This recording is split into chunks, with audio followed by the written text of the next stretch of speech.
Chapter 1. Crossing into the Pirate World. System Activation. East Sea, Shellstown.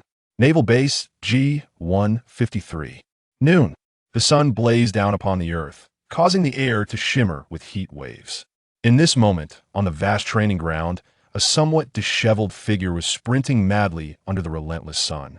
His hair was tousled, and with every step he took, beads of sweat soaked his garments, cascading down to the ground, only to be swiftly evaporated by the searing heat. 90 circles. Enduring the tremors of his body nearing its limits, Rayleigh exhaled a hot breath and chose to continue his frantic run. Today, his midday goal was 100 circles. Clearly, it was not yet time to rest. Rayleigh gritted his teeth, feeling his body on the verge of collapse.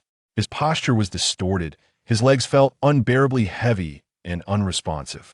Even each breath felt like a sharp blade slicing through his lungs, causing his chest to heave violently, accompanied by waves of indescribable agony. Nonetheless, Rayleigh understood that he absolutely could not stop at this moment. Damn it, why must awakening the system require such harsh conditions? As fatigue enveloped him, Rayleigh ran with his eyes shut.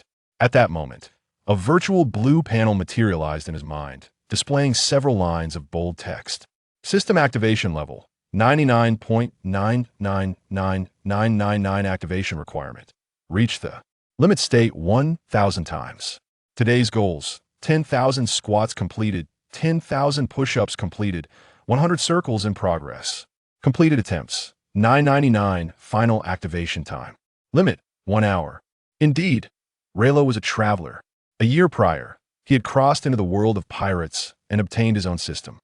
However, unlike many predecessors from Blue Star who began with an already activated system, Rayleigh's system had unique activation requirements. He needed to push his body to its limits 1,000 times. Yes, not 10 times, not 100 times, but a full 1,000 times. Moreover, the system assigned him different goals each day. Failing to meet them meant immediate obliteration. How daunting that was! Thus, in pursuit of facilitating the activation of his system, Rayleigh explored every avenue and ultimately enlisted in the Navy to IN the pirate world. The Navy is subordinate to the world government. IT is the official institution, operating under the banner of absolute justice, responsible for maintaining global order. Joining the Navy was a well-considered decision for Rayleigh. The Navy not only possessed the most comprehensive training system, but more importantly, it ensured he would have ample food.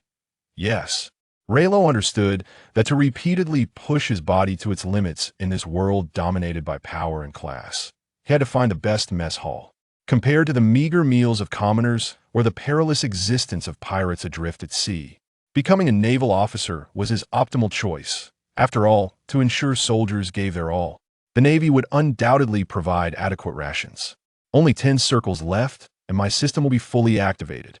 Then I shall gain the most extraordinary abilities. Rayleigh was acutely aware that the pirate world ultimately revered strength above all. Here, lacking power rendered one akin to an ant. He was merely an ordinary individual devoid of any background or influence. If he wished to survive in this world without surrendering his fate to others, he must possess extraordinary capabilities. Compared to acquiring a devil fruit worth millions of berries or being born with an unbeatable lineage or physique, activating the system was Rayleigh's sole option. Of course, the fear of obliteration for failing to meet his goals was also a driving force behind his relentless efforts. Since I have crossed over, I must stand atop this world and behold vistas that ordinary folk shall never witness. Opening his weary eyes, Rayleigh encouraged himself he would not cease his relentless pursuit. As long as he lived, he would forge ahead. This was his conviction. His youth would never be marked by regret. Breathing in the searing air beneath the blazing sun, Rayleigh poured every ounce of sweat into his endeavor. 9 circles, 8 circles. Every joint in Rayleigh's body trembled incessantly. 7 circles, 6 circles. His consciousness began to blur. 5 circles. For circles, his body was at the brink of collapse, rendering him nearly oblivious to the existence of his legs. 3 circles, 2 circles. With only 1 circle remaining, Rayleigh collapsed on the training ground. His body had finally succumbed under the strain of extreme exertion. even after experiencing this sensation 999 times. The pain coursing through his flesh overwhelmed him, forcing him to curl up on the ground. Is this truly how it ends? Closing his eyes, he realized there were merely 20 minutes left until the final activation deadline, with one circle incomplete. Rayleigh knew he could not run any further. No, my fate is mine to command. I can still salvage this. Deep within, a burning desire to become a powerful being surged. He could not afford to abandon the system, his only choice. With newfound determination, Rayleigh began to move. He turned over, crawling on the searing ground, desperately pushing his legs. If running was not an option, then crawling would suffice. Time flew by, and Rayleigh lost track of how far he had crawled. He merely knew that he resembled an unceasing machine, relentlessly repeating the motion of crawling. Only 2 minutes remained until the deadline. At this moment, his trousers were already torn, and he had completely lost sensation below his knees. The ground he traversed bore a long, crimson trail extending behind him. Ding! Congratulations to the host for completing the goal of 100 circles. Ding! Monitoring indicates the host has reached the limit state 1,000 times. System activation conditions fulfilled. Ding! System activation complete. Congratulations to the host for acquiring the Multiverse Treasure System. Ding! Congratulations to the host. The beginner's gift pack has been issued. Please check promptly.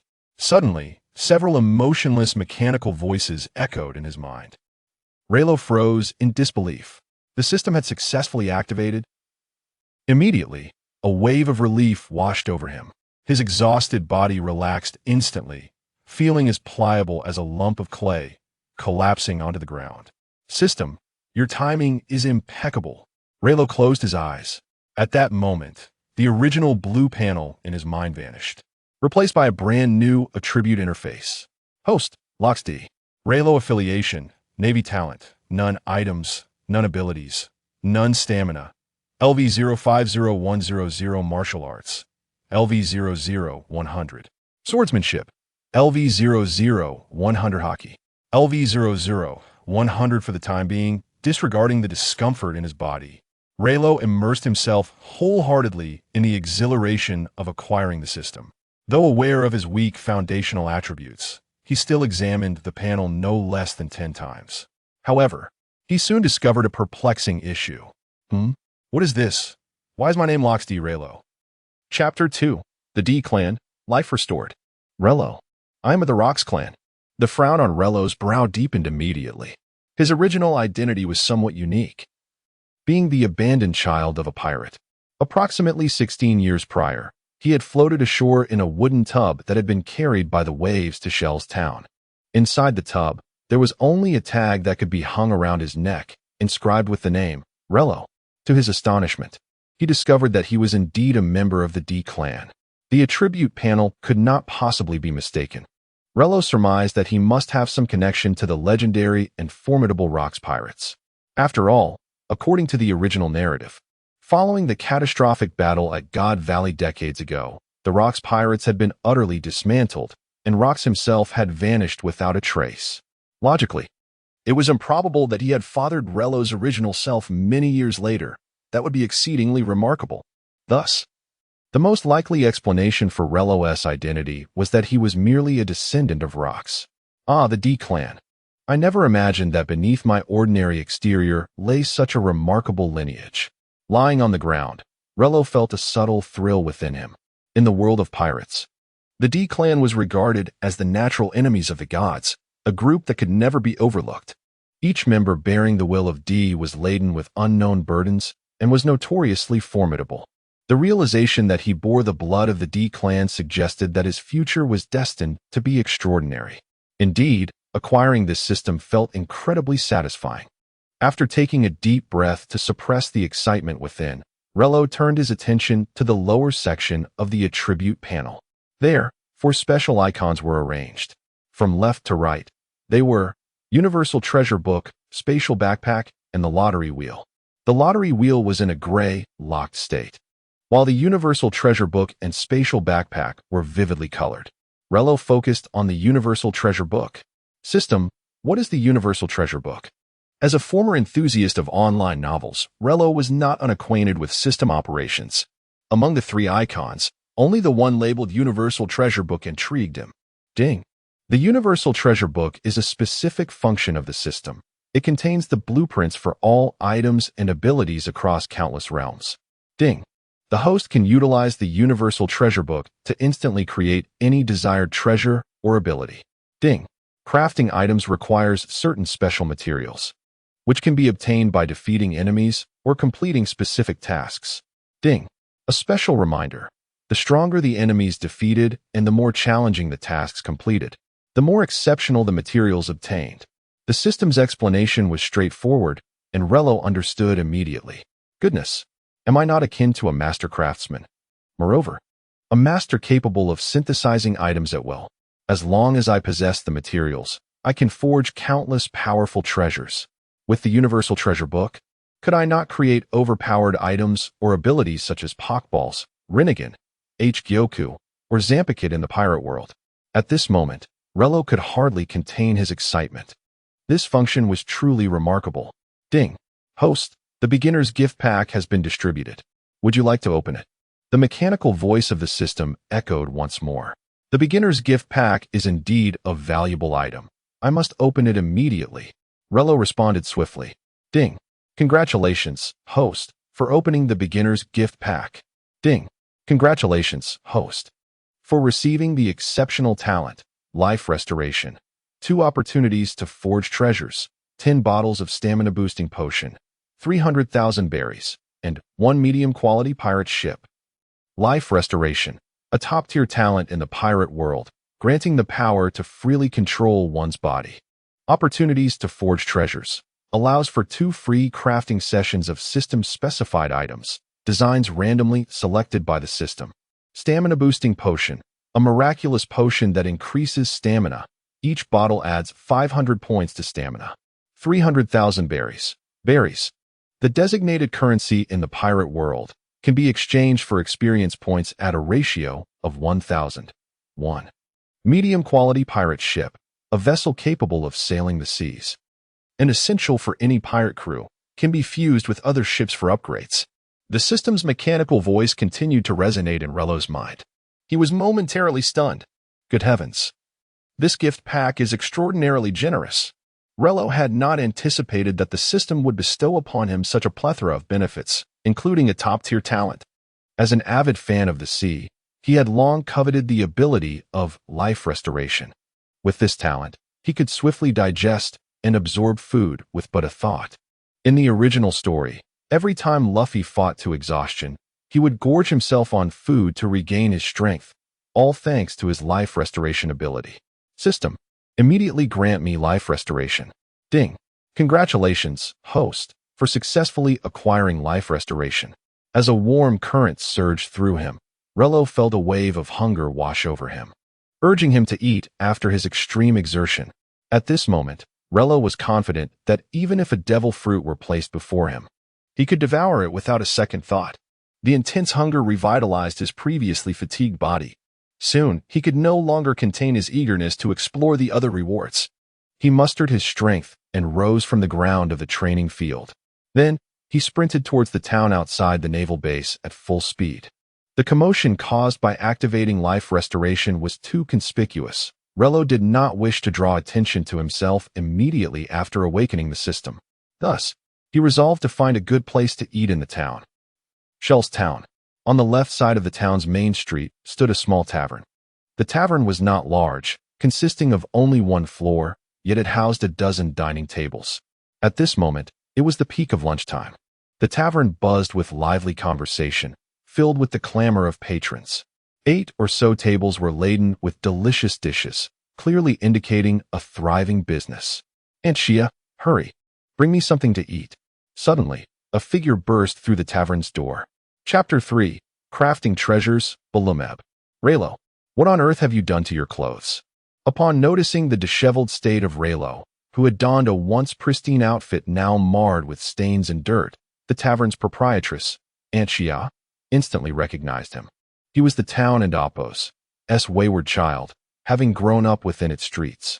Rayleigh had joined the naval base a year prior, serving as a first-class sailor under Colonel Monka. Yet, for reasons unknown, He had taken to frequenting Aunt Xia's tavern every day for the past fortnight, persistently inquiring if any strangers had visited. His attire, tainted with blood and grime from his recent training at the barracks, rendered him a pitiful sight. Observing his condition, Aunt Xia felt a pang of sympathy. Rayleigh must be impoverished and bullied at the base, hence his daily excursions for meals. "Oh, Aunt Xia, please prepare my meal. I am absolutely famished. I would like 20 servings of snowflake steak, 30 bowls of soup noodles, 50 roasted chicken pizzas, and 100 beef burgers. And do you have roasted duck and fried chicken? I and Oppos. LL take 10 of each. Oh, and 20 bottles of cola, please." Taking a seat at a dining table, Rayleigh hastily rattled off his order, nearly fainting from hunger. "Just a moment. I'll have the staff bring out your meals right away." Aunt Xia nodded, reassured by Rayleigh and Amp Oppos' regular patronage, which allowed him a credit line in her establishment, eliminating any concerns regarding payment. She promptly instructed the kitchen to prioritize his order. Meanwhile, while waiting for his food, Rayleigh opened his attribute panel in his mind. He accessed his spatial backpack and focused on the opportunities to craft treasures. System: I wish to utilize 2 crafting opportunities. Rayleigh took a deep breath and silently affirmed. Ding. Congratulations, host. You have acquired 2 free opportunities to craft treasures. Ding. Congratulations, host. You have randomly drawn 6 treasure design blueprints. In his mind, the icon of the Universal Treasure Book began to shimmer. Rayleigh opened it, revealing 6 design blueprints for various items with crafting capabilities. 12 talismans. Pig. Possesses unique magical abilities, granting the holder the formidable power of the Zodiac Pig.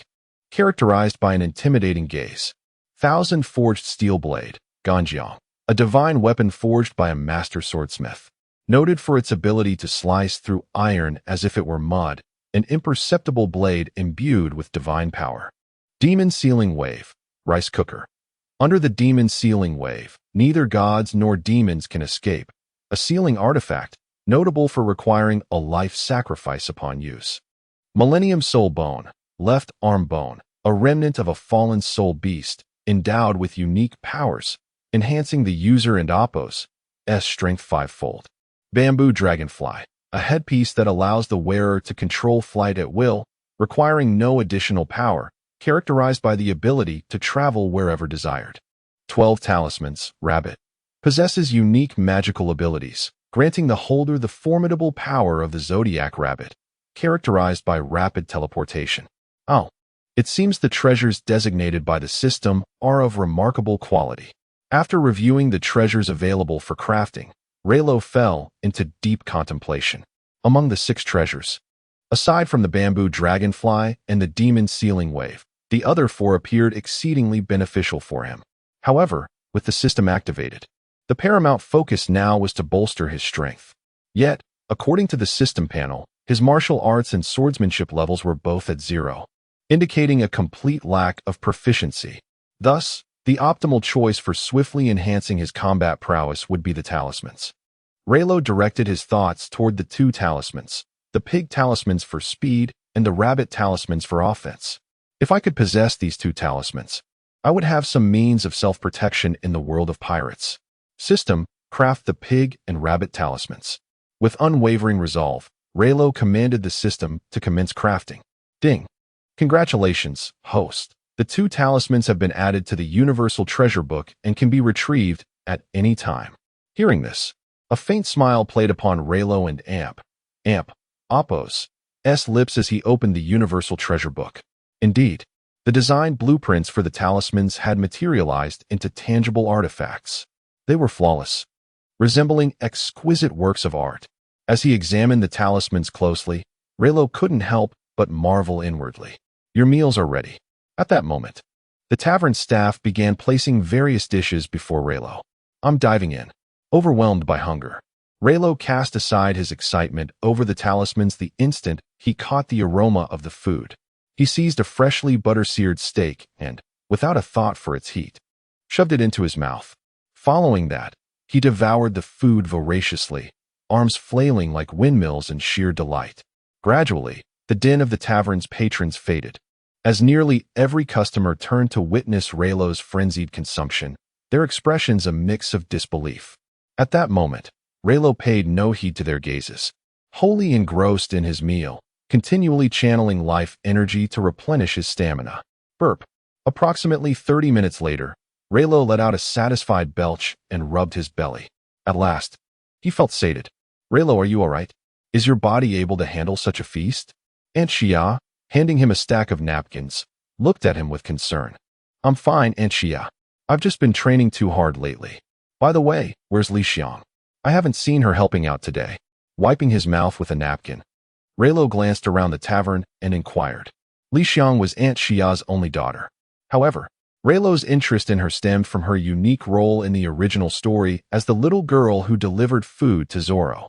3 weeks ago, while stationed at the naval base, Rayleigh discovered a man bound in the square, a man who willingly committed to a month of captivity.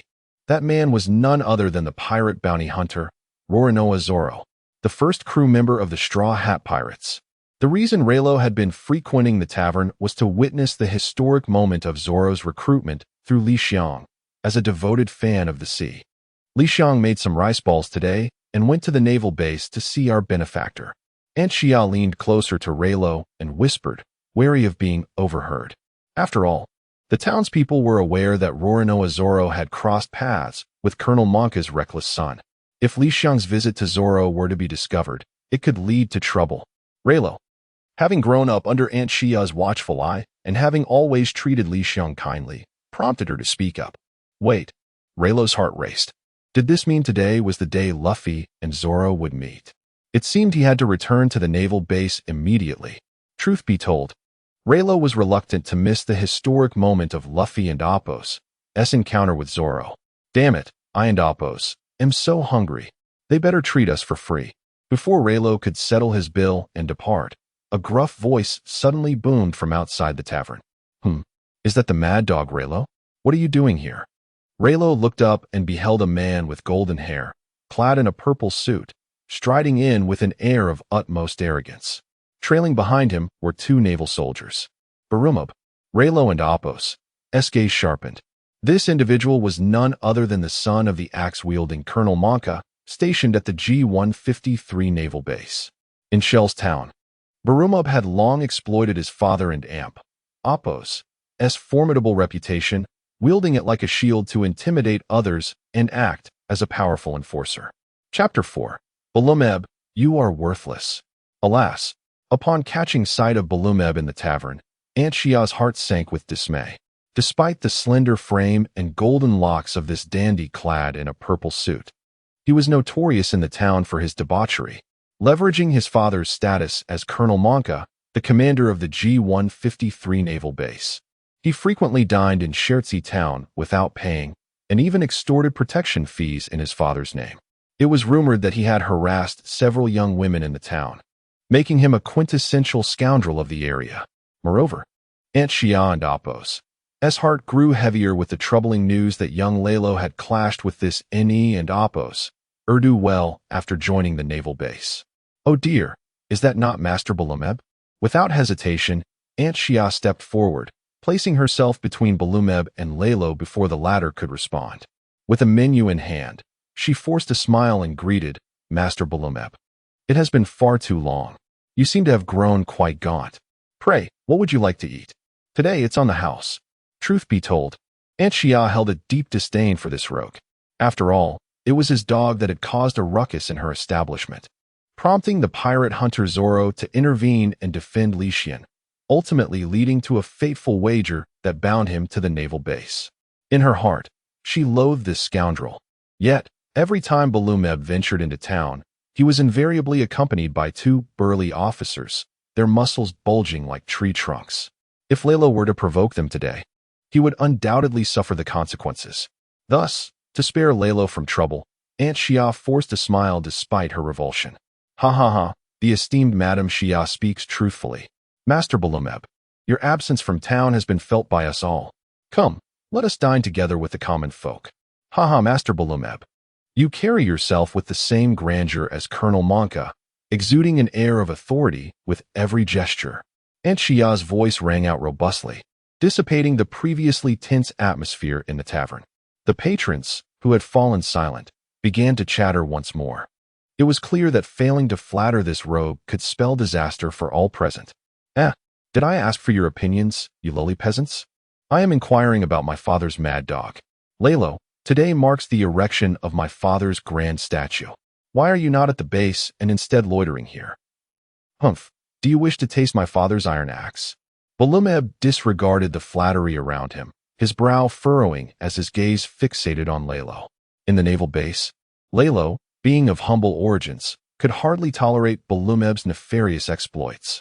To vent the frustrations of the townsfolk, he had reported Balumeb's misdeeds to Colonel Monka.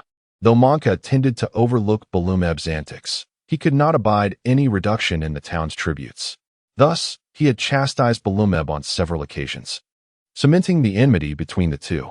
In retaliation, Balumeb persistently referred to Rayleigh as his father and Apo's mad dog, a subservient creature subjected to relentless training.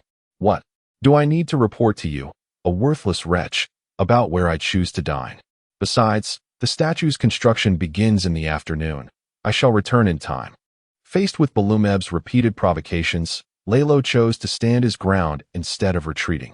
He rose slowly from his seat and replied, "You dare speak to me in such a manner, you mad dog?" Balumeb was infuriated by Rayleigh's retort. "What did you just call me? Repeat that." He strode over to Rayleigh, glaring down at him, and slammed his hand onto the table. "Such a delightful phrase. I shall repeat it. Balumeb, you are worthless, worthless, worthless." Rayleigh and Apo's gaze was sharp and unwavering as he addressed Balumeb, speaking with deliberate calmness. He was no longer the person he once was. Before acquiring the system, he had to feign compliance with the Monkas at the naval base. Now, he possessed unimaginable power and felt no fear. How dare Rayleigh speak so boldly? This is sheer audacity. He is merely a lowly first-class sailor. Such words will surely bring down Balumeb's wrath upon him. Alas, this young boy is far too naive. He may find himself imprisoned by the Navy. As Rayleigh's words hung in the air, every eye in the tavern turned towards him and Balumeb. The patrons sighed, lamenting that Rayleigh should have chosen to endure the insult. The atmosphere in the tavern grew increasingly tense. "Rayleigh, what are you saying? Quickly, apologize to Master Balumeb." And Shia and Apo's complexion paled as she listened to the murmurs of the patrons. In a state of panic, she hurried to Rayleigh and Apo's side, seizing his arm and bowing deeply to Balumeb. "Master Balumeb, Rayleigh sometimes has a fiery temperament. I implore you, for the sake of his service in the Navy, spare him this one instance of rudeness." Aunt Shia's voice trembled as she spoke. Though Rayleigh was not her child, she had watched him grow in the town over the years and felt a sense of responsibility for him. The naval prison was a place meant for pirates, said to offer no hope of survival. She could not bear to see him face such a fate. "What? You wish to plead for this scoundrel who has insulted me? Do you wish to die alongside him?" Balumeb's fury intensified at the sight before him. Who was he? The only son of Colonel Monka. How dare he be insulted and then have someone plead on behalf of that scoundrel? This wretched woman thinks she holds such sway? How dare she? You contemptible woman! Get away from me! Balumeb's irritation with Aunt Shia grew, and as he spoke, he raised his hand to deliver a resounding slap to her face. Chapter 5. My name is Luffy, and I aspire to become the Pirate King. Hey, I say, are you being too much? Just as Barumabur and Apo's hand was about to strike Aunt Shia, a resounding voice suddenly echoed through the air. Immediately after, Barumabur and Apo's hand was forcefully knocked aside by a flying plate from a distance. Barumabur screamed in agony as the plate struck his hand. Who is it? At that moment, the two Navy soldiers who had been following Barumabur rushed forward, pulling him behind them for protection. After all, Barumabur was the son of Colonel Monka. If he were to be harmed, the two soldiers would undoubtedly face dire consequences. Are you referring to me? I am a pirate. The loud voice resounded once more. And at that moment, the entire tavern fell silent. A pirate? A pirate has actually landed in Shell's town. Is he seeking death? Does he not know there is a Navy base here?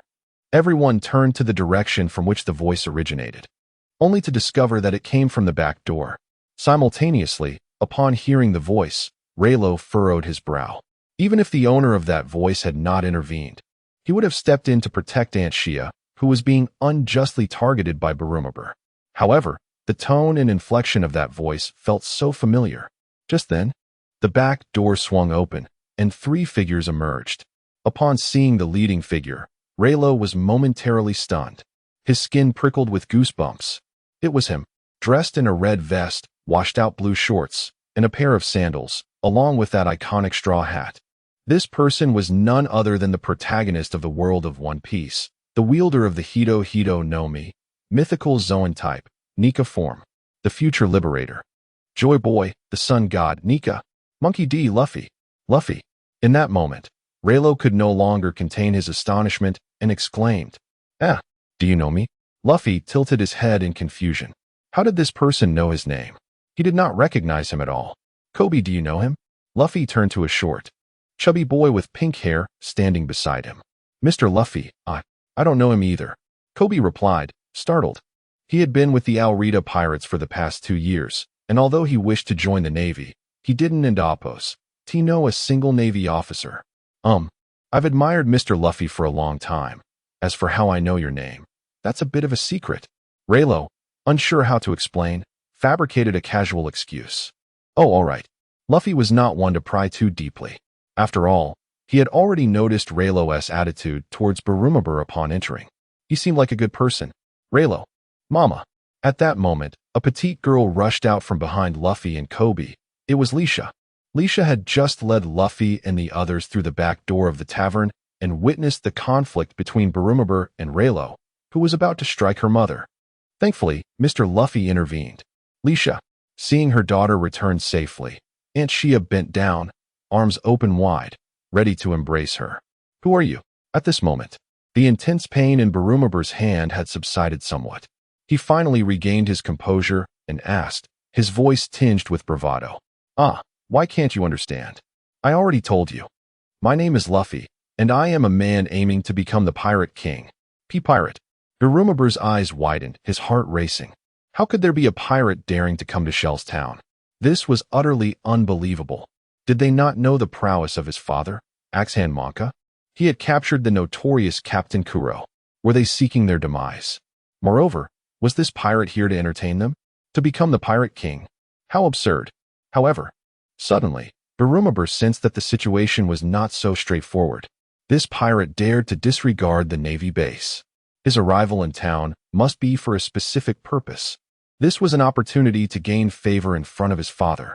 If he could procure some intelligence, he would gain significance in his father's eyes. What brings you here? Barumabur inquired, his eyes glinting with cunning. I am here to find Roronoa Zoro. I want him to be my comrade. Without hesitation, Luffy declared his intention in response to the inquiry. Meanwhile, Kobe's legs trembled in fear. Mr. Luffy, is this really a good idea? What? You want to find that monster? Barumabur was taken aback. But then, his thoughts quickly shifted. Suddenly, he realized something. Rayleigh. I heard reports recently of someone loitering around the square. Since you know this pirate, and he wishes to recruit Zoro as a pirate, Rayleigh. You must be in cahoots with him. At that moment, a haughty smile spread across Barumabur and Appo's face. Even after discovering Rayleigh and Appo's secret, he felt no pain in his hand. Your reasoning is rather peculiar. Is your brain filled with nonsense? Seeing Barumabur's boisterous laughter, Rayleigh couldn't help but sigh. Rayleigh, do you know what happens when the Navy colludes with pirates? How dare you insult me? Very well, I will have you all arrested and thrown into the Navy's prison. By the way, aren't you looking for that Zoro? How unfortunate. I am about to call my father to execute him. With that, Barumabur pulled a din mushy from his pocket. What? You intend to break the pact? Execute him early. Smack. Before Barumabur could finish his sentence, a sharp sound echoed through the tavern.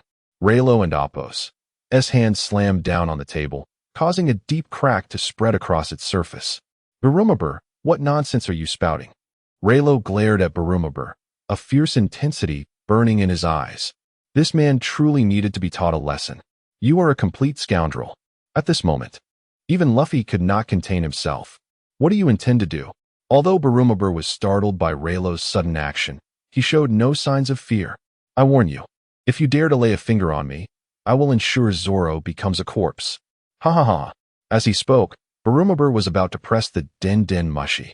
You're courting death. Seeing this, Luffy surged forward. However, at that moment, Rayleigh stepped in front of him. Mr. Luffy, leave this scoundrel to me. I want to give him a good thrashing. Barumabur's actions had ignited Rayleigh's fury. He charged straight at Barumabur. At that moment, the patrons in the tavern were completely unprepared for the situation to escalate to this point. They all held their breath in anticipation. Rayleigh dared to attack that scoundrel Barumabur? Did he not acknowledge the two burly men beside him, Rayleigh and Apos' slender figure? Clearly, he does not appear to be a formidable opponent. Ha ha. If that is the case, I shall leave it to you. Luffy promptly stepped aside. You wish to strike me? Rayleigh, it seems you are akin to an old man contemplating suicide, living with such impatience. You too, come at me and teach this mad dog a harsh lesson, and later, capture those two pirates as well. At this moment, Barumabur, instead of hastily pressing the transponder snail, chose to observe Rayleigh intently. He was eager to witness how a mad dog transforms into a lifeless one. Chapter 6. The Power of Spells, Swift as the Rabbit. Indeed, it seems to validate the thoughts of the patrons within the tavern. Upon receiving the command, two naval officers beside Barumabur stepped forward simultaneously. Their robust bodies stood firmly before Rayleigh. Rayleigh, surrender. We promise to go easy on you. Rayleigh was quite renowned at the naval base, known for his relentless pursuit of personal limits, making him the hardest trainer at the facility. The two naval soldiers were not inherently malevolent. They merely could not defy Barumabur's orders. Enough with the chatter, just take action. I am determined to take down this waste today. Facing the advancing soldiers, Rayleigh did not flinch even slightly. I'm afraid you'll have to excuse me. The two naval soldiers ceased their attempts to dissuade Rayleigh. In the next moment, they struck simultaneously, their powerful, muscular arms tensed, unleashing a heavy fist toward Rayleigh without hesitation. Whoosh! A direct punch from the Navy. The soldiers' attack was devoid of any embellishment. It was a straightforward strike honed through relentless training. In stark contrast, Rayleigh's physique appeared exceedingly frail before those two fists. At that moment, nearly everyone present believed that, barring any unforeseen circumstance, Rayleigh would be knocked to the ground by the force of the soldiers' blows. System, extract two spells.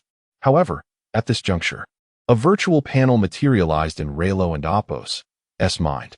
The Universal Treasure Book opened, revealing two spells that had transformed into physical forms. In an instant, they burst forth as beams of light, merging into Rayleigh's hands, taking the shape of two unique seals. The items within the Universal Treasure Book could be manifested as tangible objects or integrated into his body, allowing for personal choice. As the two fists surged towards him, a subtle smile graced Rayleigh's lips. Rabbit spell, Swift. A whisper, inaudible to anyone else, echoed in Rayleigh's heart. In the following instant, he felt a warm sensation emanating from the seal on his left hand. Almost immediately, an intangible force enveloped his entire being. He sensed that it was the divine power of the rabbit flowing from the purple rabbit seal. Before the massive fists could make contact, Rayleigh embraced his body infused with divine rabbit power. The swiftness descended. Whoosh! A flash of purple light flickered in Rayleigh's eyes. In that fleeting moment, he perceived the oncoming fist transforming into a sluggish pace. Rayleigh understood that had it been his former self, despite his daily strength training, without any martial techniques, he would have been helpless against those punches landing on his face. But now it was different. An expression of utmost confidence illuminated Rayleigh and Apos' face. He bent low and took a step, deftly slipping through the onslaught of the two hulking officers. Then, everyone in the tavern felt a flash of light. Rayleigh had vanished in an instant. By the time they processed what had transpired, Rayleigh was already behind the two officers. Swiftly, he turned to face the two naval soldiers still in mid-punch. With an air of nonchalance, he shrugged his shoulders and gently pushed against both of them. Boom! Within the tavern, before anyone could discern what had occurred, the two naval soldiers were propelled as if struck by cannonballs. Their bodies slammed against the tavern wall, creating two human-shaped holes due to the sheer force. They then collapsed onto the ground outside, motionless, their fates unknown. Gasp. What just happened? How could this be?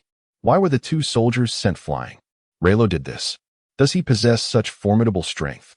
At that moment, everyone in the tavern was utterly astonished. Even Luffy was taken aback. He realized Rayleigh was an ability user. Luffy's eyes sparkled with intrigue. This was the first ability user he had encountered since setting sail. This was a serious escalation. Meanwhile, witnessing the two human-shaped holes in Aunt Hia's tavern, Rayleigh couldn't help but inhale sharply. He had not anticipated the rabbit's divine power to be so formidable.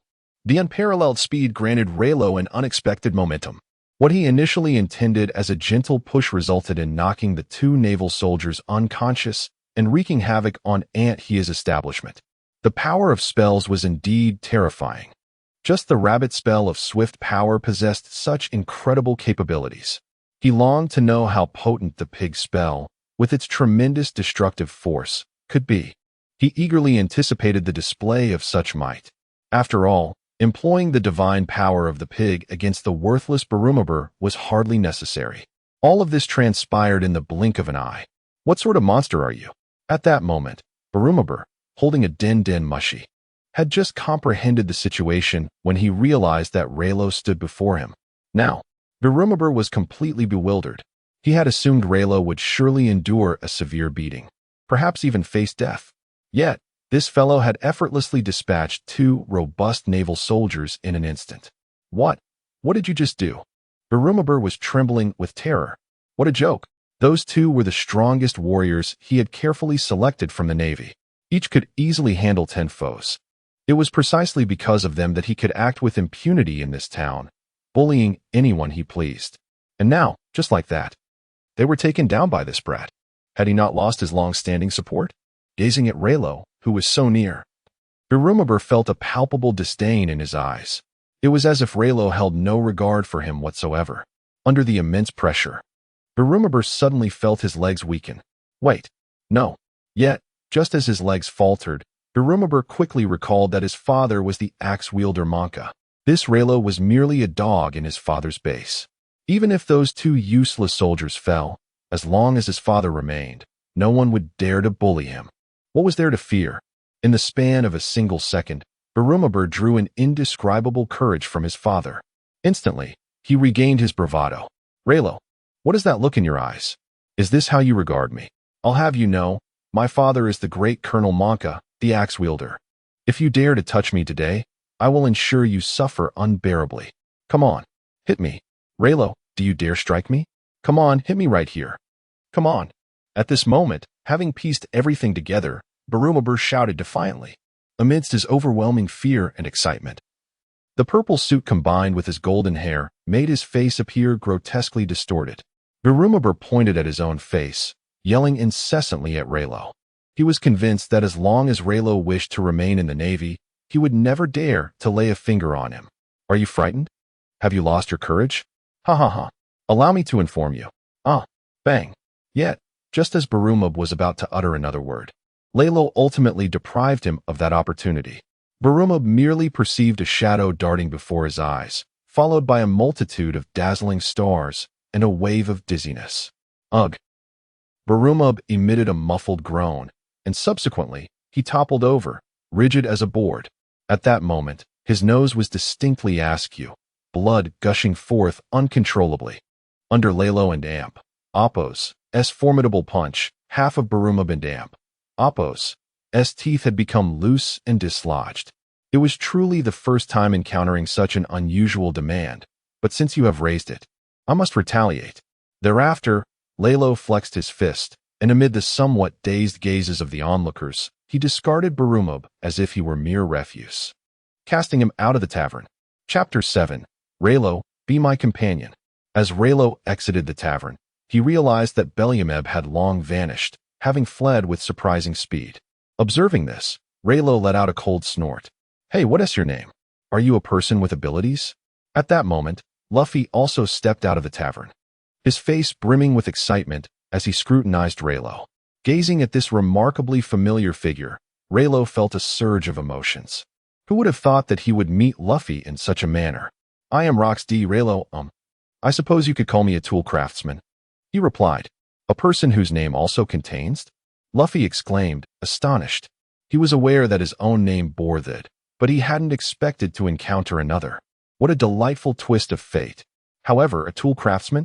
That's quite an unusual profession, Luffy remarked, tilting his head in curiosity. So, are you an ability user? Rayleigh chuckled gently. I am not an ability user. Everything you witnessed just now was merely the result of my tools in action. How impressive, Luffy shouted, raising both hands in excitement. With his signature grin, he looked at Rayleigh and declared, Rayleigh, let us embark on an adventure together. Join my crew and become a pirate. Upon hearing Luffy's invitation, Rayleigh was momentarily taken aback. Luffy, I'm dressed in Navy attire. You want me to become a pirate? Beep. Detected that the host has triggered a plot, activating a mission. Please make the following choices. Choice 1. Accept Luffy and Appo's invitation. Gaining 100 points of all attribute experience and a forging blueprint 4, flowing blade of fire. Choice 2. Decline Luffy's invitation, gaining 300 points of all attribute experience. What? Rayleigh was stunned. Had he triggered a mission? And the rewards were unexpectedly generous. Although he was uncertain how much a 100-point all-attribute experience would enhance him, he was very familiar with the flowing blade of fire. It was the strongest fire attribute Zanpakuto from his previous life in the world of Bleach. Wielded by the captain commander of the Godai 13, Yamamoto Jeanri, Sai Shigekuni. Legend had it that the flowing blade of fire could even reach the temperature of the sun. It was comparable to the exquisite swords of this world known as Supreme Great Blades 12 Masters. Rayleigh, what are you thinking? Luffy, noticing Rayleigh's prolonged silence, leaned closer, startling him into retreat. You're quite the interesting fellow. I accept your offer, Captain Luffy, Rayleigh said with determination in his eyes. The prospect of obtaining the flowing blade of fire was far more enticing than merely gaining 300 experience points, especially since experience could be exchanged for belly later on. Beep. Mission activated. Defeat Navy Colonel Axe Morgan and rescue Roronoa Zoro. Rewards include forging materials and experience points. Rayleigh's eyes lit up. The system was not deceiving him. According to the plot, Zoro must be rescued. This was essentially a reward handed to him. Though he had endured considerable hardships to activate the system, he was finally reaping the benefits. Luffy, I have one more request. Rayleigh turned to Luffy. What request? Luffy and Appo's expression grew serious. There's someone imprisoned at the Navy base. Do you know about it? Luffy slapped his forehead and replied, Oh right, I went to see him with Kobe. He's quite a formidable guy. I wanted him to join my crew, but now that I have you, should I extend the invitation to him as well? Luffy and Appo's face showed signs of conflict. Absolutely, Rayleigh blurted out. Roronoa Zoro is destined to become a great swordsman. Moreover, he is bound to be a top-tier force within the Straw Hat crew. I cannot let such a person slip away. Since you insist, let's go rescue him. Kobe, who had been listening, trembled in fear. Luffy, are we really going to save that person? That's a Navy base. You guys are pirates, and he is known as the Pirate Hunter. If you rescue him, you might be killed. Luffy chuckled. It's fine. We're just saving someone. It won't be that difficult. He then set off towards the Navy base as if returning home. Rayleigh followed closely behind, glancing at the anxious Kobe with a reassuring smile. Don't worry, Kobe. Luffy is incredibly strong. After some time, the trio arrived outside the Navy base. After scaling the wall, they finally came face to face with the man, Roronoa Zoro. He was bound by ropes several times around his hands, affixed to a wooden cross. Due to prolonged dehydration, his lips were cracked and peeling. Yet, even in such dire circumstances, Zoro's gaze remained resolute. Is it you again? What a leisurely fellow you are, Luffy remarked, not addressing Zoro's words, but instead smiling at him. I'll untie you, so you can join me as a companion. Zoro looked incredulous. What are you rambling about? I'm a pirate hunter. Once you release me, I'll kill you and claim your head for the bounty. However, Luffy seemed unfazed. I'm looking for companions to become pirates with, and you're the first one I've found. So join us. Luffy's face radiated with joy. I refuse. Zoro declined without hesitation. Pirates are scoundrels. I will survive and accomplish what I must. At that moment, Rayleigh stepped forward, his eyes ablaze with intensity as he addressed Zoro. But you are about to die. Belyameb will not honor his agreement and intends to execute you tomorrow. Zoro's expression shifted from surprise to skepticism. Stop rambling. You're a swordsman, right? Where is your sword? Luffy inquired. It was taken by that Belyameb guy, Zoro sighed. Then I'll retrieve your sword. And you must join us, Luffy declared, stretching his arms. Gum Gum Rocket. Without giving Zoro a chance to respond, Luffy leaped onto the platform and charged into the Navy base. Rayleigh smiled faintly at the sight. If the plot unfolded as expected, Axe-Hand Morgan would be in the midst of erecting his grand statue, which would soon be split in two thanks to Luffy. Before Rayleigh could finish his thoughts, a scream erupted from the high platform, and the upper half of the statue plummeted to the ground with a resounding crash. Rayleigh looked up just in time to meet Morgan's furious gaze. His expression was as dark as a storm cloud, veins protruding from his arms and forehead, resembling a lion on the brink of madness, strikingly terrifying. Monka gazed at Rayleigh and KB for several seconds before turning away and vanishing from sight. At that moment, Rayleigh realized that this individual intended to summon the Navy to their location. After all, the original narrative dictated that when Monka ordered the execution of Zoro, Luffy unexpectedly appeared to obstruct them. Indeed, it was not long before Monka arrived with the Navy. Rayleigh, why were you not assisting me in constructing the statue? What are you doing here? Have you seen a straw-hatted lad? Monka's face flushed crimson, rage coursing through him as the statue lay in ruins. Ah, Colonel Monka, my apologies. But I have severed ties with the Navy and joined the pirates. Therefore, I am no longer obliged to heed your commands. Rayleigh replied with a smile. What do you mean, Rayleigh? You have become a traitor, and I am utterly disillusioned. Monka's eyes glinted menacingly at Rayleigh, as if he wished to devour him whole. Rayleigh had always been the most ambitious sailor in this base. Monka had previously regarded him as the most loyal and formidable dog in his future ranks. Heh, what of being a rebel? By the way, the straw-hatted lad you seek is my captain. Rayleigh chuckled. Rayleigh, are you truly willing to abandon the esteemed identity of a Navy officer to consort with traitors? Are you not afraid of death? Upon hearing that Rayleigh was allied with the one who had desecrated his statue, Monka and Appo's fury intensified. Your threats are pathetically childish. You often declare yourself the greatest person in this town, which is utterly laughable. Are you not aware that your atrocities have incited hatred from all the Navy and the residents of this town? Rayleigh remarked indifferently. At this, Monka's body trembled with rage. Open fire. Kill this damned traitor. In an instant, Monka raised his axe-wielding hand and roared with fury. Chapter 8. Roronoa Zoro joins. The ominous black gun barrels were aimed menacingly at Rayleigh and his companions. Witnessing this, KB trembled in fear, his legs quaking as he yearned to flee. Yet his body betrayed him. In stark contrast, Rayleigh remained composed, for he was acutely aware that the moment Monka pulled the trigger, Luffy would arrive to shield them from the bullets with his own body. Bang, bang, bang. A cacophony of gunfire erupted, with bullets raining down upon them like a torrential downpour. Just as the situation seemed dire, a dark figure materialized before Rayleigh and the others. Upon closer inspection, it was indeed Luffy. Numerous bullets pierced his body, stretching his form in various directions, only to rebound with force moments later. A chorus of pained groans erupted as several Navy soldiers fell, struck by the ricocheting bullets. One bullet narrowly grazed Monka's ear, almost delivering a fatal blow. Hey, bullets are dangerous. How can you fire recklessly like that? Luffy exclaimed, scratching his head as he stood before Rayleigh. You scoundrel! Monka seethed with fury at the sight of the relentless rebels. Luffy, however, paid him no mind, brandishing several swords as he strode directly towards Zoro. Who are you exactly? Zoro queried, astonished at Luffy's ability to withstand bullets with his body. I am Monkey D. Luffy, a man with the ambition to become the Pirate King. By the way, I brought all the swords you might need.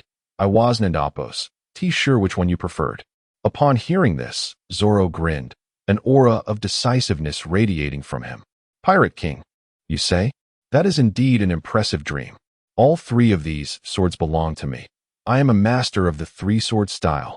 Luffy's disregard for Monka was nothing short of an affront. Enraged, Monka barked orders to the Navy behind him. If bullets won't work, Then use swords. Everyone, attack and slay these rebels. The Navy, upon hearing his command, unsheathed their sabers and charged forth. Quick, hand me a sword, Zoro shouted urgently to Luffy. Although bound to a post, once the swords were in Zoro's hands, they seemed to come alive. Whoosh, whoosh, whoosh. The sound of slicing air followed as Zoro severed the ropes binding him.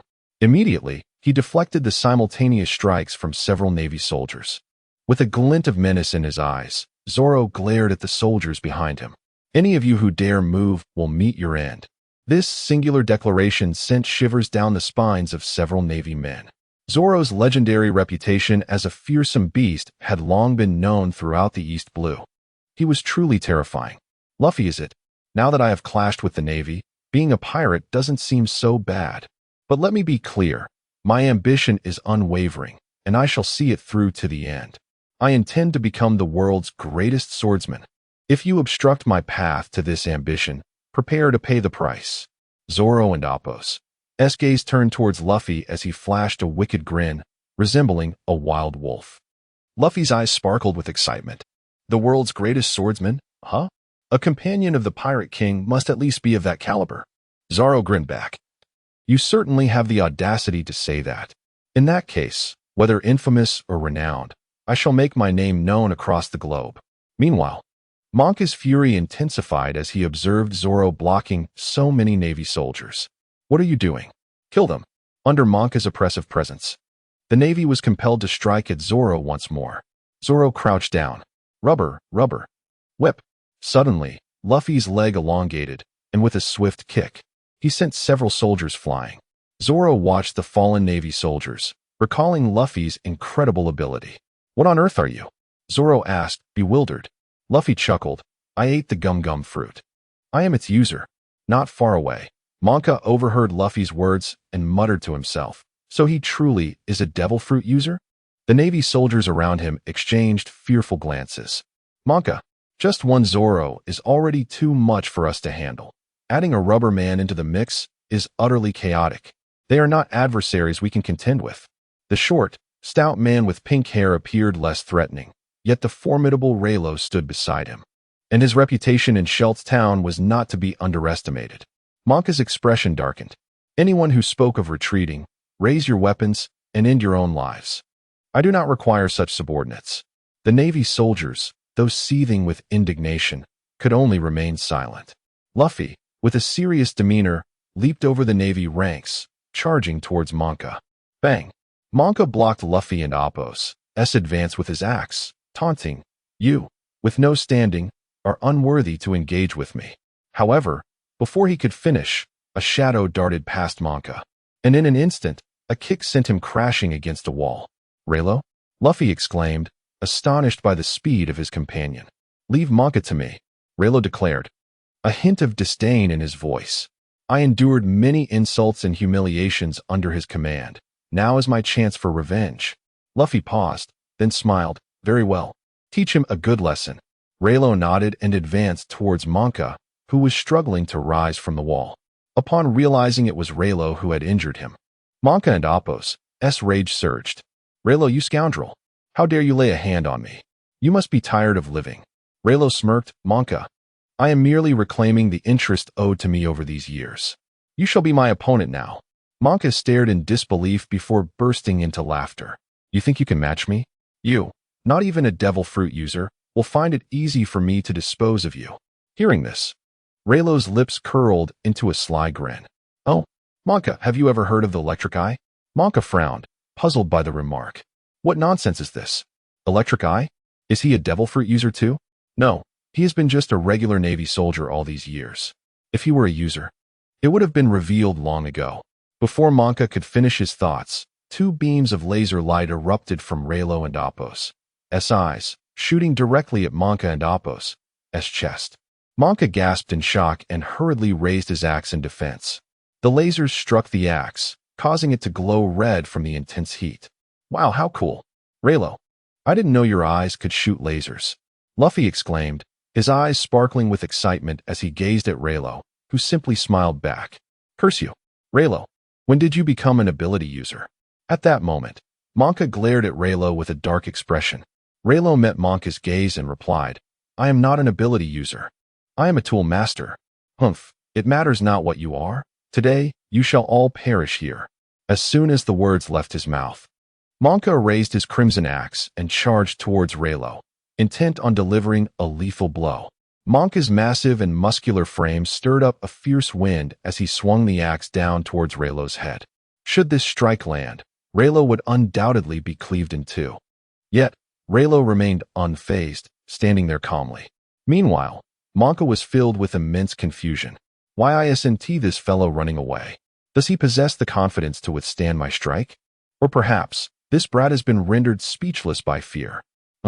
It seems he truly has been frightened into a stupor. Otherwise, how could he stand there grinning foolishly at me? Just as the axe was a mere centimeter from Rayleigh's head, a swift sound pierced the air, and Rayleigh vanished from sight. How is this possible? Monka, now flustered and bewildered, scanned his surroundings, yet could not catch a glimpse of Rayleigh. Where on earth are you, you rascal? Rayleigh's voice echoed from behind him.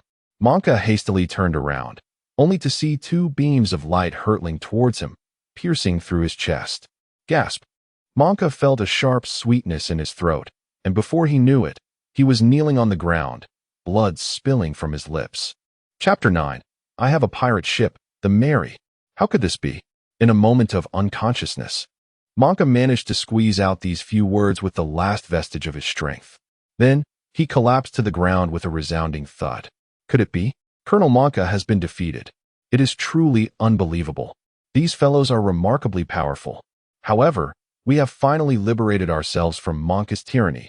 How splendid!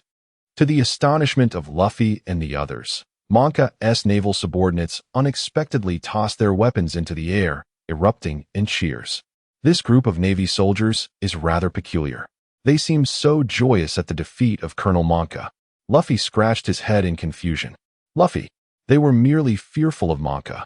Rayleigh, well aware of Monka's usual demeanor, cruel, arrogant, and tyrannical, remarked, were it not for his rank as a colonel and his slightly superior strength, he would have long been overthrown by his own men. Mr. Luffy, with Monka's defeat, his reign of terror has finally come to an end, Kobe said excitedly, looking at Luffy. Luffy turned to Rayleigh and exclaimed, Rayleigh, you are truly incredible. Is this the power of your tools? Earlier, when Rayleigh had demonstrated the power of his charms, Luffy had observed him gripping one charm in each hand. In the treasure trove of the myriad worlds, Rayleigh could materialize these artifacts or fuse them into his own being, having the freedom to choose. Just moments ago, he had intentionally manifested them to showcase their might to Luffy. Ding. Congratulations, host. Task completed. Ding. Rewarding host with crafting materials and 300 attribute experience points. The system's mechanical voice echoed. Rayleigh nodded with satisfaction. Since meeting Luffy, he had accumulated 400 points of attribute experience. Well, you'll find out shortly. Looking at the crafting materials he had just acquired in his virtual inventory, a mysterious smile spread across Rayleigh's face. What's that? Tell me now. Luffy could sense that Rayleigh undoubtedly possessed more extraordinary tools, and he immediately gathered around Rayleigh, chattering incessantly. The group returned to the tavern in a raucous uproar. Aunt Shia and the others were overjoyed to hear of Monka's defeat.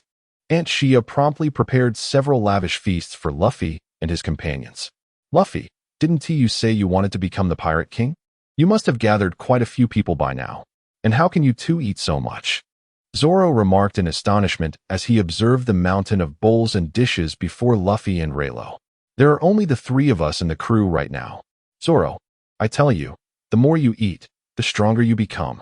Rayleigh jested, stuffing a piece of meat into his mouth. Upon hearing this, Luffy hurriedly called for Aunt Shia to bring another table of food. Hey, do you even have that much money? Zoro sighed in exasperation. Don't be shy. Aunt Shia approached with a pile of food, saying, You've defeated Monka and ended his tyranny, so today's meal is on me. Yay, Luffy exclaimed, shoveling a plate of meat into his mouth. Aunt, you are truly a wonderful person. Kobe, what will you do?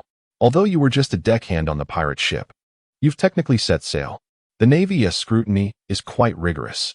Suddenly, Zoro shifted his gaze to the anxious Kobe beside him. Kobe lowered his head, clearly troubled by the matter. "Don't make that face," Luffy said, popping a piece of fish into his mouth, grinning at Kobe. "There will always be a way, right?" "Rayleigh?" Rayleigh nodded with a smile. "Kobe, don't be fooled by your current frail appearance. In the future, you will become Carp's disciple and possess formidable observation haki at a young age. But first, you must join the Navy." Thus, Rayleigh did not intend to interfere here. As expected, events unfolded as Rayleigh anticipated. The Navy soon barged into the tavern, questioning whether Luffy and the others were pirates. Later, Luffy pummeled Kobe, dispelling the Navy's suspicions about Kobe's identity. When the trio left the tavern and beheld Luffy's small, dilapidated ship, Rayleigh finally spoke up. "Luffy, Zoro, you wanted to know what other tools I possess, right? Now, I shall present you with a surprise." "A surprise?" the two exclaimed in unison. However, shortly after, Luffy stammered, "Rayleigh, you're not a woman, are you?" "How could I possibly be a woman? Do women possess such a handsome and perfect physique as mine?" Rayleigh retorted, tapping Luffy on the head, then sighed. This Luffy felt even more unreliable than his comic counterpart from his previous life. Zoro, gazing at the small wooden boat docked in the harbor, sighed, feeling as if he had been deceived. "What kind of surprise do you have for us? It wouldn't happen to be a ship, would it?" Zoro inquired. "Ha. You guessed correctly, Zoro." Rayleigh laughed heartily. At that moment, Rayleigh silently chanted in his heart, "System. Extract, medium-quality pirate ship." A virtual panel materialized in Rayleigh's mind. The myriad world's treasure trove opened, and a pirate ship gleamed brightly, instantly transforming into a beam of light that shot forth from the treasure trove and landed in Rayleigh's hand, resembling a mere toy. Zoro and Luffy were both left dumbfounded. "A toy ship? Rayleigh, do you think we are easily deceived?" Zoro lamented, covering his eyes in disappointment. "What surprise is there in such a toy ship? It's even inferior to Luffy's rickety vessel." "Ha. Just watch closely." Knowing Zoro had misunderstood, Rayleigh chose not to elaborate further. Instead, he cast the pirate ship onto the sea. Boom. Before Luffy and Zoro could voice their complaints, a tremendous sound erupted, and the ship began to grow larger and larger. Ultimately, it transformed into a double-masted schooner measuring approximately 25 meters in length and 19 meters in height. This vessel was twice the size of the Mary that the Straw Hat crew would eventually obtain, yet considerably smaller than the Thousand Sunny. "Wow." Zoro and Luffy gaped in awe. "Is this some kind of magic? This is absolutely magnificent."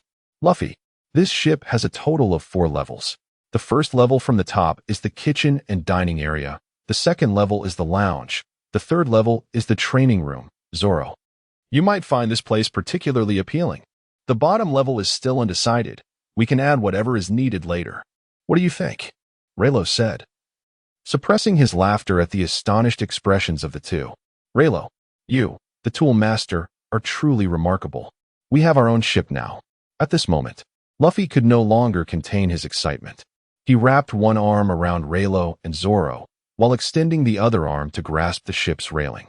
Seeing Luffy's actions, Zoro appeared somewhat puzzled, while Rayleigh was taken aback, exclaiming, Hey, this can't be." Before Rayleigh could brace himself, Luffy shouted, "Gum Gum Pistol." In an instant, the scene unfolded. As Rayleigh gazed at the swiftly changing scenery before him, he found himself tumbling through the air, having spun around countless times, until he and Zoro landed heavily on the deck. "Are you trying to kill us?" Zoro exclaimed, striking Luffy on the head with the hilt of his sword, instantly causing several bumps to appear on Luffy's forehead. "I'm sorry. I won't do it again," Luffy replied, looking quite aggrieved.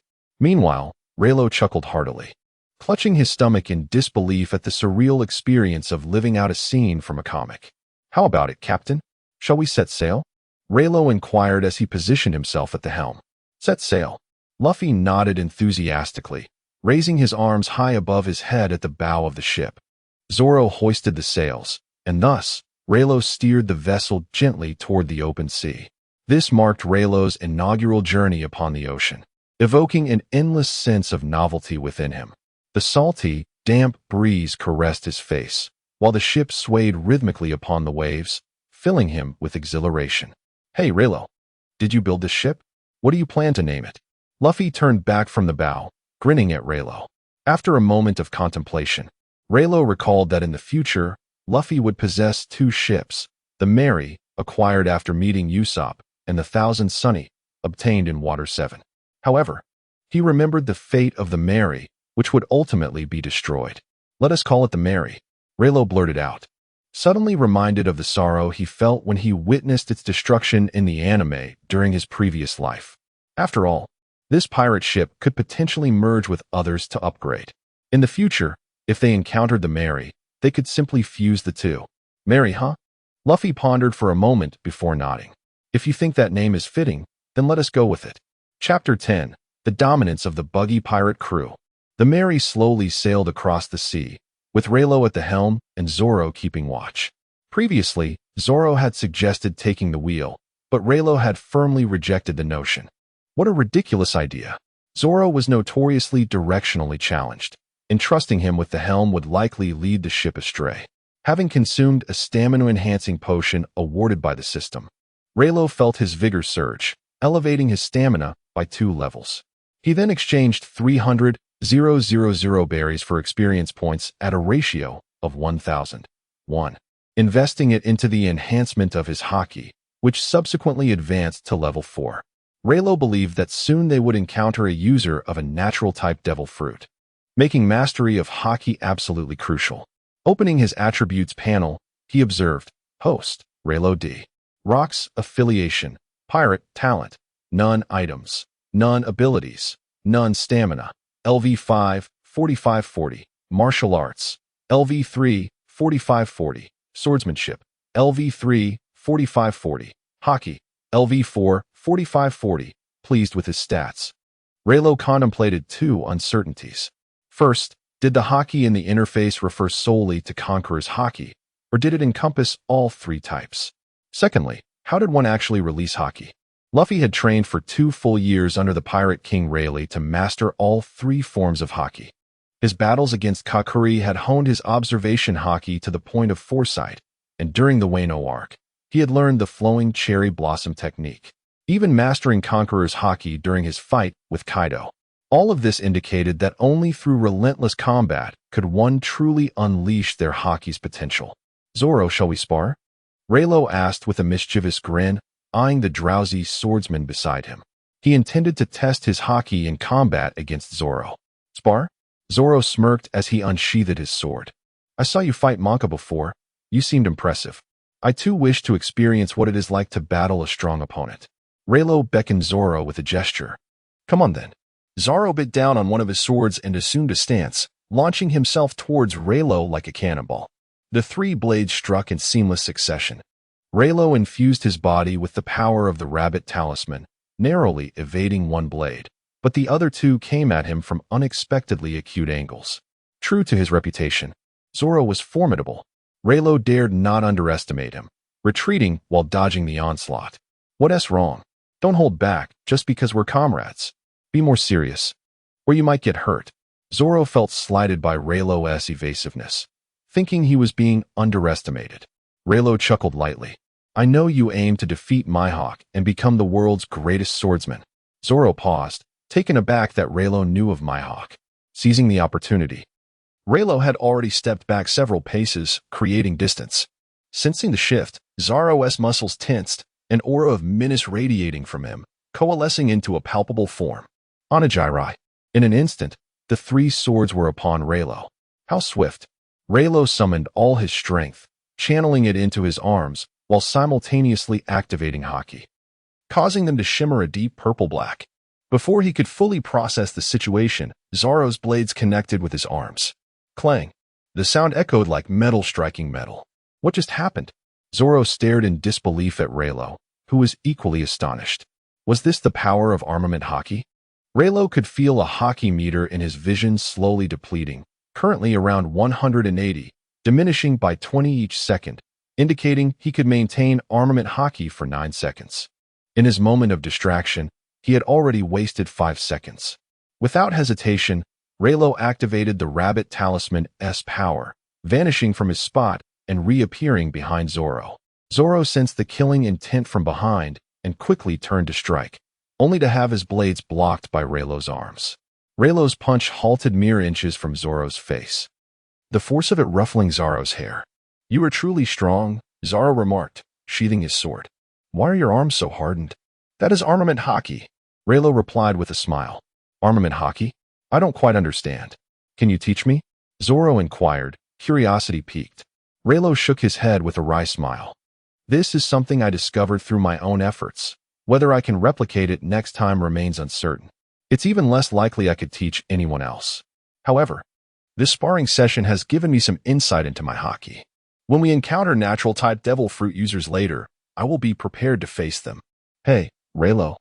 I'm starving." Luffy's voice interrupted Rayleigh's thoughts. "We have fishing rods on board. We can catch some fish to eat," Rayleigh suggested, turning towards the cabin. "Hey, there's no need for that. Let us eat this instead," Luffy exclaimed, extending his arm. "Gum Gum Rocket." With a whoosh, he launched himself into the air. Rayleigh looked up just in time to see a gigantic pink bird soaring overhead. To his disbelief, Luffy was caught by the bird's beak. "Rayleigh! Zoro! Help!" Luffy cried out. "That fool!" Zoro exclaimed, quickly unfurling the sails and adjusting their course. Rayleigh hastily gripped the helm, steering the ship in pursuit of the giant bird. According to the storyline, Luffy would soon encounter his navigator, Nami, in a town called Brood, where he would also meet Buggy, the luckiest man in the world of One Piece and one of the future emperors of the sea. As Rayleigh and Zoro arrived in the town, they found Luffy already ensnared in a cage due to Nami's deception. Meanwhile, Buggy was hosting a welcome banquet for Nami's arrival. However, when Rayleigh and Zoro made their entrance at the banquet, an eerie silence fell over the crowd, all eyes fixed upon them. "Who are you two? This is my banquet. How dare you intrude? Do you wish to perish?" Buggy emerged from his tent, his entire demeanor radiating fury. Although Rayleigh had mentally prepared himself after seeing Buggy in the manga, he couldn't suppress a laugh upon seeing the real deal. "I apologize, I couldn't help it. Your red nose is much larger than I imagined." Buggy's teeth ground together in rage, his expression darkening ominously. "Who are you to mock me? Men, prepare the special Buggy Bomb. I will annihilate them." At Buggy's command, several underlings swiftly wheeled in a cannon and loaded a red cannonball adorned with a clown emblem. With a sinister chuckle, Buggy sneered, "Even if you beg for mercy now, it's too late. Prepare to experience the might of the special Buggy Bomb." Chapter 11. The Three-Colored Haki. I want her. Beep. The system has detected the host triggering a plot. Activating the task now. Please make the following choices. Choice 1. Defeat the clown Buggy to gain 300 points of all attribute experience and obtain a forging blueprint for the Ox Talisman. Choice 2. Surrender to the clown Buggy to receive 800 points of all attribute experience. Rayleigh was taken aback. This system task was indeed intriguing. Choice 1 was undoubtedly the way to go. He scanned the members of the Buggy Pirates and spotted a familiar yet unfamiliar face, the navigator Nami. Nami was even more beautiful than depicted in the comics, with her vibrant orange hair and exquisite features. Rayleigh whispered to Zoro, "Among this group, only 3 of them are somewhat formidable. The one wearing the blue and white scarf is the acrobat Kabaji, a swordsman. I believe he would be a fitting opponent for you." Zoro followed Rayleigh's gaze. "Are you planning to take on Buggy and that lion tamer?" Rayleigh nodded. "Since Luffy is trapped there, let us handle these foes." Zoro grinned, donning his green bandana. "That suits me just fine. Let Luffy remain in his cage for now." As soon as he finished speaking, Zoro dashed towards Kabaji like a gust of wind. "Hey you, if you don't use your eyes, you might as well donate them to someone who can. Can you even see the path clearly with one eye blocked?" Zoro taunted relentlessly, his 3 swords never ceasing their assault as they slashed at Kabaji from various angles. Kabaji, riding a unicycle, quickly retreated beyond Zoro's reach. "Your words are mightier than your skills. Let us see how long you can endure." With that, Kabaji unleashed a fiery breath from his mouth. Zoro, charging forward with momentum, was caught off guard as flames singed his hair. He quickly dropped to the ground, rolling to extinguish the fire. Kabaji sneered, launching himself into the air with his unicycle. In a swift motion, he plunged downwards with his blade aimed at Zoro. Just as Zoro regained his footing, he heard the rush of wind overhead and rolled aside. Thud! Kabaji landed heavily, his blade embedded several inches into the ground. Rayleigh, watching from the sidelines, couldn't he help but feel a twinge of anxiety for Zoro. In the original plot, after being wounded by Buggy, Zoro had swiftly dispatched Kabaji with a single demon slash. Now, in his peak condition, Zoro only needed to be wary of Kabaji's tricks to secure an easy victory. Rising from the ground, Zoro wore a cold smile. I expected more strength. All I see are childish tricks. Huh, such bravado. Kabaji charged at Zoro on his unicycle. Watch how I handle you. Unfazed by Kabaji's advance, Zoro prepared himself. Demon slash. With a flicker, Zoro appeared behind Kabaji, who hadn't even registered the movement. In an instant, Zoro slashed him 6 times across the chest. Blood gushed from the wounds as Kabaji's eyes rolled back, collapsing to the ground. Zoro cast a disdainful glance at the fallen Kabaji before sheathing his sword. Rayleigh, the rest is up to you. Rayleigh nodded, turning his attention to Buggy. With Kabaji defeated, Buggy's already sour expression deepened, resembling frost. It seems you are determined to oppose me, Buggy the Clown. I am a man of abilities. Rayleigh merely smiled, activating the power of the rabbit talisman, instantly appearing before the beast tamer Machi. He equipped his arm with haki and delivered a heavy punch to Machi's face. In an instant, Machi soared backward like a broken kite, crashing through several buildings before finally coming to a halt. As Machi's lion prepared to pounce, Rayleigh glared, uttering a single word, roll. The overwhelming pressure reduced the lion to a timid cat, trembling beneath the ruins. Rayleigh sauntered towards Buggy, a smile gracing his face. Now, it's our turn, Buggy. At that moment, Buggy felt utterly defeated. Who is this man? How can he be this powerful? I've been sailing with the Pirate King for years, and haven't learned haki. He is so young, yet has mastered both armament and conqueror's haki. Perhaps he even possesses observation haki.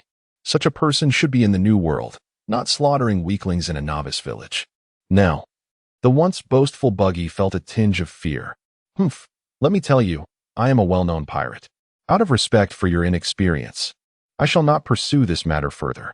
Take your captain and leave. Rayleigh was not pleased. No way.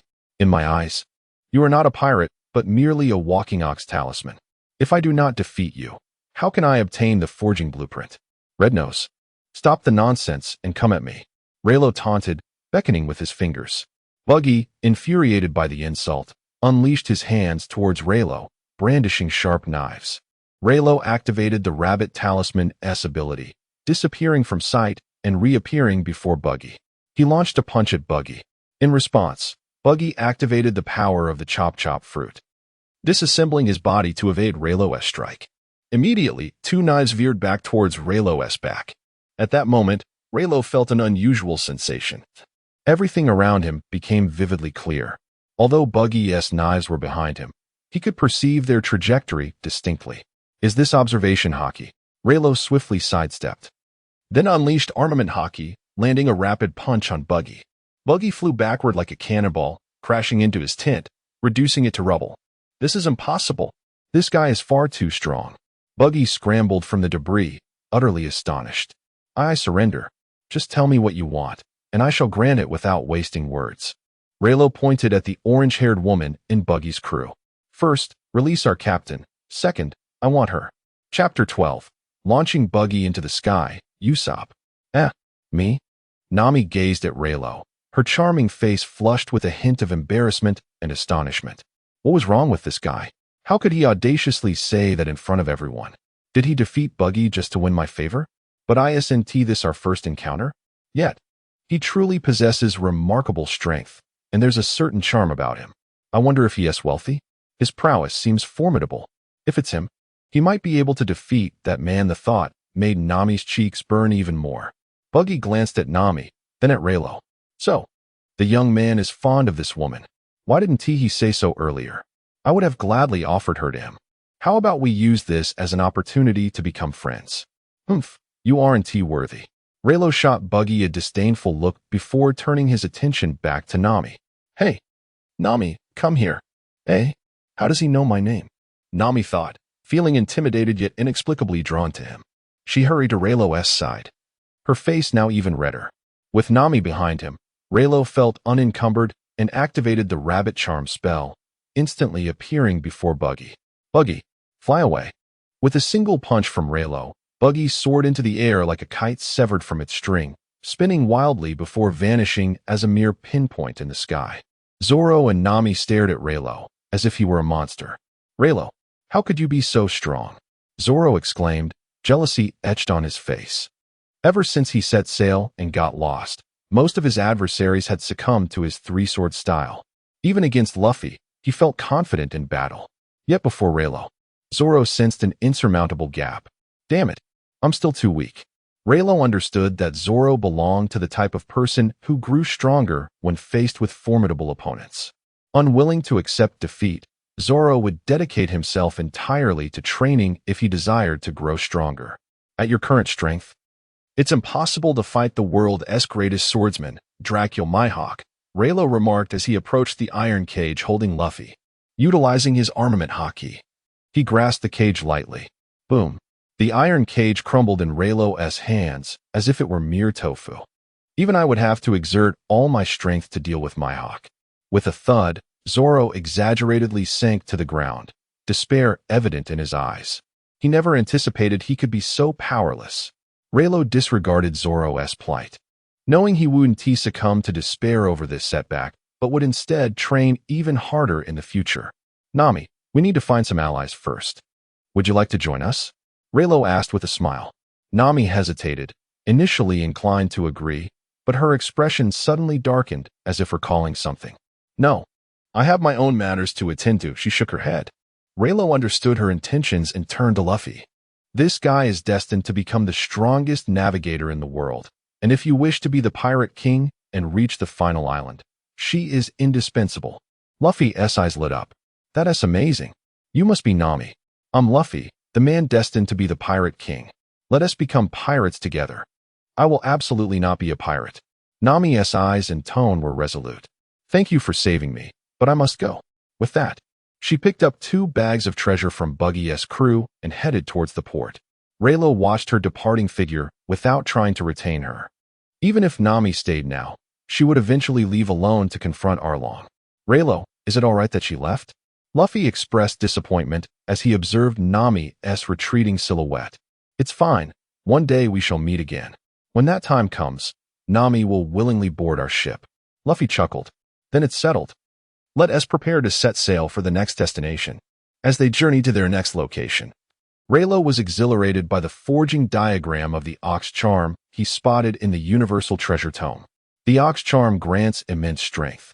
If combined with the Rabbit Charm, the speed enhancement would elevate his power to a new level. All he needed was the forging diagram to create the Ox Charm. Even when facing more formidable foes, he would be able to contend with them. Opening his attribute interface, Rayleigh silently mused. Host, Rox D. Rayleigh, affiliation, pirate, talent, none items, none abilities, none stamina. LV5, 34720, martial arts. LV4, 16540, swordsmanship. LV4, 18540, conqueror's haki. LV5, 6720, satisfied with his attributes. Rayleigh nodded. Though 300 experience points weren't substantial, they had elevated his martial arts, swordsmanship, and even his haki by 1 level. Now, Rayleigh could hardly contain his anticipation to encounter the next adversary of the Straw Hat crew, the Black Cat Pirates. Syrup Village. There was only one path leading from the port to the village. As Luffy and the others disembarked, they encountered the Usopp Pirates. You lot, if you wish to invade this village, you must first ask for my permission. A long-nosed fellow stood proudly on a slope, glaring at them. We Usopp Pirates boast 8 million members. If you're wise, you'll leave promptly. Rayleigh, recognizing that familiar voice, turned to see Usopp. What? 8 million? Luffy exclaimed, astonished by the staggering number. Such a large crew could dominate the East Blue. Zoro sighed in exasperation. Luffy, what are you thinking? This guy is clearly boasting. Rayleigh could see that beads of sweat were already forming on Usopp's forehead. Hey, we're genuine pirates. If you truly have 8 million members, bring them all out. A Usopp hadn't anticipated such a retort, and his bravado diminished significantly. You're certain? That's 8 million. He stammered. Even if you're strong, you can't defeat 8 million. I advise you to leave before I get angry. At that moment, Rayleigh quietly unleashed his Conqueror's Haki. What if we don't leave? The Conqueror's Haki spread like a sharp blade, enveloping the surroundings. Usopp immediately felt a chill run down his spine, an overwhelming urge to kneel. How impressive! Is this what true pirates are like? Chapter 13. Conspiracy, Ingenious Clow. It was terrifying. Usopp was so frightened that he nearly wet his pants. He never expected such malevolent pirates to exist in the East Sea. Please don't kill me. I was just boasting. Spare me. Usopp cried out, kneeling in supplication. At that moment, Luffy seemed to recognize Usopp. Hey, are you Usopp? You're Yasopp's son, right? He often speaks of you. Upon hearing this, Usopp momentarily appeared dazed, then turned to Luffy, his expression filled with excitement. How do you know him? Where is he? System, congratulations to the host for triggering a new mission. Invite Usopp aboard the ship, and upon success, gain 500 points of experience across all attributes. Upon seeing the new system task, Rayleigh was quite pleased. There was no need for further decision-making. How wonderful! With that thought, Rayleigh turned his attention back to Usopp. In an instant, Usopp, who had just begun conversing with Luffy, stiffened once more, his face contorted in horror. The powerful aura that Rayleigh inadvertently emitted made him tremble uncontrollably. Of course, he was unaware that this aura stemmed from Haki, a concept not yet prevalent in the East Sea. It was understandable that Usopp did not know, although Rayleigh did not wish to linger. The thought of another individual requiring resolution crossed his mind. He believed that once that person was dealt with, he would undoubtedly reap significant rewards. With this in mind, Rayleigh wasted no more time and approached Usopp directly. Please, don't come any closer, Usopp exclaimed, flailing his arms and collapsing backward in panic. Hey, Usopp, don't be so frightened. Rayleigh isn't that terrifying. Luffy laughed, but Usopp disregarded this, still haunted by the imposing presence Rayleigh had exuded moments earlier. He was petrified of Rayleigh to his very core. Just then, Rayleigh extended his right hand toward Usopp. Usopp, still trembling with trepidation, remained frozen. However, under Rayleigh's persistent encouragement, Usopp finally placed his hand in Rayleigh's. Let us be friends, Usopp, Rayleigh said, exerting a firm grip and effortlessly lifting Usopp to his feet. Seeing this, Zoro displayed a look of surprise, as if he had come to a realization. Then he chuckled. I never expected you to have this side to you. Unfazed by Zoro's unabashed mockery, Rayleigh observed the warm atmosphere that enveloped them, which instantly put Usopp at ease. Soon after, he led Rayleigh and the others to his abode. After a simple meal, Rayleigh noticed Usopp's melancholic expression and inquired, Usopp, you seem troubled. Upon hearing this, Usopp hurriedly masked his feelings. Oh, no. Right. I have some matters to attend to. Excuse me. With that, Usopp turned and fled without looking back. Rayleigh sighed, rising to his feet. He knew Usopp was likely off to find Kaya. If he was not mistaken, Kaya must be in great danger. After all, Clow, the captain of the Rock's pirates, seemed to have his eyes set on her fortune. Since he was here and wished to recruit Usopp, this issue could not be overlooked. As the saying goes, if you were to send a Buddha, send him all the way. With this thought, Rayleigh strode out the door, while Zoro and Luffy exchanged knowing smiles. They understood their resourceful craftsman too well. Before long, the two followed suit. After trailing Usopp, they discovered he was indeed heading to find Kaya. Usopp climbed to the treetops and knocked on Kaya's window. Initially frail and bedridden, Kaya's face lit up with joy upon hearing the sound, and she promptly rose to open the window. As Kaya revealed herself, Rayleigh couldn't help but raise an eyebrow, taken aback by the sight of the golden-haired, delicate-skinned heiress. It became clear why Usopp felt compelled to protect her. Her sickly beauty indeed stirred an instinctive urge to safeguard her. Usopp, what brings you here? Didn't we agree on tomorrow? Kaya urged. You must leave. If the butler sees you, he will be angry. Hearing this, Usopp's eyes clouded with concern. He wished to voice his thoughts, yet found it difficult to articulate his fears. Finally, gathering his courage, Usopp said, Kaya, you absolutely cannot trust that butler. In truth. Before he could finish, Clow, dressed in a sleek black suit, emerged slowly. With slick-back hair and glasses, Klau's powerful presence startled Usopp, causing the words that had nearly escaped his throat to vanish. "Miss Kaya, have I not warned you against associating with this fellow? He is a notorious con artist." At this, Usopp and Appo's gaze narrowed. After such a setup, anything he said would likely fall on deaf ears. Nevertheless, he had indeed overheard Klau and Appo's sinister intentions regarding Kaya and Appo's inheritance and the potential for an attack on the village by his former pirate crew. The gravity of the situation weighed heavily on him, and he could not hide the truth. Despite Klau's intimidating presence, Usopp pressed on. "Listen to me. This man intends to annihilate the entire village and seize all your wealth. Kaya, we must flee at once, or it will be too late." He grasped her hand, urging her to leave, but Kaya and Appo's eyes widened in shock. "Let go of me." She slapped Usopp and Appo's hand away, unable to fathom that Klau could be a villain. "Stop lying. The butler has been my only companion for years. How could he covet our family and Appo's fortune? If he were to do so, would I still be safe?" Kaya's words left Usopp speechless. However, Rayleigh, unable to endure the scene any longer, interjected, "Then let me prove that Usopp speaks the truth." In a few swift strides, he was at Usopp's side. "Rayleigh," Usopp gasped, astonished to find him there. "Usopp, you're facing troubles yet fail to confide in me. You do not regard me as a friend." With that, Rayleigh radiated an aura of haki. "Who are you, boy?" Klau and Appo's expression shifted to one of terror, prompting him to step back. In that moment, Rayleigh clenched his fists, a wicked smile spreading across his face as he coldly regarded Klau. "I am merely someone who cannot abide deceit. If my memory serves me right, your nickname is indeed 100 Schemes, is it not?" I am determined to prove the veracity of Usopp's words. By the way, should you choose not to evade my next move, it may very well lead to your demise. As the words left my lips, Rayleigh executed a powerful leap, propelling himself to the treetops and directly confronting Kuro. With his right hand enveloped in a formidable aura, Rayleigh clenched his fist and unleashed a fierce strike towards Kuro. In that instant, Kuro's expression transformed into one of sheer terror.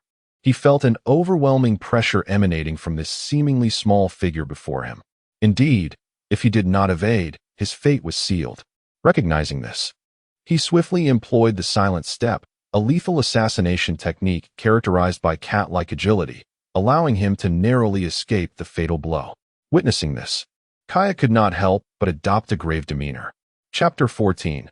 The Agreement to Board the Ship, the Arrival of the Black Cat. Logically speaking, it was improbable for the butler to possess such formidable capabilities. After all, he had been taken in by her father only when he was on the brink of starvation at their doorstep. Until now, he had shown no signs of substantial strength. Could it be that what Usopp had just said was indeed true? The butler, whom she had always relied upon, was actually plotting to kill her and covet their family's fortune. In a fit of anger, Kaya fainted.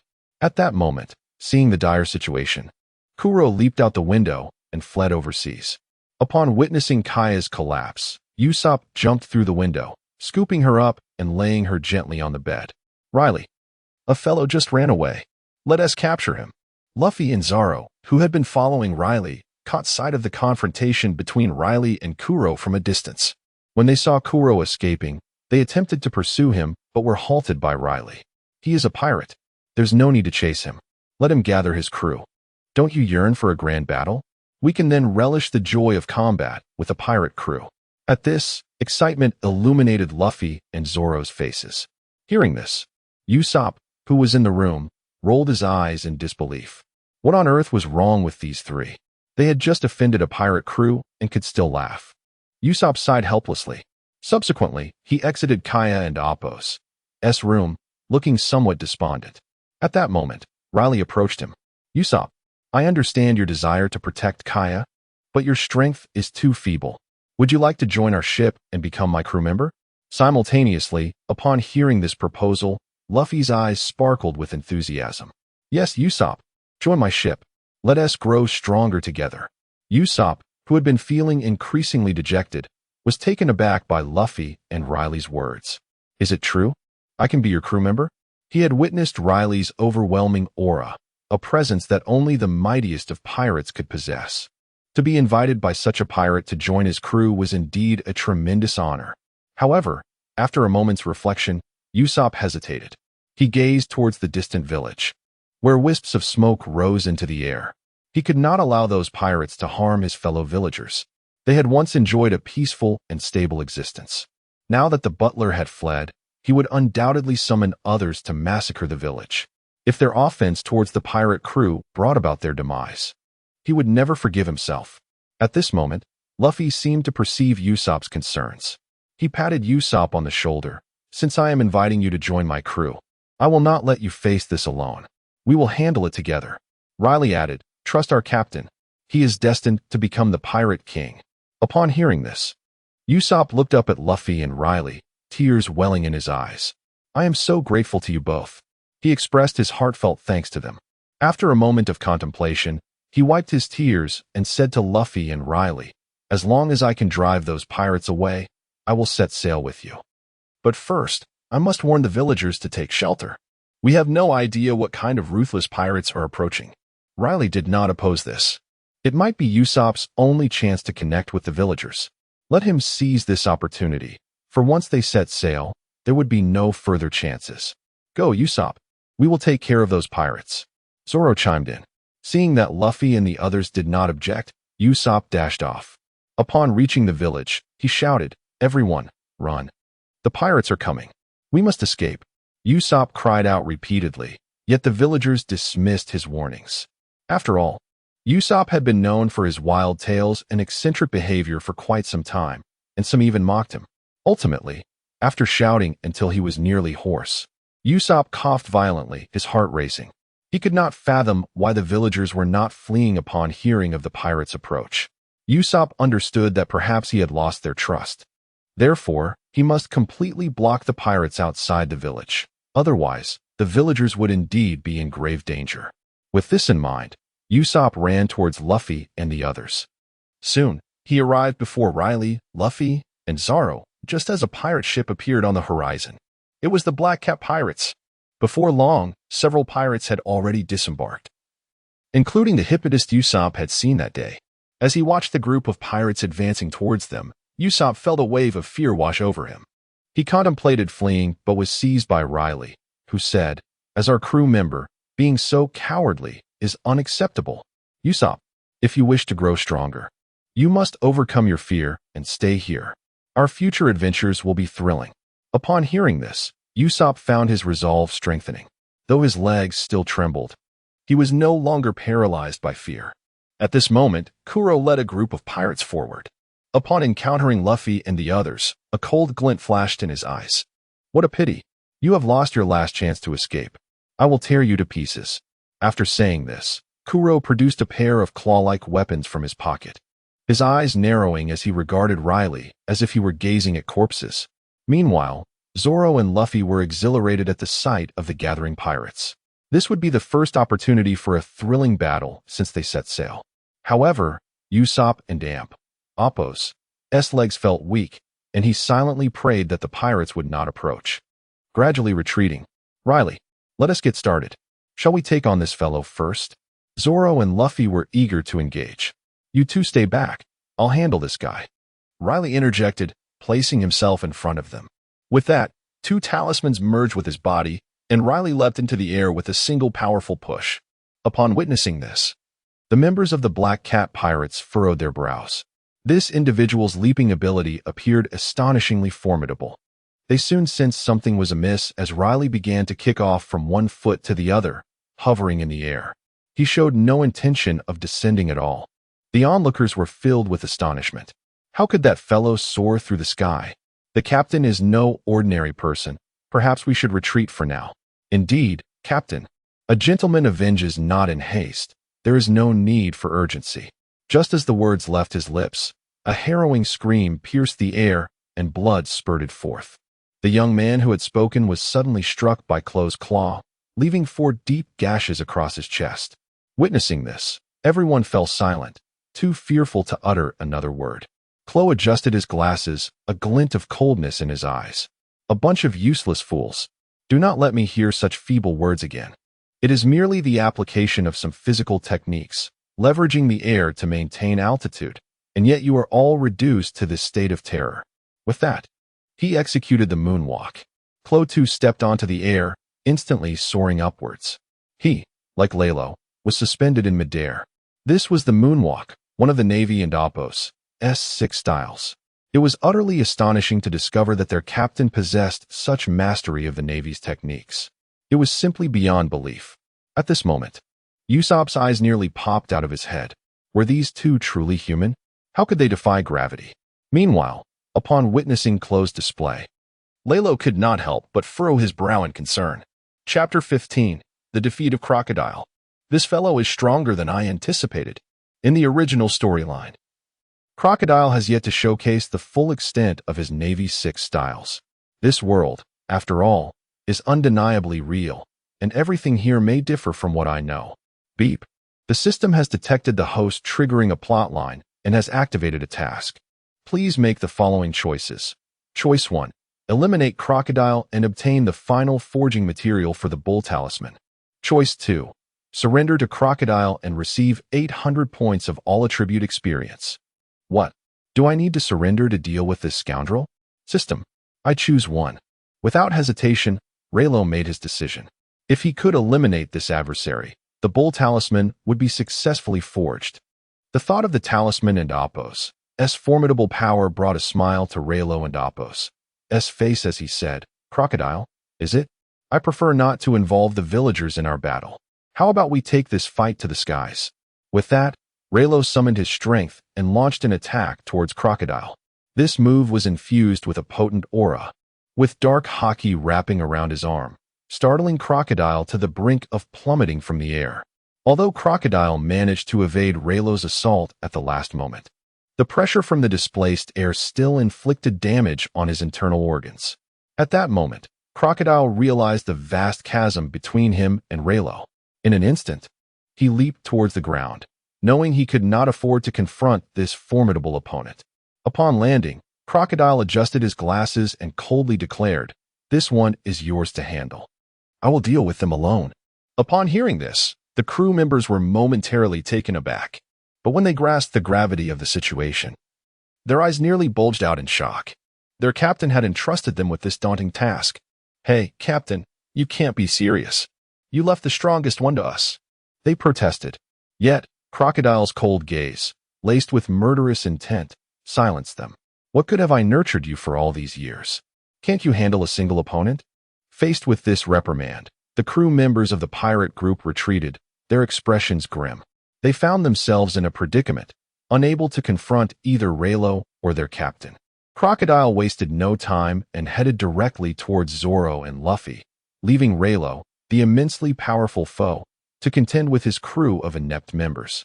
Meanwhile, Rayleigh floated in the air, a mocking expression gracing his features as he radiated an aura of dominance. Yet, it was not the kind of haki that would render them unconscious. Nevertheless, the crew still felt a sense of suffocation and dared not retaliate against Rayleigh, praying he would spare them. At that moment, Crocodile had reached Zoro and Luffy. Zoro had already unsheathed his sword, sensing that this adversary was indeed extraordinary. Luffy, utilizing his gum-gum fruit powers, threw a punch, only to have it effortlessly dodged by Crocodile. With a swift motion, Crocodile appeared before Luffy, his claw-like weapon slashing through Luffy's red attire, leaving 3 deep gashes.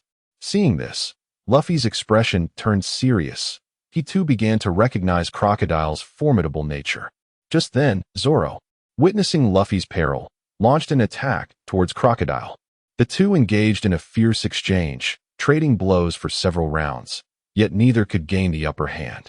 Finding an opening, Luffy seized Zoro's head and propelled himself towards Crocodile, landing a punch on his chest. However, this strike inflicted minimal damage on Crocodile and instead knocked Luffy's hat off his head. Zoro, realizing that his quarry had been snatched away, seethed with anger. He swore that one day, he would make Luffy pay for this transgression. With that, the two of them launched simultaneous attacks against Crocodile. Yet Crocodile, utilizing his elusive silent steps, effortlessly evaded their strikes and countered with precision. Observing their struggle from above, Rayleigh couldn't help but acknowledge Crocodile's strength. It seemed he might indeed need to intervene. With this thought in mind, Rayleigh flew towards Zoro. Noticing this, Crocodile shouted furiously at his crew, "What are you doing? Stop him at once. Otherwise, none of you will survive." Upon hearing this, the crew's expressions turned grave. Zoro promptly cast a hypnosis spell on Rayleigh. Yet, as Rayleigh beheld the hypnotic watch, dizziness overcame him. He shook his head vigorously, unleashing his conqueror's haki. Instantly, an overwhelming aura surged from Rayleigh, incapacitating all the crew members. Seeing his crew fall, Crocodile's eyes widened in horror. Are you using the legendary Conqueror's Haki? How is this possible?" he gasped. Conqueror's Haki was a rare and powerful ability on the seas, possessed only by the mightiest of warriors. How could such a person appear in the East Blue? Seizing the moment of Crocodile's distraction, Luffy struck a punch to Crocodile's face, sending him flying. Yet, Crocodile quickly regained his footing. Just as Zoro was about to charge in, Rayleigh descended from the air, using Zoro's sword as leverage to propel himself towards Crocodile. Zoro seethed with fury. "These two scoundrels. One day, I will make them pay," he vowed. As Rayleigh hurtled towards him, Crocodile attempted to flee, but it was too late. Rayleigh summoned his strength, his haki enveloping his fist as he delivered a powerful blow to Crocodile's chest. The impact sent Crocodile tumbling back, blood spilling from his mouth, illustrating the sheer force of Rayleigh's strike. At that moment, some of Crocodile's crew members began to regain consciousness from the effects of the Conqueror's haki. However, upon witnessing their captain and Appo's injury, they feigned being incapacitated, too frightened to rise. Rayleigh ignored them and made his way towards the sea, fully aware that Crocodile would not succumb so easily. Indeed, as Rayleigh reached the shore, Crocodile, who had been lurking beneath the water, emerged with his claw poised to strike. Rayleigh, unwilling to finish Crocodile off just yet, used his armed haki to block the assault. He then retaliated with a punch to Crocodile's abdomen, followed by a series of 3 blows to his face, rendering him a shadow of his former self. Crocodile was no ordinary foe. During his years as a pirate, he had committed numerous heinous acts, leaving a trail of devastation in his wake. Thus, Rayleigh controlled his strength, ensuring Crocodile was not killed in a single blow. At this moment, Crocodile was utterly defenseless, his eyes filled with terror as he struggled to rise. The result was that Rayleigh delivered a powerful kick, sending Clow crashing into the sea. When he finally emerged from the depths, Rayleigh struck again. After several rounds of this relentless exchange, Clow could no longer endure the onslaught. He collapsed beside Rayleigh, his forehead striking the ground, and succumbed to unconsciousness. Witnessing this, the crew of the Black Cat pirates trembled in fear. How could such a formidable creature exist in the East Sea? Even Clow, a notorious strategist, was unable to withstand him. A group of inept pirates feigned death in the face of Rayleigh and Appo's wrath.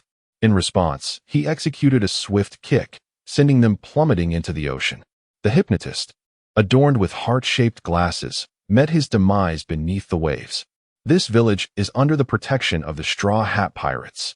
Should you dare to cause trouble again, you will meet the same fate as this wretch. With that declaration, Rayleigh turned to the unconscious Clow, and with a fierce gaze, unleashed a beam of laser.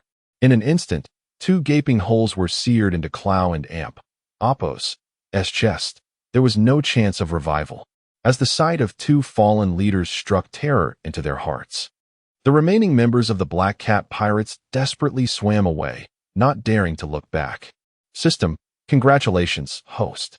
You have successfully slain the captain of the Black Cat pirates and obtained the final forging material for the Ox Talisman. Upon hearing this, Rayleigh was filled with immense joy. The materials for the Ox Talisman had been gathered. What splendid news! Meanwhile, Usopp, though not heavily engaged in the battle, sat on the ground, drenched in sweat, appearing utterly exhausted. Chapter 16. The upgraded Mary sets sail. What a close call. I thought I was done for. Now, Usopp and Appo's legs are still trembling. Upon hearing this, both Zoro and Rayleigh exchanged helpless glances. It seemed as if he had merely witnessed a battle, having done nothing yet feeling utterly exhausted. Soon, Usopp and Appo's breath steadied as he resolutely gazed at the sky. May it be that no pirate crew dares to invade this village again. He hesitated, contemplating whether to embark on the sea journey with Rayleigh and the others. If he chose to set sail, no one would remain to protect the village. Yet, if he stayed, he felt he could never repay this debt of gratitude. Rayleigh paid no mind to their emotional turmoil. Having acquired the forging materials, it was time to begin the crafting process. He was finally on the verge of obtaining his desired artifact.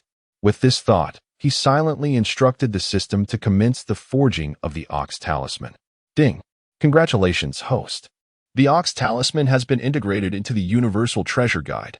The host may extract and utilize it at will. Rayleigh opened the Universal Treasure Guide, and indeed, the design of the Ox Talisman had materialized into a tangible form. A faint smile graced Rayleigh and Apo's lips. The Ox Talisman, among the 12 talismans, is the sole one that enhances physical strength. The ox symbolizes power, granting the bearer immense brute force and significantly augmenting their physical stamina. Not only does it bolster overall strength, but it also promotes muscular development. If a robust individual wields it, their strength is further amplified. With the Ox Talisman, Rayleigh could gain boundless power, significantly impacting his future prowess. After examining the Ox Talisman, Rayleigh turned towards Usopp. Having successfully invited Usopp aboard, it was time for them to prepare for departure. At that moment, Usopp, exhausted and nearly depleted, spotted Rayleigh approaching and hastily sprang to his feet. Though he had not fought directly, he had witnessed Rayleigh single-handedly defeat the 2 captains of the Black Cat Pirates. "Thank you, Rayleigh." Usopp respectfully bowed to him. Observing this, Rayleigh couldn't help but feel a wave of embarrassment. There was no need for such grand gestures. He patted Usopp on the shoulder and said, "The greatest threat to your village has been resolved. You can now set sail with us, correct?" Upon hearing this, Usopp and Apo's eyes welled with tears, and after a prolonged moment, he replied, "Of course, I would love to." This declaration brought smiles to everyone in Apo's faces. They held a deep admiration for Usopp and Apo's loyalty and sense of honor. Soon, they followed Usopp back home, where they stayed for a while. During this time, Rayleigh and the others assisted Usopp in tending to Kaya's ailments.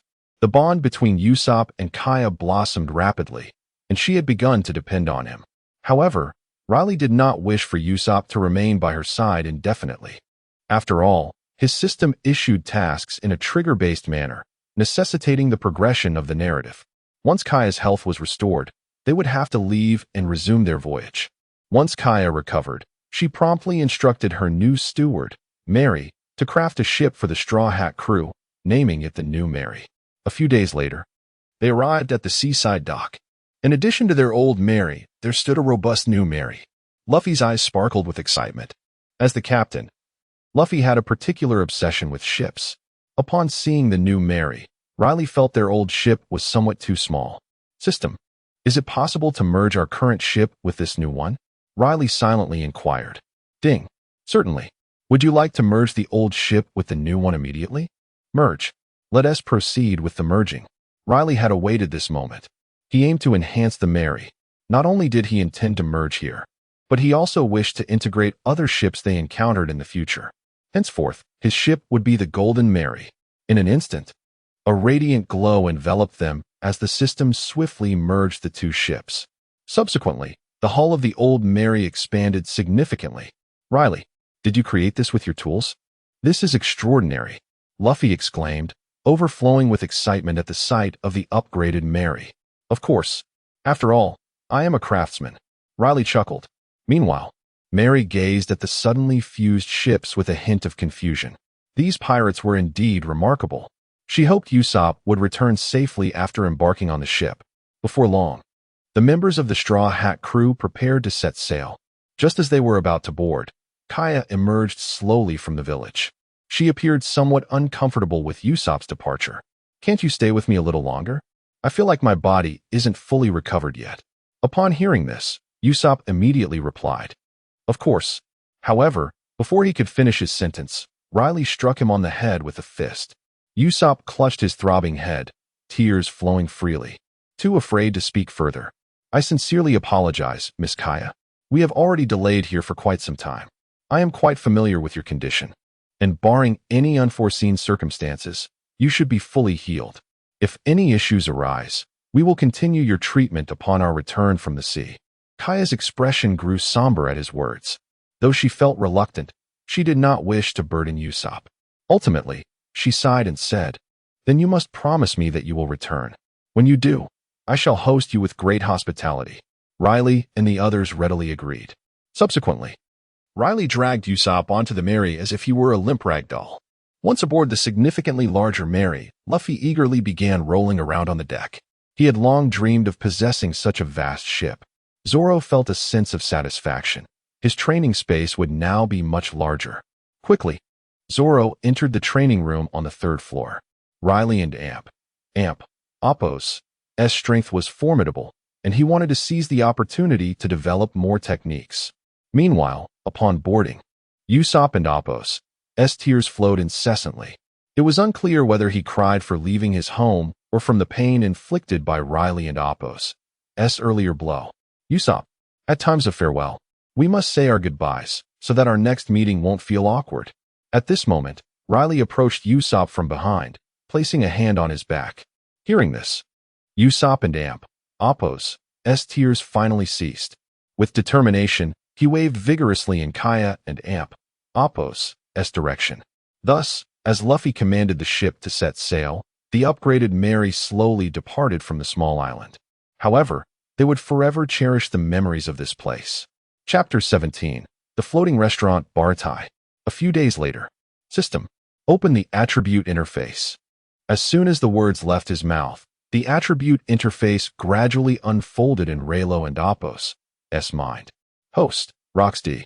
Rayleigh. Affiliation. Pirate. Talent. None items. Cow Talisman. Ability. None stamina. LV6. 12900. Martial Arts. LV5. 14720. Swordsmanship. LV5. 14720. Conqueror and Appo's Hockey. LV5. 56720. Gazing at the system interface, Rayleigh felt a deep sense of satisfaction. A total of 500 experience points had been credited to all attributes. His strength had increased yet again. Rayleigh, Zoro, Usopp, look over there, Luffy exclaimed. Immediately, Rayleigh and the others turned their attention to the distance, only to discover a magnificent ship looming not far away. This colossal vessel loomed majestically over the sea's surface. Rayleigh nodded. If he was not mistaken, this must be the floating restaurant, Baratai, where Sanji resided. Perfect. They were in dire need of a cook. If they could invite Sanji aboard, they would be treated to delectable meals every day. As the aroma of food wafted down from the ship, both Zoro and Luffy and Appo's mouths watered. It and Appo's been ages since I and Appo's had a proper meal. This time, I am determined to devour all the food I have missed out on these past few days. Upon hearing this, Zoro couldn't help but scoff. Luffy, when have you ever missed a meal? If you ask me, we should stock up on some alcohol. It would be quite distressing if we were to run out of liquor during our journey. Listening to their banter, Rayleigh sighed. Such floating restaurants were rare indeed. Zoro, puzzled by Rayleigh and Appo's words, looked in his direction. At that moment, Rayleigh proudly declared, "Why, Don and Appo's, we find a chef here to join us. This way, we will have an endless supply of culinary delights." Hearing this, Zoro chuckled, while Luffy's eyes sparkled with admiration for Rayleigh's cleverness. How could I not think of that? Just find a chef. Rayleigh, you're brilliant. The others agreed that finding a chef here would spare them from enduring tasteless meals in the future. As they contemplated, Luffy suddenly elongated his arms, grasped the railing of the floating restaurant, and with a swift movement, vaulted onto the ship and Appo's sail. In an instant, he crashed down onto the roof, creating a sizable hole. Witnessing this, Rayleigh and Zoro exchanged exasperated glances. It seemed they had to act now. With that thought, Rayleigh propelled himself through the air towards the floating restaurant, followed closely by Zoro. Meanwhile, Usopp remained aboard the Mary, oblivious to the gravity of the situation. However, upon realizing he was left alone, a look of terror crossed his face. If a ruthless pirate were to show up now, I would be doomed. Why is this happening? Take me with you, please. Usopp cried out in despair. On the other side, upon reaching Baratai, Rayleigh and Zoro heard Luffy and Appo's cries of distress, along with the sounds of reprimand and his desperate pleas for mercy. They sighed. It seemed they could not rely on Luffy. Exchanging glances, they decided to split up. Rayleigh and Appo's objective was clear: to find Sanji and persuade him to join their crew as their cook. Zoro and Appo's route, however, was less defined as he wandered aimlessly, unable to find the right path. Rayleigh paid him no mind and headed towards the kitchen, determined to locate Sanji. Everything else was secondary. As long as he could bring Sanji aboard, he would be satisfied. System: congratulations, host. You have triggered a new quest. Invite Sanji aboard the ship. Successful completion will yield 800 experience points and several forging materials. Upon hearing the system and Appo's notification, Rayleigh was filled with joy. His invitation to Sanji stemmed from a respect for the original narrative, as well as an appreciation for Sanji and Appo's character. He had not expected the system to present him with such a quest.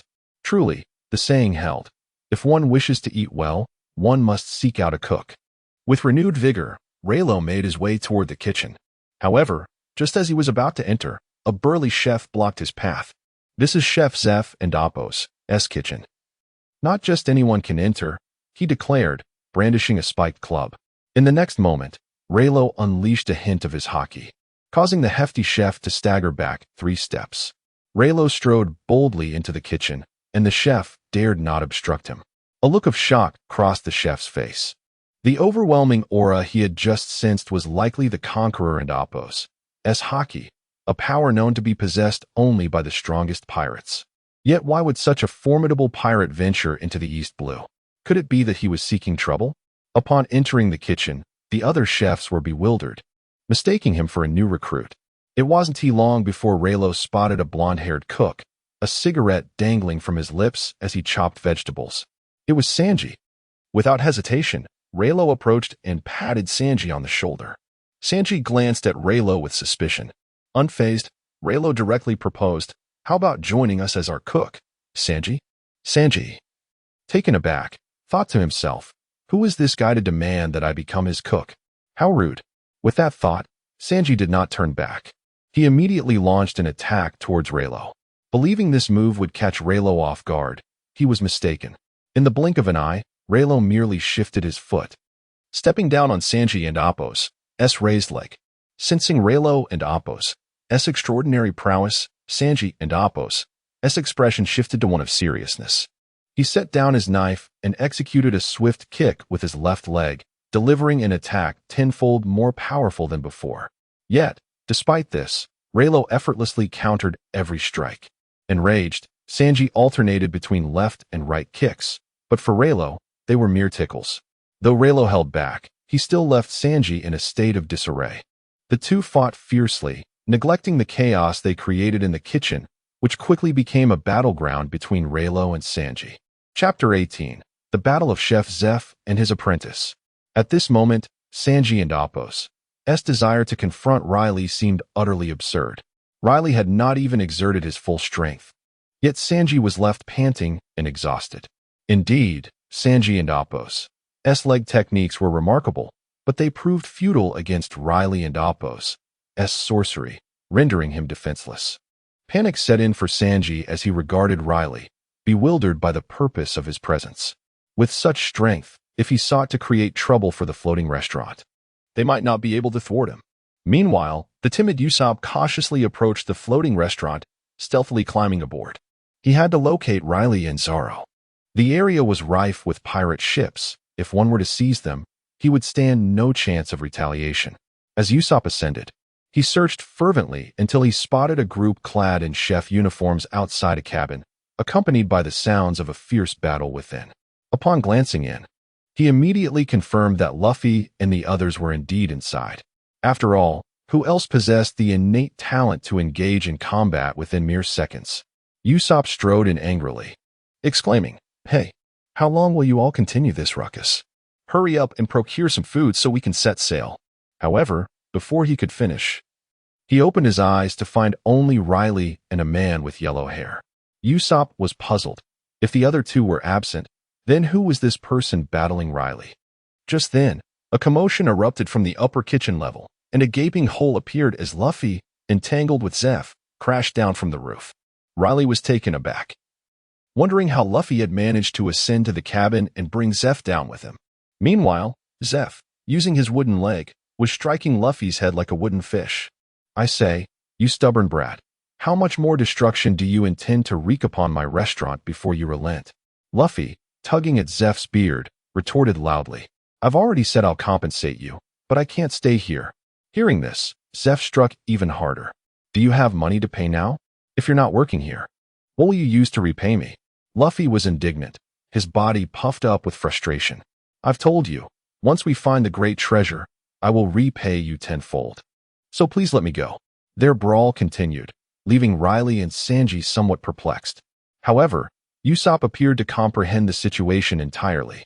He had anticipated this outcome, as it was the only reasonable explanation. After spending several days together, he had come to deeply understand the unreliability of the Straw Hat crew. At this juncture, Rayleigh decided he could no longer bear to witness their childish antics continuing. It was imperative to advance the main storyline swiftly. Suddenly, a powerful aura emanated from Rayleigh, though it wasn't the full extent of his conqueror's haki. Nevertheless, it caused Zeph, an old pirate accustomed to the new world, to feel a sense of trepidation. Zeph immediately separated himself from Luffy, his expression grave as he regarded Rayleigh. This man possessed a formidable aura that could rival that of the kings of the sea, the conqueror's haki. Zeph harbored doubts about Rayleigh's identity, yet he was certain that Rayleigh was indeed a formidable pirate from the New World. What could such a pirate possibly want at their floating restaurant? Regardless, he knew he must extend a warm welcome to someone of Rayleigh's caliber. Otherwise, a moment of displeasure from him could spell doom for their establishment. Having once roamed the New World himself, Zeph had witnessed many things, and he understood that someone with Rayleigh's strength was beyond his own capabilities. As Zeph contemplated inquiring about the situation, Rayleigh approached him and stated, "I wish to invite your prized apprentice to join our pirate crew as a chef. I would like to know if you, his master, consent to this." Upon hearing this, Zeph was overcome with joy. He turned to Sanji, patting him on the shoulder. "Sanji, you've truly made it. Such a powerful pirate wishes to invite you to join his crew. I am immensely proud of you." Sanji's eyes widened in disbelief. He had expected Zeph to scold him, yet instead, Zeph was approving. This was unlike his usual stubborn mentor. However, Sanji could not abandon the floating restaurant. After all, his dreams remained unfulfilled here. "Hey, stop this. I will not leave the floating restaurant, for there are still dreams I must realize." Before Sanji could finish his statement, Zeph struck him on the forehead with his broken leg. "Are you willing to give up your small dream for the sake of a much grander one? Only by following such a powerful pirate crew can you hope to reach that ultimate sea." Sanji hesitated, but upon seeing the elderly Zeph, he shook his head. "Regardless, I will not set sail. You should forget that idea, old man." This declaration incited Zeph's fury, and he swiftly kicked towards Sanji with his remaining leg. Sanji retaliated without hesitation, delivering a kick in response. The clash of their legs generated a shockwave that rippled outward. Rayleigh furrowed his brow at this spectacle. Though Zeph had a broken leg, his strength remained formidable. Had Zeph's leg been intact, he might have posed a genuine challenge. Alas, the hero had aged and could never return to his former glory. As he pondered, Zeph attacked with his other broken leg, and Sanji reciprocated. The two engaged in a fierce battle in the kitchen. While Zeph appeared to be at a disadvantage, his extensive experience allowed him to seek opportunities for counterattacks. "You stubborn brat, why do you refuse to heed the wisdom of the elderly?" Zeph exclaimed as he executed a swift kick that caught Sanji off guard. Meanwhile, Sanji was also in pursuit of Zeph's vulnerabilities. "You obstinate old man, are you incapable of accepting another's perspective? I've already stated that I do not wish to leave just yet." Before long, their skirmish escalated from leg strikes to full-body combat, culminating in a wrestling match. It is a rare opportunity to encounter such a formidable pirate crew. I cannot trust you to be handed over to another pirate crew. Despite being touched by Zeph's words, Sanji and Appo's stubbornness remained unyielding. Chapter 19. Refusal to board, akin the ghost. There are plenty of pirate crews out there, And even if I am not accepted by a formidable one in the end, I can always form my own crew. In any case, I do not wish to leave this place." As the two continued their heated debate, Rayleigh unleashed a powerful wave of Conqueror's haki, which rapidly enveloped the entire ocean restaurant. Sanji and Zeph were taken aback, their expressions betraying their shock. This was the first time Rayleigh had held back, so Sanji had not sensed it previously. However, this time, he felt it, and his face went pale. Rayleigh was the strongest pirate he had ever encountered, without exception. It was no wonder Zeph insisted on him leaving with Rayleigh. He must have recognized Rayleigh and Appo's strength long ago. Nevertheless, Sanji remained resolute. Rayleigh realized that prolonging this argument was futile. Thus, he stepped forward to mediate, stating, "Let us not quarrel any longer. Since Sanji disagrees for now, we shall not force him. Let us fill our stomachs first." As he spoke, Rayleigh rubbed his own ravenous belly. The mention of food ignited a spark in Luffy's eyes. Observing this interaction, Zeph felt a sense of relief. As long as he was assured that Rayleigh bore no ill intentions, that was sufficient. With this thought in mind, Zeph hurriedly prepared a large pot of meat-filled dumplings.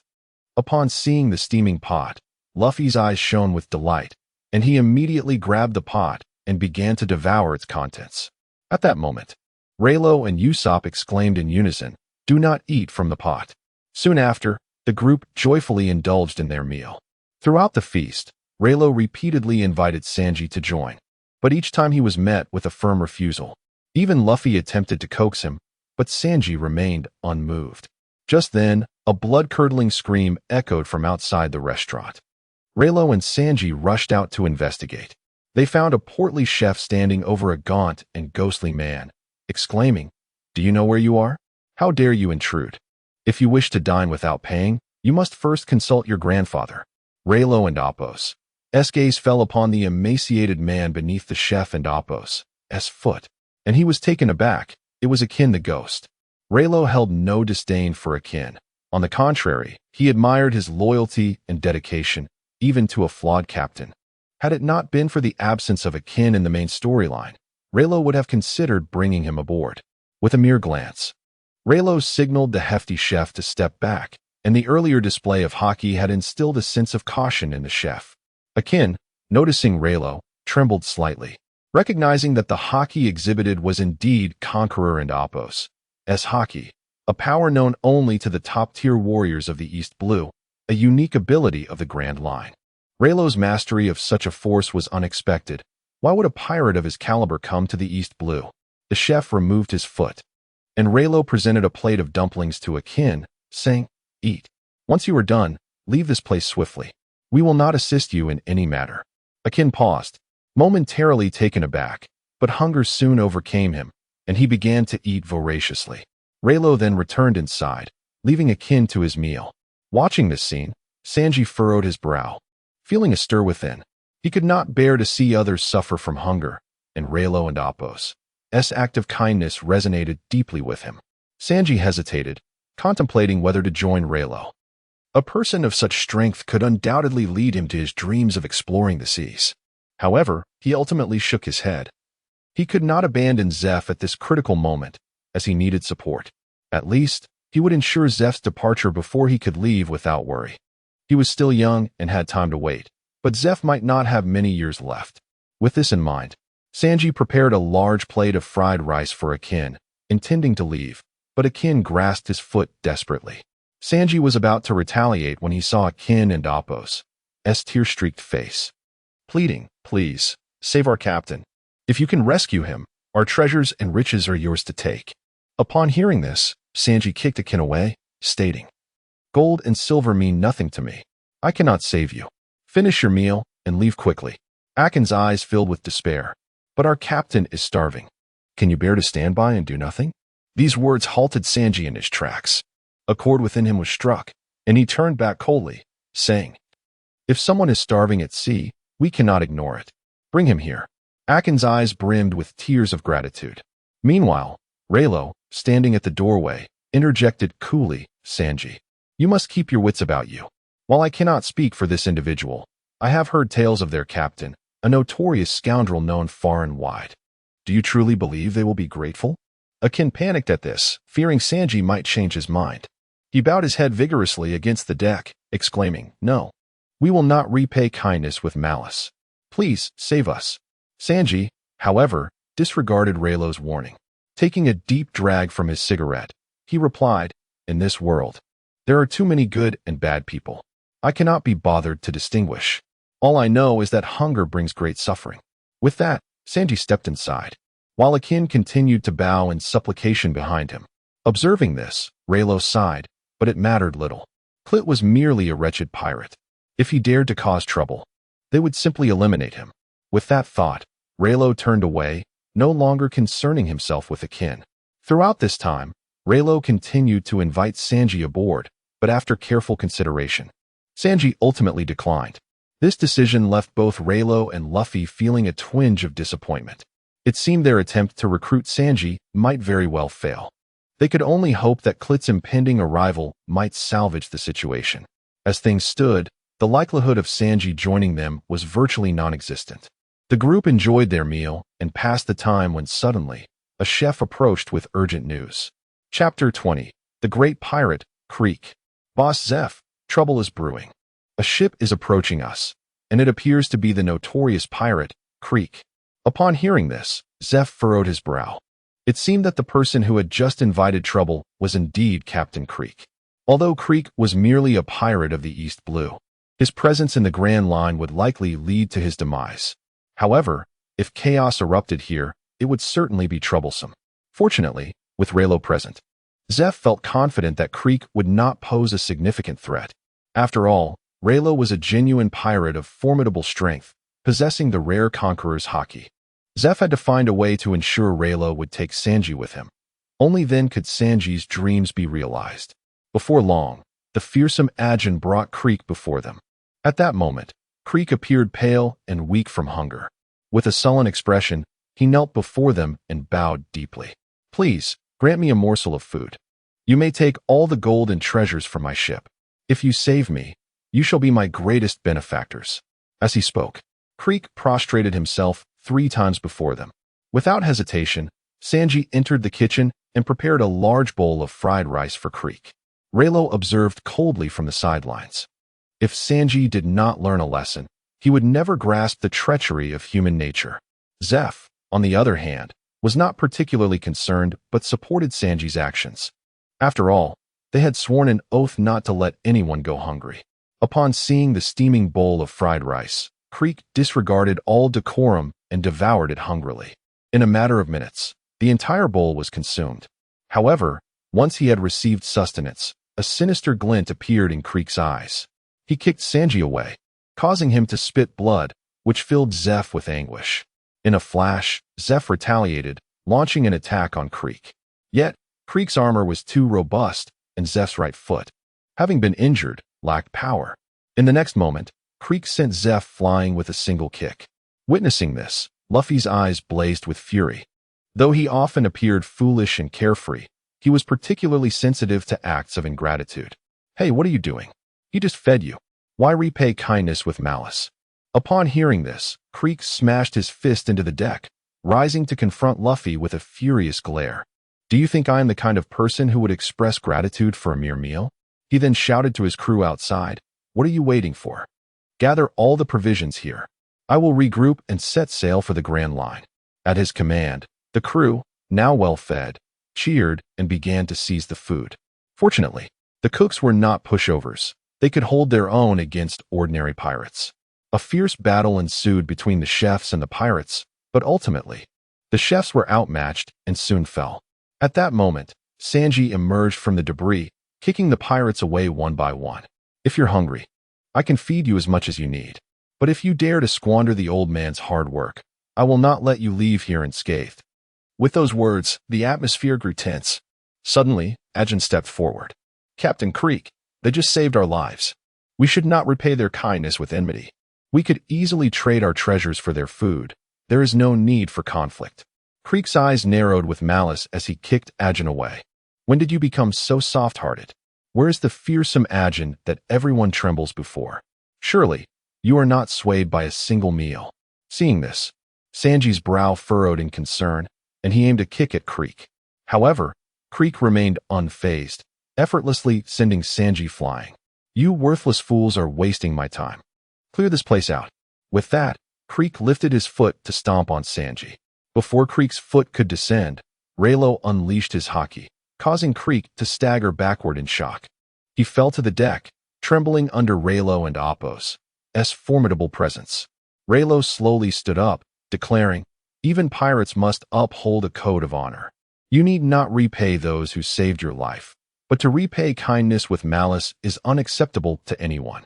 Creek frowned, a look of disdain crossing his face. "And who are you to lecture me?" He swung a punch at Rayleigh, but upon impact, it felt as though he had struck steel, causing his arm to twist painfully. Clutching his injured arm, Creek retreated, bewildered by Rayleigh and Appo's unexpected strength. At that moment, Luffy and Appo's arm stretched forward, delivering a powerful punch to Creek and Appo's chest. The blow was far stronger than Creek had anticipated. Coupled with the previous assault from Rayleigh, Creek was propelled backward. Seeing this, Rayleigh understood that his intervention was unnecessary and stepped back. Creek, clutching his stomach, struggled to rise, his gaze filled with malevolence as he glared at Luffy. Luffy, now consumed by rage, wasted no time and unleashed a flurry of punches. Creek braced himself, allowing the blows to land. Although they inflicted some damage, Creek absorbed them with a defiant laugh. "A filthy monkey thinks he can defeat me? How absurd." With that, Creek brandished his trident and charged at Luffy. The tension in the air thickened as everyone held their breath. Just as the trident was about to pierce Luffy, Rayleigh swiftly intervened, piercing Creek and Appo's chest with a single finger. Creek was sent flying backward, and in the following instant, Luffy extended his arm and struck Creek, sending him crashing into the sea. The sequence of events unfolded seamlessly, leaving Ajin and the crew of Creek and Appo's ship in stunned disbelief. Chapter 21. The Mouse Charm Hawkeye. In the East Sea, how could such formidable beings exist? The armor worn by their leader should be impenetrable, yet that individual effortlessly pierced through it with a mere finger. And then there was that peculiar fellow who could extend his arms. Could they truly be the legendary users of the devil fruit? Why would such powerful beings appear in this insignificant East Sea? It is utterly unreasonable. The crew of the Clique pirates descended to retrieve their captain, while the ghostly figure of Akin remained bewildered on the deck. Rayleigh cast a cold glance at Akin and slowly spoke. "What? Are you not leaving? Do you wish for us to send you to the sea as well?" Upon hearing this, Akin gritted his teeth and reluctantly plunged into the water to salvage Clique. After all, they were in the wrong, and the retaliation from the other party was understandable. Witnessing this, Sanji felt a stirring in his heart. These two individuals were willing to confront a notorious pirate like Clique merely to protect the floating restaurant. Sanji was shaken. He hesitated, contemplating whether to join Rayleigh on the ship. Ding. Congratulations, host. You have completed the hidden task of assisting Luffy in defeating Clique, earning a number of forging materials, and can draw an item design once. Ding. Would you like to draw immediately? Without hesitation, Rayleigh replied, "I'll do it now." Ding. Congratulations, host. You have successfully drawn the design of the mouse charm. Would you like to forge it immediately? Rayleigh chose to forge without a moment's pause. Soon, a scene of simulating the crafting of the mouse charm unfolded in his mind. However, this time it was different from the previous successful attempts. The first forging of the mouse charm unexpectedly failed. Subsequently, a significant amount of forging materials mysteriously vanished from the system space. The mouse charm automatically initiated a second forging. This time, however, the crafting succeeded. At the moment he obtained the mouse charm, Rayleigh felt an overwhelming surge of excitement. This was the mouse charm, imbued with the power of life, capable of bestowing life upon inanimate objects. Immediately, Rayleigh excitedly tucked the mouse charm away. When he turned around, he was met with Chef Zeph's astonished gaze. Rayleigh then glanced at Zeph's amputated leg, and an idea struck him. The mouse charm could grant the power of life and transform stillness into motion. If he could bestow this life force upon Zeph's prosthetic leg, wouldn't he that effectively restore his leg?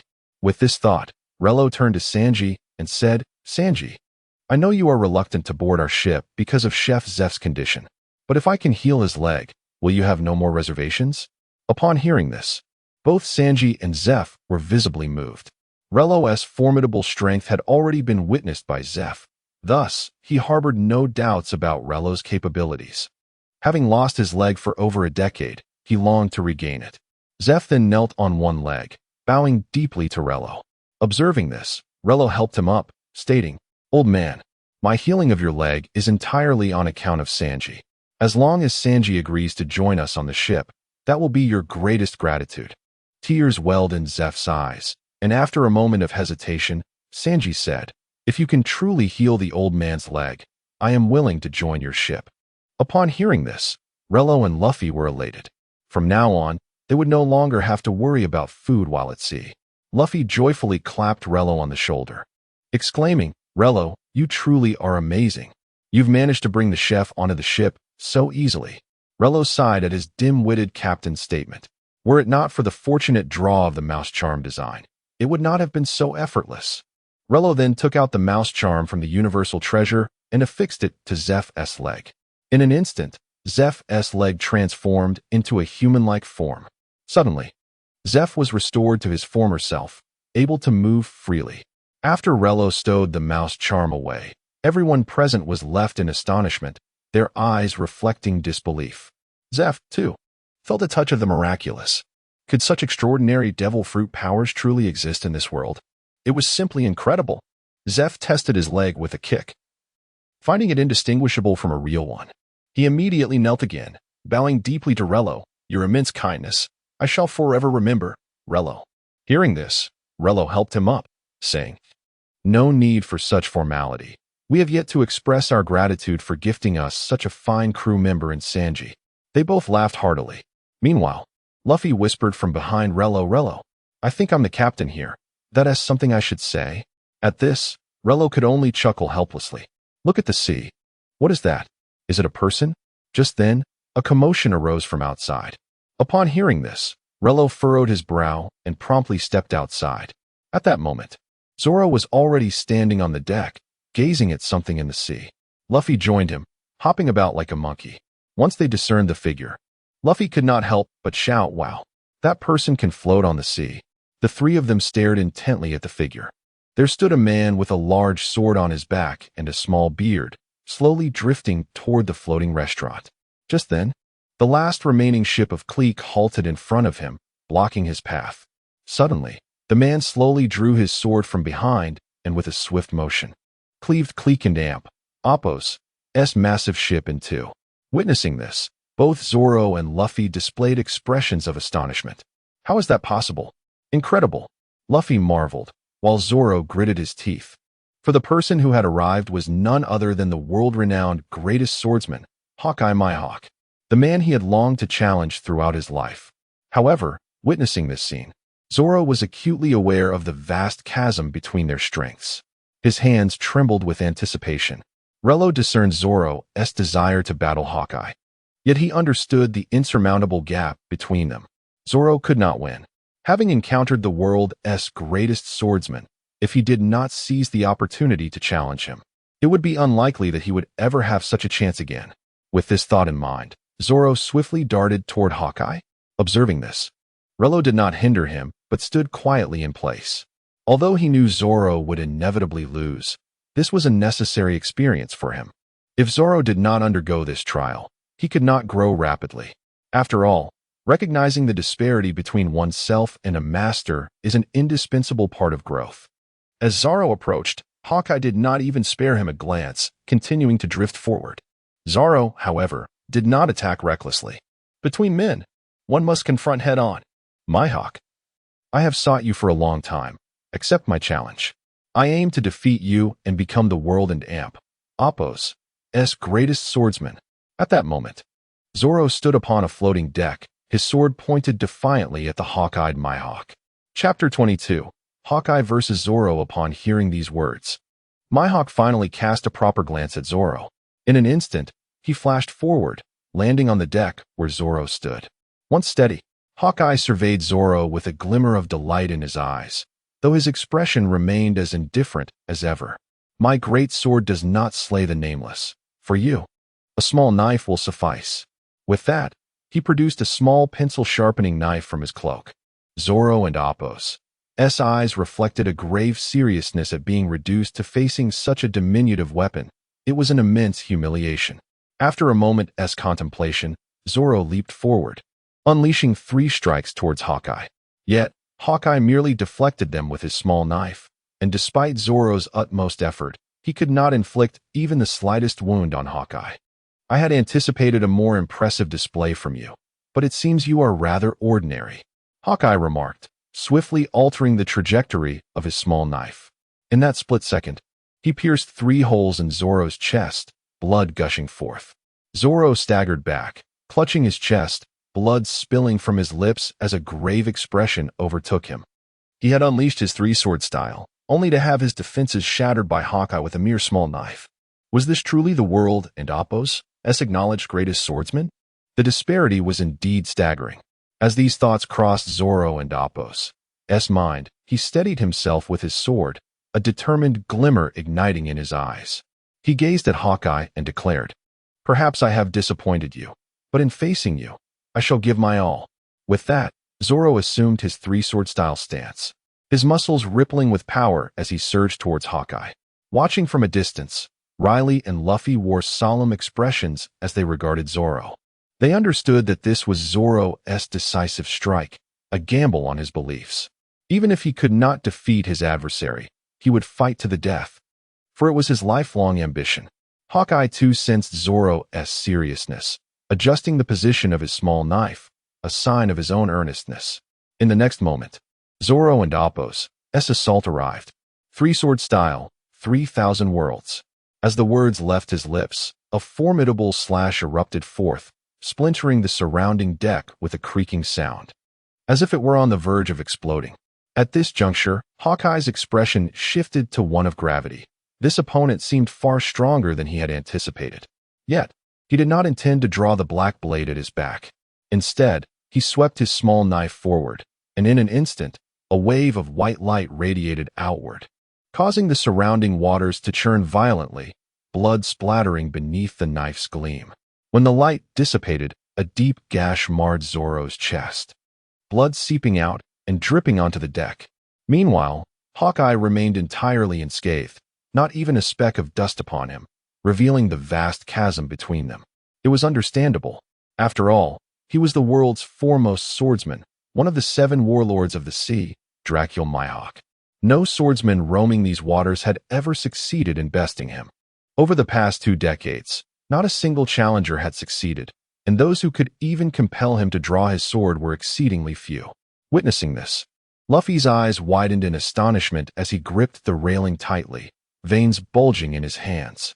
It was the first time he had seen a swordsman capable of suppressing Zoro to such an extent. The suffocating sensation reminded him of his grandfather. Every training session with him brought forth that feeling of helplessness, as if one's fate lay entirely in another's hands. At this moment, even though Zoro's final desperate strike had been effortlessly nullified by Hawkeye, he remained undeterred. He assumed a 1-sword stance, breathing heavily as he gazed at Hawkeye, saying, "Hawkeye, you are truly formidable, worthy of being my lifelong rival." With those words, Zoro's arms swelled with strength, the waters around him swirling in response. Then, Zoro moved, unleashing his 1-sword style, Lion's Song. In an instant, a powerful gust of wind erupted, and the surrounding waters surged skyward. Zoro's form darted past Hawkeye, and the arena fell silent. Luffy watched intently, wondering if Zoro had succeeded. However, after a few breaths, Hawkeye remained unmoved, while Zoro suddenly coughed up blood. He turned around, his eyes wide with disbelief. Zoro's legs trembled slightly, as if they might give way at any moment. It became clear that Hawkeye had not moved. Rather, Zoro had propelled himself onto Hawkeye's small knife. How could this be? Had Hawkeye anticipated his every move? Did he intentionally feign vulnerability to lure Zoro into such a trap? This was utterly unfathomable. Was this the might of the world's greatest swordsman? Had he truly overestimated his own abilities? Breathing heavily, Zoro's chest heaved, his body trembling. Ultimately, he could not hold on any longer and half knelt on the ground, gritting his teeth as he uttered, "I concede. Do as you wish." Upon hearing this, Hawkeye sheathed his knife, a look of disdain flickering in his eyes. In this world, There are too many swordsmen who flaunt their bravado. I respect your dreams. You may set any target you choose. However, if you consider me your target, I must inform you. This path is futile. With that, Hawkeye slightly turned his body, casting a sidelong glance at Zoro. Why do you not flee? I have never shown mercy to my enemies, but I do not slay those who concede. If you escape now, I may let you go. Hearing this, Zoro forced himself upright, his voice trembling with pain as he replied, I never turn my back on my enemies. The wounds on my back are a swordsman and Appo's disgrace. At these words, a flicker of emotion crossed Hawkeye and Appo's eyes. He straightened himself, gazing at Zoro, an involuntary smile gracing his lips. He harbored contempt for every swordsman who dared to challenge him, as they merely sought to prove themselves, only to beg for mercy like beaten dogs afterward. Yet today, this swordsman seemed different. With this thought in mind, Hawkeye took a deep breath and drew forth his cursed sword, Yuru. He regarded Zoro with solemnity, his tone imbued with a hint of bravado. This is the path you have chosen. Do not regret it. Upon hearing this, a proud smile blossomed on Zoro's lips. He met Hawkeye's gaze and spread his arms wide, ready to embrace his fate. Witnessing this, Hawkeye's brow furrowed slightly, though his smile deepened. This was the resolve befitting a swordsman. Then, Hawkeye raised his cursed sword high above his head. Chapter 23, Declaration of War against Hawkeye. A swirling mass of black gas enveloped the cursed sword, causing the surrounding waters to churn furiously. Witnessing this scene, both Luffy and Usopp were struck with terror. With a single strike, Zoro was certain to meet his demise. Hurry, save Zoro. Otherwise, he will perish. Usopp exclaimed, panic-stricken, darting about in distress, tears streaming down his face. He alternated between kneeling in supplication and standing to beseech the heavens. This spectacle deeply stirred Luffy's heart. Although he understood that this was Zoro and Appo's own choice, he could not bear to see his comrades succumb to death so easily. With that thought, Luffy prepared to use the power of the gum-gum fruit to pull Zoro back. However, before his arm could extend, Rayleigh slammed his palm onto Luffy and Appo's head, exerting tremendous force that smashed a hole in the deck. Rayleigh, what are you doing? Let me go? If you don't, Zoro will lose his life. Luffy writhed on the deck. Yet, despite his struggles, Rayleigh remained unmoved, his expression grave as he gazed towards Zoro. Finally, he spoke. Luffy, do you want Zoro to bear a lifetime of humiliation? Do not carelessly trample on others' dreams. Upon hearing these words, Luffy's eyes dimmed, and gradually, his writhing body relaxed. Seeing Luffy cease his struggles, Rayleigh slowly released him. In the next moment, Luffy forcefully pulled his head free but refrained from attempting to retrieve Zoro. Instead, he grasped the railing tightly, his gaze fixed intently on Hawkeye and the slowly rising cursed sword. Luffy and Appo's heart raced with anxiety. Meanwhile, the chefs at Baratai watched the scene with bated breath, too fearful to intervene. Only Usopp continued to shout desperately from behind, perplexed by the inaction of the others. Hey, can't you hurry and save him? If you don't act quickly, Zoro will really die. Are you just going to stand by and watch your comrade perish? Rayleigh, irritated by Usopp and Appo's incessant clamoring, delivered a punch that left a sizable bump on Usopp and Appo's head. Instantly, Usopp collapsed to the ground, cradling his head and weeping. Enough of your blathering. Remain silent and witness this monumental moment, Rayleigh commanded. As his words faded, Hawkeye's sword descended in an instant, carving a deep gash across Zoro's chest. Blood spurted forth as Zoro fell backward. In that moment, it seemed as though cherry blossoms were falling from the heavens. Zoro and Appo's eyes lost their luster. Perhaps being slain by the world's greatest swordsman was his ultimate fate. With that thought, Zoro peacefully closed his eyes and sank into the sea, not even creating a ripple. Witnessing this, Usopp's eyes nearly popped out of his head. Luffy wasted no time, leaping into the water to rescue Zoro. Yet, he found himself floundering, gradually sinking and bubbling as he struggled. Realizing this, Rayleigh slapped his forehead and sighed, recognizing Luffy's naivety. Usopp, in a frenzy akin to an ant on a hot pan, readied himself to jump in as well. However, he stumbled and knocked his head against the railing, losing consciousness. Observing this, Rayleigh felt a wave of frustration. Having boarded this vessel, I must be the unluckiest man alive. Not a single soul here is normal. He sighed, resigned to his fate, knowing he was on a pirate ship and could not escape. Rayleigh leaped into the sea, rescuing them one by one. After expelling the water from Luffy's lungs, he slapped Usopp awake and tended to Zoro's wounds. Fortunately, the saltwater exposure had not caused any infection. With proper bandaging, Zoro would soon heal.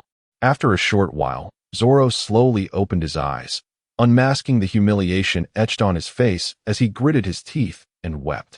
I shall never lose again until I become the world's greatest swordsman. Do you agree, Captain? Upon hearing this, Luffy, who had been semi-conscious, instantly awakened. After a prolonged silence, he shouted to the heavens, yes. Luffy and Appo's roar reverberated, shaking the hearts of the chefs behind him. In the distance, Hawkeye observed this scene, a hint of satisfaction glimmering in his eyes. He adjusted his attire and addressed Zoro. Strive earnestly, swordsman. Your future achievements will surpass mine.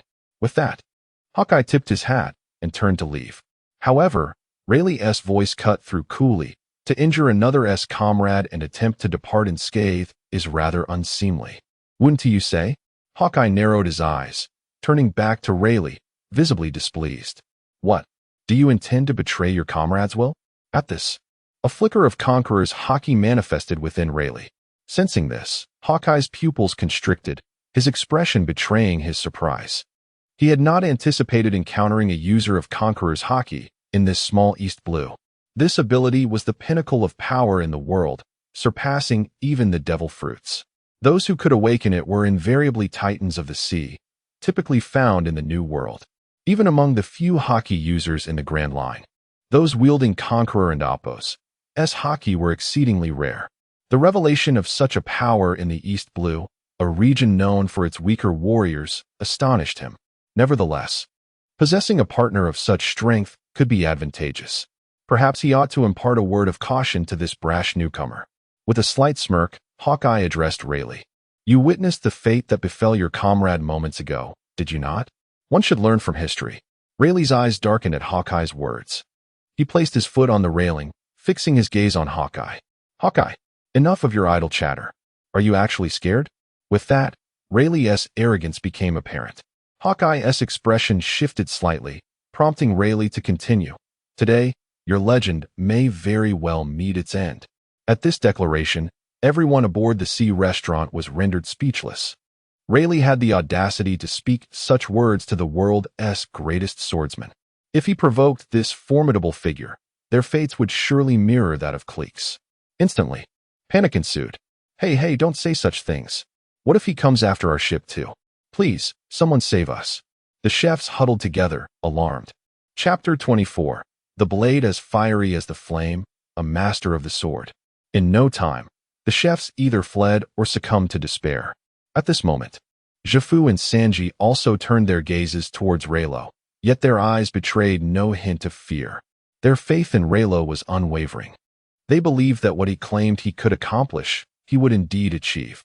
Under the watchful eyes of the multitude, Rayleigh boldly stepped onto the railing and leapt onto the deck where Mihawk stood. Ding!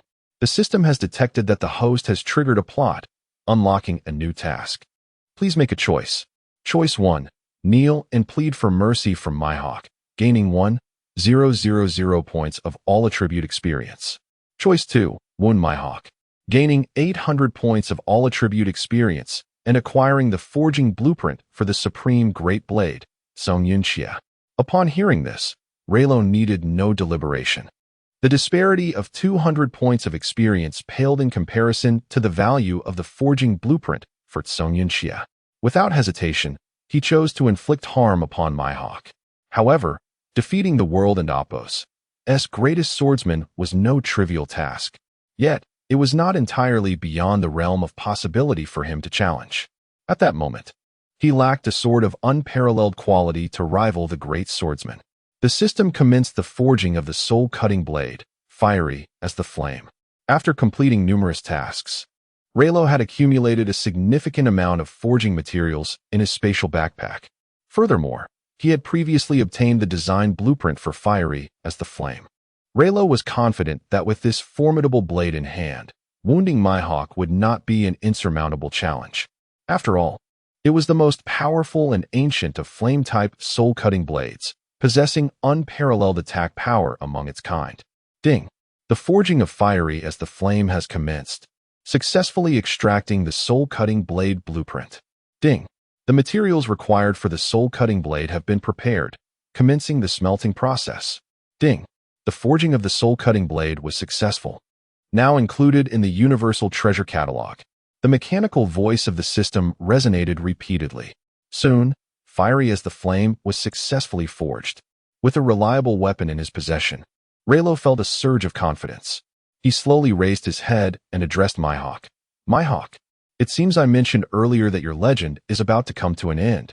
If you can accept defeat, feel free to make the first move.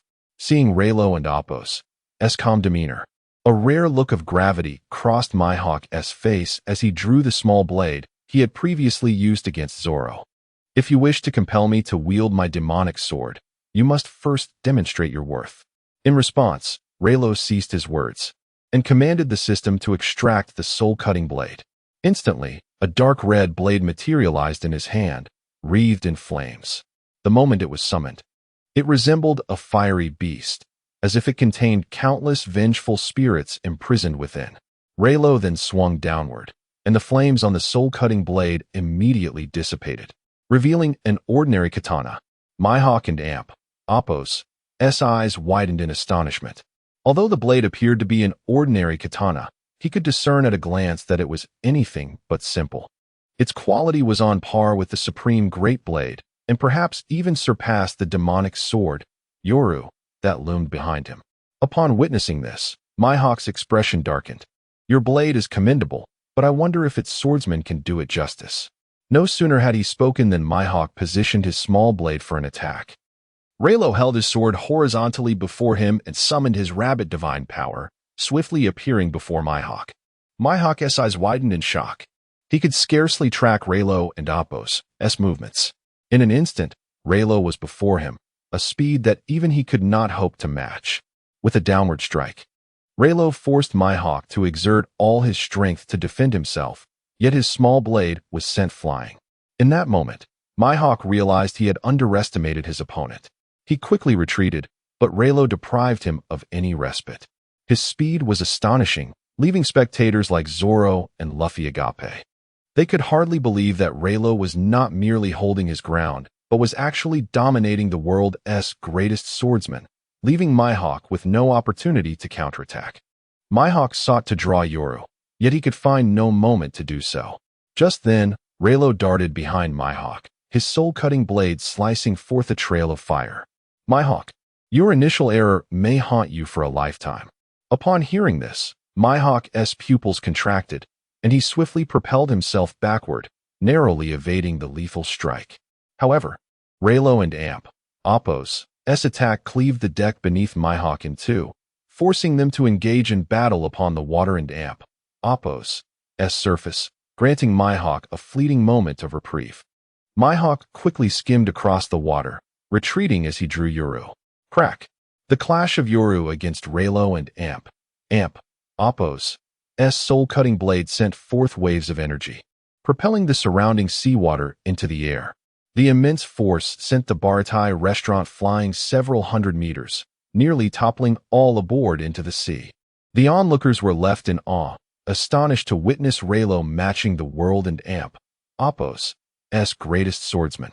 However, Zoro and Luffy perceived the underlying complexity of the battle. It's not enough. This level of skill is insufficient. Rayleigh is in danger. Zoro's eyes were laced with concern. Usopp, bewildered, questioned, but it appears that Rayleigh is dominating Mihawk. How could he possibly be in danger? He then glanced at Luffy, whose expression was equally grave. With his hands gripping the railing, he fixated intently on the clash before him. Zoro is right. This level of skill is far from sufficient. No sooner had Luffy spoken than Mihawk swiftly retreated, a wicked smile gracing his lips, and Yoru surged forward. The two combatants, once evenly matched, were abruptly separated. In the next moment, Mihawk swung Yoru in a powerful arc, unleashing a formidable black slash that hurtled toward Rayleigh. Rayleigh hastily raised Fiery as the flame to defend. The surrounding waters surged upward, reaching heights unfathomable. In the blink of an eye, Mihawk appeared above Rayleigh, Yoru descending with fierce intent. Rayleigh struggled to block the strike, feeling the strain as Mihawk and Appo's assault grew increasingly rapid. Rayleigh found himself transitioning from an offensive position to one of defense, a stark contrast in their dynamics. Yet, it was understandable. The opponent was none other than the globally recognized swordsman, Mihawk. If he could be easily subdued by a pirate from the East Blue, it would indeed be a cause for lamentation. Clang! The two blades met with a resounding clash. Mihawk pressed down with force, and Rayleigh's ankles sank into the water, straining to hold his ground. Kid, I concede your strength. Given time, you will undoubtedly surpass me, but I must remind you, the unyielding are prone to break. As his words fell, Mihawk's eyes flickered, and with a powerful twist of his wrist, Yoru was suddenly engulfed in dark energy, plunging Rayleigh beneath the waves. In that instant, Rayleigh swiftly maneuvered his soul-cutting blade to slice sideways. A powerful torrent surged upward, the rising wave of air propelling Hawkeye to retreat at an astonishing speed. Chapter 25. The Battle, Unrestrained and Exhilarating. At this very moment, Rayleigh finally found the opportunity to wield his blade, the flowing blade of fire, advancing towards Hawkeye. The clash of their weapons echoed once more, and in the ensuing exchanges, the balance of power shifted back and forth, leaving Zoro and Luffy agape in astonishment. This was Zoro and Appo's first encounter with such formidable swordsmanship. It was well known that his opponent was the world-renowned greatest swordsman, one of the 7 warlords of the sea. Who could have imagined that Rayleigh could hold his ground against him so fiercely? Though Luffy had little understanding of swords, he could sense the intensity of the duel between these titans. He had witnessed the overwhelming might of his grandfather during training sessions with the Marines, a memory that remained vivid in his mind. Yet now, the aura radiating from Rayleigh and Hawkeye approached that of his grandfather and Appo's formidable presence. Astonished, Luffy and Appo's face lit up with delight, realizing how powerful his crew member truly was. This was simply remarkable. The duel between Rayleigh and Hawkeye raged on with fervor. Soon, beads of cold sweat appeared on Hawkeye's brow, yet his expression grew increasingly jubilant. Rayleigh's strength had proven to be a worthy challenge, capable of becoming a lifelong rival. Despite Rayleigh and Appo's lack of mastery in swordsmanship, his prowess was likely unmatched among his peers. Should he inherit Hawkeye and Appo's mantle, he could very well become the next generation and Appo's greatest swordsman. Although Hawkeye was willing to wait for Zoro to mature, he knew it would take several years for Zoro to reach his level. Yet, Rayleigh had already achieved this remarkable feat ahead of time. This exhilarating clash of swordsmanship invigorated Hawkeye, lifting his spirits significantly. Just as he was immersed in thought, their swords collided once more with a thunderous sound, sending a colossal whirlpool spiraling into the sea. The crew of the Krieg pirates found themselves caught in the tumultuous waters, desperately shouting for help. The clash of their blades reverberated through the air, creating ripples that danced around them. Rayleigh was now panting heavily. Indeed, the legendary swordsman was no ordinary foe. Yet, this exhilarating battle was precisely what he needed. If he continued to spar with weaker opponents, he would only grow weaker himself. Against a master like Hawkeye, he had to give his all, lest he suffer the same fate as Zoro. With this thought, a glimmer of resolve flickered in Rayleigh's eyes. System, extract the bull talisman. As soon as the command left his lips, a talisman materialized in his hand, transforming the atmosphere around him.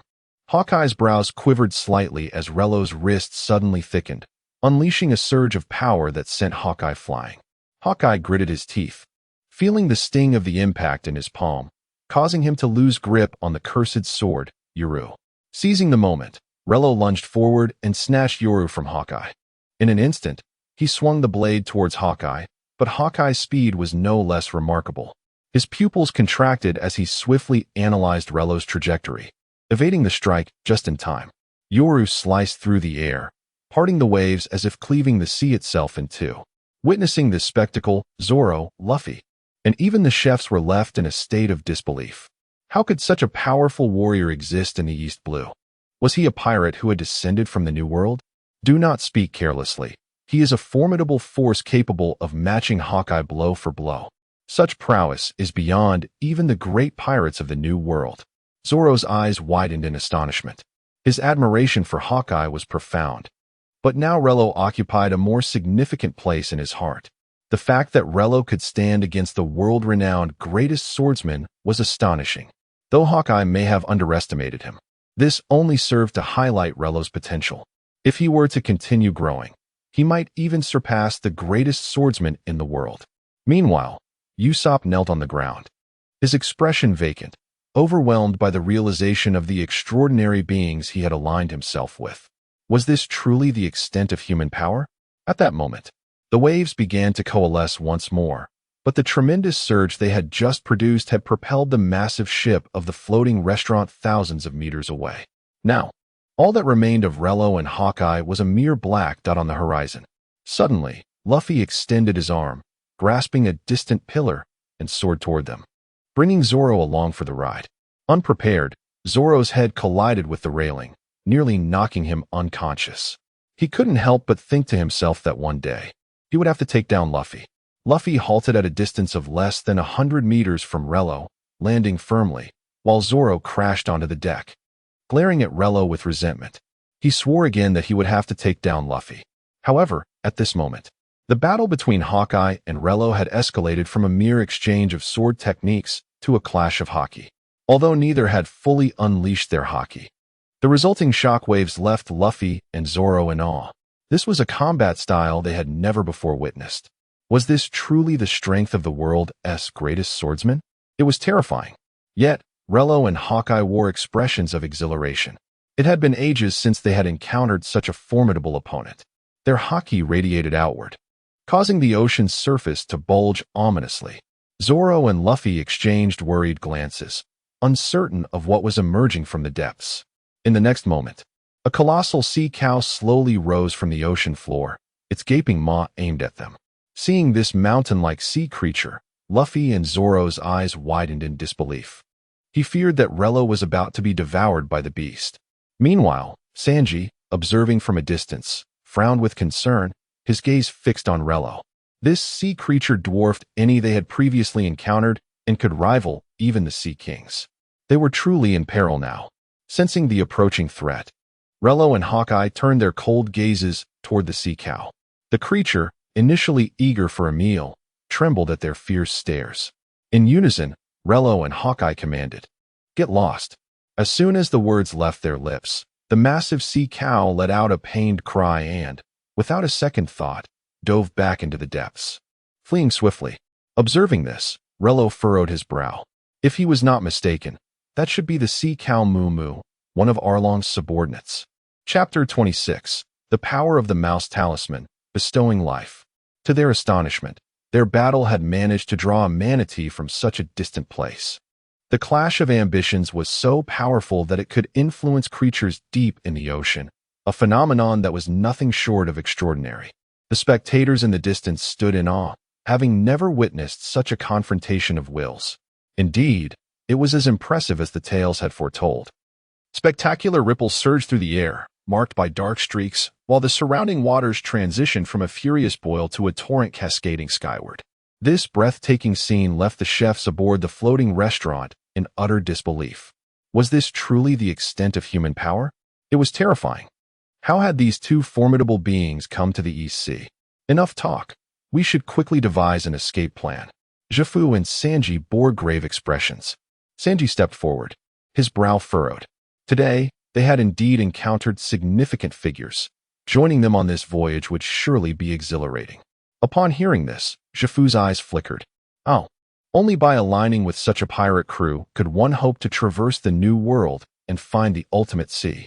Their seemingly casual conversation sounded like sheer lunacy to the assembled chefs, who believed them to be mad. After all, they had crossed paths with the world's greatest swordsman. Mihawk, If they boarded such a ship, they would likely not escape the East Sea, falling prey to Mihawk's wrath. They should strive to distance themselves from these individuals, lest they suffer the consequences of Mihawk and Appo's vengeance. Meanwhile, the clash of Conqueror and Appo's hockey between Rayleigh and Mihawk continued unabated. The previous brief interlude had left no impact on their duel. The Conqueror and Appo's hockey radiated outward, overwhelming the smaller sea creatures that could not withstand the pressure. Floating to the surface, frothing at the mouth, their confrontation had reached an intense climax, and if it persisted, it would likely last 3 days and nights without resolution. Reflecting on this, Rayleigh thrust his soul-cutting blade and the demon blade Yado forward, while Mihawk used his small dagger to counterbalance the two blades, showing no signs of yielding. With a swift maneuver, Rayleigh repositioned his blades to evade Mihawk's dagger, yet Mihawk's reaction was even swifter. Armored in hockey, he seized the demon blade Yado, attempting to reclaim it. However, in the next moment, Rayleigh, utilizing his observation hockey, narrowly evaded the grasp. Mihawk's pupils constricted. Could it be that this young man possessed not only the talent for Conqueror's hockey, but also the refined mastery of observation hockey? If Conqueror's hockey could awaken naturally, then observation hockey required rigorous training to mature. Rayleigh and Appo's speed had been astonishing, yet he had effortlessly dodged it. Mihawk and Appo's eyes gleamed with intrigue as he contemplated the depth of Rayleigh and Appo's abilities. What other hidden cards did this young man possess? Eagerly, Mihawk urged, "Stop toying around. Unleash your full power. As a user of hockey, you must possess more than this." With that, Mihawk's Conqueror's hockey intensified, manifesting chaotic black lightning around him. Meanwhile, Luffy and Zoro, observing from a distance, felt a wave of dizziness.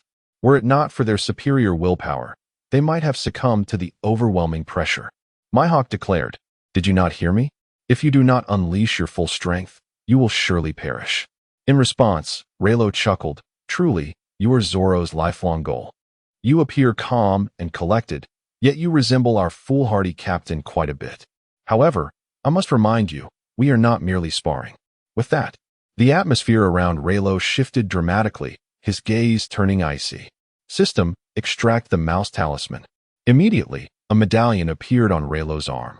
Mihawk's brows furrowed at this unexpected change. In the next instant, the patterns on the mouse talisman began to animate, a green light radiating outward and enveloping Rayleigh and Appo's blades. To their astonishment, the soul-cutting blade and the demon blade Yado began to writhe, as if infused with life, resembling aquatic plants brimming with vitality. Mihawk's pupils narrowed. Was this the young one's ability? To bestow life upon blades? What kind of power was this? If such an ability existed, it was utterly extraordinary. Suddenly, the soul-cutting blade emitted a lethal aura, not bestowed by Rayleigh but emanating from the blade itself. A blade that could autonomously exude malice? Mihawk instinctively recoiled, sensing an immense threat. If he did not evade quickly, he might face death, a sensation he had never felt before, even when facing Shanks. Mihawk hastily retreated, but it was too late. The aura intensified, accompanied by a ghostly energy that sent chills down his spine. The soul-cutting blade, as if endowed with life, began to transform. Initially writhing like aquatic flora, it gradually shifted into a distinct shape, its edges contouring, resembling a new being evolving rapidly. Ultimately, the soul-cutting blade morphed into a humanoid figure. Mihawk's eyes widened in disbelief as he beheld the bandaged man materializing from the soul-cutting blade. He was momentarily paralyzed. Was this the true extent of Rayleigh's ability? The capacity to anthropomorphize blades? He had to admit, this power was unparalleled. If blades could become sentient, it would provide unparalleled support. In his moment of distraction, the soul-cutting blade seized the opportunity, launching an attack toward Mihawk. In the blink of an eye, it grazed Mihawk's cheek, leaving a crimson mark. As Mihawk turned to retaliate, the demon blade Yado also seemed to awaken, twisting with newfound vitality. Chapter 27. Hawkeye, severely wounded. Rayleigh wielded the cursed blade, Night, and swiftly launched an assault against Hawkeye. However, at that moment, the black blade seemed to have lost its vitality, struggling desperately and unwilling to approach Hawkeye. Although this behavior was somewhat peculiar, it was understandable. After all, it had been under the control of its master for nearly 20 years, and it was only natural that some sentiment would linger. Moreover, the rat talisman had endowed it with a semblance of life, making its resistance quite normal. In response, Rayleigh stripped Night of its life force, reverting it to a cold-blooded weapon. Once Night was devoid of vitality, Rayleigh could manipulate it without restraint. He then swung the blade, unleashing a powerful slash aimed at Hawkeye. Hawkeye evaded with remarkable speed, narrowly dodging the attack. The strike, imbued with Conqueror and Appos' Haki, cleaved through the sea with a tremendous force. Witnessing this, Hawkeye furrowed his brow. Could it be? Conqueror and Appos' Haki? How could this be possible? This was the new world. Only a true monarch could possibly master the most potent form of Conqueror's Haki. To his astonishment, this youth, seemingly no older than 17 or 18, possessed such power. Was he a born ruler or an extraordinary hidden powerhouse? It was utterly perplexing. Lost in thought, Rayleigh's subsequent attacks surged forth. Hawkeye dodged desperately, but to his side, the anthropomorphized soul-cutting blade struck with a hand chop, creating a pincer attack against him. After several exchanges, Rayleigh resolved to unleash his full strength. The bull talisman appeared in his grasp, and instantly, his arm thickened significantly. With a downward thrust, the heavens and earth seemed to change hue. The blade's aura, already formidable, was further amplified by the bull talisman's immense power, generating a force that could obliterate anything in its path. As the sword move was unleashed, the surrounding sea began to boil violently. At that moment, the waves surged skyward. Nearby, Luffy and Zoro, standing on the deck, were left aghast, their eyes nearly popping out in disbelief. Before they could react, the towering waves swept them into the water. Had Luffy not clung desperately to a nearby pole, they would have been lost to the depths. Struggling against his weakened body, Luffy seized Zoro and leaped to the pole. Unfortunately, Zoro collided headfirst into it, nearly losing consciousness. Clutching the bump on his head, Zoro vowed for the third time that day to cut down his foolish captain. The two quickly found a piece of floating debris and leapt onto it, finally securing a place to stabilize themselves. Meanwhile, the tumultuous waves began to stabilize. The initial force of Rayleigh's sword strike had evolved into sheer speed. Harnessing the extraordinary power of the rabbit talisman, Rayleigh increased his sword-swinging speed several-fold. Hawkeye dodged with incredible agility, leaving afterimages in his wake, but he could only manage to evade with great difficulty. Hawkeye's brow furrowed deeply. The speed at which Rayleigh swung his sword was alarmingly swift. Even with his observation Haki heightened to its maximum, he found it taxing to evade effectively. As he continued to evade, the soul-cutting blade appeared behind him and pierced his back directly. This strike rendered Hawkeye's observation Haki ineffective. In an instant, Rayleigh swung Night, leaving a deep gash on Hawkeye's chest. The blood from the wound erupted forth, and Hawkeye nearly stumbled, on the verge of falling into the sea, a sight most disgraceful. This blow served as a measure of vengeance for Zoro. While it may not have been as satisfying as Zoro exacting his own revenge, it nonetheless alleviated some of his inner turmoil. Nearby, Zoro's jaw dropped in astonishment. That was none other than the world's greatest swordsman. To be injured by Rayleigh was unfathomable. If this news spread, it would send shockwaves throughout the new world. At the same time, Luffy voiced his shock. Such an attack, even against his grandfather, was something he had never witnessed. It was truly monstrous. From a distance, Sanji and the others could not see the details clearly, but they could see Hawkeye being sent flying by Rayleigh's strike. The cigarette Sanji had been smoking fell to the ground. What on earth was happening? That was the world and Appos' greatest swordsman, Hawkeye, being defeated by a pirate who appeared to be of a similar age. Zeph and Appos' expression turned grave. If Rayleigh were merely a pirate of equal strength to Hawkeye, he would have been concerned about leaving Sanji in his care. However, now that Rayleigh had sent Hawkeye flying with a single blow, it was evident he surpassed Hawkeye in strength. What kind of tempest would such a superpower unleash upon their future voyages? Though Zeph recognized Rayleigh and Appos' prowess, suspecting he was a formidable pirate from the New World. He never anticipated that he could engage in battle with Hawkeye to such an extent. With this revelation, entrusting Sanji to him no longer posed any concern. Regardless of the strength of any pirate crew, even those of the Emperor level, Rayleigh seemed capable of self-preservation. At that moment, Sanji beheld the vision of the ultimate sea. Perhaps, by joining this pirate crew, he could indeed realize his dreams. Now, Sanji was thoroughly shaken. The chefs at the floating restaurant were equally astounded. How could this be? The world's greatest swordsman had been defeated by a mere pirate from the East Blue. It was utterly inconceivable. How could such a powerhouse exist in the East Blue? This had to be a trick, a dream from which he desperately wished to awaken. Meanwhile, the severely wounded Hawkeye stood atop a piece of floating wood, blood streaming from his wounds, his gaze vacant. The depth of his shock was immeasurable. This was the first time he had suffered such a grievous injury. From the outset, he had been hailed as a genius swordsman, rarely encountering defeat throughout his life. After attaining the title of the greatest swordsman, he had faced no rivals except for Shanks, one of the 4 emperors, who could contend with him. No swordsman had ever been his equal. Some lamented their failures, while others pursued him in vain.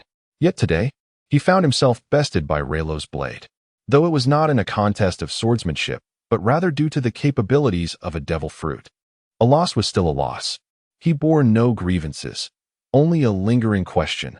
What exactly was Rayleigh's ability that allowed him to imbue life into inanimate objects? Had Rayleigh not shown mercy and withdrawn the soul-cutting blade in time, he might have already sunk beneath the waves. Contemplating this, a grave expression crossed Hawkeye and Appo's face. He had never anticipated encountering such a formidable opponent in the East Blue. If the world government were to learn of this, it would surely cause an uproar. To flaunt such power even before reaching the Grand Line was not a wise course of action. Chapter 28. Sanji, board the ship. Yet this young man appears to possess the requisite prowess. It is evident that not even the Grand Line, let alone the New World, could restrain his ambitions. Upon this contemplation, Hawkeye fixed his gaze upon Rayleigh and admitted, "I must concede, you are among the most promising swordsmen I have encountered." In response, a subtle smile graced Rayleigh and Appo's lips as he met Hawkeye and Appo's eyes. "I have forewarned you, your legend shall meet its end here." Upon hearing these words, Hawkeye remained silent, suspended above the floating log, seemingly engaged in profound reflection. In that moment, the system and Appo's rewards were dispensed. Ding! Congratulations, host, for injuring Hawkeye. You have gained 800 experience points across all attributes and a forging blueprint for the Tsungyun blade. Observing the system's bestowed rewards, Rayleigh could not suppress a smile. Although the acquisition was not without effort, the Tsungyun blade, wielded by Whitebeard, was one of the supreme swords. Should he succeed in forging it, his prestige would undoubtedly skyrocket. At that point, even the 7 warlords or the highest echelons of power would pale in comparison. After a brief interval, Hawkeye regained his composure, a hint of amusement now gracing his features. He turned to Rayleigh and remarked, "You have great potential. Had I not pressing matters to attend to, I would have relished testing your strength further." In reply, Rayleigh casually returned the black sword. "Yuru, this is yours. I have no desire for the spoils of a defeated opponent." Hawkeye, undeterred, chuckled as he deftly caught the thrown Yuru. "Hone your sword intent diligently. I hope that one day, you may vanquish me with your swordsmanship rather than your devil fruit abilities. In due course, you shall witness true swordsmanship." With a mysterious smile, Hawkeye sheathed Yuru and turned away, stepping onto a plank towards the Navy headquarters. Witnessing this, Rayleigh furrowed his brow. Why was Hawkeye heading towards the Navy headquarters? Did something significant loom on the horizon? However, recalling the unfolding narrative, he understood that the next summit of the 7 warlords was imminent. Dismissing further thoughts, he swiftly appeared on the deck where Luffy and Zoro stood, taking his place beside Zoro. At Rayleigh's arrival, Zoro's eyes widened in astonishment. Though they were comrades, Zoro felt an uncharacteristic trepidation. He had witnessed the earlier clash between Rayleigh and Hawkeye, a battle that shook the heavens and earth, a feat he could not currently replicate. The fact that Rayleigh, of similar age, accomplished it with ease was disconcerting. Zoro scrutinized Rayleigh, the self-proclaimed craftsman, pondering the enigma of his presence in the East Blue. His gaze fell on the soul cutter, and a glimmer of curiosity sparked in Zoro's eyes. That blade undoubtedly surpassed even the supreme swords. Even Hawkeye and Appos' Yoru could not contend with it. If only Zoro could possess such a weapon. Noticing Zoro and Appos' eager expression, Rayleigh smiled and proposed, "Zoro, how about I forge you a supreme sword? Those rusty blades you wield seem inadequate for your future achievements." Zoro's eyes widened in disbelief. Could Rayleigh truly forge blades? Reflecting on Rayleigh's battle with Hawkeye, it was indeed plausible. Zoro hesitated, resting his hand on Wado Ikamanji, a frown creasing his brow. He yearned for a blade of supreme caliber, for a fine sword could elevate a swordsman to unprecedented heights. After deliberation, Zoro met Rayleigh and Appos' gaze and inquired, "Is it truly possible?" His eyes trembled with anticipation, a rare display for the typically composed Zoro. Rayleigh responded with a mischievous grin, "That depends on your willingness. Should you decline, I have no recourse." Upon hearing this, Zoro unexpectedly knelt, bowing his head earnestly before Rayleigh. "I certainly accept. I entrust this to you." Rayleigh promptly assisted Zoro to his feet. Observing their exchange, Luffy and Appos' eyes sparkled with excitement. "Rayleigh, I want a supreme sword too. Please forge one for me." Both Zoro and Rayleigh exchanged exasperated glances before simultaneously exclaiming, "Udon and Appos, need one." Their laughter echoed, dissipating the earlier tension and restoring their camaraderie. At that moment, Zeph approached, steering the ship closer. Luffy eagerly wrapped his arms around Rayleigh and the others, urging them to board the vessel.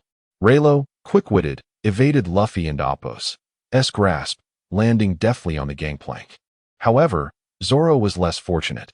His seaweed-like hair collided with the railing, nearly causing him to roll his eyes in exasperation. At this moment, Zoro lacked the energy to curse his captain, resigning himself to misfortune. As Rayleigh boarded, the chefs at Baratai huddled together, wary of this formidable individual capable of defeating Hawkeye. They feared the consequences of inadvertently provoking him. Ignoring the anxious chefs, Rayleigh approached Sanji, saying nothing yet conveying his intent clearly. Moments later, Rayleigh stepped aside, and Luffy took the cue, advancing towards Sanji with a serious expression. "Sanji, will you join us as our chef?" Instinctively, Sanji turned to Rayleigh and exclaimed, "Of course, I would." Rayleigh and Luffy erupted in laughter, while Usopp produced a small gong, merrily banging it around Sanji before being swiftly kicked away. Sanji and Luffy chimed in unison. "You're so noisy." Their laughter resumed, while Zeph beamed with pride, realizing Sanji had finally found a pirate crew to sail the seas with. With Rayleigh's presence, Sanji would not repeat his past mistakes. Sensing Zeph's emotions, Sanji's smile faded. He turned solemnly to Zeph, then knelt, striking his head against the deck. "Zeph, thank you for your care all these years. Please take care of yourself." Tears shimmered in Zeph's eyes as he bit his lip, responding, "You too, take care. Don't catch a cold." Chapter 29, Grand Gathering at Kokasia Village. Upon hearing Chef Zeph's words, Sanji was instantly overcome with emotion, tears streaming down his face and splattering onto the deck. His body trembled slightly, choked with sobs, rendering him speechless. Then, with great force, Sanji bowed his head against the deck, succumbing to a torrent of tears. Witnessing this, Rayleigh, Zoro, and the others erupted into joyful laughter, while the chefs who had previously opposed Rayleigh were also moved to tears. Although Zeph maintained a calm demeanor, he could not hide the moisture gathering at the tip of his nose. By this time, dusk was approaching, and the sky was adorned with a tapestry of crimson hues. Today's encounter with Hawkeye had indeed consumed an inordinate amount of time, causing a delay in the Straw Hat crew's journey. Nevertheless, Rayleigh reflected that it was merely a matter of time. He gazed toward the eastern horizon, a grave expression crossing his face. He had resolved that their next destination would be Kokasia Village, where he must ensure that Nami boarded their ship. Without her as a navigator, their ambitions of traversing the Grand Line would be considerably hampered, though he had awakened the Conqueror's haki and possessed various tools. Grappling with the peculiar natural phenomena of the Grand Line would still prove to be a challenge. While he could guarantee his own safety, the same could not be said for his comrades. Just then, the familiar chime of the system echoed in his mind. Ding! Congratulations, host. You have completed the task of inviting Sanji aboard, earning 800 experience points across all attributes and various forging materials. Seeing the rewards presented by the system, a smile crept onto Rayleigh's lips. This endeavor had truly been profitable. He promptly opened the system interface for review. Host, Blocks D. Rayleigh affiliation, Pirate talent, none. Items, Ox talisman, Rat talisman, abilities, none. Martial arts, LV7, 280, 1080, swordsmanship, LV7, 120, 1080, Conqueror's Haki. LV8, 360, 1350. After examining his stats, Rayleigh was astounded to discover that his Haki had ascended 2 levels in the wake of a single battle, reaching level 8. It seemed that engaging in duels with formidable opponents like Hawkeye was essential for his progression. However, he recognized that his ability to inflict harm upon Hawkeye was largely due to sheer luck, bolstered by the formidable power of the rabbit, ox, and rat talismans. After all, even an ordinary person like Jackie Chan could hold his own against a deity after acquiring such talismans. This clearly illustrated the extraordinary potency contained within those talismans. Additionally, it was precisely because his Haki had risen to level 6 that he could now contend, albeit slightly, with Hawkeye. Had he still possessed level 4 Haki, he would have barely managed to unleash the rat talisman's power before being overwhelmed. The prospect of level 8 Haki sparked Rayleigh's curiosity about the extent to which it could amplify his abilities. As he pondered, Zeph interjected, stating, "The day is waning. Why not stay for dinner before departing? Consider it a farewell banquet." Upon hearing this, Luffy began to dance with exuberance, and Usopp seemed to have completely forgotten their earlier offense against the world's greatest swordsman, joining Luffy in joyous celebration. The atmosphere aboard the ship was infectious, prompting the other chefs to join in the revelry. For a moment, laughter and merriment filled the air. Were it not for Zeph's firm interventions, they might have danced until dawn.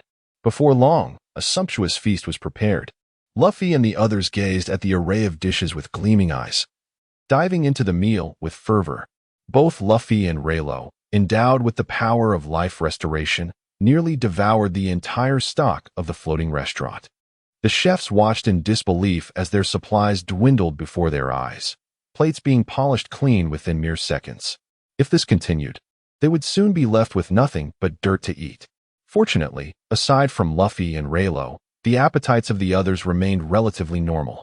After the grand feast, Rayleigh and his companions promptly fell asleep, allowing the chefs to breathe a sigh of relief, hoping their remaining supplies would last until the next day. The following morning, Rayleigh and his companions groggily rose from the dining table. Sanji had already awakened, smoking on the deck. The air of farewell was always tinged with melancholy. Rayleigh approached and leaned against the railing, gently saying, "It's time to depart. Say your goodbyes to the old man." Sanji abruptly inhaled sharply. They had already bid farewell yesterday. To do it again today would seem awkward. Sensing Sanji and Appo's reluctance, Rayleigh chose not to press further. Soon after, Luffy and the others arrived. And having overheard Sanji and Appo's comment, Luffy enthusiastically declared, "We and Appo's resetting sail." With that, the crew of the Straw Hat Pirates, including Sanji, boarded the Going Merry and departed. Zeph watched from the ship, tears streaming down his face uncontrollably. Before the Going Merry set sail, Rayleigh made sure to recover the treasures of the Clock crew. Clutching his long-sunken treasures, Clock glared at the scene, filled with murderous intent. However, he was paralyzed by the sheer terror of Rayleigh's formidable strength, which had allowed him to contend with the world and Appo's greatest swordsman. Thus, he did not dare resist, and could only watch as Rayleigh swept away the fruits of his labor over the years. Fuming with rage, Clock trembled uncontrollably before spitting blood and falling back. Nearby, Akin remained eerily calm, a peculiar smile creeping onto his face. "Let us meet again in the Grand Line," he mused. Thus, Rayleigh boarded the ship with Clock's treasures and, after a brief inventory, could not help but scoff. According to the original narrative, the golden treasures obtained from Skypiea could fetch 300 million berries. Thus, these treasures were barely worth a mere 10 million. They were of lesser value than their captain.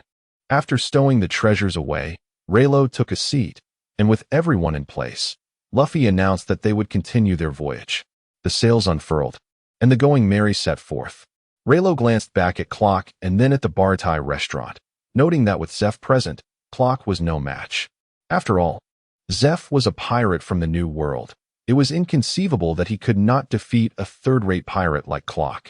As the Going Merry sailed onward, they anticipated that their next stop would be Kokasia Village, where they could finally welcome Nami aboard and set their sights on the Grand Line. Ding! Congratulations, host. You have triggered a task to invite Nami aboard. Successful invitation will earn you 1,000 experience points across all attributes, various forging materials, and the forging blueprint for the origin pistol. Upon hearing the system's reward notification, Rayleigh felt a renewed sense of motivation. The Going Merry sailed smoothly, soon arriving at a small island. Strangely, all the buildings on this island faced away from the sea. This was their first encounter with such an unusual architectural style. At the center of the island stood a towering windmill. If Rayleigh and Appo's intuition serves him correctly, this must be the village of Kokosia. This is the place that has caused Nami countless tears, and they have finally arrived. Chapter 30.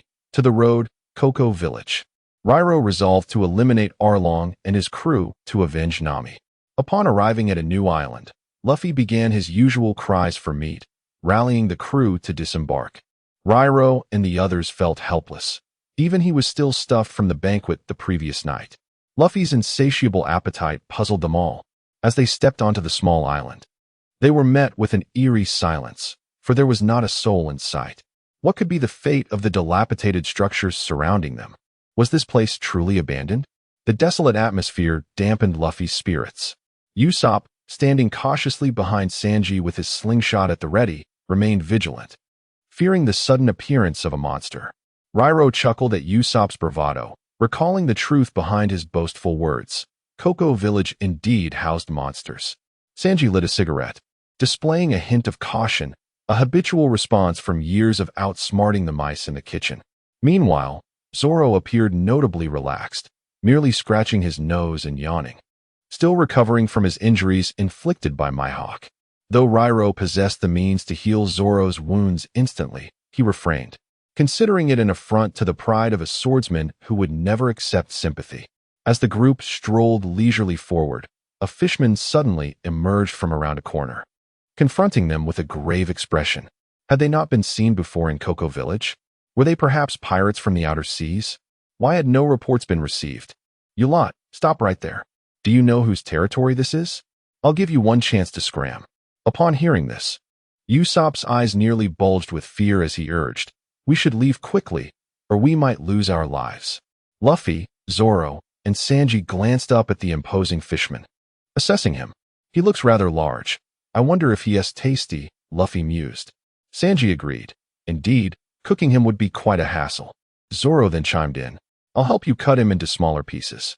Their bizarre conversation nearly sent Usopp into a frenzy. Hey, can you all not be so terrifying? The large fishman, feeling a tremor of unease, thought, these humans seem far too nonchalant. He felt his authority being undermined and, with a swift movement, launched a drop of water forward. In the next moment, he threw a punch, creating a wave that cut through the air. Rayleigh recognized the technique, the fishman karate, a signature attack of their kind. However, this particular fishman was neither an officer nor exceptionally strong. He was merely a weakling. Rayleigh retaliated with a punch of his own, sending the fishman crashing across the ground. As the fishman struggled to rise, trembling in disbelief, he pondered, how could such a powerful individual exist in the East Blue? Isn't this supposed to be the weakest sea? Any fishman should be able to rule here. He resolved to report this alarming event to Arlong. Seeing him flee, Usopp sighed in relief, but his relief was short-lived. Luffy extended his arm, ensnaring the fishman's neck and yanking him back to the ground. The fishman glared up in fury, only to be met with Luffy's fist. which knocked him back down once more. Usopp, panicking, exclaimed, "Luffy, what have you done? Why provoke this monster? We could be killed by his comrades." The defeated fisherman rose. Bloodshot eyes filled with rage. "Who are you to harm a fisherman?" he shouted, directing his wrath towards Sanji. With a cold glare, Sanji delivered a swift kick, sending the fisherman crashing towards Zoro, who promptly drew his sword and sliced through the fisherman and Appo's chest, blood spraying forth. Zoro regarded Sanji with an icy demeanor. "What was that all about?" Sanji shrugged nonchalantly. "Sorry, I thought that was a tree." They stared each other down, tension crackling between them. Rayleigh sighed, realizing that these two were at it again, deeply concerned for their future. Meanwhile, the fishermen they had just defeated lay dazed, struggling to comprehend the immense strength of these individuals. They were nothing like the East Blue he had known. They were monsters, particularly the first one, whose seemingly minor injury had left an indelible mark on him. As the fisherman writhed in a futile struggle, Rayleigh swiftly tied him up with a rope. He glanced towards the alleyway, his voice cold. "Have you not grown weary of hiding there?" Nami, who had been concealed in the shadows, felt a jolt of shock. She had believed she was well hidden, yet had been discovered. She had witnessed their strength firsthand, and her heart sank. Indeed, they were formidable. Chapter 31. The Fishman's Demise and Nami's Misunderstanding. In the dimly lit alley, Nami emerged, having kept a vigilant watch on Luffy and his crew since their arrival in Kokoshia village. She harbored a deep-seated suspicion towards the Straw Hat Pirates, not due to their malevolence, but because they appeared markedly different from typical pirates.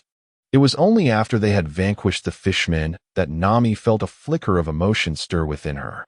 Could it be that they were genuinely capable of redeeming her? Shaking her head, she dismissed the thought. How could she entertain such foolish notions when they were, after all, pirates akin to Arlong? At that moment, seeing Nami, Luffy and Appo's surprise was palpable, while Sanji transformed into a wave of admiration. Who could have imagined such beauty would inhabit this village? Sanji circled Nami, swaying back and forth. Nami, observing the frantic yellow-haired man beside her, furrowed her brow and demanded, "What are you doing here? If you dare harm the villagers, I will not let you go unpunished." Upon hearing this, Sanji immediately regained his composure, his gaze shifting to the injured fishman. His pupils constricted as he pointed accusingly at Zoro, exclaiming, "Hey, Mosshead, how dare you hurt the villagers of this beautiful lady?" Nami could no longer contain herself. With a swift punch, she sent Sanji flying. "You fool, he isn't my villager." Sanji clutched his swollen head, though his eyes remained heart-shaped with infatuation. At that moment, Rayleigh approached the battered fishman, stepping forward to address Nami with a serious tone. "Nami, how about joining our pirate crew? Do you like this initiation?" As he spoke, Rayleigh kicked the near-dead fishman, crushing him further beneath his foot. Nami's eyes darkened with disdain. "You pirates are all cut from the same cloth. Even if you eliminate the Arlong pirates, you will not spare the villagers here." As those words left her lips, even Sanji and Appo's expression turned grave and solemn, drawing connections to the fishman's condition. He recalled rumors of a nearby village under fishman control. He knew a thing or two about it. Lighting a cigarette, Sanji approached the severely injured fishman and unleashed a flurry of kicks until the fishman foamed at the mouth. "How dare you bully such a lovely lady? You deserve to die." Nami turned her head away. "Moreover, you cannot possibly stand against Arlong. He is a notorious pirate who has emerged from Fishman Island, the closest point to the New World. A super-strong individual capable of single-handedly toppling Navy warships, with a bounty of 30 million. His subordinates are all exceptionally powerful. If you wish to survive, you best leave this place." At the mention of the 30 million bounty, Usopp nearly lost his mind. 30 million. "Luffy, let us get out of here." Trembling, Usopp clung desperately to Luffy's clothes. Luffy, however, wore a serious expression and waved dismissively. "Shut up. No matter how great a pirate, I will definitely take him down." Upon hearing this, Usopp fell silent, collapsing to the ground like a defeated dog, while a hint of a smile crossed Zoro's face. Despite having sustained serious injuries from his battle with Mihawk, he believed that without fighting, his swordsmanship would only decline. He would rather perish on the battlefield than wait for death. Nami, her eyes reddening, shouted in anger, "Have you not heard what I said? Arlong is a formidable pirate from the New World. You cannot defeat him so easily." She continued, "You may not fear death, but please do not endanger the villagers here." Breathing heavily, trembling, she longed to accompany them, but she bore the weighty responsibility of saving Kokoshia village. Rayleigh, aware of Nami's inner turmoil, felt a shadow cross his face. He raised his foot slightly, and the fishman beneath him quivered, as if wanting to say something. But before he could utter a word, Rayleigh brought his foot down, crushing the fishman's heart. Blood gushed forth as the fishman fell lifeless, and this sight left Nami utterly shaken. Did they not comprehend the gravity of their actions? They had truly slain a member of Arlong's crew. The consequences of Arlong's wrath would be unimaginable. "Do you even realize what you've done?" Nami's protest was cut short as Rayleigh interjected, "Isn't he just a petty pirate with a 30 million bounty? Our captain will surely defeat him, right, Captain?" Luffy beamed with pride. "Oh, absolutely." Nami's brow furrowed in distress. She could no longer remain with these madmen. They had killed a fishman. Arlong would undoubtedly be furious.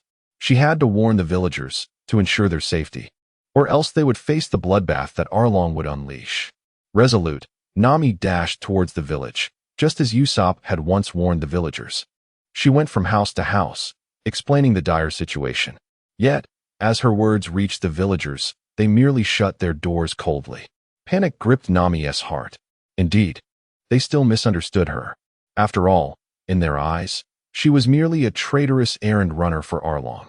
Silent tears streamed down her face when, at that moment, a beautiful woman with purple hair approached. Observing Nami and Appo's sorrowful state, she paused for a long moment before placing a comforting hand on Nami's shoulder.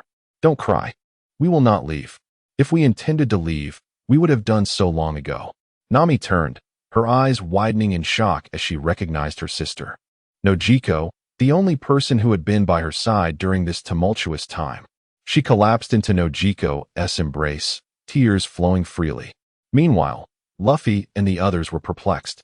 Why did Nami run? They had come to confront the bullies tormenting her.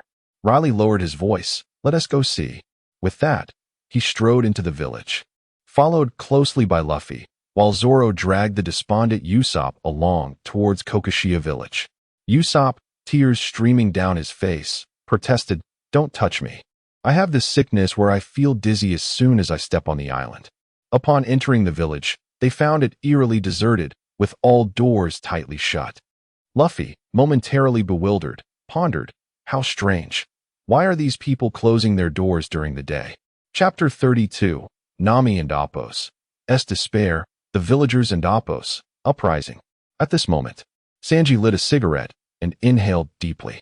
The absence of the aroma of food indicated that they were not dining. Zoro glanced at his sword, Wado Ikamanji, and looked up, sensing the ominous aura. Usopp quickly urged, "Please, let us hurry and leave." Inside a dimly lit room, Nami sat with swollen eyes, cradling her forehead, while Nokigo tended to her with utmost care. After a brief moment, Nami slowly rose from her seat. Despite the throbbing pain in her head, her gaze was resolute. "No, I cannot sit idly by. Even if I must plead with Arlong, I will save the villagers." Upon hearing this, Nokigo firmly grasped Nami's shoulders and gently urged her back down. "It's futile. Arlong is a ruthless pirate. Now that one of his crew has been killed, he will not let this go." Nami's eyes welled with tears. "What am I to do? Have all my years of effort been in vain?" Nokigo's expression mirrored sorrow as she struggled to find words of comfort. Suddenly, a commotion erupted outside, a cacophony of shouts and clamor that shook the air. Alarmed, Nami initially feared an attack from the fishmen and hurried outside to investigate. What she witnessed left her in shock. The village chief, Ajian, wielding a hoe, rallied the villagers with fervor. "Let us unite and confront those fishmen. We cannot allow our Nami to suffer such indignity any longer. For Nami, for our village, we must drive Arlong away." Nami's eyes widened in disbelief. Had the villagers been aware all along? Tears streamed down her cheeks uncontrollably, just as she intended to intervene. Nokigo stopped her. "Enough, Nami. We no longer have a reason to remain passive. Do you know how much we have endured over the years? This path is one we should have taken a decade ago. With a flicker of darkness in her eyes, Nokigo declared with unwavering resolve, "It may be cruel to you, but we have truly had enough." Grasping a stick, she joined the fray, leaving Nami kneeling on the ground, lost and despondent. Meanwhile, at Arlong Park, Arlong lounged in a deck chair, basking in the sun. Suddenly, a fisherman rushed in, breathless. "Brother, it's terrible. The villagers have suddenly decided to revolt and are heading this way." Arlong squinted, but his demeanor remained unperturbed. "Have they finally reached their breaking point? It's impressive they held out for 10 years. It's time to find a new village. Spare none of the villagers, and don't forget to capture Nami." He chuckled heartily. Moments later, another fisherman dashed in. "Brother Arlong, it's bad. We found Ching's corpse at the village entrance." Arlong's expression shifted abruptly. His laughter ceased, replaced by a cold fury. "What did you say?" The fisherman, pale and trembling, continued. "Ching has been killed." Clenching his teeth, Arlong rose abruptly. "Who did this? I will make them pay in blood." Rage coursed through him at the thought of anyone harming his kin. He dismissed any notion that it could have been the villagers staging a rebellion. In the East Blue, the weakest sea, it was inconceivable that any being could defeat his fishmen, not even sea beasts, which they had dominated. Clearly, an invader had infiltrated the island, slaughtering fishmen and inciting the villagers' rebellion. With gritted teeth, Arlong commanded, "Gather all the brothers, scour the village for the intruder." Instantly, the fishmen rallied, raising their arms in fervor, prepared to unleash a bloodbath on Kokoyashi village. Rayleigh and his companions arrived at Nami and Appo's home, witnessing her in tears. Luffy and Appo's brow furrowed with concern, while Usopp hesitated, struggling to find words. However, his trembling had lessened. Sanji extinguished his cigarette, his expression somber. Zoro and Rayleigh remained impassive. Rayleigh, aware of Nami and Appo's plight, felt an ache in his heart, while Zoro's mind was occupied solely with the impending confrontation. All eyes turned to their captain, Luffy, who approached with a grave demeanor. He extended his hand, not using his powers to lift Nami, but she swatted it away, sobbing, "Go away. I despise you pirates." Luffy stood unfazed, silently observing Nami. As her emotional defenses crumbled, she turned to him, tears glistening in her eyes, pleading, "Help me, Luffy." Without a word, Luffy removed his straw hat and placed it upon her head. He then stepped aside, letting out a roar to the heavens. Of course, the crew and Appo's faces lit up with joy at his declaration. Though Usopp still trembled with fear, seeing Nami and Appo's tears stirred something within him. He could empathize with her sorrow and suffering. Rayleigh did not engage Nami further, but turned resolutely towards Arlong Park. Luffy and the others followed suit, even Usopp, though his legs quivered.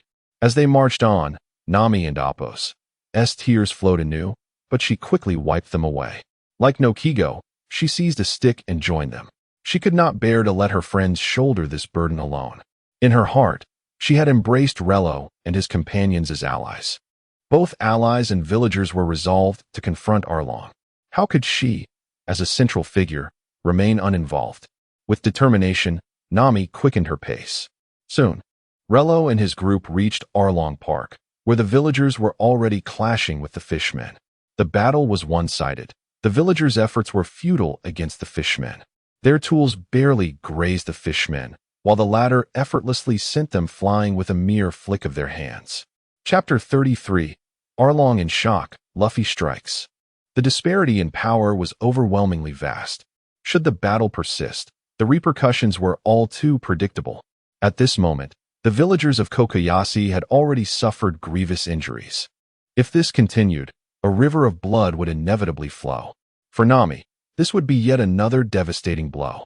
As the future navigator and financial steward, Rayleigh resolved to assist her.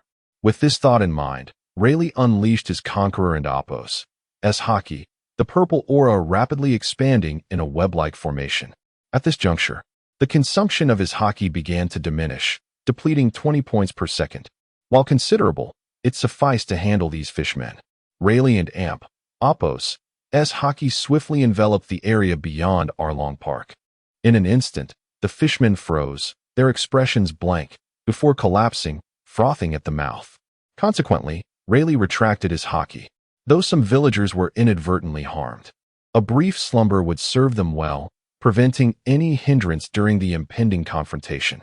In Arlong Park, witnessing the unfolding scene, Arlong and Apos' eyes widened in astonishment. His body trembled as he slowly rose from his reclined position. If he was not mistaken, the sensation he had just experienced was the very essence of Conqueror and Apos' haki, a rare phenomenon even he had only heard whispers of. To his disbelief, right before him stood a practitioner of this formidable haki. How could this be? After all, such power was typically reserved for the strongest of the Grand Line's elite. Who exactly was this individual? How could he wield the mightiest form of haki among the three? Could he be a notorious pirate from the New World? Yet, a pirate of such caliber would never venture into the East Blue. In that instant, Arlong grasped a horrifying realization, his gaze darkening as he glared at Rayleigh. Inevitably, the one responsible for slaughtering his fishmen kin was none other than this man before him. Aside from him, no one else in the East Blue could vanquish fishmen. Rage ignited in Arlong's eyes, tempered by a flicker of apprehension as he instinctively stepped back. Although he held the status of a king in the East Blue, facing a pirate from the New World instilled a sense of uncertainty within him. Should this individual choose to attack, victory would be beyond his reach. Just then, Luffy adjusted his straw hat and strode into Arlong Park with an air of confidence. Rayleigh and the others followed closely behind, their spirits high, while the fishmen stationed at the park's edge momentarily forgot to impede their advance. The cadre led by Chaochu took their positions, ready for battle as tension filled the air, swords drawn. Such a despicable individual, inflicting harm upon our brethren. He must not be spared, Chaochu declared, his cheeks puffed in indignation. Crocodile echoed his sentiment. Indeed, I shall rend them to pieces in vengeance for our comrades. The cadre exuded an aura of determination, and Arlong felt his confidence returning.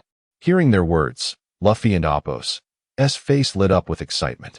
He then clapped his hands together, exclaiming, "All right, I shall transform you all into Odin."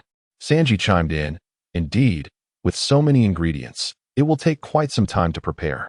Zoro, eyeing Chaochu who was also armed, unsheathed his sword and remarked, "Then I shall assist you with some takoyaki."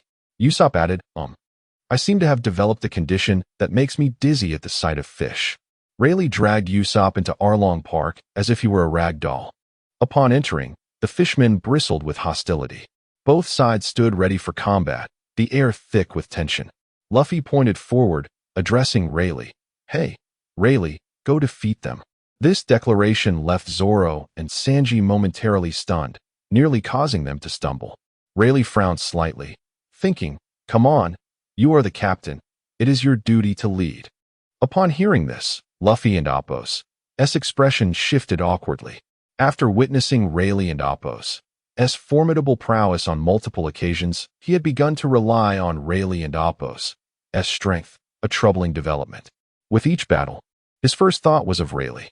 While Rayleigh and Apos' victories yielded plentiful rewards, if the crew and Apos' strength did not increase, Luffy and Apos' growth alone would eventually become a liability.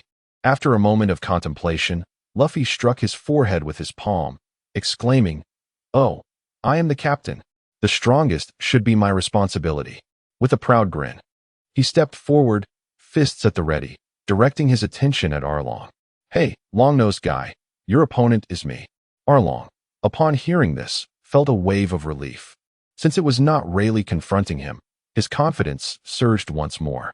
Just as he was about to speak, Luffy extended his arm, catching Arlong off guard. Luffy and Apos' fist connected directly with Arlong and Apos' eye, causing him to stagger backward, clutching his face in pain. "Devil fruit user? Just playing petty tricks," Arlong snarled. Though before he could finish, Luffy and Apos' other fist struck with ferocity, the gust of wind more powerful than the last. This blow, however, was easily caught by Arlong, who smirked derisively. "Hey, Do not underestimate me, you stinky monkey. But before Arlong could relish his moment of triumph, Luffy delivered a swift kick straight into Arlong's mouth, propelling him 10 meters away. Arlong nearly rolled his eyes in disbelief, rage bubbling within him. No one had dared to treat him so disrespectfully. As he contemplated retaliation, Luffy swiftly retracted his foot, following up with a powerful kick to the left side of Arlong and Appo's face, causing a sizable swelling to form.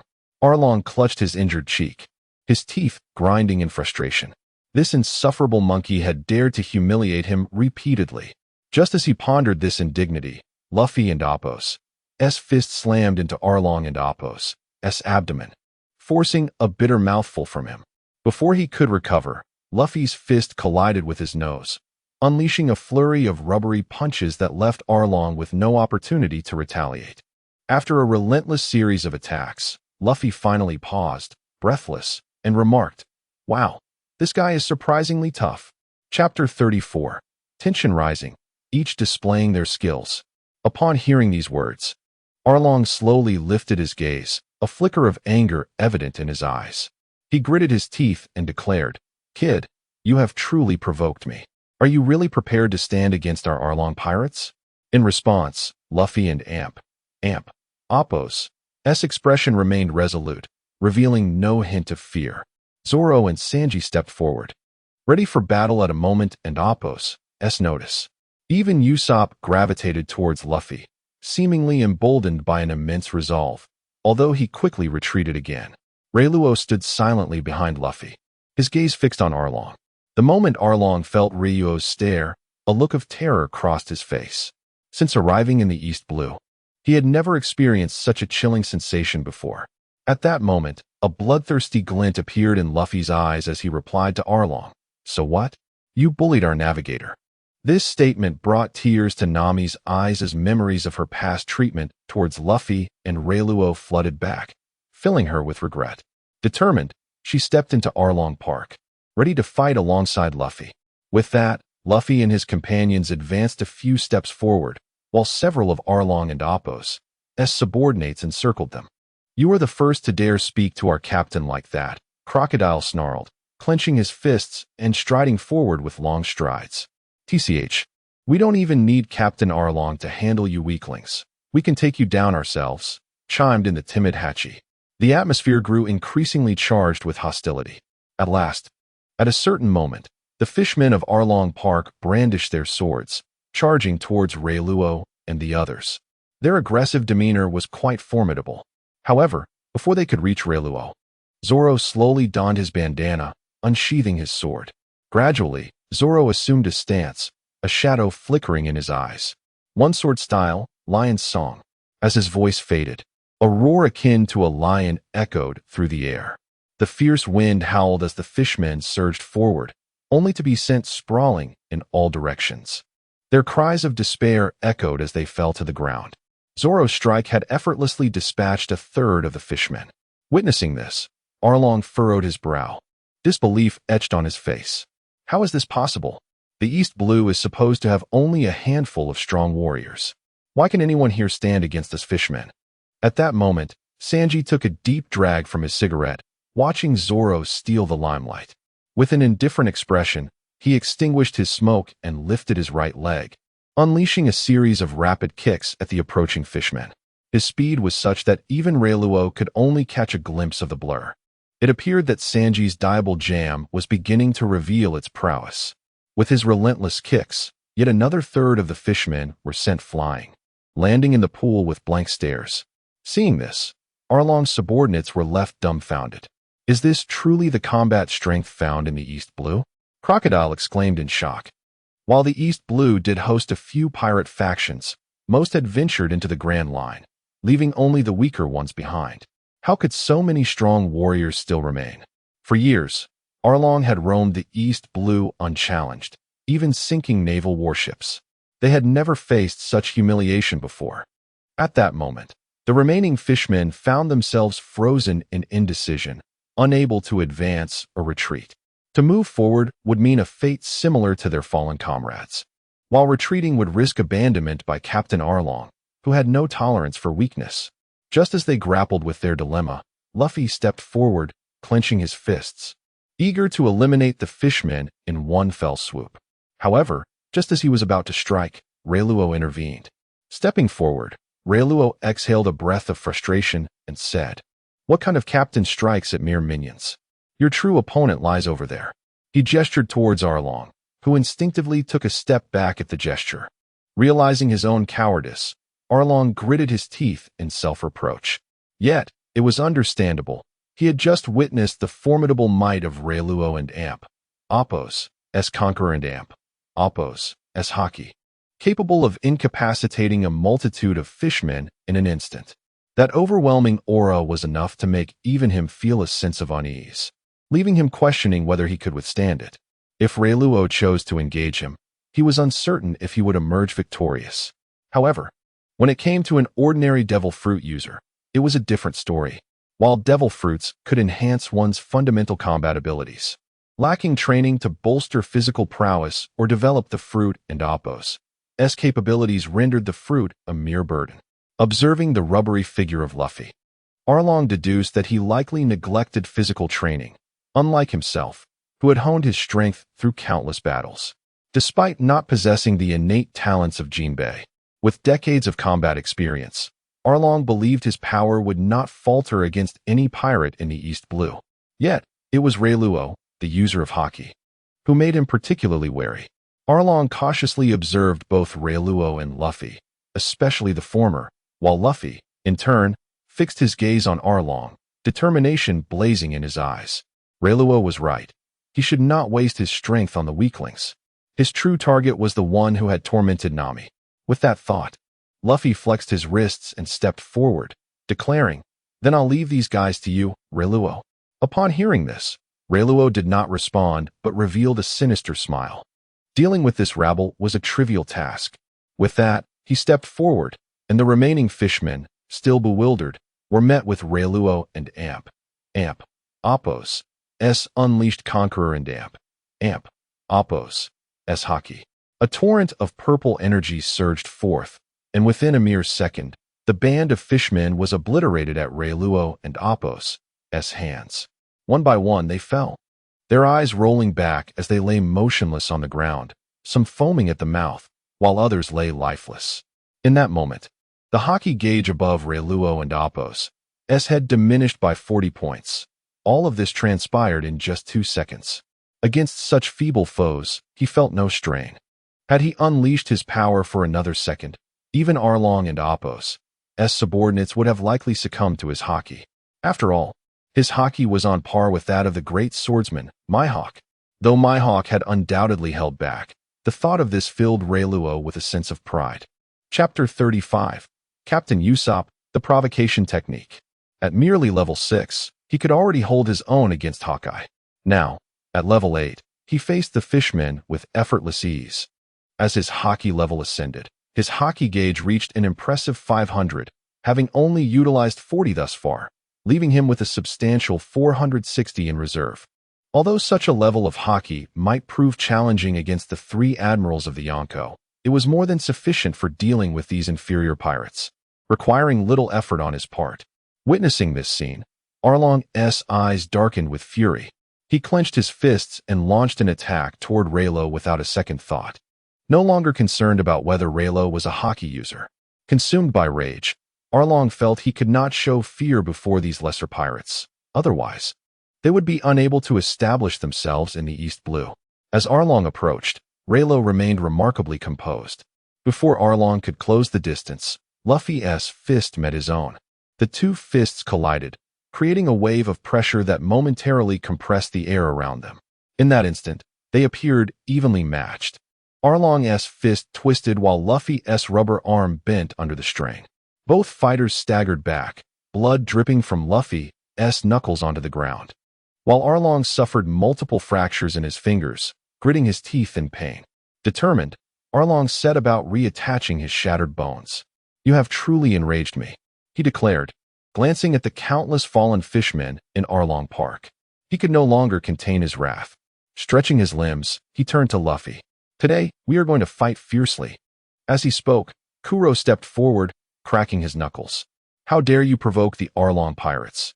You must have a death wish. Hearing this, Shu also stepped forward, his long beak jutting out as he remarked, "It's been ages since I've had a good workout. Let us see how these guys fare against my punches." Meanwhile, the simple-minded Hachi brandished 6 swords, pretending to glare menacingly at Luffy and his companions. "You've crossed the line with Brother Arlong. Consider yourselves unfortunate. Hachi will help you meet your end." Above, dark clouds gathered, as if heralding the arrival of a great battle. A light drizzle began to fall on Arlong and Luffy's faces, both brimming with tension. Zoro had found his opponent, Hachi, who wielded a blade. Despite Hachi's peculiar stance, Zoro did not underestimate him. Often, masters of the sword are rather unkempt. Drawing his sword, Wado Ikamanji, Zoro felt a thrill, though the rain worried him. "I hope this doesn't interfere with my wounds." With Zoro's opponent established, Sanji approached Kuro, a disdainful expression on his face. The smoke of his cigarette still curling in the air.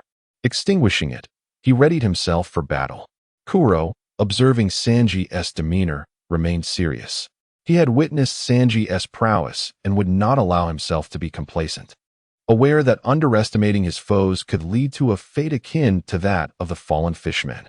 Meanwhile, Usopp watched with a smug expression, exuding the confidence of a commander. Now, every fighter had found their match. Luffy against Arlong, Zoro against Hachi, Sanji against the muscular fish, and the long-beaked fish was surely Rayleigh's to handle. With the minor adversaries already dispatched, Usopp believed he could simply observe from a distance. As Usopp reveled in his self-satisfaction, Rayleigh suddenly patted him on the shoulder and gestured toward Shu. "Hey, Usopp, that guy is your responsibility now." Hearing this, Usopp puffed out his chest with confidence. "Oh, just leave it to me." But then he hesitated, realizing something. He turned to Rayleigh, exclaiming, "What? You want me to take him on? Shouldn't the 3 of you be handling this?" Rayleigh patted Usopp's back lightly, a casual smile on his face. "Don't be foolish. This is a rare training opportunity. It's yours to seize." He raised an eyebrow, casting a curious glance at Usopp. "You're not afraid, are you, Captain Usopp?" Rayleigh's provocation hit Usopp like a weight, leaving him speechless. "And no, that's absolutely impossible. I, Captain Usopp, can accomplish anything. It's just a mere fish." With that, Usopp strode toward Shu, initially brimming with bravado, but with each step, his legs felt weaker. Upon reaching Shu, he suddenly buckled and knelt before him. Rayleigh slapped his forehead. As expected, a hopeless case. Shu, bewildered by Usopp's sudden display, stared blankly, unsure how to react. Seizing the opportunity, Usopp swiftly produced his slingshot, launching a wasabi ball into Shu's long mouth. Caught off guard, Shu initially thought it was a bomb and attempted to spit it out, only to be engulfed by an overwhelming spiciness that erupted in his mouth. His mouth nearly erupted like a volcano, and he dove into the pool, tears streaming down his face, only emerging long after. Shu glared at Usopp, seething with rage, wishing he could tear him to shreds. In response to Shu's fierce demeanor, Usopp took off running, sprinting several hundred meters with Shu in hot pursuit. He could never forgive Usopp for the humiliation he suffered in front of his comrades. He had to reclaim his pride. Observing this spectacle, Rayleigh remained unconcerned. Usopp is the luckiest of them all. He should be fine. He then turned away, watching as Shu chased after Usopp. Though Usopp ran swiftly, Shu was even faster, occasionally spitting nails from his mouth that embedded themselves in trees, creating deep holes. Seeing this, Usopp's eyes nearly bulged out of his head, and he ran even harder, glancing back in terror, only to find Shu closing in. Chapter 36. Luffy vs. Arlong. If he continued running, he would inevitably be caught. With this thought, Usopp scanned his surroundings for a place to hide. Soon, he spotted a thicket not far away and darted into it. Meanwhile, Zoro had stopped in his tracks, looking around frantically, but failing to locate Usopp, growing increasingly exasperated. On Usopp's side, the situation had settled down, while Zoro had already engaged in battle with the formidable Xiao Ba. Although Xiao Ba was the weakest fighter present, Zoro, still recovering from his recent injury inflicted by Mihawk, found himself locked in a fierce struggle against Xiao Ba. The The clash of 3 swords against 8 created a chaotic spectacle. Zoro had initially thought Xiao Ba to be an inexperienced swordsman, but it soon became apparent that he fought like a butcher, wildly swinging his blades. Unfortunately, Zoro's abdominal injury prevented him from exerting full strength, forcing him to rely on his elegant swordplay to fend off the frenzied onslaught of Xiao Ba's 8 blades. Xiao Ba's speed was so great that he almost left an afterimage behind. Zoro, struggling against his wounds, could only watch in frustration as Xiao Ba's unrefined technique became increasingly infuriating. "Hey, could you please fight properly? Stop flailing around like an octopus," Zoro shouted. This only served to anger Xiao Ba further. "You're the one not fighting right. Why blame me?" With that, Xiao Ba's attacks intensified. Zoro had no choice but to hasten his movements, yet the strain on his injury brought him great pain. He couldn't tell how long his wound would hold out against the pressure. Meanwhile, Sanji's battle against Kuro had just begun, with the pace of their clash comparatively slower. Sanji delivered kicks one after another, but they were insufficient to harm Kuro. Nonetheless, Sanji's speed increased, nearing the point of leaving afterimages. Observing this, Rayleigh smirked, resting his thumb on his chin. Sanji was in his prime. He should perform admirably. Sanji's agile legs soon overwhelmed Kuro, leaving him unable to retaliate. However, Kuro's resilience was remarkable. Despite the relentless assault, he sustained no visible injuries. In contrast, Sanji was beginning to gasp for breath. Suddenly, Kuro seized an opportunity, grabbing Sanji by the ankle. So-called trash pirates from the East Blue think there's something special just because they're a bit stronger than the average. Today, I'll send you to hell. With that, Kuro hoisted Sanji into the air. Sanji grimaced, his other leg flailing wildly at Kuro, but the precarious position hindered the full power of his diable jam. His kicks landed on Kuro without effect. In a sudden motion, Kuro hurled Sanji skyward, droplets of rain cascading down. He then sent a powerful punch towards the spot where Sanji would land, generating a shockwave that echoed ominously through the air. If Sanji were to land directly in its path, he would either be gravely injured or worse. Rayleigh's expression darkened with concern. It appeared he would need to intervene. Yet in the next moment, Sanji executed a breathtaking 360-degree turn in midair, using the explosive force of the shockwave to propel himself towards Kuro. With a swift kick, he sent Kuro sprawling, blood gushing from Kuro's mouth. Sanji landed gracefully, unscathed, and lit a cigarette, exhaling a delicate smoke ring. Kuro struggled to rise, adjusting his attire before assuming a serious stance. "I admit you're strong, but this ends now." With that, Kuro's eyes widened, and he lunged at Sanji. Unfazed, Sanji countered with his diable jam, and the two clashed fiercely, neither yielding. The battles on both sides had reached a fever pitch. Yet Luffy and Arlong remained locked in a tense standoff, merely observing each other. Arlong was acutely aware of Rayleigh's presence behind Luffy and the threat it posed. If Rayleigh chose to join the fray, Arlong knew he would be no match. He should have made a decision earlier to withdraw from Kokoyashi village. However, the tragic events at Arlong Park fueled his rage, compelling him to seek vengeance for his fallen comrades. As the elder brother, he could not bear to let his kin suffer such calamity. With resolve, Arlong gathered a few drops of rainwater, channeling his formidable strength to transform them into projectiles harder than steel. In an instant, the droplets pierced Luffy and Appo's body, causing blood to erupt. Luffy gritted his teeth, his expression grave. Drawing back his arm, Luffy unleashed a powerful punch that whistled through the air. If Arlong were to absorb the full force of that blow, he would be severely injured, if not killed. However, Arlong, anticipating the attack, deftly evaded it and swiftly closed the distance, landing a heavy punch to Luffy and Appo's abdomen that sent him flying several meters away. Luffy spat blood, nearly losing consciousness. Yet even after that strike, Arlong himself struggled, his face flushed and breathing labored. He took a stance that prominently displayed the emblem of the Sun Pirates on his chest. Rayleigh furrowed his brow. It was evident that a pirate from the New World would not be easily defeated. In the original narrative, Arlong had suffered a crushing defeat against Luffy due to underestimating him. Now, with Rayleigh and Appo's presence, Every cell in Arlong and Apos' body was alert, acutely aware of the potential danger from a stronger opponent. It seemed Luffy and Apos' battle would prove to be quite challenging. After a brief respite, Arlong surged backward. Wary of Rayleigh's possible intervention, he knew he could not contend with a master of hockey. Meanwhile, Luffy, having been sent sprawling, lay on the ground, gasping for air. Yet his resolve only grew stronger. At that moment, Nami rushed over to help Luffy to his feet. Seeing him cough up blood, worry filled her eyes. And though she wanted to speak, the words caught in her throat. After all, everything he was enduring was for her. Despite Rayleigh and the others being formidable, Arlong was a notorious pirate from the New World, not someone an ordinary crew could easily overcome. This battle was proving to be exceedingly strenuous.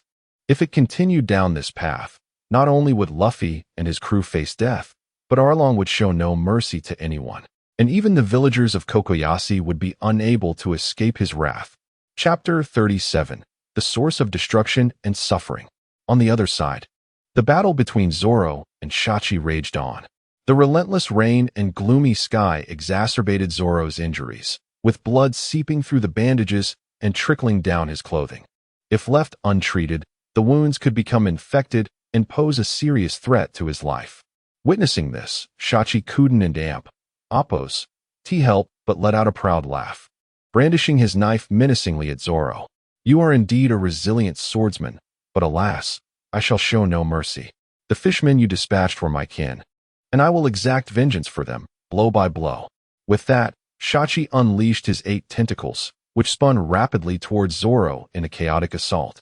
Gritting his teeth, Zoro swiftly retreated, exclaiming, "What a disorderly swordplay! Please, do not insult the art of the sword." He donned a headband, drawing 3 swords simultaneously, releasing a wave of dark purple sword energy that radiated outward. 3-sword style, Great Thousand Worlds. As his words fell, Zoro vanished, dashing through Shachi's whirling tentacles. In that instant, Shachi and Apos' body jolted as he came to an abrupt halt, standing there in a daze. Had it not been for his continued breathing, one might have thought he was dead. Although Zoro and Apos' injuries diminished his strength to less than a tenth of what it had been during his encounter with Mihawk, he nonetheless left 2 deep gashes on Shachi and Apos' body. Initially inconspicuous, the gashes became starkly visible as Shachi and Apos' breathing quickened, causing blood to erupt forth. Shachi rolled his eyes back and collapsed, his 8 knives clattering to the ground in disarray. Despite having defeated Shachi, Zoro succumbed to his own blood loss and fainted. Observing Zoro and Apos' plight, Luffy and Apos' eyes widened in alarm, and he anxiously turned to Nami, saying, "Don and Apos, worry about me. Please help Zoro. I beg you." Without hesitation, Nami rushed to Zoro and Apos' side, quickly applying a bandage that alleviated his peril. Once assured of Zoro and Apos' safety, Nami glanced back at Luffy, who was now engaged in battle with Arlong. Arlong's fishman martial arts advanced with such speed that his strikes became nearly invisible, yet their force remained undiminished.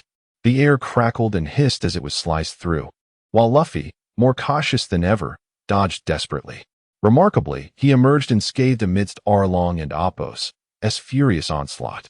Seizing an opportunity, Luffy launched a kick aimed at Arlong and Apos' head. Arlong furrowed his brow and narrowly evaded the blow, which grazed his cheek and hurtled toward the tower of Arlong Park. Alarmed, Arlong realized too late that he could not prevent the impending disaster. The kick shattered the tower, leaving it in ruins. Witnessing this, Arlong and Apos' expression shifted from shock to fury. "You wretched little monkey. Do you know what that place is? It holds the key to our domination of the East Blue." His teeth clenched in rage. Arlong lunged at Luffy, who, recognizing the threat, withdrew his foot just in time. Arlong and Apos' jaws snapped shut on empty air, the force of his attack causing his teeth to clatter together painfully. Undeterred, he extracted his teeth, only to have a new set sprout forth. Luffy watched in envy, while Rayleigh observed with bemusement. As Arlong opened his mouth to strike again, Luffy focused intently and delivered a swift kick to Arlong and Apos' chin. Yet, this blow failed to inflict any damage.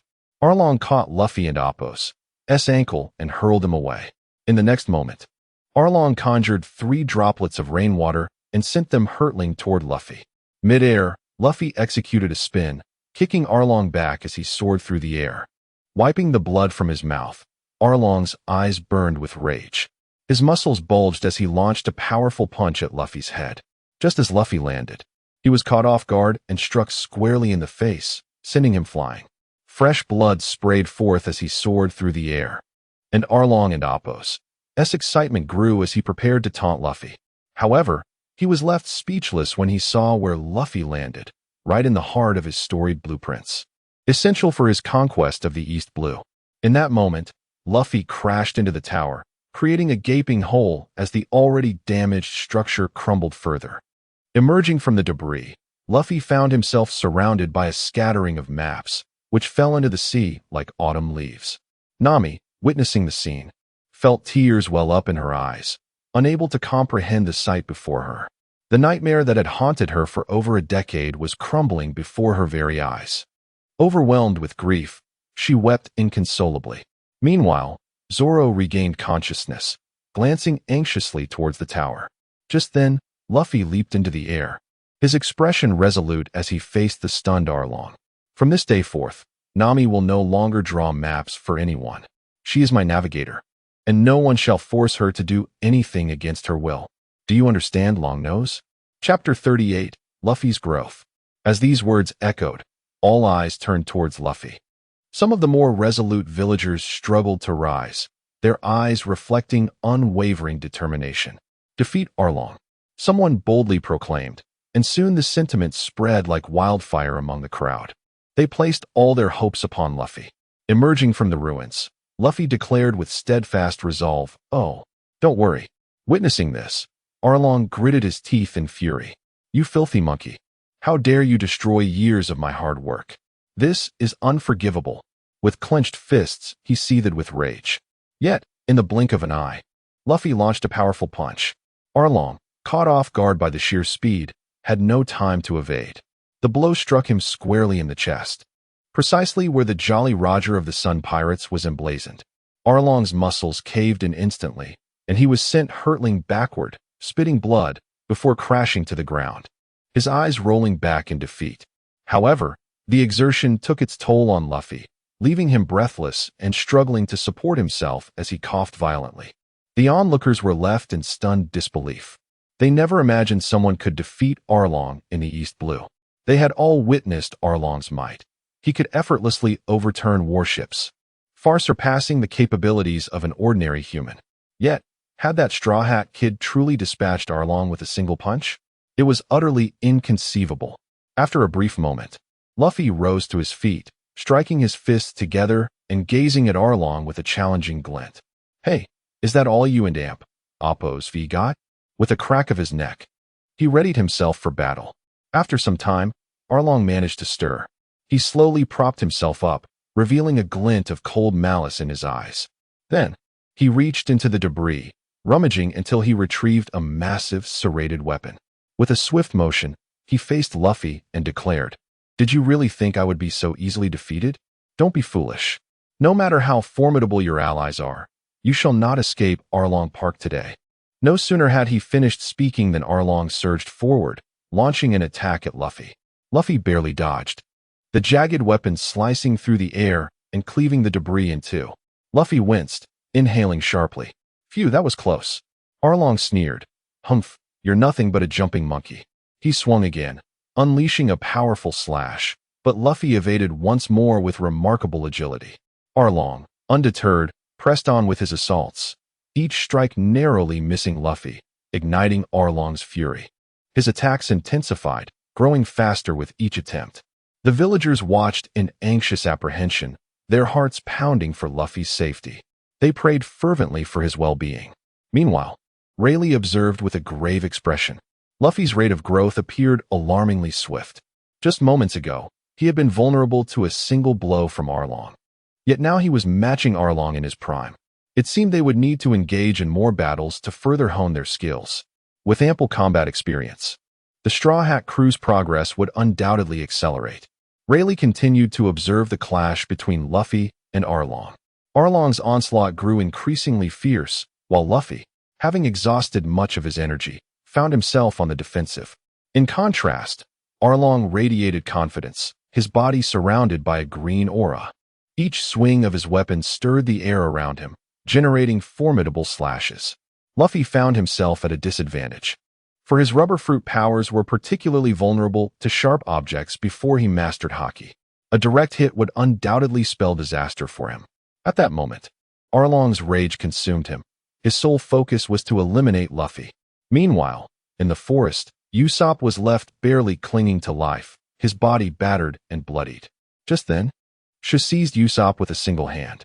Upon seeing Usopp's grotesque appearance, Sha spat in disdain. "I thought you were a formidable opponent. But it seems you and Appos re nothing but a weakling. Truly, the pirates of the East Blue are pathetic." With a careless flick, he discarded Usopp as if he were mere refuse, then turned to head towards Arlong Park. At that moment, Usopp's resolute voice rang out, "Wait." Sha paused, glancing back at Usopp with a scoff. Bloodied and trembling, Usopp raised his slingshot and fired a marble towards Shu. Shu instinctively covered his mouth, expecting another wasabi attack, but the true target of the projectile was Shu's eyes. In an instant, the marble exploded before Shu, showering him with a cloud of red powder, pure chili powder. Shu immediately shielded his eyes, frantically searching for water. But in his blind panic, he stumbled about aimlessly. Meanwhile, Usopp had scattered thumbtacks around the area. Shu, in his frantic state, stepped on the tacks, yelping in pain. Though a fishman and Appos' natural defenses were tenfold that of an ordinary human, the agony of a breach in their defenses was equally magnified. Shu, writhing in pain, stumbled and fell, landing on a bed of thumbtacks. Thankfully, he managed to find a puddle and rinse the chili powder from his eyes. As he seethed with fury, intent on retaliating against Usopp, he suddenly noticed Usopp drawing back his slingshot once more. Instinctively, Sha covered his eyes. Usopp, seizing the moment, smirked wickedly. Ultimate technique, Super Wasabi. In an instant, two green projectiles shot straight into Shu and Appos' mouth. The concentrated wasabi surged wildly between his lips and teeth, igniting a fiery sensation that caused him to expel flames before he collapsed, rendered unconscious. Finally, on another front, Sanji's battle with Kuro had reached a fever pitch. Despite Kuro's formidable physique, Sanji's devilish kicks possessed the power to shake iron. With a single strike, Kuro was sent flying, spitting blood as he plunged into the water. Chapter 39. Defeat Kuro. Seize the opportunity. Sanji executed a flying kick, the force of which created a resonating sound as it cut through the air. How dare he bully such a beautiful woman to that extent? Truly despicable. Just as the words left his lips, Sanji and Appos' devilish wind kick landed squarely on Kuro and Appos' head, bending his body under the immense force. The ground beneath Kuro crumbled instantaneously, and he gritted his teeth, nearly rolling his eyes back in agony. Yet, his formidable willpower jolted him back to consciousness. Seizing the last opportunity, he grasped Sanji and Appos' ankle with a vice-like grip. However, Sanji was not one to concede easily. He swung his other leg in midair. The powerful gust sent Kuro, already unsteady, tumbling backward into the sea. Nevertheless, Kuro did not relinquish his hold on Sanji, dragging him into the depths of the water. No matter how much Sanji struggled, Kuro refused to let go. Underwater, Kuro swiftly delivered a knife-hand strike to Sanji and Appos' chest. The impact caused a visible indentation, and Sanji coughed up blood, instinctively inhaling seawater into his lungs. A wave of dizziness surged through him. He quickly swam upward, his mind consumed with a singular thought: to breathe. Kuro seized this moment, pulling Sanji down, preventing him from reaching the surface. "Stop struggling. Underwater. You stand no chance against a fishman." As he spoke, Kuro tightened his grip, making even the slightest movement a Herculean effort for Sanji. The extreme lack of oxygen nearly caused him to lose consciousness. He understood that if he succumbed here, he would be engulfed in boundless darkness. His dreams had only just begun, He could not afford to fail now. Yet, no matter how he fought, it was futile. On shore, Rayleigh watched the scene unfold, a grave expression crossing his features. If this continued, Sanji would surely perish. Competing in strength with a fishman underwater was an impossible task. Realizing this, Rayleigh and Appo's demeanor darkened. He had no choice but to intervene. Otherwise, the situation would become dire. After all, a cook was indispensable on the ship. With this thought in mind, Rayleigh strode toward the water and Appo's edge. Suddenly, the winds intensified around him. He halted at the water and Appo's edge, mentally invoking system, extract the soul-cutting blade. As the words left his lips, the blade ignited with a fiery glow, slowly taking form. Observing this, Zoro, who had been recuperating on the ground, lifted his gaze. An expression of seriousness etched on his face. A powerful heat surged through Arlong Park, enveloping the area. Not only Zoro, but the villagers of Kokoyashi also felt the intensity of the heat, cold sweat breaking out as though a malevolent spirit was emerging from the depths of the underworld. At that moment, Rayleigh raised the soul-cutting blade overhead, the searing heat rushing towards it. All eyes turned to Rayleigh, their pupils dilating. A shimmering layer of flames began to envelop Rayleigh, an overwhelming aura swirling around him. Even Arlong was drawn to this force, shock etched across his features. In the next instant, Rayleigh swung the blade downward, unleashing a colossal explosion of flames that cleaved Arlong Park in two. Amid the torrential rain, flames blazed fiercely. The explosive sound of flames echoed throughout the area. The villagers of Kokoyashi stood in stunned silence. Although Zoro had prepared himself, he was still taken aback by Rayleigh's display. Ignoring his injuries, he struggled to his feet. Arlong Park began to separate, the pool connected to the sea retreating like a cascading waterfall. As the water receded, Sanji expelled the seawater from his lungs. A fierce determination flickered in his eyes. Concentrating all his strength into his legs, he delivered a powerful kick to Kuro's head. This strike unleashed all of Sanji's might, sending Kuro reeling into unconsciousness. However, due to the prolonged lack of oxygen, Sanji's body succumbed, and he fainted. Nami rushed over, alarmed, shaking him vigorously, fearing the worst. Noticing blood trickling from Sanji's nose, her expression darkened. She dropped him and kicked him on the head, urging him to regain his senses. At this moment, Arlong Park lay in ruins. Observing the devastation, Rayleigh couldn't help but feel a pang of nostalgia. At long last, the place that had tormented Nami for over a decade was utterly destroyed. His gaze shifted to Luffy. Now, apart from the showdown between Luffy and Arlong, the other matches had concluded. Defeating Arlong was the final obstacle. Yet, Rayleigh couldn't shake the concern. Did Luffy possess the strength to overcome Arlong in his prime? Meanwhile, Arlong trembled with rage, his fingers cracking ominously. What a bunch of worthless fools. You've brought disgrace upon fishmen. As he spoke, Arlong's fangs elongated, his true form threatening to emerge. His fingernails began to grow as he launched a frenzied assault toward Luffy. Luffy dodged left and right, but his weakened state left him vulnerable. Arlong's claws raked across his body, leaving deep gashes. Just then, Luffy clasped his hands together, twisting his arms into a spiral.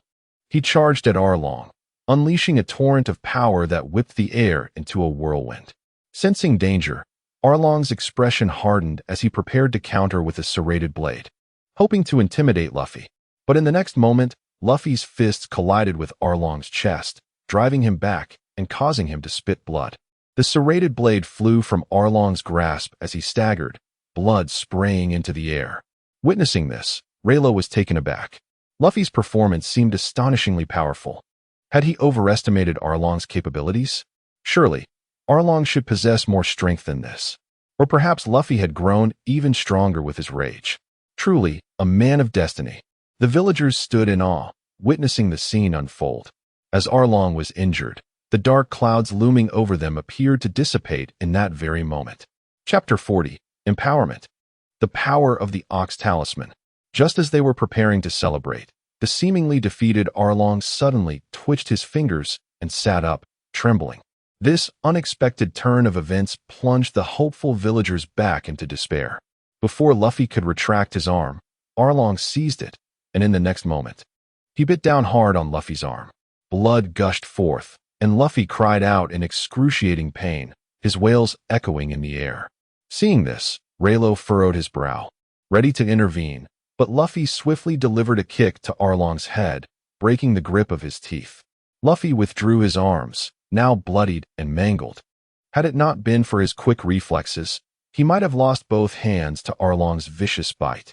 Gasping for breath, Luffy fixed his gaze on Arlong, who met his stare with equal defiance.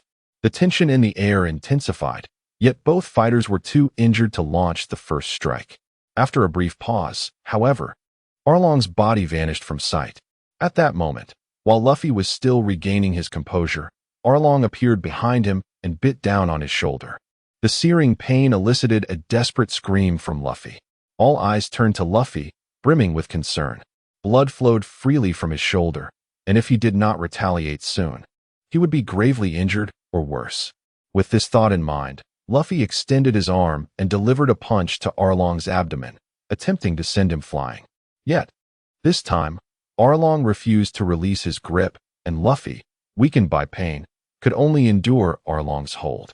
"Humph, you East Blue Monkey. Do not think your meager skills can challenge me. You are far too inexperienced."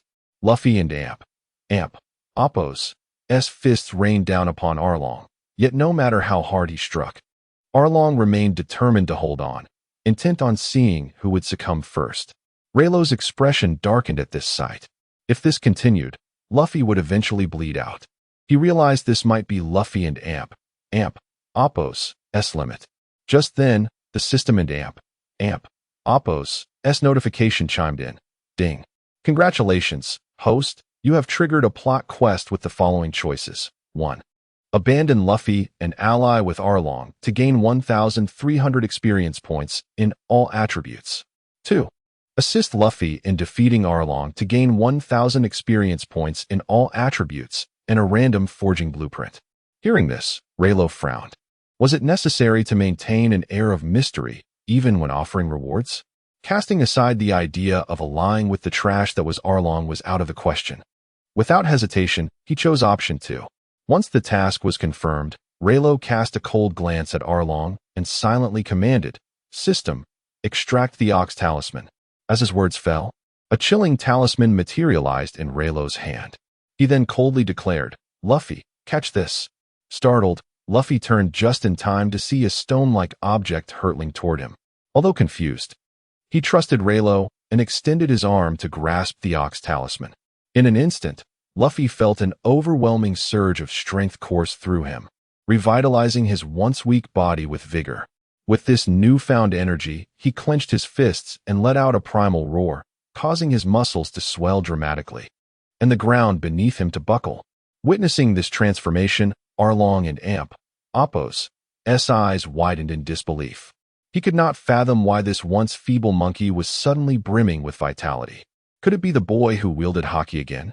Before Arlong could fully comprehend the situation, Luffy unleashed a powerful punch, the seemingly ordinary strike carrying an extraordinary force.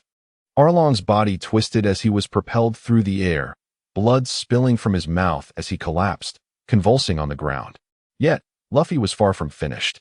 He continued to rain blows upon Arlong's face, nearly delivering a fatal blow. At that moment, Luffy pried open Arlong's jaws and yanked out his teeth, leaving Arlong and Appo's mouth bloodied and his eyes filled with fear. The villagers, who had suffered at Arlong and Appo's hands, felt a pang of compassion at this brutal spectacle. This torture seemed excessively cruel. However, the next moment, they were astonished as Luffy donned Arlong and Appo's false teeth and bit down, causing Arlong to weep in agony. In that instant, Rayleigh and the others were left speechless at Luffy's relentless vendetta. Arlong's face contorted with rage as he seized Luffy's face and yanked him down. But in the blink of an eye, propelled by the power of the Ox Talisman, Luffy sent Arlong flying once more. As Arlong landed by the seaside, his expression shifted to one of grim determination, anger flickering in his eyes. Empowered by the talisman, Luffy advanced toward Arlong, who was now visibly trembling. "What? You thought that was all I had?" Arlong sneered, a sinister smile creeping across his face. Suddenly, a deafening roar erupted from the depths of the ocean. The villagers and Appos' hearts raced as they beheld a massive whirlpool forming in the sea, its size rivaling that of a small mountain. The powerful tremors roused Sanji from his stupor, and even Zoro cast a worried glance toward the water. From the depths emerged a colossal sea cow, its immense form overshadowing the onlookers. A malevolent grin spread across Arlong's face. "Mumu, show them what true power looks like. The villagers need not concern themselves any longer. Eliminate them all." Upon hearing Arlong's command, the sea cow radiated an overwhelming aura, causing the surrounding waters to ripple violently. Mumu opened its massive jaws, preparing to unleash indiscriminate destruction. But just then, Rayleigh slowly turned to face Mumu, casting a cold, piercing gaze. That single look left the sea cow frozen in place. Gradually, Mumu retracted its ferocity, trembling in the water, and 2 tears streamed down its face as it retreated back into the depths. Chapter 41. Defeating the Arlong Pirates. The raucous laughter of Arlong came to an abrupt halt. "Hey, your enemy is over here. Where do you think you and Appos are going?" Arlong bellowed in fury. Yet, the manatee paid him no mind, diving into the sea and vanishing without a trace. Now, Arlong was thoroughly panicked. Even the sea beasts had been frightened away by them. What could he possibly do to turn the tide? Arlong continued to retreat, while Luffy relentlessly pursued him. Sensing the immense threat, Arlong stumbled backward. "Hey kid, Don and Appos, do you want gold and silver? I have plenty. If you desire it, take it," he shouted desperately. However, Luffy was unfazed, pressing onward while cracking his knuckles, producing a series of sharp sounds that echoed ominously in Arlong's ears like a death knell. "Hey, you must be interested in Nami's drawing skills. Go ahead and take her. That girl has already provided me with countless blueprints. She and Appos is of no use anymore." Despite the words, Luffy remained unmoved, continuing to flex his joints, each crack sounding like a harbinger of doom. Arlong was now in a complete frenzy. His heart raced as he backed away, baring his teeth. "Who do you think you are, a filthy human? I am lowering myself to speak to you, and you think I'm an easy target?" Though Arlong feigned bravado, his heart was in turmoil. At that moment, empowered by the mystical cow talisman, Luffy unleashed a powerful punch. The force rippled through the air, causing Arlong's abdomen to cave in as he was sent crashing to the ground, creating a deep crater. That strike left onlookers in utter shock. Arlong hit the ground hard, attempting to lift his head, only to roll his eyes back and lose consciousness. Witnessing this spectacle, the villagers of Kokoyasi cheered with exuberance. Meanwhile, the dark clouds above parted, allowing a beam of light to shine down upon Kokoyasi village. Kuro and Chabwa, struggling to sit up, gazed at their elder brother, their eyes trembling in disbelief. They could scarcely comprehend that their brother had been bested by a mere garbage pirate from the East Sea. In a moment of determination, they forced themselves to crawl toward Arlong, but their injuries were too severe, and they soon succumbed to unconsciousness once more. Ding! Congratulations, host. Mission completed. Assist Luffy in defeating Arlong. Experience points gained, 1,000. Sharingan forging blueprint acquired. Upon hearing the system notification, Rayleigh furrowed his brow, momentarily taken aback. Could the Sharingan truly be forged? If so, did that imply the possibility of crafting the Rinnegan, a power capable of altering fate itself? At that moment, Luffy panted heavily, finally processing the sheer strength he had just wielded. His gaze fell upon the cow talisman in his hand. Could it be the source of such power? He approached Rayleigh, realizing that, despite its formidable energy, it was ultimately not his. With that, Luffy tossed the cow talisman back to Rayleigh, patting him on the shoulder and expressing gratitude. Rayleigh accepted the talisman in silence. Just then, the system's notification chimed again. Ding! Congratulations, host. Task triggered. Loot all treasures from the Arlong pirates. Upon completion, a gold roulette will be unlocked. Rayleigh's brow furrowed at this unexpected task. It was his first time hearing of a treasure looting task that could trigger a mission. The Arlong pirates had pillaged the East Sea for years, accumulating a significant bounty. Yet, the location of their hidden riches remained a mystery. It seemed he would need to interrogate the fishmen thoroughly. Meanwhile, The villagers had bound the captured fishmen. Most were too injured to resist. The villagers struck at them with hoes and shovels, expressing their pent-up anger. "You damned pirates have oppressed us for years. Today, you finally face retribution. Indeed, your days are numbered." The villagers vented their fury, while Nami, who should have been the most resentful, appeared oddly tranquil. She was internally grappling with a decision: to stay and aid in the village's recovery, or to join Luffy and his crew on their maritime journey. Logically, this should not have posed a dilemma, but given the village and Appo's current state, she felt compelled to make a choice. Luffy, standing nearby, seemed to sense her turmoil but refrained from verbal interference, choosing instead to observe quietly. As night fell, the villagers constructed a cage and threw all the fishmen inside. To celebrate the defeat of Arlong and his crew, they prepared a lavish feast for the Straw Hat crew. However, Rayleigh found himself disinterested in the festivities. His mind preoccupied with thoughts of where Arlong and Appo's treasure might be hidden. The system was clear. He needed to uncover all the riches, not a single coin less. This presented quite the conundrum, especially regarding Nami's hidden bounty of 100 million berries, which he wondered if it counted as Arlong and Appo's treasure. After all, according to the original narrative, that money was meant for the villagers, and Nami had her intentions of pilfering their wallets. He pondered whether it would be too callous to take that money as well. With that thought, Rayleigh decided to set aside his worries and joined Luffy in indulging in the feast. Despite his limited contribution to the battle, he was undeniably famished after a long day. The villagers watched in astonishment as Luffy and Rayleigh feasted voraciously, their legs trembling at the thought of what would happen if they truly let loose. If they continued to eat freely, the entire stock of Kokoyashi village would surely be depleted. Luffy, with the resilience afforded by the gum-gum fruit, devoured half the food, leaving no plate untouched, ultimately swelling into a large sphere. Rayleigh, while not indulging to the same extent, consumed a third of the food and drink. Yet his belly remained unremarkable. All the sustenance he ingested was converted into energy for his body, leaving him with a flat stomach.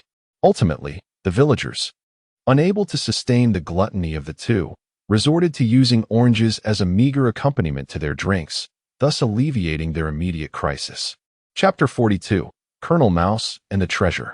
For a moment, the village was enveloped in a layer of tranquility and joy, resembling the festive spirit of a New Year's celebration. The villagers embraced one another, weeping loudly in relief, exclaiming, "At last, peace has returned." For an entire decade, they had lived under the nightmare of Arlong. Nami, in particular, had sacrificed countless years of her youth to this ordeal. Regardless of the circumstances, this nightmare had finally come to an end.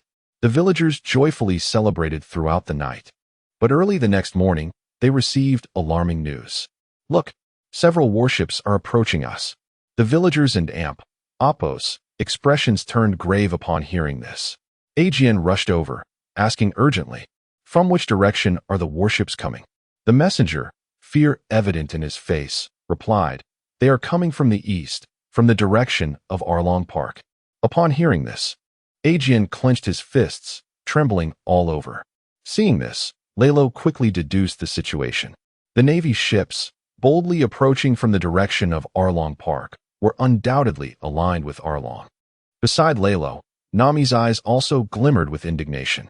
A moment later, Rayleigh placed a reassuring hand on Nami's shoulder, saying, "Do not worry, we have defeated Arlong, and these small Navy ships will pose no threat."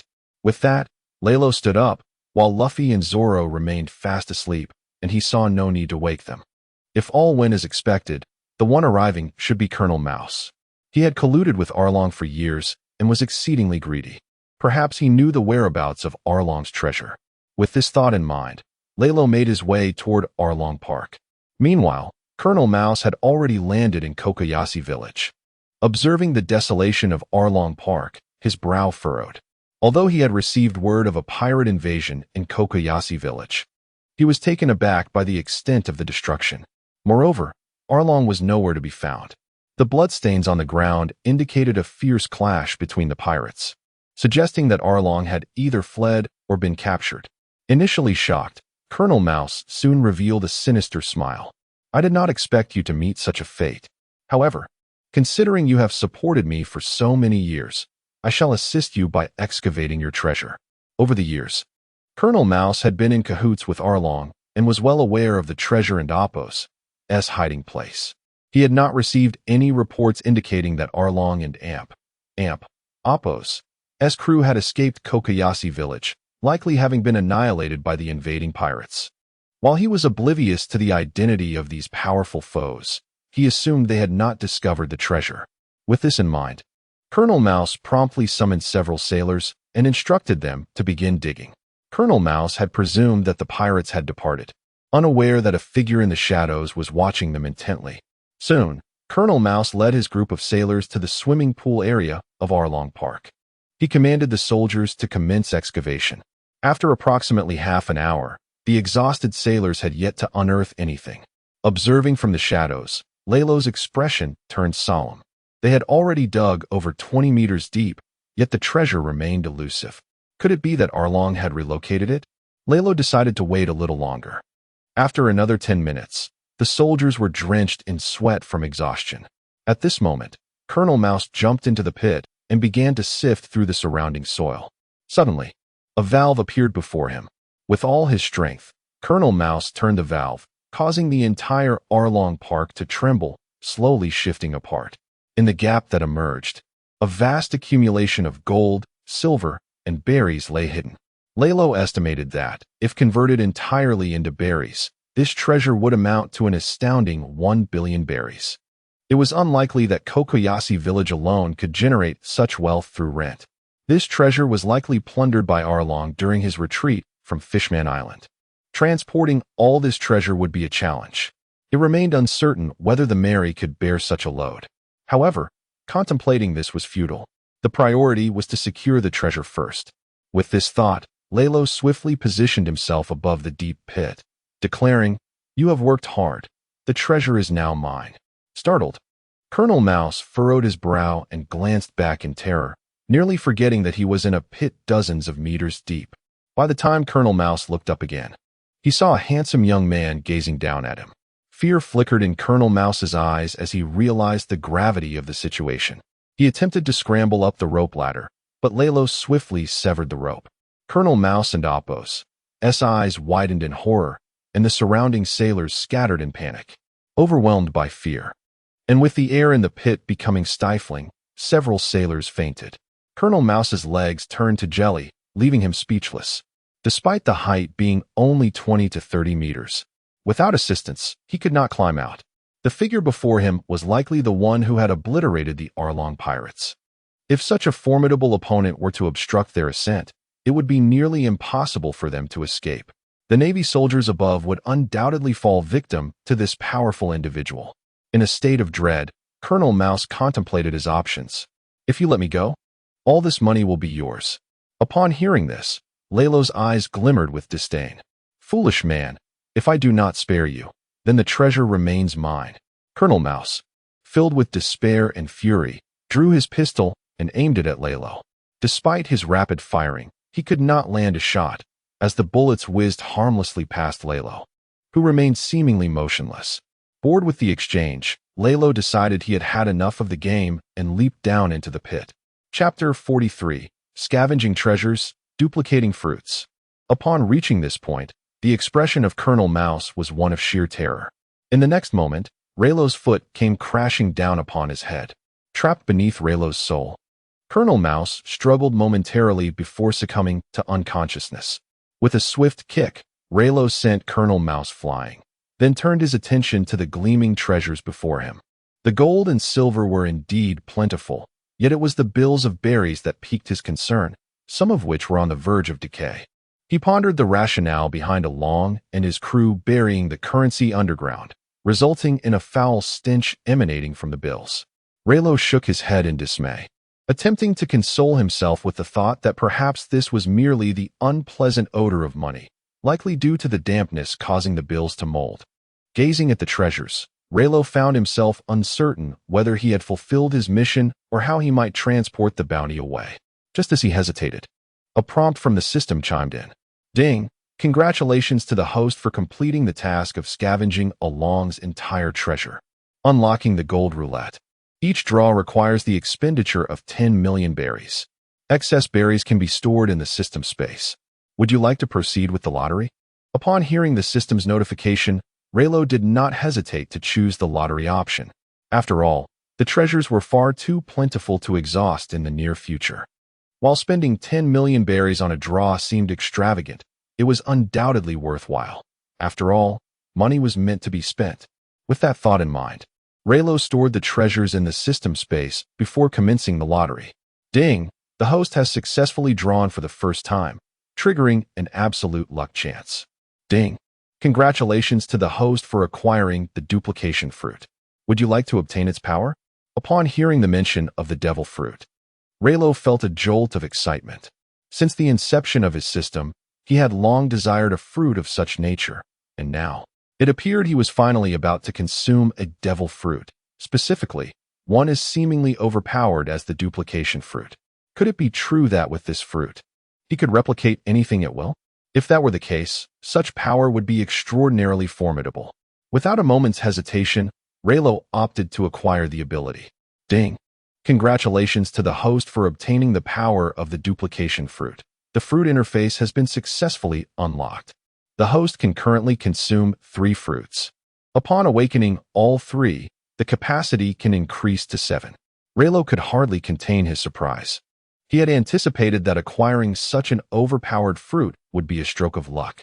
But learning that the system could store the capacity for 3 fruits was beyond his expectations. Once those 3 fruits fully awakened, the potential could rise to 7. To think that Blackbeard could reign supreme among the 4 emperors with just 2 fruits. If Rayleigh could indeed consume 7, he would hold dominion over the entire pirate world. Not even Mihawk, the 7 warlords, or the 3 admirals would pose a threat. Soon, Rayleigh sensed a shift within him, as the duplication fruit began to ferment in his being. It was said that devil fruits were notoriously distasteful, yet the system was now directly infusing its power into him, rendering the experience tasteless. Feeling the fruit's ability coursing through him, Rayleigh was eager to test its efficacy. He set his sights on a rock beneath his feet, lifted it, and attempted to duplicate it into 2 pieces. After several strenuous attempts, he found himself breathless and defeated, unable to succeed. Furrowing his brow, he wondered if the fruit and Apos' power was still beyond his control since he had only just consumed it. Just then, the rock unexpectedly split into 2 identical pieces. At this revelation, Rayleigh felt a sense of relief. It appeared that the ability had a preliminary activation period, which was somewhat lengthy. In a combat situation, such a delay might render him vulnerable to attack. However, he reassured himself that he had only recently consumed the fruit and had yet to fully harness its potential. With time and practice, he should be able to achieve instantaneous duplication. Furthermore, such abilities were generally more useful in preparation rather than direct confrontation. With that in mind, Rayleigh discarded the 2 rocks and approached Colonel Mouse, retrieving the snail phone from his pocket. He was troubled by the fact that Along and Apos' crew had no designated place to hide. Thus, he decided to call for assistance from the nearest naval base. With that thought, he dialed the number for the nearby naval base. Soon, a pair of spectacles materialized on the snail phone's screen, revealing a woman's voice that conveyed a tone of coldness mingled with a hint of warmth. "Hello, this is the naval base. How may I assist you?" Upon hearing that voice, Rayleigh furrowed his brow. If his suspicions were correct, this must be the bespectacled woman, Tashiji. It was surprising that the closest naval base happened to be under the command of Smoker in Logtown. To think that such an incident involving Along could occur within the territory of the Smoke Man left him bewildered. Initially, Rayleigh intended to tease Tashiji, the bespectacled woman he was destined to meet in the future. However, he soon heard the sound of approaching footsteps, likely Nami leading the villagers towards him.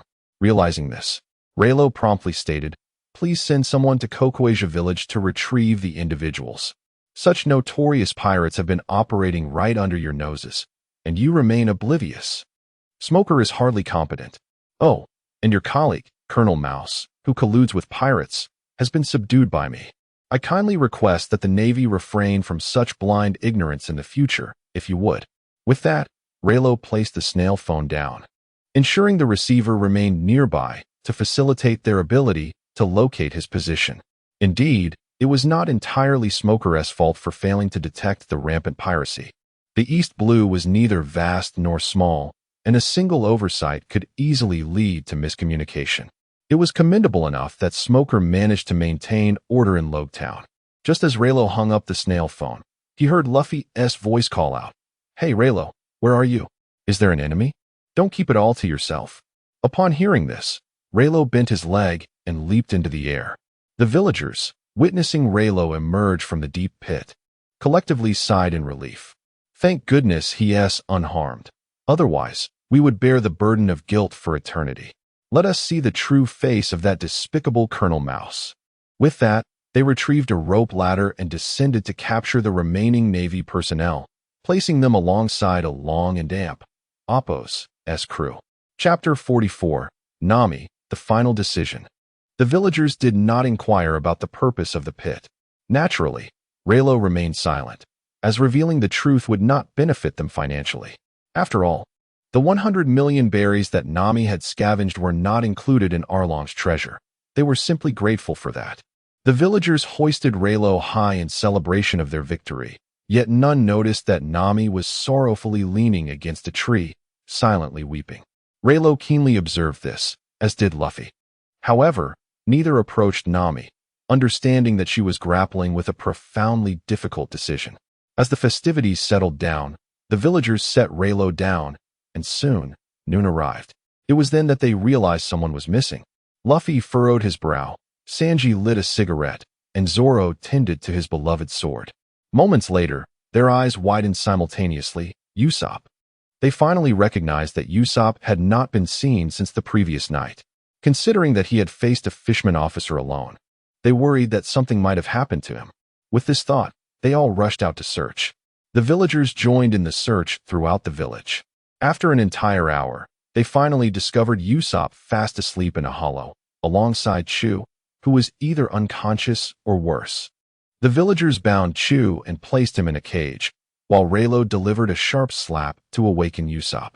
Startled, Usopp awoke, flailing and exclaiming, No, don't kill me. I and Appo's, Captain Usopp, the immortal ghost." This provoked laughter from the villagers, while Rayleigh and the others felt a twinge of embarrassment. At noon, the villagers prepared a grand feast to honor the heroes who had rid them of their troubles. Yet at that moment, Nami could no longer contain herself and approached Rayleigh. After much hesitation, she finally spoke, "I'm sorry, but I cannot abandon my hometown to sail with you." Upon hearing this, the previously joyous atmosphere turned somber. Rayleigh and Luffy had anticipated this outcome. Although their expressions were grave, they chose not to voice their thoughts. Zoro remained his usual calm self, revealing no signs of disturbance. But Sanji displayed evident disappointment. "If Miss Nami isn't coming, then perhaps Sanji began." But he quickly realized that such a jest was inappropriate for the moment and fell silent. Usopp, despite having spent little time with Nami, understood her feelings. "I know your worries, but what about your dreams?" he said. This statement seemed to strike a chord within Nami, causing her to furrow her brow and shed tears. "But the villagers need me," she replied, leaving Usopp momentarily speechless, rooted in place. The atmosphere grew awkward. The villagers, not wishing for Nami to leave, remained silent. At that moment, Aiken suddenly stepped forward. "Hey, Nami, what are you doing? This village cannot harbor pirates. Anyone who has been a pirate is not allowed to stay here. Do you understand?" Upon hearing this, Nami could no longer hold back her tears. "No matter what you say, I want to leave. I will not abandon this village until it emerges from the shadows." Aiken frowned, feeling a pang of sympathy. Just then, Nojiko stepped forward and placed a hand on Nami's shoulder. Although her expression was sympathetic, she said, "But if you stay, we will never escape the shadow of the past. You should pursue your dreams. A crew as wonderful as this may never come again." Nami fell silent, as if 1,000 needles had pierced her heart. She understood that the villagers were not deliberately referring to her as a pirate to provoke her.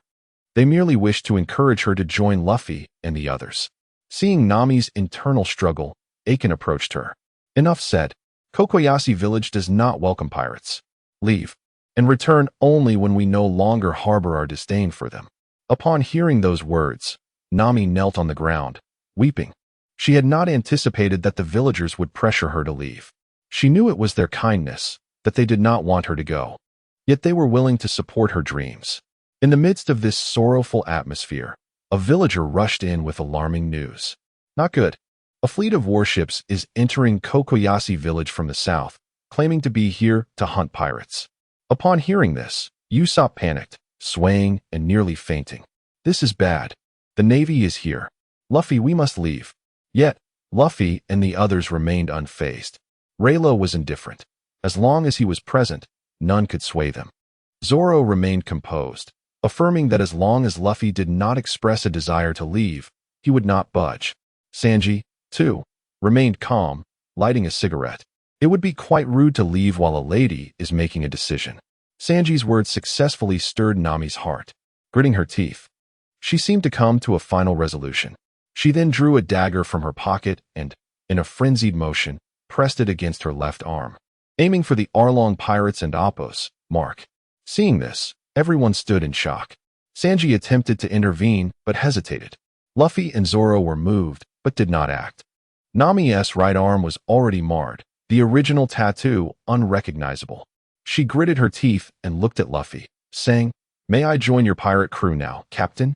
Upon hearing this, tears filled everyone's eyes, and Luffy clenched his fists, exclaiming, "Oh, of course." Hearing this, Aiken, who had been in agony, quickly sought help to bandage Nami's wound. He admonished her, "Hey, could you refrain from doing such dangerous things in the future? Others worry about you." Nami stuck out her tongue and smiled in response. She nodded seriously, "Okay." Soon, Nami completed her bandaging, just as the navy began to land en masse on Kokoyashi village. Aiken dispatched someone to observe their movements. They were primarily operating in the southern waters and had not yet entered the village. Upon receiving this report, Aiken swiftly led Luffy and the crew toward the northern sea, the location where the Straw Hat Pirates had anchored their ship. Chapter 45, Departure from Robetown. A glimmer of despair flickered in Nami's eyes as she gazed upon her soon-to-be abandoned hometown. The thought of leaving filled her with reluctance. Yet, if she did not depart swiftly, her companions, Luffy and the others, would be apprehended by the navy, leaving her with a lifetime of guilt. Observing Luffy and the crew standing resolutely before the Mary, Nami ultimately made a heart-wrenching decision. In an instant, she darted among them, her movements graceful yet urgent. Luffy, puzzled by her actions, watched as she turned and leaped aboard the Mary. It was only when she emptied the countless stolen wallets she had concealed within her attire that the villagers realized the extent of her thievery. Anger ignited among them. But Nami merely stuck out her tongue, addressing Nokigao with a playful remark about entrusting him with their financial matters. She then warned the villagers not to bully Nokigao, for doing so would mean no money for them. With a mischievous smile, she bid them farewell. Turning her back and sitting upon the deck, her earlier joy replaced by sorrow. Luffy and the others found themselves at a loss for how to console Nami, allowing her tears to flow freely. As the navy drew near, Luffy hastily commanded the sails to be raised, and thus, the Mary embarked on a new adventure. At that moment, Nami looked up, her heart lifting as she spotted the orange tree she had planted earlier. She could hardly believe it. Remembering that Nokigao had likely brought it aboard, her eyes sparkled with joy. Embracing the tree tightly, she treated it as her cherished treasure, a symbol of hope. Even when Luffy attempted to pluck an orange, Nami and Appos' fierce glare nearly sent him tumbling. With laughter and playfulness, the crew departed from Kokoyashi village. The scene echoed their previous departure from the Baratai, coinciding with the vibrant hues of sunset painting the sky in fiery reds, reminiscent of galloping steeds leading the Straw Hat crew onward. The journey was filled with mirth, while Rayleigh immersed himself in studying the forging blueprint of the Sharingan, pondering the day he could replicate its power. Suddenly, the system and Appos' voice interrupted his thoughts. "Ding! Congratulations, host, on completing the task of inviting Nami aboard. You have gained 1,000 experience points, several forging materials, and a blueprint for the origin handgun. Delighted by the newfound data, Rayleigh nodded appreciatively. The blueprint for the Origin handgun would be perfect for Usopp, complementing his sharpshooting skills. After reviewing his system interface, he noted his statistics, surprised by his rapid progression. The Mary soon approached a bustling island, which Rayleigh surmised to be Rogue Town. The sight of the lively town ignited cheers among Luffy and the crew, where there were people. There was food. After a day and night adrift at sea, their stomachs were empty. Luffy eagerly exclaimed, "Let's hurry and buy some food." However, Zoro, lost in his thoughts, cast a cold glance at his sword without voicing his concerns. Sanji lit a cigarette, remaining silent as well. Usopp surveyed his surroundings, appearing equally troubled. When Nami recognized the architecture of the island, her eyes widened with alarm, adamantly preventing Luffy from disembarking. "Are you crazy? This is Rogue Town, home of Captain Smoker." Luffy scratched his head, confused by her urgency. Nami trembled at the realization that this was the infamous place where the pirate king, Roger, was executed. Her revelation struck the crew like a bolt from the blue, even Luffy displaying a rare look of fear. What? The place where the pirate king was executed? Though startled, Luffy and Appos' curiosity only intensified. "If that and Appos' the case, we must go see." As the Mary docked, Luffy eagerly reached for a nearby railing, leaping towards the heart of Rogue Town. At first, his crew was taken aback, but soon they were left in stunned amazement at their reckless captain's impulsiveness. In unison, they groaned, "What an idiot!" Seeing this unfold, Rayleigh couldn't help but chuckle. Rogue Town was a must-visit. He might encounter Smoker there, and he was eager to have some fun at his expense. As he contemplated this, he hopped over the railing of the Mary, realizing that if the captain led, so too must the crew. "Well, since we're following this foolish captain, let's enjoy the ride," Zoro declared, jumping down after him. Sanji, on the other hand, took a drag from his cigarette, casting a playful glance at Nami, his eyes transforming into hearts as he circled around her. "Indeed, I am the only one who genuinely cares for you, Nami. Wherever you go, I shall follow." Nami sighed, exasperated, and soon joined them, while Sanji sank to his knees, appearing utterly captivated. Chapter 46. The First Encounter, Smoker in the Mist. In the forefront, Rayleigh was the first to pursue Luffy, who was currently leaping from one building to another above. Meanwhile, Rayleigh followed leisurely on the ground. Surrounding Rogue Town, the streets were teeming with patrolling Navy soldiers, likely vigilant due to the recent escapades of the Arlong pirates. Indeed, Rogue Town was swarming with Marines, and the scrutiny was unprecedented. Before long, the Marines noticed Luffy, who was bounding across the rooftops. Suddenly, one Marine appeared to recall something and pointed directly at Luffy, exclaiming, "That person looks familiar." The other Marines nearby stroked their chins, contemplating, "Indeed, it seems we've seen him somewhere, and just moments ago." As the Marines pondered this, a pigeon flew overhead, dropping wanted posters like rain across Rogue Town. The Marines hurriedly collected the posters, which prominently featured Luffy's visage. In an instant, all the Marines were left gaping, mouths agape. "Quickly, capture him. He's the one who defeated Kuro and is the principal culprit behind the Arlong pirates. Monkey D. Luffy." This revelation startled every Marine. Gazing at the bounty inscribed on the posters, their eyes bulged in disbelief. Luffy's bounty was a staggering 30 million berries. Such a sum was exceedingly high in the East Blue. Typically, pirates with bounties exceeding 10 million would venture into the Grand Line. Thus, a pirate with a bounty of 30 million surviving in the East Blue was indeed a rarity. Even in the Grand Line, such bounties were not commonly encountered. In an uproar, the Marines scrambled, all chasing after Monkey D. Luffy. Gunfire erupted continuously. Meanwhile, Rayleigh feigned ignorance, strolling nonchalantly along the ground. After all, those bullets posed no threat to Luffy, and it was unnecessary for him to involve himself. However, it was peculiar that although he had refrained from intervening when Arlong was attacked, he had still managed to thrash Colonel Mouse. There was no reason for the Navy not to issue a wanted poster for him. Had Colonel Mouse failed to divulge his identity?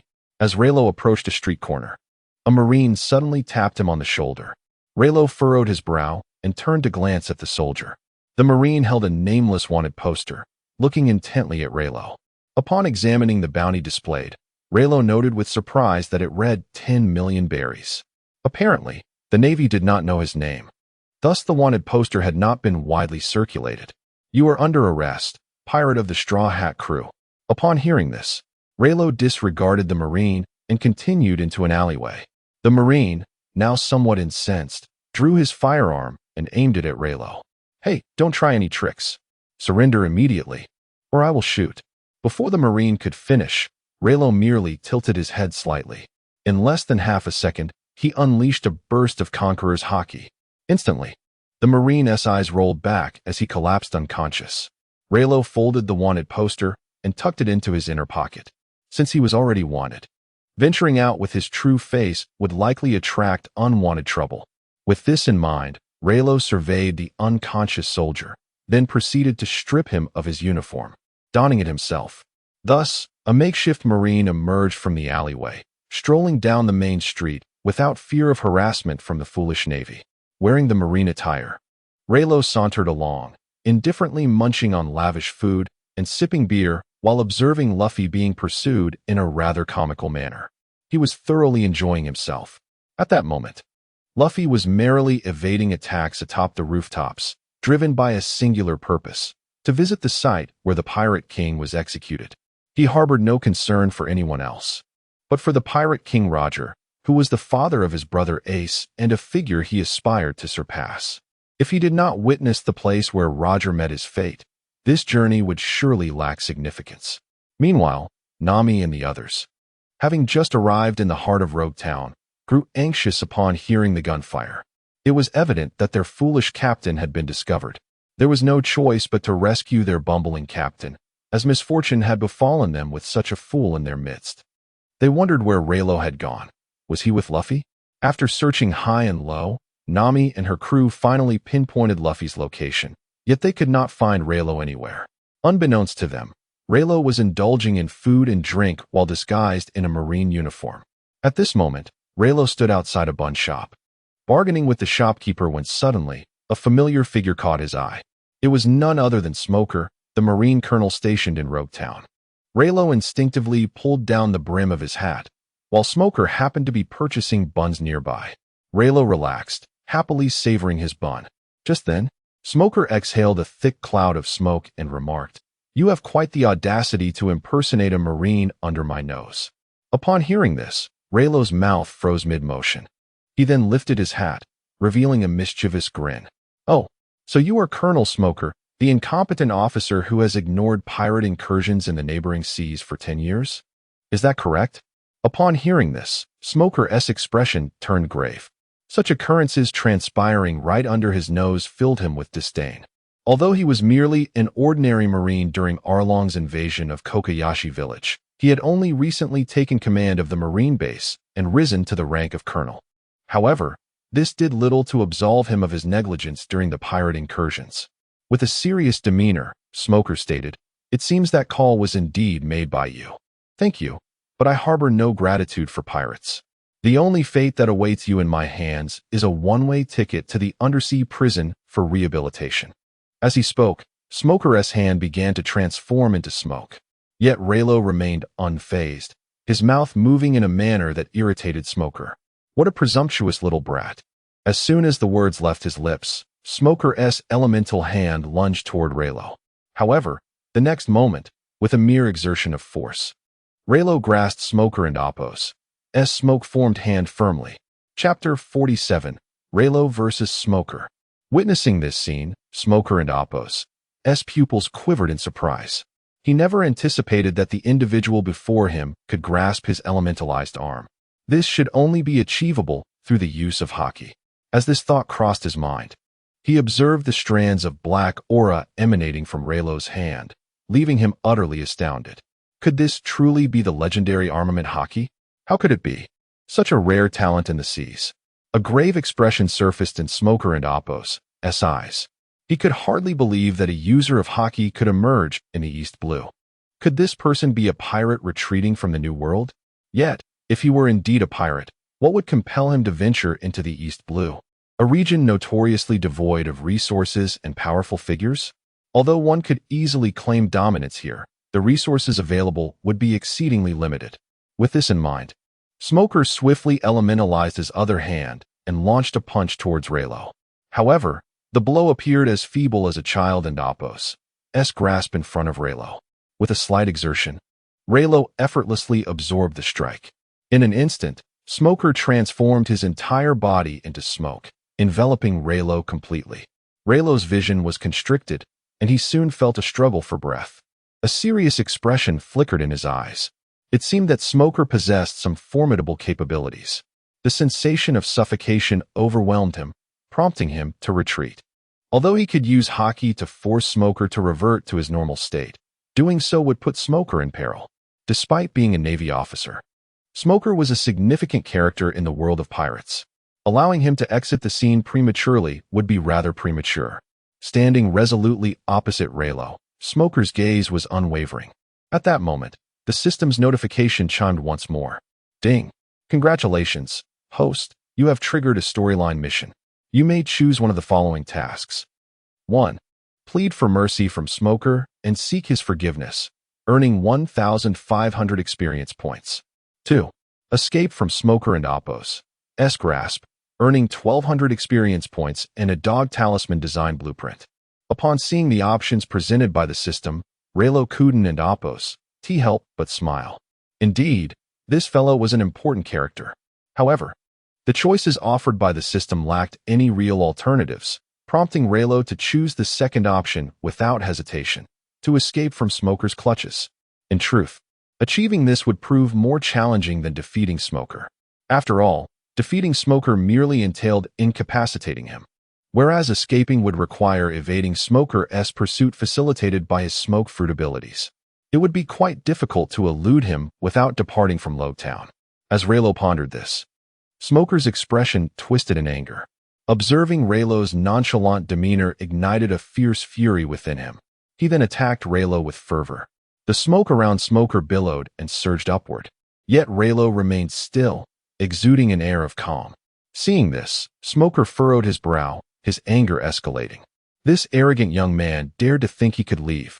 Just as these thoughts crossed his mind, the smoke had already encircled Rayleigh's neck. Moments later, Rayleigh slowly opened his eyes, unleashing a wave of Conqueror's Haki that radiated outward. Initially, Rayleigh believed he could swiftly subdue the Smoke Man. However, his energy gauge had already diminished by 600 points. 3 seconds passed, yet Smoker remained conscious. Realizing that things might not bode well, Rayleigh quickly retreated. In an instant, Smoker's staff pressed against Rayleigh's throat, leaving him gasping for air. Indeed, Smoker proved to be quite the formidable opponent. Rayleigh recalled how effortlessly he had dealt with Mihawk in the past, and now found himself struggling against Smoker. The extent of Mihawk's leniency was becoming increasingly apparent. At this juncture, Rayleigh knew he had to summon his true strength.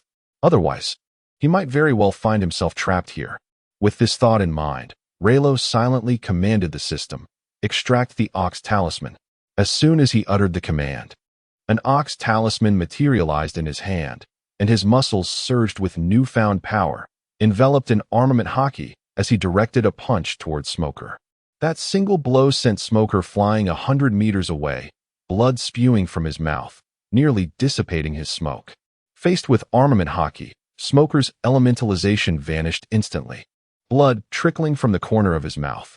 He cast a cold gaze at Rayleigh, astonished that not only did Rayleigh possess Conqueror's Haki, but his armament Haki was equally formidable. Was this truly a pirate cultivated in the East Blue?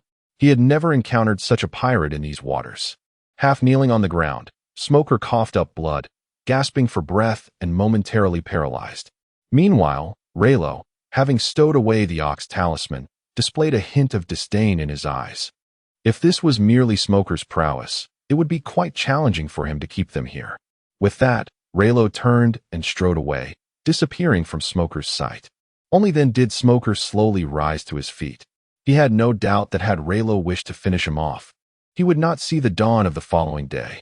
Yet, he could not allow any pirate to escape his grasp, even at the cost of his own life.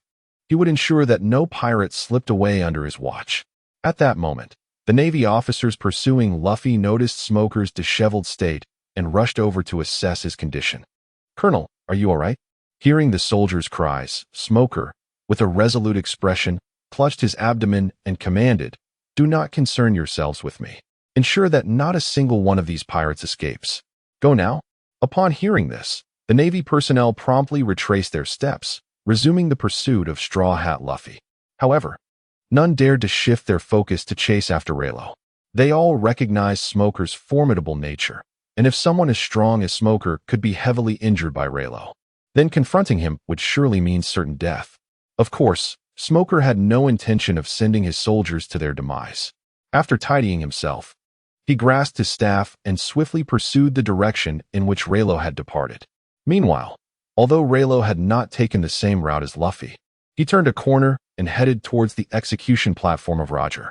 After all, Roger was the former pirate king, one of Luffy's inspirations and also Ace's father. Not paying a visit would indeed be a significant regret during his journey. Chapter 48. Advancing towards the execution platform. In an instant, Rayleigh quickened his pace and pursued Luffy. His speed was remarkable, and within a mere quarter of an hour, he caught sight of Luffy's figure. At that moment, Luffy was straining to move forward, deftly dodging bullets that whizzed past him. In a fleeting glance, he recognized a familiar figure clad in a Navy uniform. After considerable effort, Luffy managed to discern that the man in the Navy attire was indeed Rayleigh. Without hesitation, Luffy extended his arm, wrapping it around Rayleigh and Appo's neck, leaving Rayleigh momentarily bewildered. Before he could react, Luffy exclaimed, "Hey Rayleigh, hold on tight." Rayleigh, utterly confused, felt a pang of despair akin to that of Zoro's. In the next moment, Luffy's arm yanked Rayleigh forward, nearly throttling him. His head collided with a railing, finally stabilizing him. Once atop the platform, Luffy still did not release his grip on Rayleigh's neck. Instead, he continued to pull Rayleigh swiftly toward the execution platform. A flicker of anger ignited in Rayleigh's eyes. If it were Zoro in his place, he would have likely drawn his sword by now. Seizing Luffy and Appo's hair, Rayleigh abruptly halted him, disentangling Luffy and Appo's arm from around his neck. Realizing his faux pas, Luffy flashed an awkward smile and said, Sorry. I wasn't Appo's paying attention." Upon hearing this, Rayleigh sighed in resignation. After all, he was their captain. Just then, a contingent of Navy soldiers rushed up. Upon seeing Luffy stop, they raised their weapons, but a voice rang out, "Wait. It seems Straw Hat Luffy has taken a Navy soldier hostage." At this announcement, the Navy soldiers noticed Rayleigh and immediately commanded, "Do not fire." They were filled with indignation, deeming Luffy a despicable pirate for taking a Navy soldier hostage. "Don't be afraid. We will rescue you from the clutches of that wicked pirate." Rayleigh could not help but feel exasperated. It was a classic case of unintended consequences. Nevertheless, he chose not to dwell on it and continued to follow Luffy toward the execution platform, with the Navy closely trailing behind, too fearful to fire a shot. Through the obstacles, they could already glimpse the location of the execution platform. They were drawing ever closer. Luffy and Appo's smile remained radiant, yet the corners of his mouth seemed to curve downward slightly. Ahead lay not just the execution platform of the King of Pirates, but also that of Ace's father. He wondered if Ace had ever been here. With this thought, Luffy quickened his pace, and Rayleigh followed suit without hesitation. Rogetown, West Sea Region. A small boat glided steadily toward Rogetown. At that moment, a tall figure stepped into the light, slowly ascending onto the shore of Rogetown. The striking striped shirt accentuated his imposing presence, flanked by two men and a woman, along with a lion that followed suit. The sea breeze blew, and the waves crashed, creating a cacophony of sound. The man who landed first seized his subordinate by the collar and boomed, "What did you call me, Red Nose?" Upon hearing this, Simon quickly waved his hands. "Captain Buggy, I didn't say anything." The clown Buggy released Simon's collar, his gaze resolute. They had received word that Luffy and his crew had landed in Rogetown. This was where his former captain had been executed. Today, he would claim Straw Hat Luffy and Appo's head in remembrance of Roger. With that thought, Clown Buggy led his pirate crew into Rogetown. Upon reaching the town and Appo's center, he paused and declared, "I wonder where the Straw Hats are hiding." You all disperse and gather intel. With a radiant smile, Clown Buggy added, even in dire straits. I will find them. This time, I shall reclaim my honor. Upon receiving their orders, Buggy's crew scattered in all directions. Just then, Clown Buggy heard a familiar voice accompanied by a thunderous crash. Buggy furrowed his brow and looked up. Luffy, moving too quickly, had collided with a large clock. Seeing this, Clown Buggy and Appo's eyes nearly bulged out in shock. He never anticipated that Luffy would so brazenly appear before him. Just as he was about to call for his comrades, he realized they had already dispersed to hunt for Luffy. Cold sweat began to bead on Buggy and Appo's forehead. To confront Straw Hat Luffy alone was a fool and Appo's errand, especially with a troublesome ally by his side. With that thought, Buggy slipped into a nearby corner, concealing himself and waiting for an opportunity to strike. Meanwhile, Luffy struggled to extricate his head from the clock. Rayleigh couldn't and Appo's help but frown. Luffy and Appo's sense of direction was likely rivaled only by Zoro's. Despite having seen the clock, he still managed to collide with it, proving to be quite the oddity. Once freed, Luffy leaped up and stood atop the clock, gazing at the execution platform, which appeared minuscule yet monumental in his eyes. It was the site of the Pirate King's legacy. With excitement coursing through him, Luffy extended his arm, grasping the nearby structure, and leapt onto the execution platform. Raising his hands high, he proclaimed, I am the man destined to become the Pirate King. As his voice echoed through Roach Town, the villagers seemed to awaken from a long slumber, scattering in fright. Luffy's shout caught the attention of Nami, Zoro, and Sanji, who were drawn to his radiant smile, their pupils dilating in disbelief. Though separated by distance, they simultaneously exclaimed, That foolish captain! In an instant, they all rushed toward the execution platform. Alongside the pirates, a throng of Navy soldiers also converged. This execution platform had transcended its original function as a mere site for executing criminals. It had become an emblem of Roach Town, a symbol recognized worldwide. They dared not fire recklessly. Damaging the platform would render them eternal pariahs. Below, the Navy shouted, Hey, Straw Hat! That place is not for you to ascend. Come down immediately. Chapter 49, Clown Buggy, Vengeance. Upon hearing these words, Luffy's expression turned grave, only to be replaced by a sudden smile as he raised his arm and called out, All right, everyone, let's give it our all. Witnessing Luffy's state, Nami felt tears welling up in her eyes. After all, these were members of the Navy, the very Navy from Lobetown. Declaring war against them was tantamount to courting death. However, upon hearing Luffy's declaration, Zoro, Sanji, and even Rayleigh revealed expressions of excitement. At this moment, only two bounty posters existed, one for Luffy and the other for Rayleigh. Yet, they themselves were not even on the wanted list.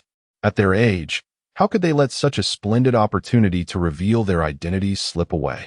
Under Luffy's half-joking words, Zoro slowly drew his sword, Enma, while Sanji extinguished his cigarette and raised his leg. Just as tension filled the air, a cold voice emerged from behind Luffy. Hey, Straw Hat Luffy, why not let us join in as well? Upon hearing this, Luffy furrowed his brow and turned around abruptly, astonished as he pointed at the figure behind him. Ah, Red Nose, what are you doing here? The once serious Clown Buggy erupted in anger, shouting, Who are you calling Red Nose, you filthy monkey? In response, Luffy gritted his teeth. Hey, what do you think you're doing? Get down from there. This place is only for me.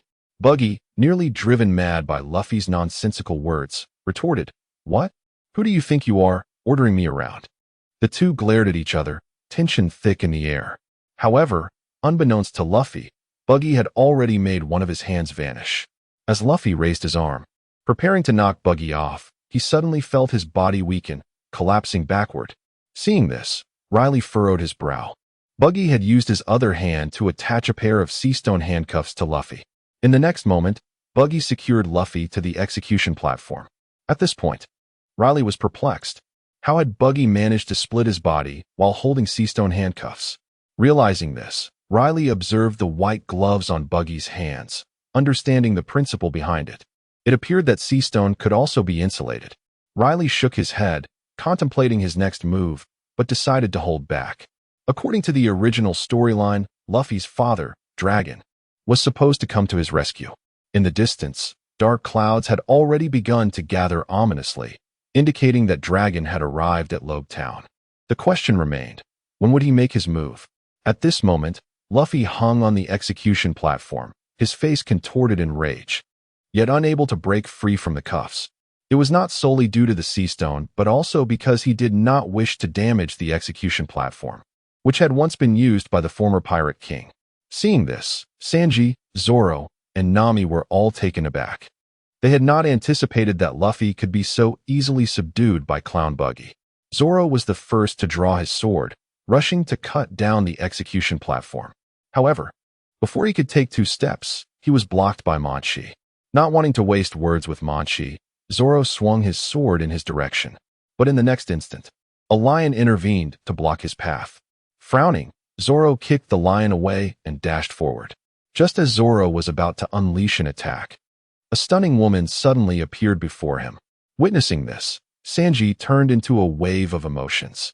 Yet, Zoro was not as swayed as Sanji. He swung his sword at the woman. However, as the blade grazed her smooth skin, it simply slid off without inflicting any harm. Zoro struck multiple times in midair, but each attempt resulted in the same failure. No matter the force he employed, he could not injure her in the slightest. Determined to bypass her, Zoro attempted to force his way through, but upon contact with the woman's skin, his body slipped, and he landed unceremoniously on the ground. Seeing this, Nami's pupils constricted, and Sanji sensed that the situation was dire. At this moment, Clown Buggy raised his blade, poised to strike down. If he delayed even a second longer, Luffy would meet his end. Sanji's expression grew resolute as he wiped his hands with flour. He then leaped into the air, reasoning that if the opponent's skin could deflect all attacks, then he needed a means to ensure his grip wouldn't fail. As Sanji soared toward the sky, prepared to strike Alvida, she cast him a flirtatious glance. In an instant, Sanji surrendered, falling to the ground with a nosebleed. Nami approached and delivered a sharp blow to his head. Now, all eyes were fixed on Rayleigh atop the giant clock tower. If he could not save Luffy, the latter was doomed. Everyone anxiously watched Luffy, who, after a moment of struggle, gradually calmed his expression. In the next moment, he revealed a brilliant smile. "I'm sorry, everyone, but it seems I'm going to die." This declaration sent shockwaves through everyone present, including the Navy. What is wrong with this guy? Does he not realize he is about to die? Those who considered him a ruthless pirate felt that allowing him to perish here would be a fitting end. In an instant, the surrounding villagers and Navy personnel began to support Clown Buggy in executing Luffy. "Hurry up and do it. Don't dawdle. Kill that pirate." Voices rose in a clamor, and a layer of ominous clouds enveloped the sky as a light rain began to fall. Clown Buggy had already raised his knife high. Yet Luffy continued to wear that radiant smile, for he had heard that the Pirate King had met his end in a similar fashion. If he was to die, he would show the happiest side of himself to his comrades. At that moment, a glint of cold light flickered in Buggy and Appo's eyes as he strained his arm to bring the blade down. Suddenly, a bolt of lightning struck from the sky, surging down through Buggy and Appo's weapon. Clown Buggy was enveloped in electricity, falling from the execution platform.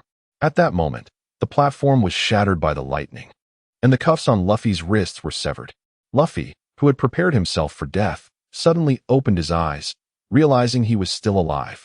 He gasped for breath and promptly removed the sea stone from his wrist, which had originally been affixed to him by Buggy. Chapter 50. The leader of the Revolutionary Army, Dragon.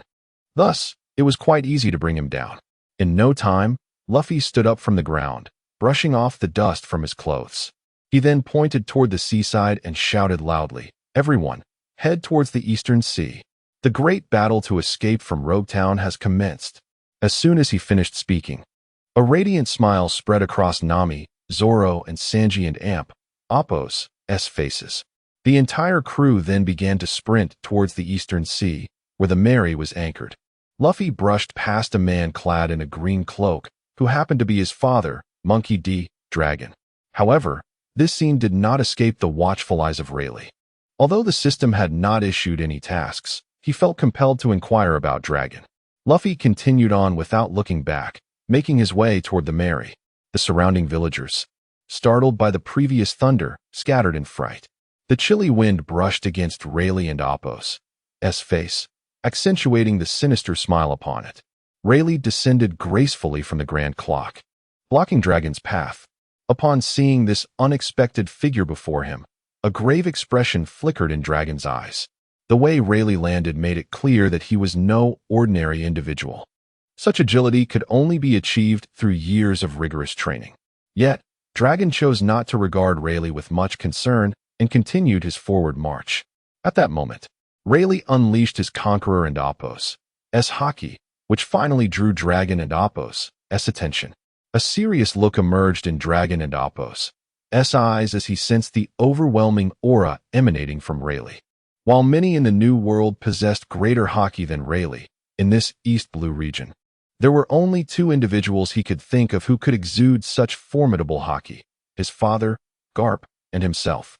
This realization piqued Dragon and Apo's interest in Rayleigh, prompting him to speak. "What is it? Speak quickly." In response, Rayleigh and Apo's gaze hardened as he directly asked, "Having just met, why did you not acknowledge each other?" At this, a flicker of surprise crossed Dragon and Apo's eyes. He was uncertain about the identity of this person who appeared to know of his connection with Luffy. Was it merely a coincidence? Or was there more to it? After a moment's contemplation, Dragon managed to calm his inner turmoil. He lowered the brim of his hat slightly, reflecting that revealing anything inappropriately was unwise. Moreover, there was no necessity for any connection between them. Acknowledging it would be a transgression. Rayleigh took a deep breath and, with deliberate clarity, stated, "To say that acknowledgement is a crime is absurd. In my view, neglecting one's own kin is the true sin." Upon hearing this, Dragon fell silent, not uttering another word. Meanwhile, Rayleigh proposed, "Let us engage in a duel. Should you lose, you will accompany me to meet Luffy." Dragon did not respond immediately, but the aura of haki surrounding him began to intensify, saturating the entirety of Rogue Town. This overwhelming presence, though fleeting, enveloped Rayleigh in a suffocating sensation. He staggered backward, teeth clenched, astonished that such potent haki could exist. It surpassed even Mihawk's by a considerable margin. Truly, Dragon was the leader of the Revolutionary Army. Had he not deliberately restrained his haki, the entire town would likely have succumbed to unconsciousness. Rayleigh stood rooted to the spot, unable to move for a while. Eventually, Dragon resumed his march. "Do you still wish to fight?" he inquired. Rayleigh clapped his hands. "To unleash such overwhelming haki right from the start suggests you truly do not wish to see Luffy. Therefore, I shall not press you further. However, I have one final question." Upon hearing this, Dragon halted but did not turn to face him. "I hope your question is indeed trivial." The atmosphere grew tense as Rayleigh summoned his courage and asked, "Since you have met, why not acknowledge Luffy? Do not use your previous answer." A gentle autumn breeze swept through as Dragon turned, walking away with a sense of melancholy. Just as he faded from Rayleigh's view, his voice echoed softly in Rayleigh's ear. "Fate will present choices." Those words resonated deeply within Rayleigh, leaving him in contemplation for a long while. Eventually, a smile of understanding graced his face as he dashed toward the Mary. Indeed, fate would offer the most suitable choice. Since Luffy had not paused when brushing past Dragon, it signified that fate had yet to make its selection. Rayleigh's figure receded into the distance while Dragon continued onward. Through the flashes of lightning, the Navy personnel caught sight of Dragon's true visage, their pupils dilating in shock. "That looks like the leader of the Revolutionary Army, Dragon." Upon uttering these words, not only the Navy but also the villagers of Rogue Town were engulfed in terror, fleeing in panic. As the #1 target on the world government's bounty list, Dragon was a name that echoed throughout the seas, with nearly every Navy base plastered with his wanted posters. They never expected to encounter him in person today. Smoker rushed over, his eyes reflecting astonishment. Trembling, he pointed at Dragon and exclaimed, "Dragon, why do you assist pirates? Has the Revolutionary Army truly descended to the depths of colluding with them?" Just as Smoker finished speaking, a bolt of lightning streaked across the sky, aimed directly at him. A serious expression crossed Smoker's face as he elementalized his body to evade the strike. However, When he looked up again, Dragon loomed above him. His body betrayed him, collapsing to the ground as Dragon's foot pressed down upon him. Struggling to turn his head, Smoker noticed Dragon's lips moving slightly, as if uttering something. Smoker's eyes widened in realization, fear etched across his face, as if he had uncovered a monumental secret. Meanwhile, Luffy and his crew had reached the shore where the Mary was anchored. Luffy was the first to extend his arm, grasping the railing of the Mary and launching himself aboard. At this moment, an inexplicable sense of unease washed over Zoro. If that guy boarded first, the subsequent steps would surely be. Chapter 51. Is this really the East Sea Pirates? As this thought crossed his mind, Luffy swiftly grabbed Zoro and Sanji, bringing them along. Sanji landed smoothly, but Zoro collided headfirst with the railing, nearly knocking himself unconscious. Struggling to rise, Zoro gritted his teeth, vowing, one day, I will surely cut this guy down. As everyone boarded the ship, Luffy commanded an immediate departure, but they soon realized that Rayleigh had yet to board. A swarm of Navy soldiers was already rushing toward the Going Merry. However, Luffy chose not to wait for Rayleigh. They could trust no one but him. With Rayleigh's formidable strength, these Navy soldiers posed no threat to him. Meanwhile, Rayleigh had reached the shore and, spotting the departing Going Merry, a smile crept across his face. Behind him, the Navy was closing in. Rayleigh tilted his head back, gazing at the sky. On the ship, Luffy called out to him with a grin. Hey Rayleigh, wrap it up quickly. Rayleigh did not respond, but turned to face the encroaching Navy. Seeing Rayleigh show no fear, the soldiers became unsettled. Hey, you vile pirate. You can't escape our grasp. Surrender now. Unfazed, Rayleigh remained silent. The Navy soldiers exchanged glances, and in the next moment, fear flickered in their eyes as Rayleigh suddenly vanished before them. When he reappeared, he was amidst their ranks, effortlessly striking a lieutenant and sending him flying. Recognizing this familiar technique, the Navy soldiers furrowed their brows, but before they could react, they felt a sharp pain as holes were punctured in their shoulders. In the blink of an eye, shadows flitted past them, and the soldiers clutched their wounds, collapsing to the ground, robbed of their ability to resist. In less than a minute, hundreds of Navy soldiers lay groaning in agony, blood pooling around them, suffering from excruciating pain. Though Rayleigh had not delivered lethal blows, Nami, who had just boarded, stared in horror at his overwhelming power. She hadn't an amp, Oppos. T anticipated that the one who refrained from fighting in the battle against Arlong would turn out to be the strongest among them. Unlike Nami, Luffy and Zoro showed no surprise. They were already well acquainted with Rayleigh and Amp, Oppos' incredible abilities. After dispatching the Navy soldiers, Rayleigh wiped the blood from his fingers, then gracefully utilized Moonwalk to return to the Going Merry. Witnessing Rayleigh and Amp, Oppos' remarkable display, Nami and Amp, Oppos' eyes widened in disbelief. Is this truly a pirate from the East Sea? Rayleigh offered no answer to Nami's astonished inquiry. Instead, he turned to Luffy with a slight smile. In response, Luffy beamed and took the helm, steering the ship forward. The next crucial step toward the Grand Line and the journey through Reverse Mountain was about to commence. Luffy shouted joyfully to his crew, "Let us set sail." At Marine Headquarters, Marineford, Sengoku slammed his hand on the desk, his expression grave. What? That dragon fellow has appeared in Logtown. The soldier reporting the news appeared anxious as he continued. Yes, Admiral. Also, the newly recognized bounty pirate, Monkey D. Luffy, caused a commotion at the execution platform today. At the mention of Luffy and Amp, Oppos' name, Sengoku and Amp, Oppos' eyes widened in shock. He was all too familiar with this name. What a nuisance. Everything seems to be happening at once. What on earth is that guy up to? Sengoku's frustration was palpable as he combined Luffy's and Dragon's bounties. The two distinct profiles gradually overlapped, revealing a terrifying future that tormented Sengoku and Oppos' mind. That carp fellow is nothing but trouble, he thought, his expression stern as he said in a steady tone, "Quickly, inform the three admirals. I need to convene an emergency meeting." Upon hearing this, the reporting soldiers saluted and hurriedly exited, eager to escape the oppressive atmosphere. Once outside, he let out a sigh of relief, drenched in sweat.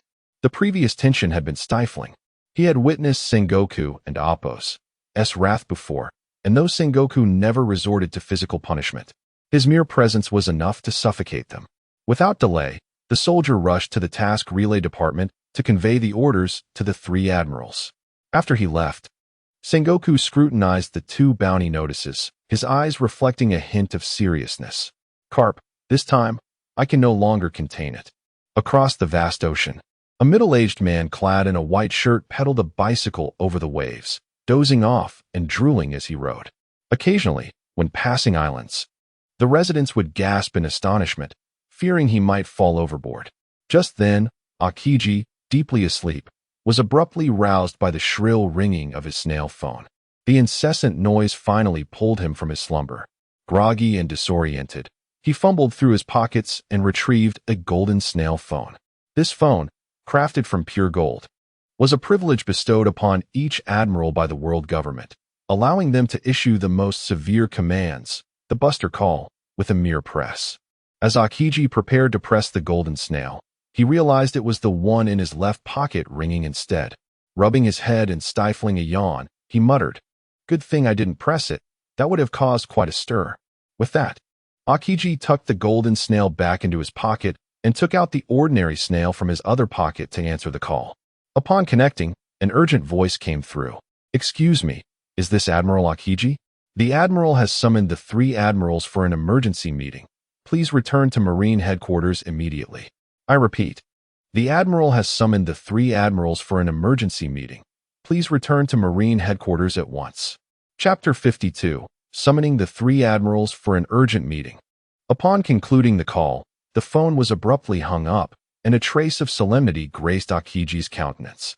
It was perplexing that such a matter could stir the marshal into action, convening the three admirals for an urgent meeting, an event that might not transpire even once in several years. The urgency of this gathering undoubtedly indicated a significant issue at hand. Reflecting on the last such meeting, it seemed to coincide with the O'Hara incident, a time when he had yet to ascend to the rank of admiral. This foreshadowed the gravity of the current situation. Akiji sighed, pocketed his phone, and hastened his pace, heading directly toward the Navy headquarters. In a certain maritime expanse, flames roared fiercely. Cries of despair echoed, pleading for mercy. Admiral Akainu was relentlessly pursuing a formidable pirate force. The sea was in disarray, with the enemy's fleet reduced to but a single flagship amidst the chaos. Flames raged across the waters, and anguished wails emanated from the ship. "Is that lunatic mad? We have already surrendered," one pirate cried. "Indeed, we capitulated. Why pursue our annihilation?" Their pleas stood in stark contrast to the roaring inferno surrounding them. The waves hissed as they were scorched, leaving the pirates akin to lambs in a boiling pot, with no escape. At that moment, sensing the opportune moment, Akainu leaped into the air, his arm transforming into magma, and unleashed a devastating blow toward the enemy flagship. In an instant, the vessel, along with all aboard, was reduced to ashes. None survived. It was unfathomable that this pirate crew had once boasted thousands, now obliterated in mere days, without a single soul spared.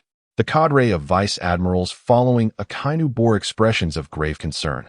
Such extreme justice, despite their years of service beside him, was difficult for them to accept. Nevertheless, their allegiance to Akainu stemmed from agreement with his philosophy, having witnessed firsthand the repercussions of leniency toward pirates. As Akainu descended, an expression of malice flickered in his eyes. "We must eradicate these scum," he proclaimed. At that moment, a frantic messenger rushed toward him, breathlessly reporting, "Admiral Sakazuki, the headquarters has dispatched an urgent summons from the marshal, calling for a meeting with the three admirals. You are requested to return to Navy headquarters at once." Upon hearing this, Akainu paused momentarily, then revealed a dismissive smirk. "Tell them I am occupied," he retorted, reclining onto a lounge chair and producing a cigar. The messenger appeared troubled. The marshal mentioned that this meeting is convened due to the appearance of the Revolutionary Army leader, Dragon. At this, Akainu's eyes narrowed with intrigue. He sat up, taking a deep draw from his cigar. His interest in Dragon, the leader of the Revolutionary Army, an entity beyond even the mightiest of pirates, the Yonko, was profound. While he did not harbor the same disdain for dragon as for pirates, he possessed an almost obsessive desire to confront the world's most notorious criminal. The elusive nature of the Revolutionary Army made apprehension challenging, yet the prospect of a showdown with Dragon was tantalizing. With a reluctant grimace, Akainu muttered, "In that case, I shall make my way back to Navy headquarters." At Navy headquarters, Marineford, due to Kizaru's presence at the headquarters, he was the first admiral to arrive at the marshal's office. Upon entering, he settled cross-legged onto the sofa, feigning a look of melancholy. "Hey, Marshal, you're encroaching on my leisure time. If this isn't of utmost importance, I demand a raise," he quipped, glancing at his watch with evident concern over how the meeting might infringe upon his schedule. In response to Kizaru's jest, Sengoku said little, merely handing him a wanted poster. Upon seeing the face depicted, Kizaru's expression shifted to one of seriousness. Content with Kizaru's reaction, Sengoku seized the moment, stating, "Dragon has inexplicably appeared in Logtown today. Quite coincidentally." He then presented another wanted poster, this one featuring Luffy. The simultaneous appearance of these two is certainly suspicious, wouldn't you agree? Feigning ignorance, Kizaru replied, "Come now, Marshal. Let's not engage in vague insinuations. However, these two do share a certain resemblance," he said with exaggerated astonishment. Sengoku, casting a sidelong glance at Kizaru, sighed. "Stop pretending to be oblivious. You have been monitoring the Revolutionary Army, have you not?" Kizaru glanced at his watch, "But there are merely 30 minutes until my shift ends." "Marshal." Just then, a languid voice interrupted. "This urgent meeting of the three admirals must pertain to something significant, wouldn't you say, Marshal?" Sengoku turned to see a nonchalant figure strolling into the room, enveloped in an air of chill, Admiral Akiji. He plopped down on the sofa, yawning widely. Appearing on the verge of sleep, Sengoku shot him a disapproving glance and began, "It's quite rare for you to arrive this early. The reason for your summons is related to Dragon's presence in Logtown." He handed Akiji the two wanted posters. Akiji studied the faces on the posters, his expression turning grave. "I didn't expect even that major figure to be involved. However, I surmise that the true target must be this Straw Hat boy," he remarked. Sengoku nodded. "Indeed, this individual, Monkey D. Luffy, is the captain of a newly emerged pirate crew, having swiftly dismantled the East Blue's largest pirate group, the Clique Gang, in just a few days, alongside infiltrating the notorious Arlong pirates." Chapter 53. A familiar encounter. Upon hearing those words, Kizaru and Appo's brow furrowed slightly, for it was none other than that group, led by Arlong. While Arlong may be regarded as a rather mediocre pirate in the New World, he had nonetheless emerged from that treacherous realm, indicating a certain strength. Just as Kizaru finished speaking, Akainu pointed at the bounty poster, remarking, "I find the individual beside him to be quite intriguing as well." At this, Sengoku knitted his brows, scrutinizing Luffy and Appo's likeness with great attention. To the left of Luffy's image was the back of Usopp's head, while to the right was a profile of Rayleigh, showing half of his face. Upon recognizing Rayleigh's features, Sengoku and Appo's expression deepened with concern. He felt as though he had encountered this individual before, yet the memory eluded him. However, the man in Appo's aura suggested he was far from ordinary. Where had he seen him? A terrifying image began to coalesce in Sengoku's mind. Suddenly, a spark of realization struck him. He recalled seeing this individual on a bounty poster, which was noteworthy as his name remained undiscovered. Searching through his papers, Sengoku indeed found a bounty notice featuring Rayleigh. This man appeared quite familiar, and given that he was one of the two members to have emerged alongside the Straw Hat crew, he surely held a significant role. Yet, the primary focus of their discussion remained on Dragon and Monkey D. Luffy, leaving other matters aside. Just as Sengoku finished speaking, a coarse voice echoed from outside, declaring that any pirate should be eradicated without mercy. Do not underestimate them simply because they are children. They are capable of heinous acts. Hearing this, Sengoku frowned. Indeed, the very individual he both despised and valued had arrived. With a stern expression, he turned to Akainu and said, "I never expected you would actually come." I thought my position as admiral would not be enough to summon you. Akainu, striding in confidently, settled onto the sofa, crossing his legs. How could I not come? With such a high stake from the admiral, it would be quite disrespectful not to show up. The tension between the two created an atmosphere of palpable conflict. Meanwhile, the Straw Hat crew was meandering leisurely. Suddenly, a newspaper descended from the sky. Typically, a subscription to such a paper costs 30 berries. However, occasionally, one might fall freely from above, suggesting someone had already paid for it. For instance, affluent merchants might purchase these free papers for promotional purposes, and often, it was the world government that distributed them, particularly during bounty announcements.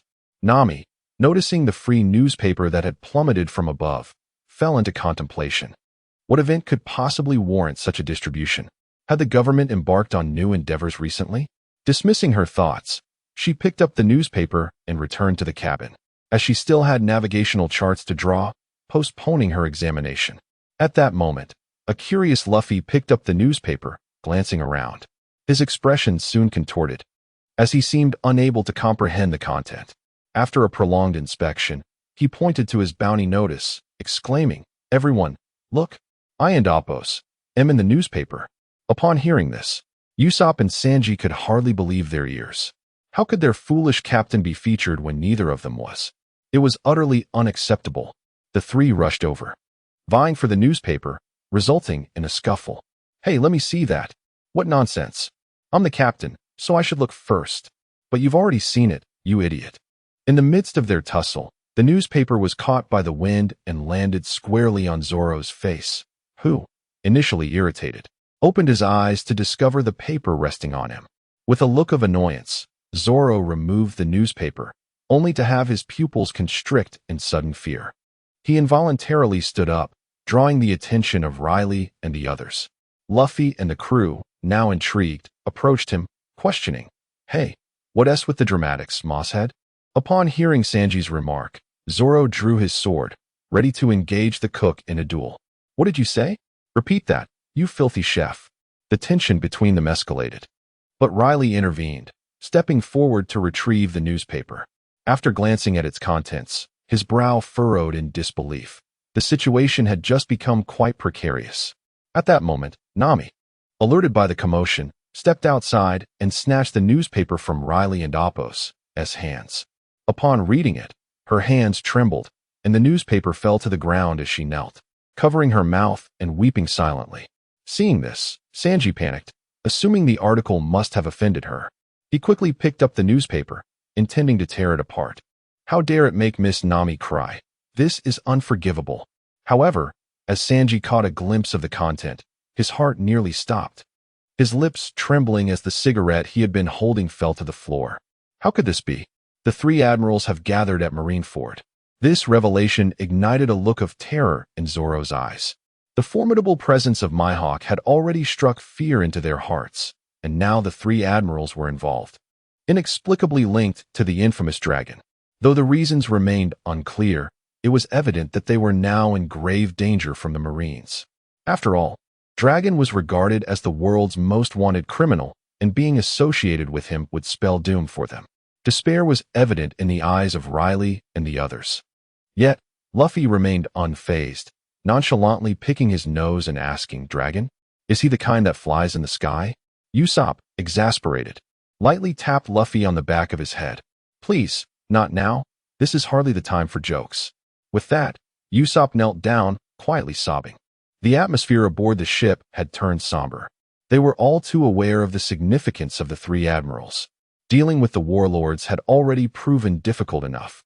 Facing the admirals would be an insurmountable challenge, even with Rayleigh's presence. Rayleigh's expression mirrored their gravity. Chapter 54. Encountering the three admirals early. The despair of Nami and others. It was utterly unexpected to provoke the three admirals so soon, especially considering they had yet to even enter the Grand Line. There remained the New World and the four emperors yet to be faced. This situation had indeed taken a fascinating turn. Contemplating this, a grave smile appeared on Rayleigh's face as he slowly remarked, "Perhaps we have truly stirred up a hornet's nest this time." The three admirals represented the pinnacle of naval power, rivals to the emperors of the sea, superb warriors of immense strength. Upon hearing this, Usopp, already in a state of despair, felt as if his spirit had left his body. His complexion turned pale, and he became momentarily petrified. Meanwhile, the composed Sanji lit a cigarette, taking a deep drag before beginning to analyze the situation. The newspaper indicates that it's not just us involved. The leader of the Revolutionary Army, Dragon, is mentioned as well.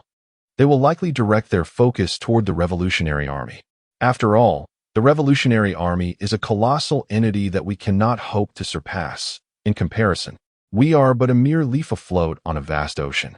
Upon hearing this, both Nami and Usopp let out a sigh of relief, slowly rising to their feet and giving Sanji a thumbs up. Sanji is right. With the Revolutionary Army serving as a target, we should be safe, Usopp exclaimed, finally feeling secure. He then produced a cup of green tea from seemingly nowhere, kneeling on the ground to drink it with a look of utter contentment. However, Rayleigh, undeterred by their self-delusions, shattered their comforting fantasies with harsh reality. The matter is likely not so simple. The Revolutionary Army's target has grown too immense for us to overlook. In the shadow of such monumental issues, smaller entities often become the focus of attention. We may soon face the Navy's relentless bombardment.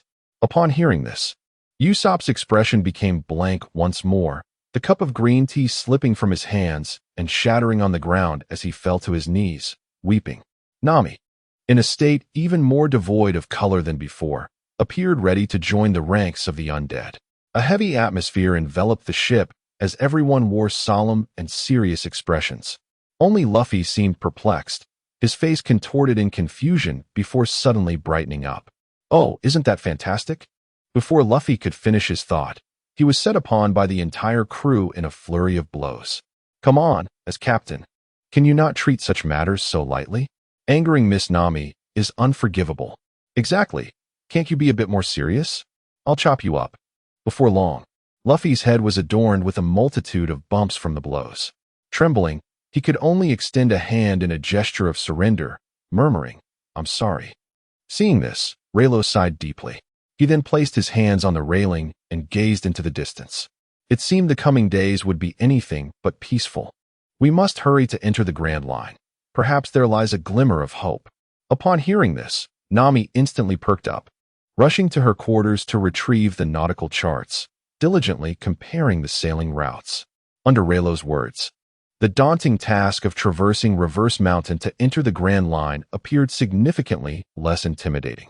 Nami quickly produced the navigation charts, and based on her planned route, the group began their comparisons. However, the more they compared, the more discrepancies they perceived. Before long, everyone was left speechless. Even Rayleigh felt the urge to give Luffy a sound thrashing. Unable to contain her fury, Nami struck Luffy on the head. "Hey, how on earth did you steer? This direction is completely wrong." Following this, Luffy received yet another round of beatings from the crew. The scene was so brutal that even Rayleigh could hardly bear to witness it. After delivering a thrashing to Luffy, Nami hurriedly instructed Sanji to adjust the course. After much effort, they finally managed to steer the ship in the correct direction. At that moment, Luffy, seemingly unfazed, leaped onto the bow of the Going Merry and raised his arm in call. "All right, everyone, let us set sail." With Luffy's enthusiastic shout, the Going Merry surged forward. Its ultimate destination, Reverse Mountain. At the Navy headquarters in Marineford, Admiral Sengoku convened the admirals and other high-ranking officers for a meeting. The three admirals were seated in the far left, while on the right sat Vice Admiral Tsuru and the legendary hero of the Navy, Garp. Surrounding them were several special vice admirals and unique government officials. At this moment, besides the leisurely munching on sunbae by Garp, the remaining officers wore troubled expressions. "Has that rascal dragon finally made an appearance? What a troublesome child," Vice Admiral Tsuru lamented sincerely. In contrast, Garp broke into hearty laughter. "Huh, a brat like that is hardly worth worrying about. I'll teach him a lesson with my slippers one of these days." Upon hearing this, all eyes turned toward Garp, each face reflecting a mixture of confusion. Sengoku slapped his forehead, exasperated with the old man, and swiftly changed the topic. Turning his gaze coldly toward Akainu, he said, "Akainu, your actions in the pursuit of the Cross Guild were rather excessive. don't you think? While Iwanti criticized the extermination of pirates, why destroy an entire town? Do you realize how many innocents that affects? In response, Akainu casually picked at his ear with his pinky, unconcerned as he replied, Sengoku, when did you become so soft-hearted? Collateral damage is inevitable in the eradication of pirates. Besides, I already warned them to flee. Those who ignored me brought their fate upon themselves. This statement cast a heavy pall over the room, as Sengoku and Appo's aura began to radiate ominously. Though Sengoku also advocated for the complete eradication of evil, he held a clear distinction between his stance and Akainu's reckless disregard for human life. Hey, you're going a bit too far. Do you truly understand the Navy's real duty? At these words, flames ignited around Akainu, heating the entire conference room. If not for the presence of Akiji, the embodiment of ice, the room would have likely ignited. The other vice admirals felt a wave of dread wash over them, a suffocating sensation rising within. Had it not been for their concern for their ranks, they might have fled the room, for the atmosphere was palpably unbearable. The combined presence of two admiral-level powerhouses was enough to render them breathless. Chapter 55, In the Name of D. Moreover, these two individuals are truly monstrous figures in the annals of naval history. The aura emanating from them grew increasingly formidable, compelling several vice admirals to rise and retreat. Just as the two were about to engage, the special vice admiral of the Navy headquarters, Crane, forcefully struck the table, interrupting their momentum. It was quite inappropriate for an admiral and a general to behave thus in the presence of so many witnesses. Upon hearing this, Akainu's expression turned grave, and he swallowed hard. He then averted his gaze and returned to his seat, while Sengoku also conceded to a degree, sitting back down. After all, this elderly woman was not to be trifled with. Once seated, Sengoku and Appo's demeanor shifted to one of seriousness. He pressed a button on the projector, and the lights illuminated a white screen. A wanted poster appeared before their eyes, showcasing none other than the leader of the Revolutionary Army, Dragon, who had caused a ruckus in Lobetown today. The mere sight of that face induced a palpable tension among those present, an overwhelming sense of pressure enveloping the room. Fortunately, not long after, Dragon and Appo's wanted poster began to shrink on the screen, making way for a second one that emerged from the bottom. Upon its revelation, Carp, who had been nonchalantly munching on snacks, also exhibited a hint of solemnity, though he feigned indifference, attempting to mask the sorrow in his eyes. Soon after, a third wanted poster appeared, featuring a handsome young man, eliciting a wave of confusion among the audience.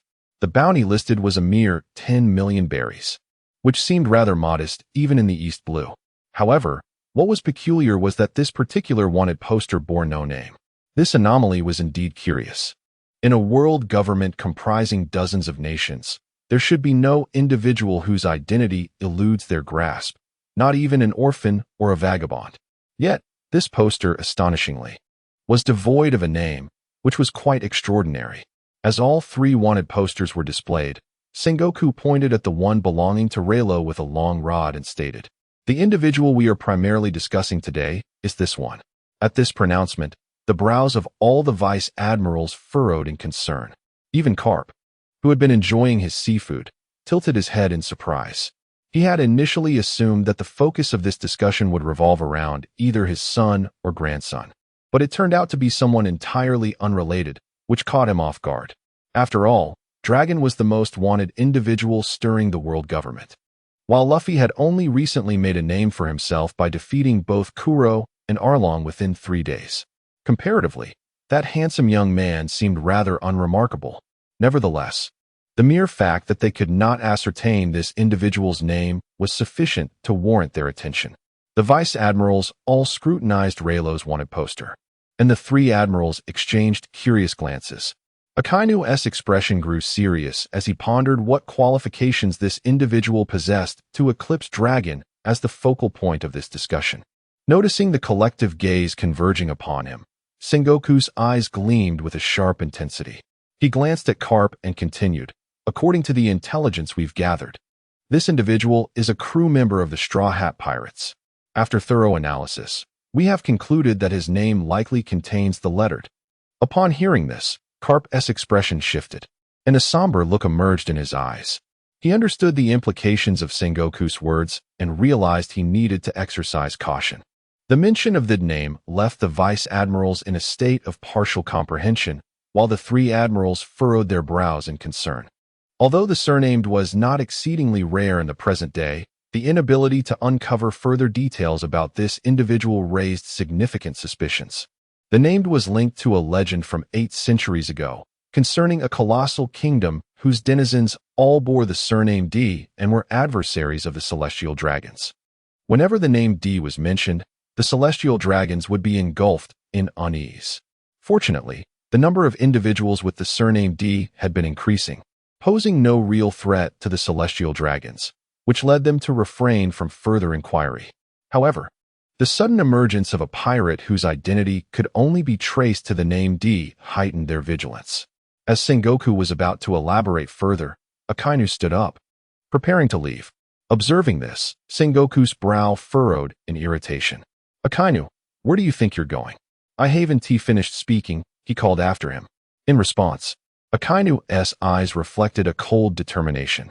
If he recognized the potential threat posed by this individual, it would be prudent to eliminate him now. With that, Akainu turned and strode out of the conference hall without a backward glance. Sengoku gritted his teeth, frustrated by Akainu's arrogance. Yet, the 5 elders seemed quite fond of him. And given Akainu's formidable abilities, it was likely that he would be the next to inherit the position of admiral. The thought of such a person assuming command of the Navy left Sengoku pondering the implications. With Akainu and Appo's departure, the atmosphere in the room grew even more subdued. A grave expression graced Sengoku's features as he continued to outline their plans. However, at this point, nothing he said seemed to matter. Once Akainu took action, the outcome would inevitably remain unchanged.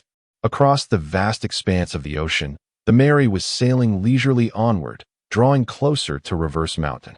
Once they passed this landmark, the Grand Line awaited them. It was only upon reaching the Grand Line that they would truly embark on the journey to become the Pirate King. Rayleigh, with nothing pressing to occupy his attention, stood at the ship's railing, gazing into the distance. From afar, a colossal mountain loomed through the mist, but reaching it would likely require another 3 days of sailing. He pondered whether this time frame would suffice for the Navy headquarters to make critical decisions. Lost in thought, a chorus of cheers broke through the air. On board the Mary, a lively celebration was underway. Although their provisions consisted solely of some dried goods brought from Kokuyashi village, it did not impede them from hosting a gathering as grand as a banquet. Laughter and merriment filled the ship, as if the 2 news stories they had encountered earlier in the day had vanished from memory. As Rayleigh approached, he was met with the excited smiles of his crewmates, who, despite merely guarding a wooden barrel, engaged in animated conversation. Chapter 56. The Straw Hat Crew Dreams. Luffy was the first to place his foot atop the barrel, his face illuminated by an exuberant smile as he laughed heartily towards the heavens. "I must become the Pirate King." His declaration laid the groundwork for the dreams of the other crew members. Nami soon followed suit, placing her foot on the barrel as well. "I must create a complete map of the seas." Observing this, Zoro maintained his aloof demeanor but hesitated momentarily before stepping up. "I will become the world's greatest swordsman." Seeing their enthusiasm, Sanji, with a cigarette in his mouth, kicked the barrel, nearly shattering it. "I will find the ultimate sea." After everyone had vocalized their aspirations, Usopp proudly lifted his foot onto the barrel. "I will be the bravest warrior on the seas." With their dreams proclaimed, all eyes turned towards Rayleigh. Under their eager gazes, he looked up, scratching his chin in contemplation. "Then I shall plunder every pirate crew along the way." Upon hearing this, Luffy and the others nearly lost their balance. But soon, Luffy erupted into laughter. It seemed that among them, Rayleigh embodied the true spirit of a pirate. Amidst the joyous laughter, the Mary continued its course, drawing ever closer to Reverse Mountain. Due to favorable winds, they would arrive a day earlier than Rayleigh had anticipated, likely by the following morning. After a bout of exuberant play, the crew began to tire and rest, while Rayleigh remained wide awake. He turned his attention to the materials and blueprints within the system. Knowing that they were about to enter the Grand Line, and it was high time to forge some suitable weapons for them. Without these, they would struggle to face the formidable challenges that lay ahead. As Rayleigh examined the materials and designs, it appeared that he could only forge the Origin pistol. Among the crew, Usopp was the weakest, making it reasonable to craft a weapon for him first. The power of the Origin pistol was beyond imagination. It could nullify all non-physical attacks. A victim struck by it would be rendered unable to employ any abilities. While this might not be widely applicable in the pirate world, the Origin pistol could potentially suppress intangible attacks such as Haki, rendering it an exceptionally formidable weapon. With these thoughts in mind, Rayleigh spoke directly in his mind. System, forge the Origin pistol. No sooner had he uttered the command than a template materialized in his mind, and the forging of the Origin pistol commenced. After a variety of materials were combined, the pistol was swiftly created. However, a serious issue arose. The Origin pistol required Origin bullets for operation. Loading it with ordinary bullets would prove futile. Yet, he had not yet acquired the design for the Origin bullets, making immediate distribution to Usopp impractical. With this realization, Rayleigh decided to refrain from further thoughts and return to rest, for they were on the brink of the most daunting trial, ascending Reverse Mountain to enter the Grand Line. As Rayleigh settled into a peaceful slumber, a sudden roar jolted him awake in the latter half of the night. "Hey, Luffy, that was our food for tomorrow. How could you eat it all by yourself?" Sanji and Appo's furious shout was accompanied by a flurry of punches and kicks, while Luffy shouted apologies. His mouth still stuffed with food. Sanji and Usopp pursued him in a fit of rage. Luffy, grinning widely, exclaimed, "It's just food. Once we reach the Grand Line, we and Appo's have all we want." As he spoke, Luffy accidentally stepped on the sleeping Zoro and Appo's face, nearly causing him to stumble. Waking abruptly, Zoro drew his sword and scanned the surroundings, quickly joining the chase, nearly dismantling the Mary in the process. Meanwhile, Nami, who was in her room drawing maps, could no longer tolerate the chaos. She burst through the door, yelling, "Can you all keep it down?" At her words, silence fell over the group. Nami then noticed a massive shadow emerging from the fog. Her eyes widened as she pointed at it. "Look, what is that?" The crew turned to see a gigantic object, resembling a small mountain, looming before them. If they continued forward, they would collide with it. Luffy stretched his arm to grasp the helm, but it was too late. The powerful winds rendered the ship unmanageable, and the Mary was on a collision course with the shadowy figure. Rayleigh furrowed his brow and stated, "System, extract the soul-cutting blade." As the words left his lips, the blade appeared in his hand, emanating a formidable aura that spread outward. A fierce flame-like energy coiled around Rayleigh, illuminating the obstructive object before them. In that moment, the crew was left speechless, for they realized they were facing a colossal sea king. Rayleigh pondered briefly.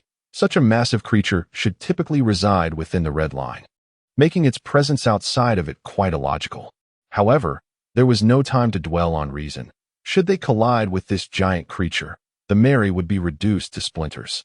He would not allow such a calamity to transpire. The flames surrounding the soul-cutting blade intensified as the fearsome visage of the Sea King gradually came into view. Without hesitation, Rayleigh raised the blade, leaving a brilliant crimson streak across the night sky. In the next moment, an astonishing occurrence unfolded before the Straw Hat crew. As the fiery slash struck, the once tranquil night transformed into a bright day. Instantly, the Sea King was cleaved in two, not a drop of blood spilled. The Mary glided smoothly through the gap created by the cut, while Nami's expression reflected sheer horror. Zoro and Sanji, along with the others, were equally taken aback. Only Luffy displayed unrestrained excitement, flashing a wide grin at Rayleigh and giving him a thumbs up. "Rayleigh, you and Appo's, amazing. One day, I want to fight you." Rayleigh offered no response, simply sheathing the soul-cutting blade. If Luffy desired a match, it would have to wait at least another 2 years. Chapter 57. Entering the Grand Line. As they traversed the narrow gap, the path leading to the Grand Line unfolded before their eyes. The Red Earth continent and Reverse Mountain. The waters of Reverse Mountain flowed upward, a sight that was also a first for Nami. Thanks to the momentum generated by Rayleigh's swing of the soul-cutting blade, The Mary was racing forward. Should they collide with this turbulent sea, the Mary would be instantly dismantled. Observing this, Rayleigh furrowed his brow, his mind racing with thoughts on how to save the Mary. He had resolved to upgrade the Mary, intending to use her as his sole vessel in the future, vowing to protect her at all costs. Just then, a system notification chimed unexpectedly. Ding! Congratulations, host. You have triggered a storyline quest. You may choose one of the following tasks. 1. Persuade the Straw Hat Pirates to turn back, earning several forging materials, 1,000 points of all attribute experience, and a schematics for the renowned sword, Chioshui. 2. Assist the Straw Hats in ascending Reverse Mountain to enter the Grand Line, earning 1,000 points of all attribute experience, several forging materials, and a schematics for the Origin Bullet. Hearing this, Rayleigh hesitated. He had not anticipated that both options would offer forging schematics. This dilemma made it challenging to decide, if purely considering the rewards. The Chioshui schematics were indeed appealing. However, the materials for the Origin Bullet were precisely what he required. Yet, the most critical point was that, having sailed to the Grand Line, there was no turning back. With this in mind, Rayleigh decisively chose the latter.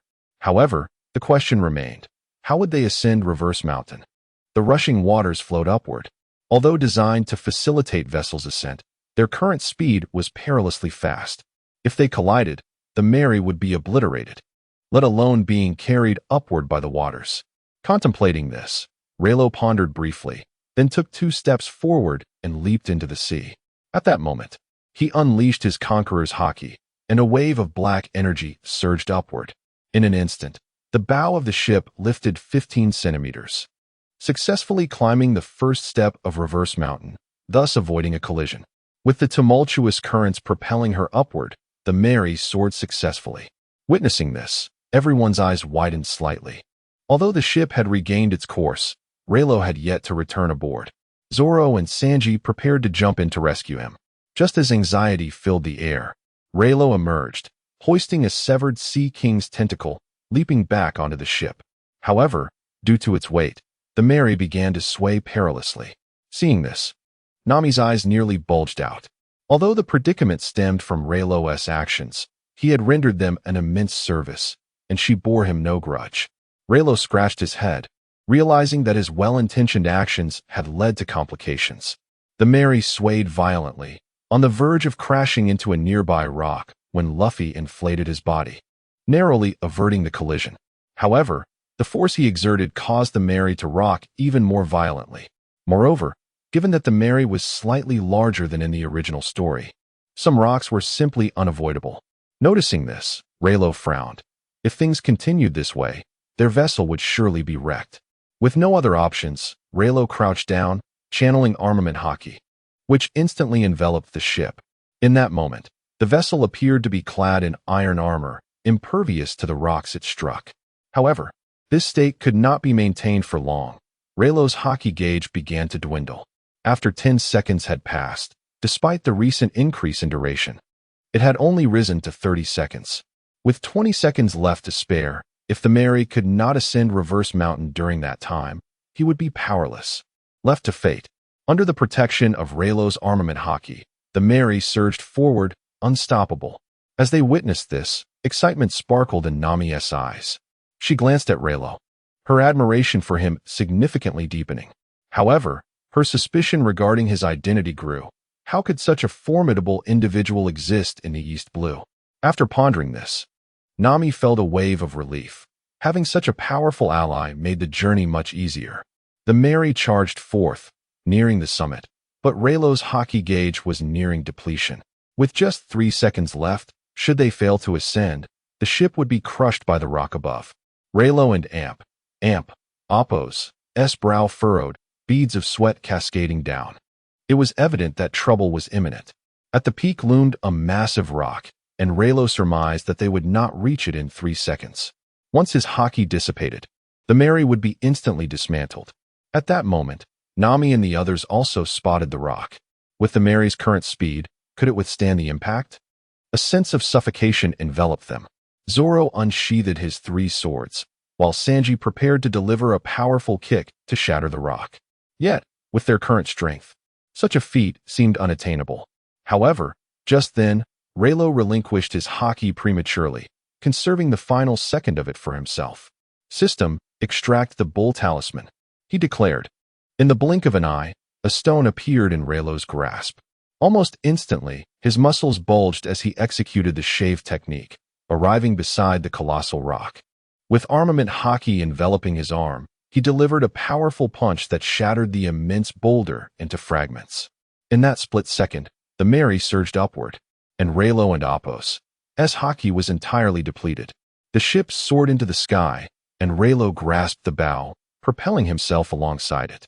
With a tremendous splash, the Mary landed safely in the sea. Everyone exhaled in relief. Nami braced herself against the deck, panting heavily. Thank goodness we landed safely. That was terrifying. Usopp knelt on the ground, forehead pressed against the deck, his face pale. We're saved. Zoro and Sanji exhibited little reaction, having long since placed life and death aside. To perish here would merely prove them to be inconsequential pirates. In stark contrast, Luffy erupted with enthusiasm. Shouting joyously to the heavens, we arrived at the Grand Line.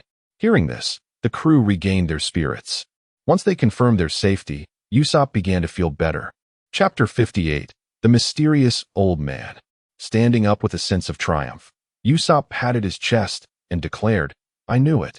Nothing can hinder Captain Usopp. It seems there is nothing difficult about this at all. With that, Usopp erupted into laughter. Upon hearing his words, everyone else joined in hearty laughter. With no one daring to mock Usopp for his bravado, entering the Grand Line was akin to glimpsing the dawn of ultimate victory. Luffy and Apos' gaze was resolute, as if the great treasure lay before them. In that moment, the dreams of every crew member seemed to materialize. Yet, only Rayleigh gazed into the distance with a sense of bewilderment, for he alone understood the trials and tribulations that awaited them in the Grand Line and the New World. No matter how bright the dawn, it remained an elusive aspiration. They had to advance step by step. The crew cheered loudly, their sights cast over the vast expanse before them. However, as their eyes wandered, a chill ran through their veins. Usopp, who had been celebrating moments ago, suddenly froze, his expression turning to stone. Following their gaze, Rayleigh discovered a colossal eye staring back at them. Slowly looking up, he beheld a massive whale, its upper half emerging from the water. Rayleigh recognized it as Laboon, the abandoned whale from the original tale. Gazing at its immense form, the Mary seemed dwarfed by just one of its eyes. The atmosphere plummeted into a valley of despair. Only Luffy appeared slightly out of place. With a sudden punch, he aimed for Laboon and Apos' eye, leaving everyone in stunned silence. Usopp was particularly aghast. Hey Luffy, what are you doing? Others exclaimed in unison, you idiot captain, as Luffy and Apos' fist struck Laboon and Apos' eye. The whale went into a frenzy, sending torrents of seawater gushing upwards. The crew was propelled into the air, landing atop Laboon and Apos' back. At that moment, they noticed a massive valve appearing on Laboon's head, alongside an entrance. In a surge, the powerful sea current swept them inside.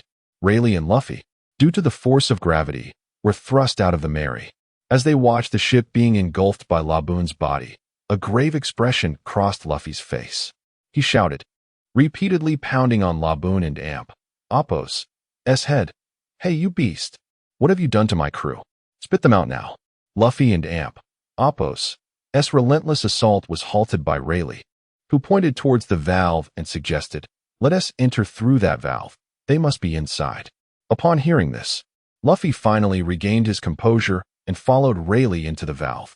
Meanwhile, within Rayleigh, a notification chimed. Ding. Congratulations, host. You have completed the task and received a blueprint for forging origin bullets, along with 1,000 points of all attribute experience and various materials. Upon receiving the materials and the blueprint, Rayleigh's brow unfurled in delight. He could now forge origin bullets to craft weapons for Usopp, though Usopp had been the weakest link in the Straw Hat crew. Possessing the origin pistol would propel his strength to unprecedented heights. With this in mind, Rayleigh was eager to begin crafting the bullets. Just then, Laboon went into a wild frenzy, crashing into a distant cliff.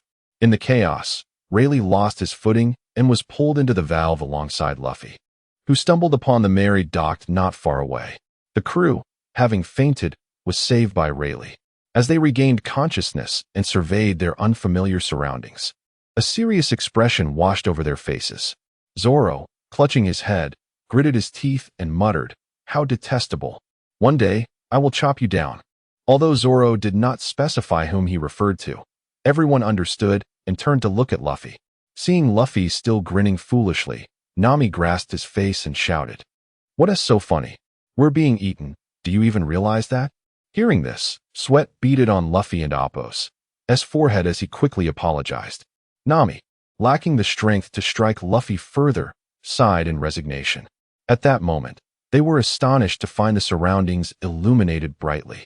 Logically, there shouldn't be any light here, and they noticed paintings of rapeseed flowers with seagulls flying about.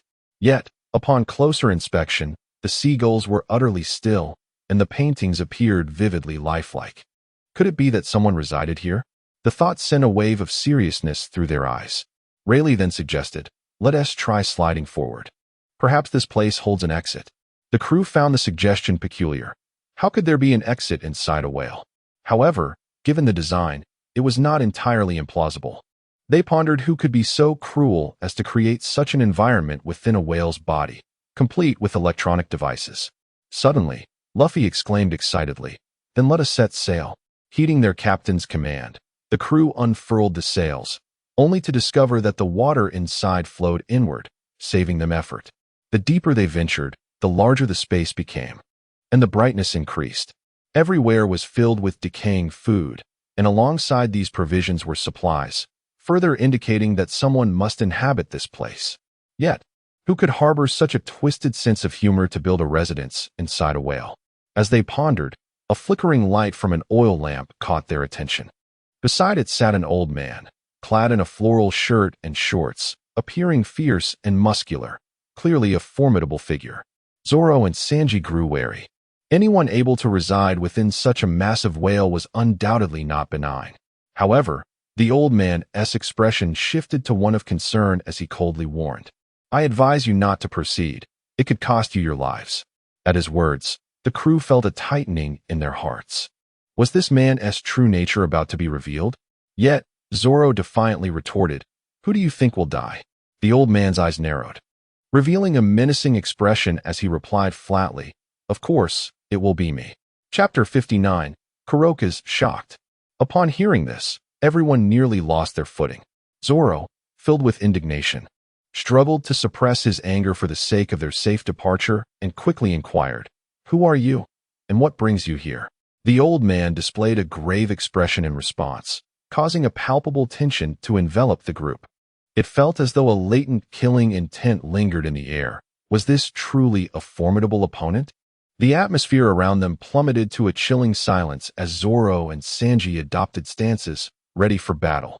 Yet, the old man casually replied, I am merely residing here for the time being." This nonchalant remark made everyone stumble in disbelief. Unable to contain himself, Zoro drew his sword and pointed it at the old man, exclaiming, "Hey, is that all you have to say, you scoundrel?" Zoro fought against the overwhelming urge to strike the man down. Observing this scene, Rayleigh couldn't help but facepalm. It seemed these individuals were still rather inexperienced and would need further honing during their journey ahead.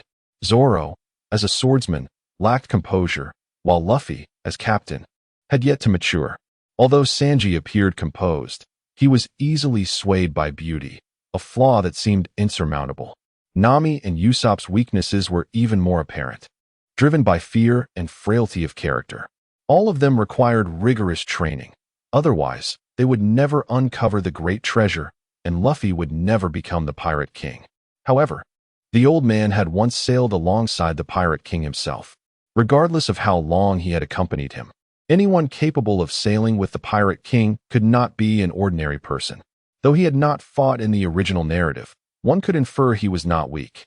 Moreover, this old man had the ability to subdue Laboon, crafting a dwelling within him, indicating at least a strength on par with the 7 warlords. Rayleigh patted Zoro on the shoulder, signaling him to step back. Zoro nodded and retreated, demonstrating his absolute trust in Rayleigh. Rayleigh then approached the gangplank and looked into the old man's eyes. "Kurokas, if I am not mistaken, you are here to administer medicine to Laboon, correct?" Upon hearing this, a serious expression flickered across Kurokas' face as he involuntarily rose to his feet. He searched his memories, realizing he had never encountered this young man before. But why could this person so calmly speak his name and even articulate his purpose concerning Laboon? He had never disclosed his intentions regarding Laboon to anyone. Did this young man harbor ulterior motives? With this thought, the old man stood upright, his demeanor stern.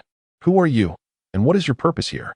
As he spoke, the old man exuded an aura of armed haki, causing the surrounding seawater to roil. Witnessing this, Zoro and Sanji instinctively took a couple of steps back, their eyes wide with astonishment. They had not anticipated that the old man, who had previously appeared to be feeble, possessed such formidable strength. Rayleigh swallowed hard. With his current capabilities, engaging in combat with the old man would likely prove futile. Merely the armed haki he displayed was enough to agitate the surrounding waters. If he possessed any additional powers, they would surely be at a severe disadvantage. Furthermore, having exhausted his armed haki to protect the Mary, he had only just begun to regain some energy.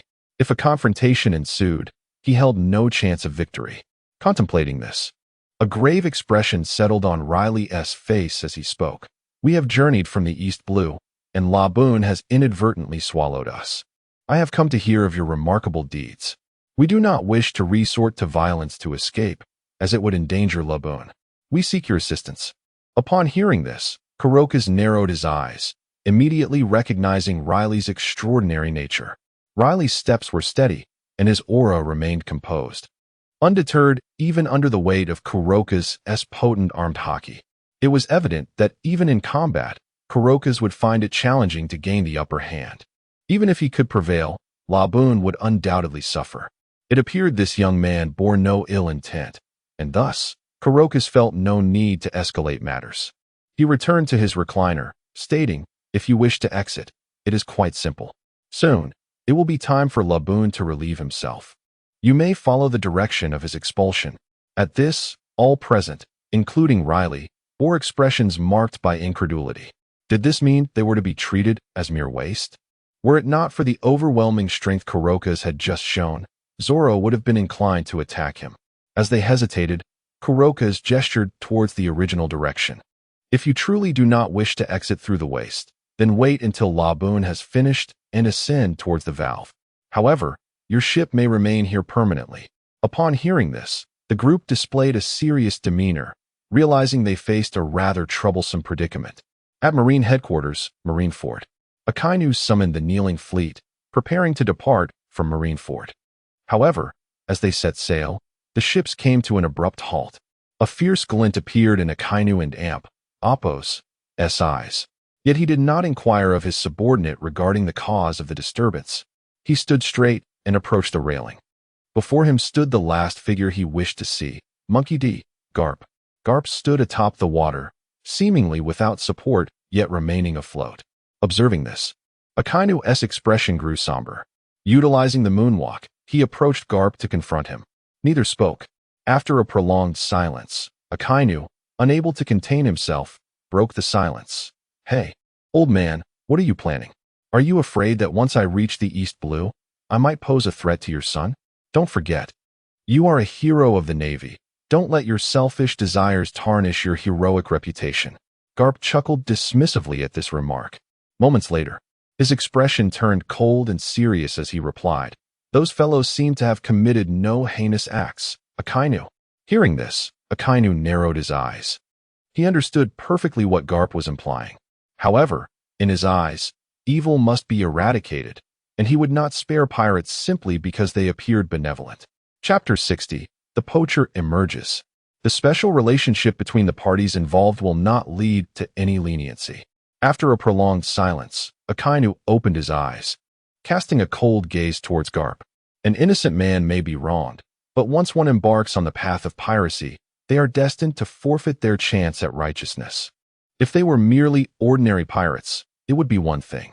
However, their notorious fame only serves to attract more ambitious souls, eager to chase after the sea. An increase in pirates will inevitably disturb the world and Oppos' stability. Therefore, eliminating them now would serve as a warning to others. Do you not agree, Mr. Garp? Upon hearing this, Garp's expression turned solemn. The rationale was indeed difficult to refute. After a moment of contemplation, he sighed and replied, "You may be right, but as a blood relative, I cannot turn a blind eye to this matter. At the very least, I am resolved to intervene." With that, Garp and Oppos' hockey began to coalesce around him, causing the waters to churn violently. Observing this, Akainu narrowed his eyes. It was his first encounter with the legendary might of a marine hero, stirring a flicker of excitement within him. The magma surrounding Akainu began to bubble, while dark clouds gathered ominously above, as if heralding the impending clash between these two superlative beings. In an instant, the sea beneath them surged upwards towards the heavens. The Navy ships trailing Akainu were compelled to retreat back to Marine headquarters, just as the two were poised to unleash their battle. A radiant light of Buddha illuminated the scene. The waters parted, revealing Sengoku, transformed into the Buddha form of the human fruit, towering above Marine headquarters. With a grave expression, he admonished them, "What are you two ruffians doing? Do you wish to tarnish the reputation of the Marines?" Meanwhile, on Red Soil Island, the crew of the pirate ship Mary had secured their vessel and settled in for a night of silence. At dawn, Nami was the first to awaken, only to see a shadow dart past her. Initially, she thought it was a trick of the light and rubbed her eyes, only to be met with a look of horror. Two figures were preparing to assault Laboon's insides. With her heart racing, Nami shouted, "Who are you? What do you intend to do?" Her voice roused the sleeping Zoro and Luffy, who were startled awake. The startled figures, caught in the act, quickly stowed their weapons and attempted to flee. However, in the next moment, Sanji launched himself into the air, delivering a precise kick that sent one of them flying. As Sanji turned to kick the other, his eyes transformed into hearts, and his body floated as if entranced. Seizing the opportunity, the shadowy figure retaliated, kicking Sanji away before attempting to escape. Just as the figure reached the threshold, a handsome young man blocked their path. Rayleigh swiftly grasped the shadow's shoulder and pulled him aboard the Mary. Exposed to the light, the shadow revealed itself as Vivi, while the figure beside her was none other than Mr. Nine. Rayleigh released his grip, and Vivi stepped back, brandishing a knife as she threatened, "You and Oppos, best not meddle. I am a bounty hunter of Baroque Works. If you dare to harm me, Baroque Works will not let you off easily." Vivi and Oppos' fierce demeanor elicited a silent chuckle from Rayleigh, who thought this must be her greatest embarrassment yet. Nevertheless, it was understandable to infiltrate Baroque Works. Some character adjustments were inevitable. The crew regarded Vivi. Her blue hair, though poorly styled, unmistakably marked her as a beauty. They even momentarily forgot about Sanji, who had managed to crawl back aboard, nearly losing his temper. But upon seeing Vivi, he was rejuvenated, rushing to fetch her a drink. "My dear lady, allow me to serve you." Nami, her patience wearing thin, delivered a swift punch to Sanji's head. Clutching his head in pain, Sanji leaped about the Mary. At that moment, Mr. Nine, who had fallen overboard, suddenly resurfaced, wielding a rocket launcher. With a fierce determination, he declared, "Anyone who dares to obstruct Baroque Works will face death." The crew gasped in shock. Nami and Oppos' eyes nearly bulged out of her head. Usopp prepared to retaliate with his slingshot, though his trembling hands betrayed him. Zoro and Sanji braced themselves to block the incoming rocket, knowing that if it struck the Mary, the ship would be obliterated. Before they could act, Rayleigh manifested a display of armament hockey, grasping the rocket and hurling it back. As the rocket hurtled towards him, Mr. Nine and Oppos' face drained of color, but escape was futile. In an instant, the rocket exploded, sending Mr. Nine into a daze, whereupon he sank beneath the waves, whisked away by the currents. After dealing with Mr. Nine, Rayleigh turned his attention back to Vivi. Though aware of her true identity, he chose to remain silent, allowing the narrative to unfold naturally. Just then, Zoro drew his sword, pressing it against Vivi's neck. Witnessing this, Sanji, still nursing his injuries, scolded Zoro. "Hey, you green-haired fool. How can you treat a lady so rudely? The consequence of Sanji and Amp, Appo's outburst was another punch from Nami. While Sanji, nursing his head, was left speechless, Zoro questioned Vivi sternly. State your intentions and identity. Vivi and Amp, Appo's expression hardened, and she replied, I have already mentioned that I am a member of Baroque Works. I have been contracted to hunt whales. Such a large whale can fetch a handsome price. I did not anticipate finding such a prime location. It would expedite my efforts. As she spoke, Vivi erupted into laughter, and Zoro, having gleaned her intentions, sheathed his sword. With the objective clear, further threats would serve no purpose. Chapter 61. Princess Vivi, Hesitation. Vivi erupted into wild laughter, only to suddenly grimace in the next moment. Nami had seized Vivi and Appo's ear with one hand, reprimanding her loudly. I Don and Appo's. Take care what your intentions are. But you had better behave yourself before we leave. After saying this, Nami released her grip, and Vivi rubbed her now reddened and swollen ear, furrowing her brows in discomfort.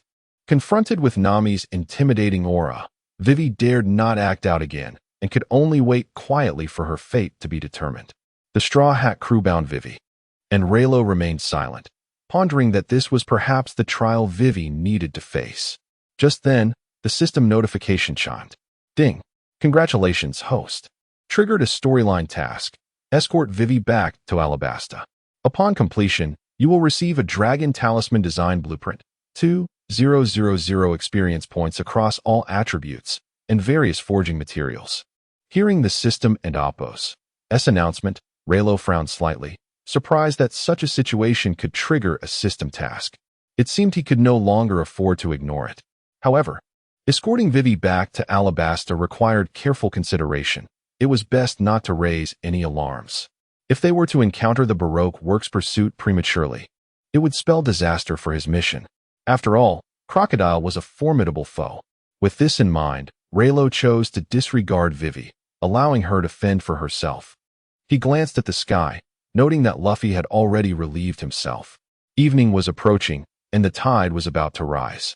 When the waters swelled, Rayleigh planned to launch the Mary out to sea. The Mary was difficult to maneuver out from either the front or back. The only feasible escape route was through the valve area. Everyone was preoccupied with their tasks. Nami was charting the sea, while Zoro and Luffy were napping. Usopp remained petrified. Only Sanji busied himself, darting around Vivi. At that moment, Vivi cast a flirtatious glance, attempting to charm Sanji into untying her. Without hesitation, Sanji prepared to release her. But the next instant, he found himself on the ground, nursing 3 large welts, sprawled like a defeated dog as Nami dragged him back to the cabin. Witnessing this, Vivi and Amp, Appo's expression subtly shifted. She hadn't Amp, Appo's anticipated that this woman would wield such authority aboard a pirate ship. Surely, she must be a powerful individual. Contemplating this, Vivi decided to remain silent. Should she perish at the hands of these pirates, who would save Alabasta? With these thoughts, Vivi peacefully drifted into slumber. Soon after, as the sun sank below the horizon, the waters began to surge. Mighty waves rushed into Luffy and Appo's body. Seizing the opportunity, Rayleigh enveloped the Mary with his haki and forcefully propelled it upward. The Mary surged forth, propelled by the tide. As the towering waves crashed, panic spread among the crew. Nami clutched the ship and Appo's railing in terror, wishing she had opted to escape through the waste outlet had she known Rayleigh and Appo's intentions. Zoro, Sanji, and Luffy, accustomed to such scenarios, displayed no signs of alarm. However, as Luffy's hands ensnared him, Zoro's expression turned slightly apprehensive. In the next moment, engulfed by the powerful current and amidst Usopp's cries, the Mary landed safely. Vivi and Appo's eyes widened, her pupils constricting. She had witnessed clearly how Rayleigh had effortlessly lifted the entire ship with a single hand. While the waves aided him, Rayleigh's strength was undeniably formidable. Moreover, she pondered what kind of aura Rayleigh had cast over the Mary to withstand such a violent onslaught. Although water had flooded in from the mouth, the tremendous force of the waves could easily have shattered a wooden vessel. Vivi and Apos. Heart raced with astonishment. She began to craft a plan in her mind, wondering if such a powerful ally as Rayleigh could rescue their nation. Yet, the thought was soon dismissed. After all, he was a ruthless pirate. Should he discover her true identity, he might not only fail to save her homeland, but could potentially bring calamity upon it. With Crocodile, one of the 7 warlords, already wreaking havoc in their country, the arrival of another powerful pirate would spell doom. Noticing Vivi and Apos' gaze upon him, Rayleigh understood her thoughts, but chose to remain indifferent. Such matters must be approached with caution. From his battle with Smoker, he had gained a clear understanding of the gap between himself and the 7 warlords. Confronting Crocodile, a man known for his unpredictability, was a gamble he could not afford to take lightly. Thus, he resolved to proceed with utmost discretion, ensuring that his plans unfolded methodically. He could not risk losing to Crocodile and jeopardizing his own life. Furthermore, this task only required him to escort Vivi back to Alabasta. There was no stipulation to confront Crocodile directly. He could always face him when the system issued a more explicit task later. The Mary landed without incident, but coincidentally, it settled perilously close to Luffy and Apos' mouth. A powerful wave nearly sent the vessel crashing back. At that moment, Rayleigh swiftly utilized his haki to push the Mary away, successfully guiding it to safety. The night had fully enveloped the sky, and any further progress would have to wait until morning. However, leaving Nami and Usopp to spend the night in such close quarters with this colossal creature would likely drive them to madness. Nami and Usopp clamored for a swift departure. Rayleigh scratched his head, glancing at the sky. Though the moonlight was fair, the surrounding stars were dim. Navigating now was feasible, yet he turned his attention back to Laboon. At that moment, Laboon appeared profoundly sorrowful, his eyes brimming with what could have been seawater or tears.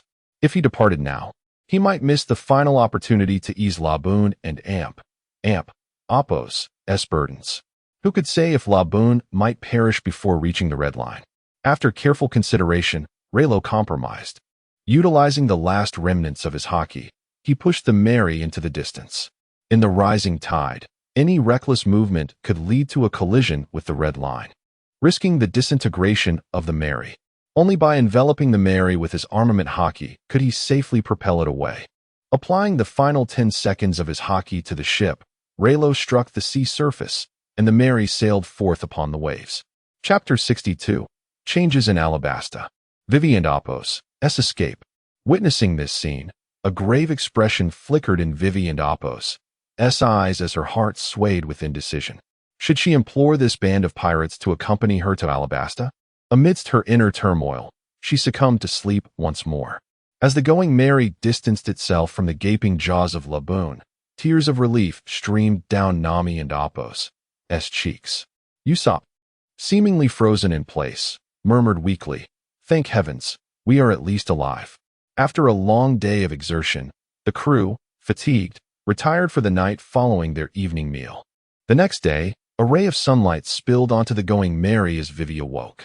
She surveyed her surroundings. The tumultuous waves had calmed, reflecting the beautiful dawn. Just as she was savoring the picturesque view, a newspaper descended from the sky, its front page emblazoned with her father, Cobra's, likeness. As she skimmed through the article, her pupils constricted in horror, and tears began to flow. The citizens of Alabasta were pressuring the king to abdicate, and their newly revered monarch was none other than Crocodile, the mastermind behind Baroque works. Vivi could scarcely believe it. Her father, who had devoted his life to loving his people, was now being treated with such disdain by them. If this continued, Alabasta would surely perish under her father's rule, despite him being a wise and benevolent ruler. If the kingdom fell to ruin under his reign, her father would be unjustly maligned. The thought sent tremors through her heart. Observing the still sleeping pirates around her, she resolved to devise a plan to escape swiftly. If she did not return soon, Alabasta would truly be lost. Vivi struggled against her bindings, but the ropes were secured too tightly to be loosened. In a moment of desperation, she devised a scheme and called out, "Hey, I need a bath. Hurry and prepare some water for me." Upon hearing this, Sanji's ears perked up as he rushed to her side, exclaiming, "Of course, I'll fetch you some hot water, my lady. Vivi was taken aback by the absurdity of the crew aboard this ship. Nami, roused by Sanji's words, raised her fist in anger, causing Sanji to stammer nervously. Miss Nami, a lady needs to bathe. Surely, it's only proper. Nami, with a hint of disdain in her eyes, chose not to argue further, acknowledging that she too could use a bath after their journey. Very well, Sanji-kun, please prepare some water for me as well so we can bathe together. Sanji's eyes transformed into hearts, steam billowing from his ears as he was nearly overwhelmed by joy. With pleasure, Miss Nami. He began to head for the kitchen to prepare the baths, only to be halted by Vivi's voice. A look of uncertainty crossed Vivi's face. If this woman bathed alongside her, her plans would undoubtedly be thwarted. Realizing this, she quickly asserted, No, I've never bathed with anyone since I was a child. I prefer to bathe alone. Nami's eyes narrowed in suspicion as she approached, tugging at Vivi's ear. As a captive, you seem to have quite a few demands. You're not thinking of escaping, are you? Trembling before Nami and Appo's fierce demeanor, Vivi shook her head vehemently. Of course not. I simply have a habit of bathing alone. Seeing Vivi quiver, Nami and Appo's hearts softened momentarily, and she sighed. Fine, you can bathe alone, but the bathing area on this ship is off limits to outsiders. With that, Nami produced a white cloth, tying a rope to the ship and Appo's sails, and hung the fabric up. You can only wash behind this cloth. A mischievous smile adorned Nami's face as she added, Just remember, don't get too close. This cloth is quite sheer. At Nami's words, Sanji's ears extended threefold, and he circled the going merry thrice like a deflated balloon before kneeling and proclaiming, Long live Miss Nami.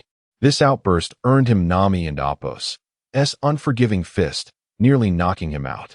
Nami released Vivi and Appo's bindings and ushered everyone to the other side of the cloth, silently warning them not to peek. Soon enough, Sanji prepared the bathing water and placed it behind the cloth, rubbing his hands together in eager anticipation. However, Nami yanked him back, drawing laughter from the crew. Through the fabric, they could even see Vivi shedding her garments one by one. Her slender waist and exquisite figure were a sight to behold, yet beneath her clothing, she wore a form-fitting outfit, revealing nothing of her skin. Feigning compliance with Nami's instructions, Vivi distanced herself from the cloth, creating the sounds of water as she entered the bath. Meanwhile, she slowly submerged herself into the sea, seeking the small boat they had prepared to hasten her return to Alabasta. Unbeknownst to her, the crew, apart from Sanji, was already aware of her intentions to escape. Rayleigh remained unconcerned. Even if Vivi fled, they could convene at Baroque Works' rendezvous point. Zoro was apathetic, viewing her merely as an inconsequential thief. Letting her go was of no consequence to him. Nami, too, preferred not to harbor an unknown individual aboard their ship, fearing potential betrayal that could jeopardize their safety. However, they were not the sort to resort to murder, so they decided to let her go. At that moment, Vivi was aboard the waiting submarine, making her way back to Baroque Works. Before proceeding, she needed to locate her informant to discuss the situation. Meanwhile, Sanji, donning a lecherous expression, eavesdropped incessantly. As time passed without any sounds emerging from behind the cloth, he grew curious and contemplated peeking inside. However, just as he took a couple of steps, he hesitated, noticing Nami's unusual silence. Scratching his head in confusion, he pulled aside the white cloth, only to find himself petrified in place. Chapter 63, The Frenzied Laboon. Immediately, he collapsed onto the ground, pounding the wooden planks, resembling a heartbroken soul. Why treat me this way? I don't even know your name. Upon hearing this, the crowd fell silent, rolling their eyes before returning to their own tasks. At this moment, the sun had risen brightly, casting a warm glow. Nami stood up and began to shake the slumbering Luffy, attempting to persuade him to commence their voyage. Luffy, in a half-asleep state, mumbled an agreement, yet remained stubbornly unyielding to wakefulness. Frustrated, Nami delivered a punch to his head, causing a large purple bump to emerge. Luffy yelped in pain, quickly sitting up and scanning for potential threats. Who's there? Show yourself. Upon realizing it was Nami, still fuming from her earlier action, he immediately wilted. scratching his head and announcing, "Set sail, everyone." At this declaration, the crew sprang into action. Usopp unfurled the sails while Luffy stretched his arm to grasp the ship's wheel, twisting it vigorously. However, this behavior earned him another merciless blow from Nami. "No more turning the wheel like that. It's dangerous, do you understand?" Faced with Nami's fierce demeanor, Luffy, in a mock salute, replied with a pitiful expression, "Understood." He then retracted his arm, earnestly steering the wheel. Just as the Mary turned onto its main course, the surrounding waters began to tremble, and distant thuds echoed ominously. Luffy, ever curious, was the first to peer over, his expression shifting to one of astonishment as he pointed towards Laboon. "Look, that giant whale is crashing against the mountain." Upon hearing this, the crew turned their gazes towards the distant red line. Indeed, they witnessed the colossal whale rhythmically ramming into the landmass. Each impact sent shockwaves through the surrounding waters. And if this continued, a tsunami could very well ensue. They needed to devise a plan. Rayleigh gazed into the distance, noting that Laboon's head was already drenched in blood. Yet, this did not quell his frenzied actions. Kuroka's hastily climbed out from the valve, his eyes wide with horror as he looked at Laboon. He had administered a sedative. Yet Laboon still spiraled into madness. "Stop. You can end Oppos. See them like this. The Grand Line is merciless, a place where the timid dare not tread again. If they truly escape, they will never return. They have abandoned you. You must accept that." Despite these words, Laboon did not cease his assault. Instead, his strikes grew more fervent, as if pouring forth the anguish within. Witnessing this, Kurokas felt grave concern. He could not fathom what had provoked Laboon today, even the sedative failing to bring him calm. If Laboon continued his rampage, he would surely face dire consequences. Kurokas contemplated using force to subdue Laboon, his entire being radiating energy as he leapt into the air. Yet, the normally docile Laboon turned his aggression towards Kurokas, the immense force combined with the ocean's currents rendering Kurokas powerless to approach. Just as he pondered this, a massive wave crashed, sending Kurokas flying. Struggling to regain his footing, he found himself at a loss. At this juncture, Rayleigh utilized his moonwalk to position himself before Laboon. As Laboon prepared to strike the red line, a powerful conqueror's haki emanated from Rayleigh, causing the surrounding waters to tremble violently. The currents around the red line were abruptly halted. Under the overwhelming pressure of Rayleigh's potent haki, even Laboon, with his immense size, was left immobilized, unable to move an inch. Observing this scene, Kurokas felt a jolt of shock. This young man possessed haki, and not just any haki, but the rare conqueror's haki, a force seen only in the New World. Such power could only be awakened in a true king. Who was this boy? Judging by their course, they seemed to have come from the East Blue. Yet, he knew that pirates from that region were typically weaklings, with bounties rarely exceeding 30 million. How could a super-strong, individual-wielding conqueror's haki emerge from there? Rayleigh appeared to be merely 16 or 17 years old, yet he could unleash such formidable haki, leaving Kurokas astounded. Kurokas regarded Rayleigh with a furrowed brow. Under the suppression of Rayleigh's conqueror's haki, Laboon's expression softened somewhat. The sight left Luffy and the others utterly astonished. Such a fearsome giant whale was rendered so docile under Rayleigh and Oppos' influence. However, recalling Rayleigh's previous feat of cleaving a giant sea king in two, this was not entirely surprising. Still, they remained cautious, as Laboon was an enormous creature that could pose a threat. With this thought lingering, everyone kept a vigilant watch on Laboon, deeply concerned for Rayleigh's safety. Should Laboon unleash his fury, Rayleigh would be in peril. In light of this, Zoro unsheathed his 3 swords, readying himself for combat, while Sanji lifted his right leg, poised to spring into action should Laboon make a move. Though they knew such efforts might be futile, they felt compelled to act, for Rayleigh was their anchor. Losing him would mean losing their very soul. All eyes were fixed on Rayleigh, beads of sweat forming on their brows. At that moment, Rayleigh surprisingly reached out, gently stroking Laboon's nose. "I know you are suffering, but do not despair. I will find your companions. When we return from our journey, I will bring them back to you." Upon hearing this, tears welled in Laboon and Oppos' eyes, and a piercing scream erupted, sending him into another fit of agitation. Witnessing this, Kurokas swiftly flew atop Laboon and Apos' head, glaring at Rayleigh. Hey, after so many years, I was finally getting him to believe that his comrades had left him. By rekindling his hope, you are merely hastening his demise. Rayleigh, unfazed, met Kurokas and Apos' gaze with cold indifference. Hope is the finest remedy for a wounded spirit. Forcing him to despise his companions only deepens his suffering. Chapter 64. One Hand. Suppressing Labu. Upon hearing these words, Kurokas' gaze shifted. However, providing him with such reckless hope would only double his disappointment. His lifespan still stretches far ahead. Should his hope shatter, he would lose all courage to continue living.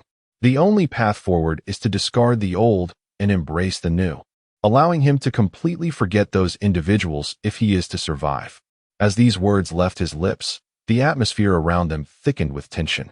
Rayleigh turned to meet Labu and Apos' eyes, which now burned with fury, unmistakably incensed by Kurokas and Apos' remarks.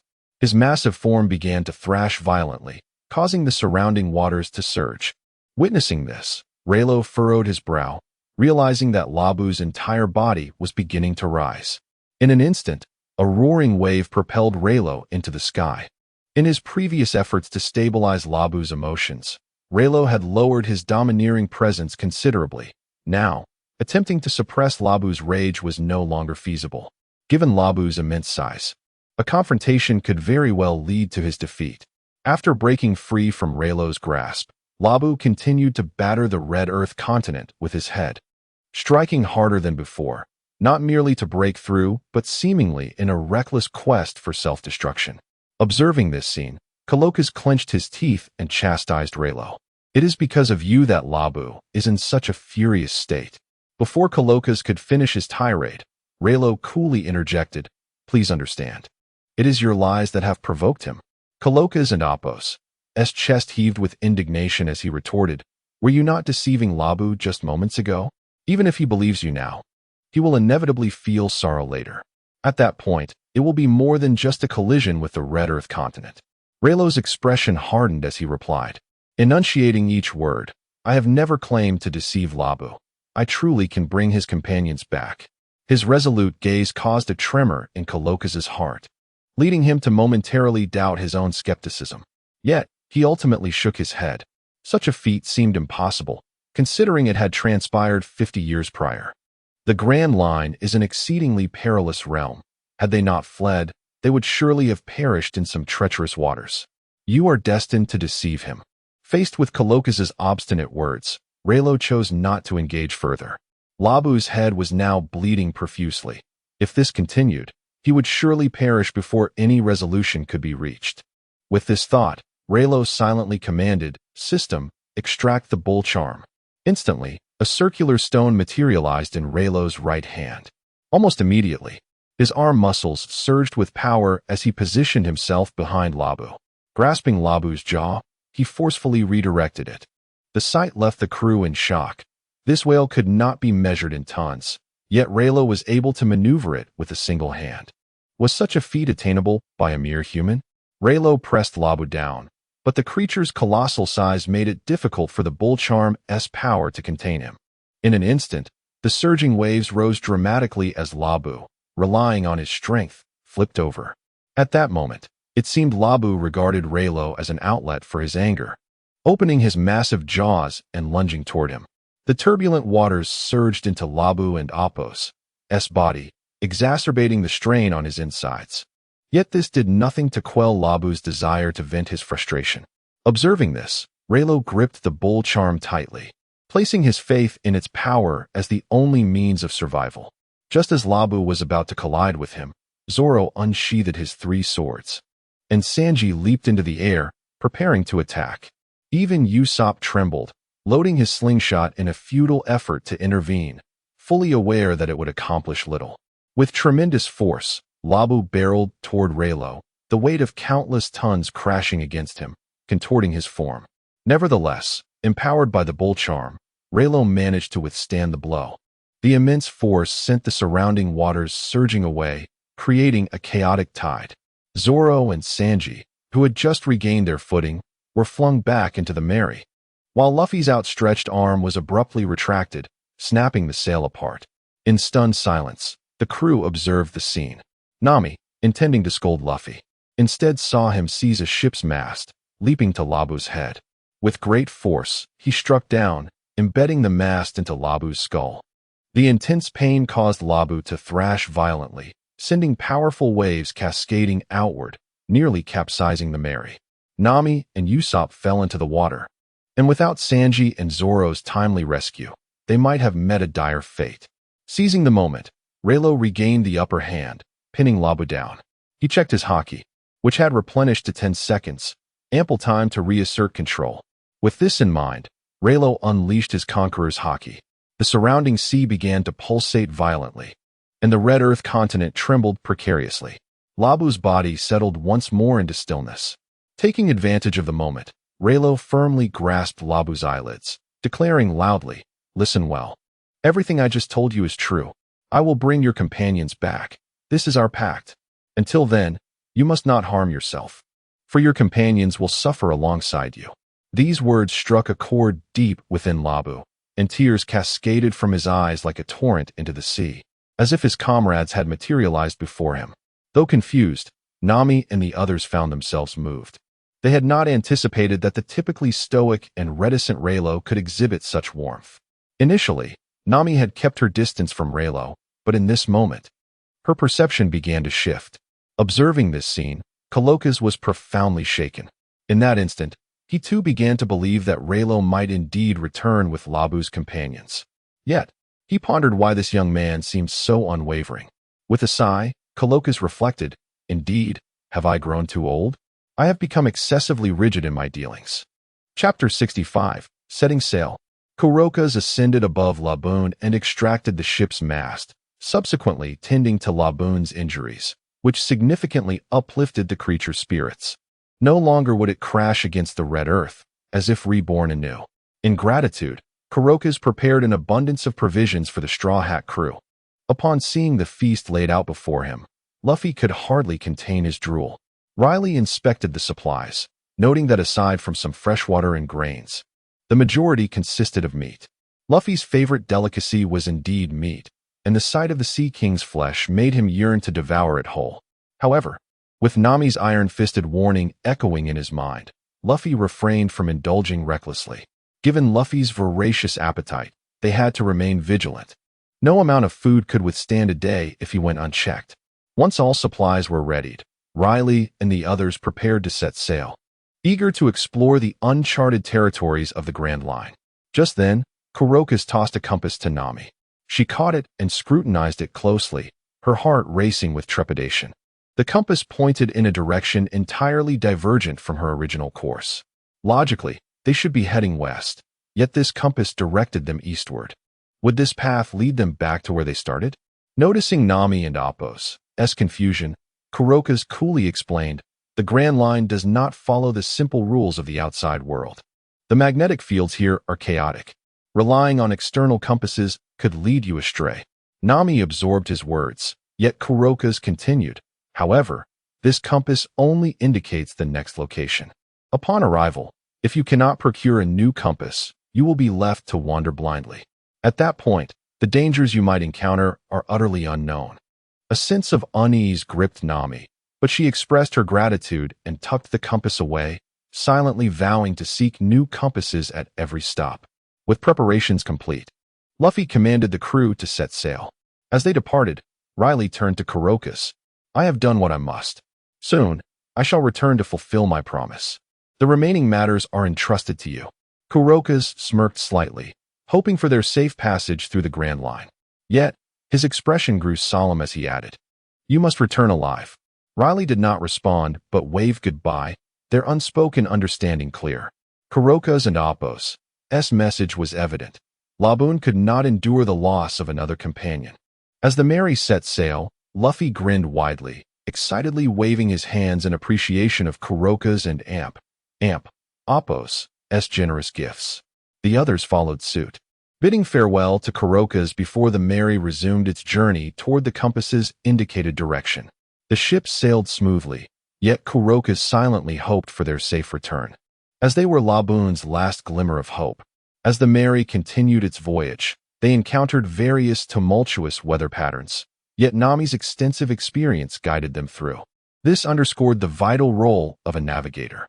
However, as they pressed forward, the monsoon conditions intensified. Even Nami, seasoned as she was, had never witnessed such ferocious weather. Previous storms had been navigable due to her familiarity with similar patterns in the East Blue, yet the Grand Line and Appos' storms were 100-fold worse. Occasionally, they even faced terrifying phenomena like sea tornadoes, which should not exist at sea. Her only recourse was to rely on the clouds above for predictions.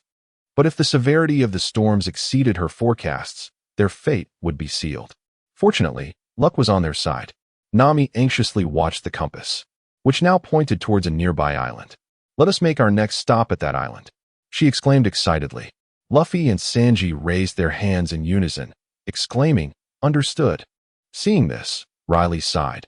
It appeared Nami had thoroughly trained these individuals. The surrounding seas were calm, allowing the Mary to glide slowly. It was not until dusk that they finally docked at the island indicated by the compass. They were met with a jubilant throng, warmly welcoming their arrival, to which Luffy exuberantly responded. He reveled in the attention, but Zoro, sensing something amiss, tightened his grip on his sword, ready for combat. Rayleigh shared a knowing smile with Zoro, aware that these people were bounty hunters from Baroque works and old rivals of Zoro. Such encounters naturally sparked rivalry.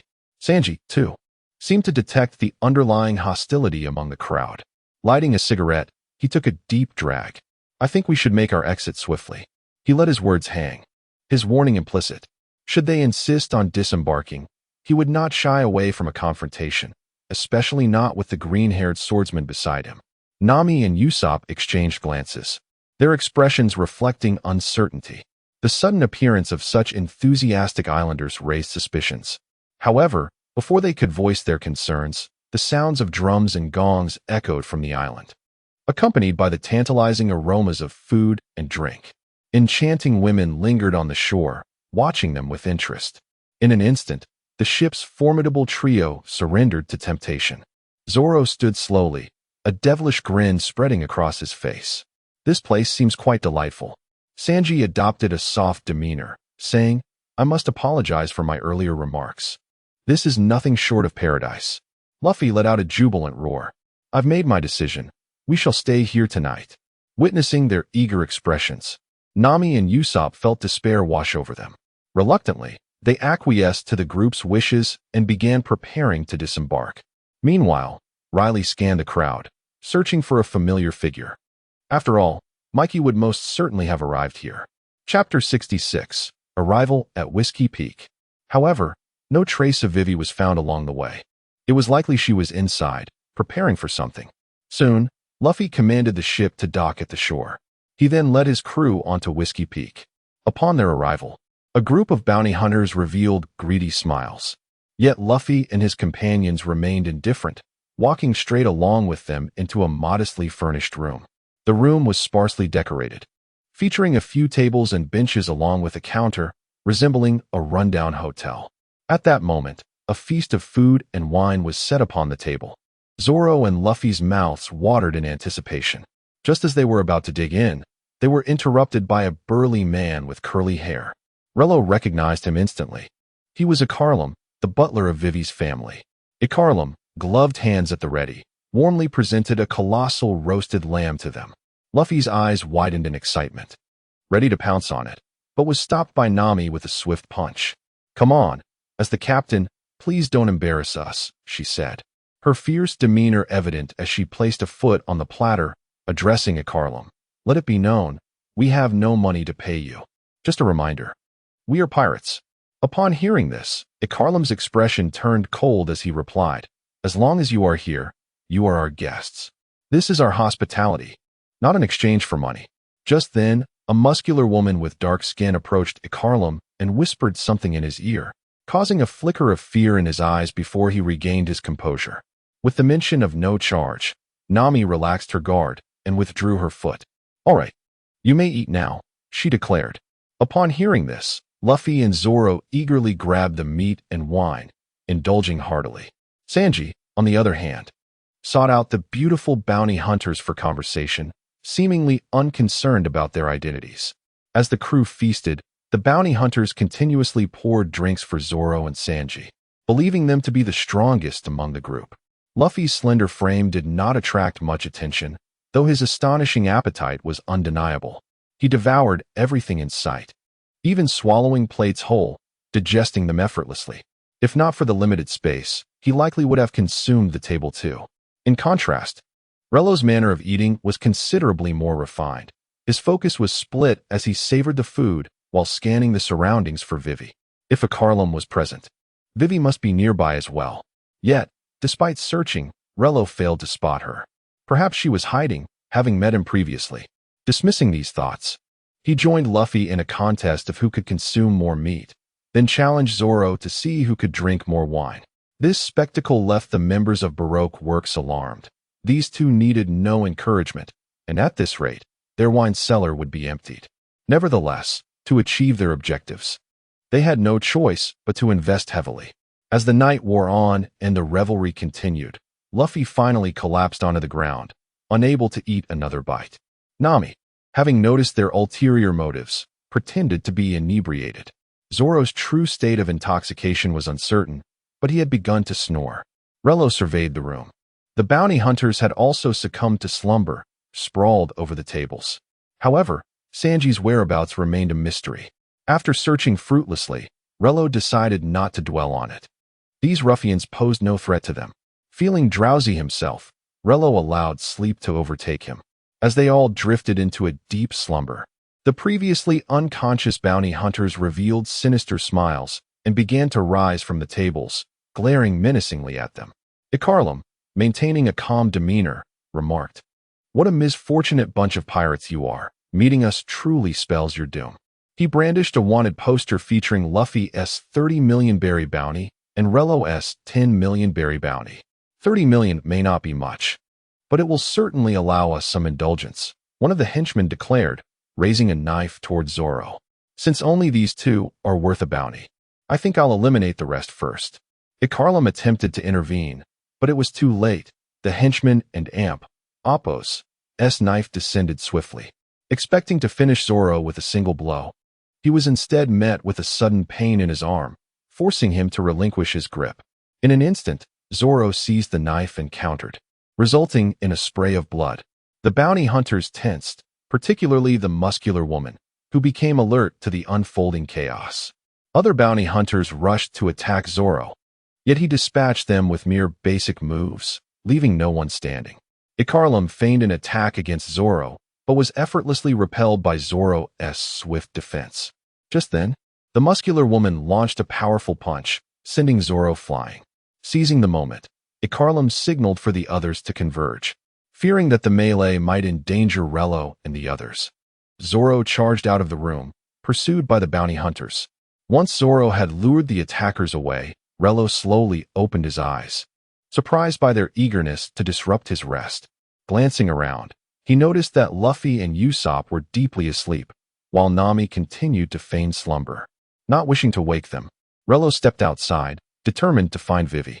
If his suspicions were correct, an assassination attempt on her life was imminent tonight. Time was of the essence. Failure to locate her could result in grave danger, thereby concluding his mission. Thus, it was time for his task to truly begin. Chapter 67, The Siege of Zoro. As he pondered, Rayleigh momentarily activated his observation haki, searching fervently. However, his efforts yielded no trace of Vivi. Casting doubt in his mind, could it be that Vivi had already departed from this place? This seemed inconsistent with the narrative unfolding around him. Rayleigh meticulously scoured every nook and cranny, yet his quest ended in futility. Just as he resolved to abandon the search for Vivi and assist Zoro, a sudden cacophony of quacking caught his attention.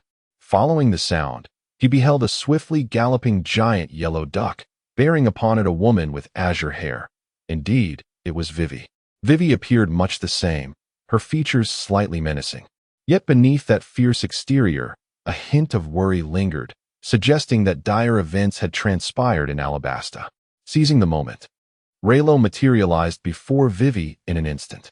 Her eyes widened in surprise as she tumbled from the duck, and before she could react further, Rayleigh enveloped her in his embrace and vanished amidst the throng of bounty hunters, leaving behind a bewildered Brew, spinning in a frenzy.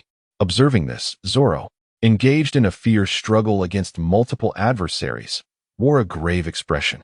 He found himself perplexed by Rayleigh's actions. Why was he not aiding him? Instead, opting to whisk away a woman? What distinction was there between him and that lecherous, curly-haired fellow? Just then, a bounty hunter lunged toward him, weapon drawn. Zoro deftly pivoted, dispatching the three assailants before him with a single sweep of his sword. In a swift motion, he retaliated against the aggressor with a decisive strike. At that moment, a formidable figure, the ebony-skinned Kong Barbie, approached, her brass knuckles poised for a powerful blow. The force of her punch was such that even Zoro hesitated to confront it head-on. He swiftly retreated, witnessing her strike obliterate a wall before unleashing a relentless barrage aimed directly at him. The slightest misstep on Zoro's part would surely result in his demise. Meanwhile, Ikelim orchestrated the chaos, commanding the assault against Zoro while remaining an aloof observer.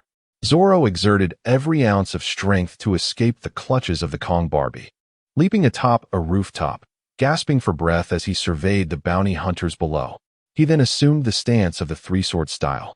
The hunters, having set up a ladder to ascend, prepared to converge and eliminate Zoro. However, as they climbed, they witnessed Zoro assume an unusual posture, his gaze resolute. Three-sword style, 3,000 worlds, he proclaimed. In that instant, three formidable slashes erupted forth. The hunters who had just scaled the ladder found themselves grievously wounded, tumbling back down amidst a cascade of blood. Witnessing this, the remaining bounty hunters hesitated, their resolve wavering as they questioned the inexplicable absence of a bounty on Zoro's head. This was illogical. On the other side, Vivi was frantically pounding Rayleigh's chest, convinced he intended to harm her. Once they reached a secluded area, Rayleigh gently set her down. Vivi instinctively shielded herself, twisting away in terror as she regarded Rayleigh with wide eyes. "What do you want?" she demanded. "I am a member of Baroque Works, and should you dare lay a hand on me, they will not let you go." Rayleigh, towering over her, replied calmly, "I harbor no intention of causing you harm." "Princess Vivi." At his words, Vivi's pupils constricted sharply, and she became defensive, muttering through clenched teeth, "I do not comprehend your intentions, but I advise you not to touch me." Fear and anger warred within her gaze, as she sought to mask her trepidation with indignation. Her identity was a closely guarded secret, one that must remain hidden from prying eyes. Otherwise, all would be lost. Noting her reluctance to be forthright, Rayleigh stated directly, "I shall escort you back to Alabasta. The situation there has likely reached a critical juncture. Your only allies now are us." Vivi's heart wavered at these words. Having witnessed Rayleigh's extraordinary prowess before, she pondered the possibility that they might indeed assist her. As Rayleigh indicated, they were at the end of their rope, with no one else to rely upon. Perhaps these pirates truly could help her.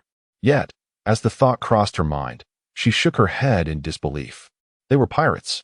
After all, what motive could they possibly have to assist her without ulterior motives? Fuming, she retorted, "What are your true intentions? I refuse to trust pirates. It is your kind that has brought our nation to its current state." Rayleigh did not contest her assertion. In their world, pirates were indeed viewed as villains, a notion that was indisputable. Though Luffy and his crew had not engaged in wrongdoing throughout their journey, countless marauding pirates had wreaked havoc.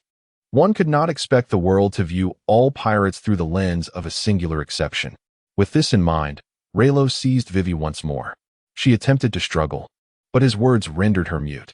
"Regardless of your beliefs about pirates, I shall ensure your safe return to Alabasta. Entrust your life to me." Vivi stood frozen, grappling with her thoughts, her body trembling involuntarily. Who was this man before her? How had he discerned her identity? And why did he wish to escort her back to Alabasta? If not for a share in Crocodile and Apos' spoils, then surely it must be for monetary gain. Resolute, she locked eyes with Rayleigh and declared, "Your assistance must come with a motive. I will not part with a single berry. Are you still willing to help?" Rayleigh, unconcerned, replied nonchalantly, "Ah, that is acceptable." In that moment, Vivi was utterly confounded, momentarily at a loss for words. Just then, a fierce shout erupted from the shadows. "I object." Rayleigh turned, his brow furrowing at the sudden interruption. Emerging with a fierce expression was Nami, her demeanor ferocious. Upon seeing Nami, Vivi and Appo's face paled, and she instinctively retreated, dreading another reprimand. Nami swiftly positioned herself before Rayleigh and delivered a sharp blow to his head, causing him to gasp in surprise, his brow furrowing in pain. This was the first time Nami had struck him, as she had previously maintained a respectful distance. Chapter 68. Luffy and Appo's fury. Upon the realization that he might have to join the trio of the beaten, Rayleigh felt a twinge of fear. Before he could utter a word, Nami erupted at him. "Hey, what were you just saying? You refuse payment for a business opportunity that has come knocking at your door." With that, Nami turned on her heel, her eyes gleaming with the shape of money. She then grasped Vivi's hand and said, "Ah, it turns out we have the esteemed princess here. We have been blind to your grandeur. We humbly ask for your forgiveness." However, her expression darkened as she leaned toward Vivi, stating, "But if you wish for us to escort you home, you must compensate us with at least 1 billion berries." The moment those words left her mouth, both Vivi and Rayleigh felt a jolt of shock. This audacious individual truly had insatiable demands for money. Given the current state of Alabasta, 1 billion berries was an astronomical sum, let alone even 100 million berries, which would be nearly impossible to procure. Vivi gritted her teeth, suppressing her fear of Nami, and shouted in anger, "How could we possibly afford such an amount? Besides, who said we wanted you to escort us? Don and Appo's, presume." In response, Nami pulled out a newspaper and pointed at its contents, declaring, "Are you serious? You should be facing difficulties right now." This newspaper had been found among the clothes Vivi had discarded earlier. Initially, Nami had not paid it much mind, but upon realizing Vivi and Appo's royal status as the Princess of Alabasta, a bold idea took root in her mind. If it were a kingdom, surely it could easily part with a sum of money, right? She refused to believe that a nation and Appo's fiscal resources could be so limited as to be unable to afford 1 billion berries. Seeing the newspaper and hearing Nami's words broke Vivi's defenses. Tears streamed down her face uncontrollably. Indeed, Alabasta was in dire need of salvation. Previously, Rayleigh and Appo's strength had proven that he was more than capable of shouldering this heavy burden. Yet, the colossal expense of 1 billion berries was a staggering demand, especially with Alabasta beset by internal strife and external threats. Even in times of peace, summoning such a sum would be a monumental challenge. Her father, Cobra, was known for his benevolence towards his people, often reducing taxes and providing support for the populace to cultivate new lands. Consequently, the kingdom was perpetually short on funds. Years of drought had further strained the kingdom's finances, making it implausible for them to pay such a sum to a band of pirates. It would be better to surrender the kingdom to Crocodile. Seeing Vivi in such despair, Nami couldn't and Appo's help but wonder if a kingdom had truly reached a point where it could not afford even 1 billion berries. After a moment and Appo's hesitation, Nami displayed a look of difficult resolve, raising 2 fingers. At this, Rayleigh was taken aback. He hadn't and Appo's expected Nami to be so generous as to wave 800 million berries in one go. That was not like her at all. As he contemplated, Nami then stated with utmost seriousness, 980 million berries, not a penny less. Upon hearing this, Rayleigh's expression darkened. Indeed, this was the true Nami.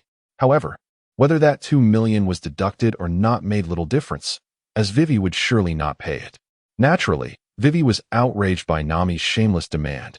With a furious expression, she implored, "Please, stop joking. How could we possibly have that much money? If you do not wish to help me, then leave at once. I will save my country by my own means." At this moment, tears glistened in Vivi and Appo's eyes, her voice tinged with a sob, which softened Nami and Appo's heart. After a lengthy internal struggle, Nami seemed to make a decision that went against her principles. She then extended a single finger, stating 100 million berries.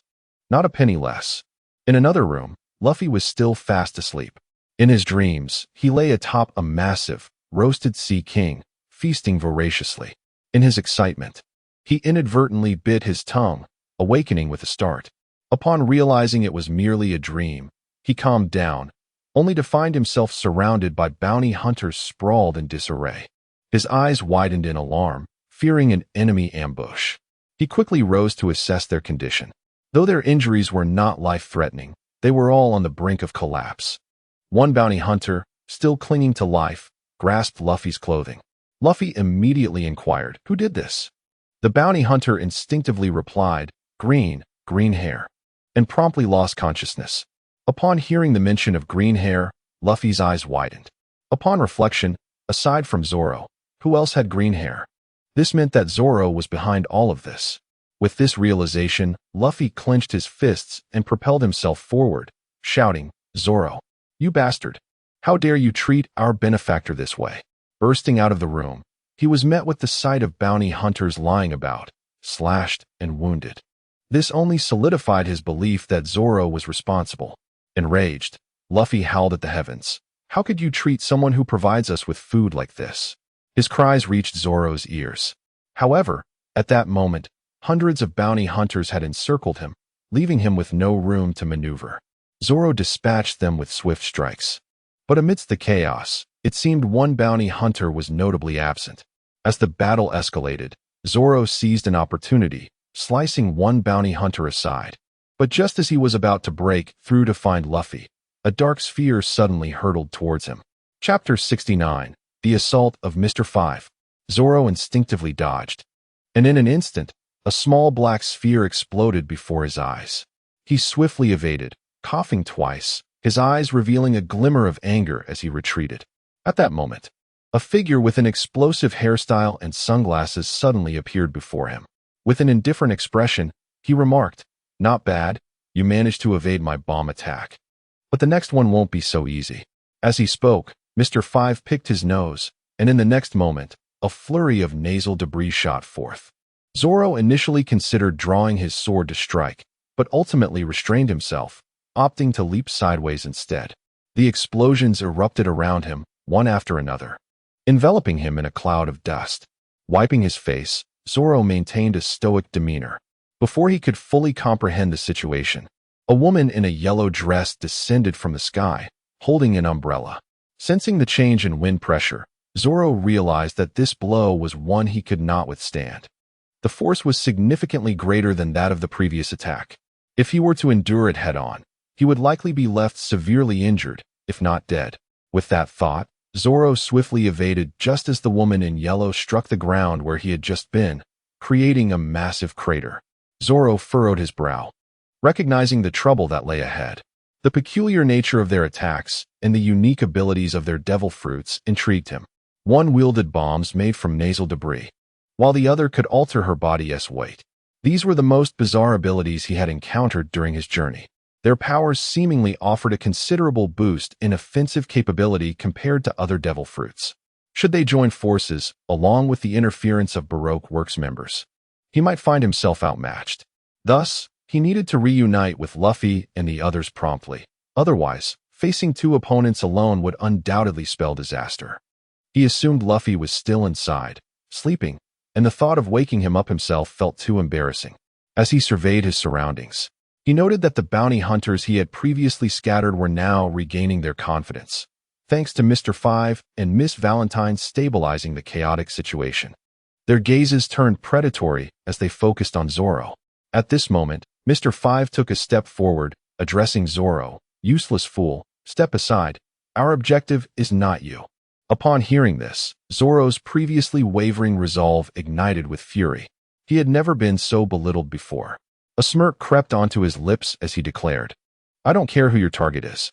Since you've provoked me, this matter concerns me now." Miss Valentine, half covering her mouth, let out a derisive laugh. "What a vulgar man. If you insist on seeking death, we shall show you no mercy." As she twirled her umbrella, she ascended into the air, while Mr. 5 shot another clump of nasal debris toward Zoro. This time, it sped toward him with remarkable velocity. Zoro's expression turned serious, and he instinctively drew his sword, slicing the clump in half. To his astonishment, it detonated on either side of him. Shock washed over Zoro's face. He had just severed nasal debris. This revelation shattered his usual composure, and he hurriedly wiped his precious sword clean.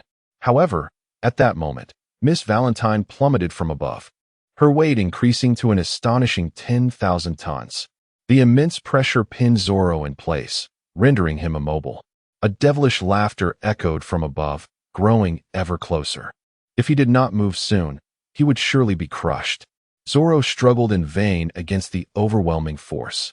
Suddenly, he heard Luffy's thunderous shout, filled with rage. Zoro quickly looked up to see Luffy rushing toward him, a wave of relief washing over him. "Hey, Luffy, over here," he called out. Upon hearing Zoro's voice, Luffy halted, immediately turning to dash toward him. As he ran, Luffy clenched his fists and extended his arm toward Zoro. In that moment, Luffy seemed oblivious to the gravity of the situation. Zoro furrowed his brow, glancing upward. Given the speed at which Miss Valentine was descending, her force would likely exceed 10 tons. Luffy's punch would probably struggle to displace her. Zoro needed to devise a plan. Yet, before he could think of a strategy, Luffy's fist struck his face, sending him flying several meters away. Miss Valentine landed at that instant, embedding herself into the ground before finally pulling herself out. Zoro, just recovering, touched his swollen cheek, gritting his teeth in disbelief. He had never anticipated Luffy's punch would strike him, but it inadvertently saved his life.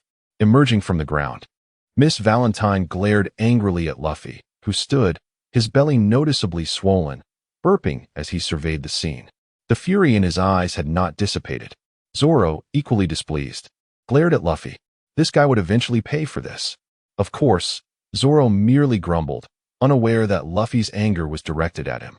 He mistakenly believed Luffy was upset with Mr. Five and the woman in yellow. Gripping the hilt of his sword, Zoro's excitement grew as he slowly said, "Luffy, you arrived just in time. These guys are quite formidable. Let's each take one and finish this quickly. I'll leave the woman to you." Upon hearing this, Luffy did not respond directly, his anger boiling over as he clenched his fists. "Did you knock over those people in town?" Zoro's expression twisted in confusion, realizing the gravity of the situation. It dawned on him that Luffy had misunderstood him. Standing up, he called out, "Hey, let me explain. These people." Chapter 70, Luffy's Furious Roar. Before Zoro could finish speaking, Luffy raised his hand and let out a howl towards the heavens. "I refuse to listen. How could you strike down our gracious benefactor? Zoro, I must have misjudged you. Come, let us duel." Upon hearing this, Zoro's pupils involuntarily narrowed. He was filled with indignation, taken aback by Luffy's lack of trust in him. His grip on the sword trembled, yet he ultimately managed to regain his composure. However, he chose not to elaborate further. Luffy was engulfed in rage and was incapable of listening to reason. No matter how much he explained, it would only be perceived as a feeble excuse. It would be better to engage in a fight, allowing him to test whose swordsmanship and martial prowess were superior. Yet, there were still two troublesome individuals in their midst that he needed to deal with. Although he was unaware of their grievances against him, their intent to kill him could not be ignored. Zoro contemplated for a moment. Then a smirk graced his lips as he turned to Luffy and said, "Do you see those two? Let us defeat them first, and then we can settle our duel." Upon hearing this, Luffy's eyes burned with fury as he glared at Mr. Five and Valentine's Day, his expression twisting in anger. "Enough with the chatter. If you want to fight, then let us fight. Don't drag others into this." Zoro was thoroughly incensed by Luffy and Appo's nonsensical words and gritted his teeth, declaring, "Fine. If you wish to fight, then I shall oblige." With that, Zoro unsheathed his sword, swiftly aiming a strike at Luffy. Luffy evaded the attack with a quick movement, and Zoro's blade met only air. In response, Luffy extended his arm, launching an attack towards Zoro. Seeing Luffy was serious, Zoro swiftly dodged, but Luffy's punch broke through a thick wall effortlessly. Zoro's eyes nearly bulged from shock as he shouted, "Hey, you madman! Are you trying to kill me?" Ignoring Zoro and Appo's outburst, Luffy pounded his chest with both hands and charged at Zoro once more. Witnessing this, Mr. Five and Valentine and Apos Este exchanged grave glances. Are they really having a falling out? What an ill-timed quarrel, Valentine remarked. Mr. Five, with a cold demeanor, scoffed. Humph, such lowly pirates. As he spoke, Mr. Five picked his nose, extracting a massive booger and rolling it between his fingers. These two had the audacity to look down upon them. It was utterly unforgivable. Without hesitation, Mr. Five flicked the booger towards Luffy and Zoro. With a thunderous explosion, it detonated where Luffy and Zoro clashed, sending flames soaring into the sky and thick smoke billowing forth. Amidst the smoke, Valentine burst into laughter. How foolish. This is the fate of those who offend Baroque works. He then turned to Mr. Five and urged, "Let us hurry and pursue Princess Vivi. We must not let her escape." Hearing this, Mr. Five's expression darkened. "Not so fast. This matter isn't over yet." Upon hearing this, Valentine's laughter ceased abruptly as they witnessed two figures emerging from the smoke. How is this possible? How could they still be alive after such a powerful explosion? Mr. Five had already braced himself for battle. They are no ordinary beings. Do not be deceived by their appearances. As Mr. Five spoke, Zoro and Luffy exchanged fierce glances and shouted in unison, "You're in the way." With that, Zoro adopted his three-sword style stance, while Luffy shook his right hand, and Zoro's eyes widened as he vanished from sight. Three-sword style, eagle slash. A wave of energy radiated from Zoro, expanding outward. Simultaneously, Luffy launched a powerful strike with his right hand, both attacks converging upon Mr. Five. Mr. Five spat blood and collapsed, losing consciousness. Witnessing this, Valentine was struck dumb, his laughter replaced by shock. How is this possible? Please, do not deceive me. After incapacitating Mr. Five, Luffy and Zoro turned their cold gazes towards Valentine. Terrified, Valentine fell to the ground, clutching the unconscious Mr. Five. Utilizing the abilities of the float fruit, he took off, fleeing the scene. Luffy and Zoro disregarded him, once again locking eyes in fury. "Zoro, are you prepared to face the consequences of your impulsive actions?" Looking at Luffy's serious expression, Zoro's face hardened. "I would say the same to you." With that, Zoro assumed his three-sword stance, ready for combat. Luffy clenched his fists, and both charged forward, kicking up dust beneath their feet. Just as they were about to collide, a familiar presence emerged, followed by Nami's voice ringing out, "What are you two doing here?" With her words barely spoken, two unyielding fists landed atop Zoro and Luffy's heads, causing them to swell instantly. In pain, they clutched their heads, silently groaning. After a lengthy pause, Zoro finally mustered the strength to look up at Nami. "What on earth are you doing, woman?" His defiance was met with another merciless blow from Nami, which rendered him utterly speechless. Meanwhile, Luffy, despite the throbbing pain, managed to raise a fist and struck Zoro in return. Zoro retaliated with the hilt of his sword against Luffy's head. Thus, under Nami's watchful eye, they engaged in a playful brawl. Observing this, Nami let out a resigned sigh. At that moment, Rayleigh emerged from the shadows, accompanied by the disheveled, blue-haired girl, Vivi. "You two need to stop this. We have just taken on a significant job." Upon hearing this, Luffy and Zoro turned their attention to Rayleigh, knowing that only his words could command absolute trust. Nami led Luffy and Zoro to a nearby alley, where she recounted the entire sequence of events. Upon learning the full story, Luffy erupted into laughter. "What? So that's how it is. Zoro, why didn't you say so earlier?" Zoro, too weary to engage, redirected his gaze towards Vivi and the freshly arrived Ikarim. "So, we are to escort these two to Alabasta and collect the bounty, is that right?" "This is just my old line of work. I'm afraid I have no interest." Chapter 71, 90 million berries, a major deal. Upon hearing Zoro's nonchalant attitude, Nami could not resist lightly tapping his head. "Come on, that's 90 million berries, enough for us to enjoy for quite some time." As she spoke, a look of disdain crossed her face, and with a provocative gaze, she challenged Zoro. "Are you perhaps afraid to accept this task? Is this what your dignity as a swordsman amounts to?" At her words, Zoro felt an urge to strangle Nami, but after a moment's contemplation, he suppressed his anger. "Fine. Since we must pass through Alabasta anyway, We might as well take the detour. Hearing Zoro's agreement, Nami clapped her hands in delight. Then let us set off at once. The sooner we reach Alabasta, the sooner we can collect our reward and leave. Listening to their casual banter, Ikelim's expression grew serious. Humph, a bunch of ignorant pirates. Do you even comprehend the foes you will encounter along this journey? In response, Nami turned to Ikelim, her expression grave. They are indeed formidable. No matter how powerful the enemy, they can be defeated. Ikelim shook his head.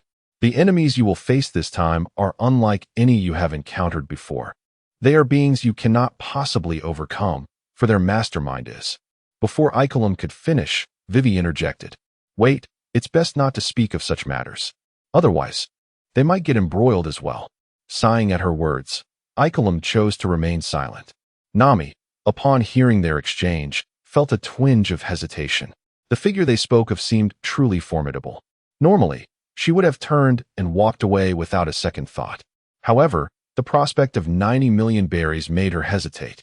Turning to Vivi, she smiled brightly and asked, Could you perhaps divulge just how perilous this journey truly is? At this, Vivi's demeanor shifted to one of melancholy. After a prolonged pause, she finally spoke. You must be aware of Baroque Works. Upon hearing the name, both Nami and Luffy displayed expressions of confusion, while Zoro appeared enlightened. It is an organization that supports bounty hunters, is it not? They once extended an invitation to me, which I declined. Nami, curious, probed further. If you turn them down, does that imply that Baroque Works is not so formidable after all?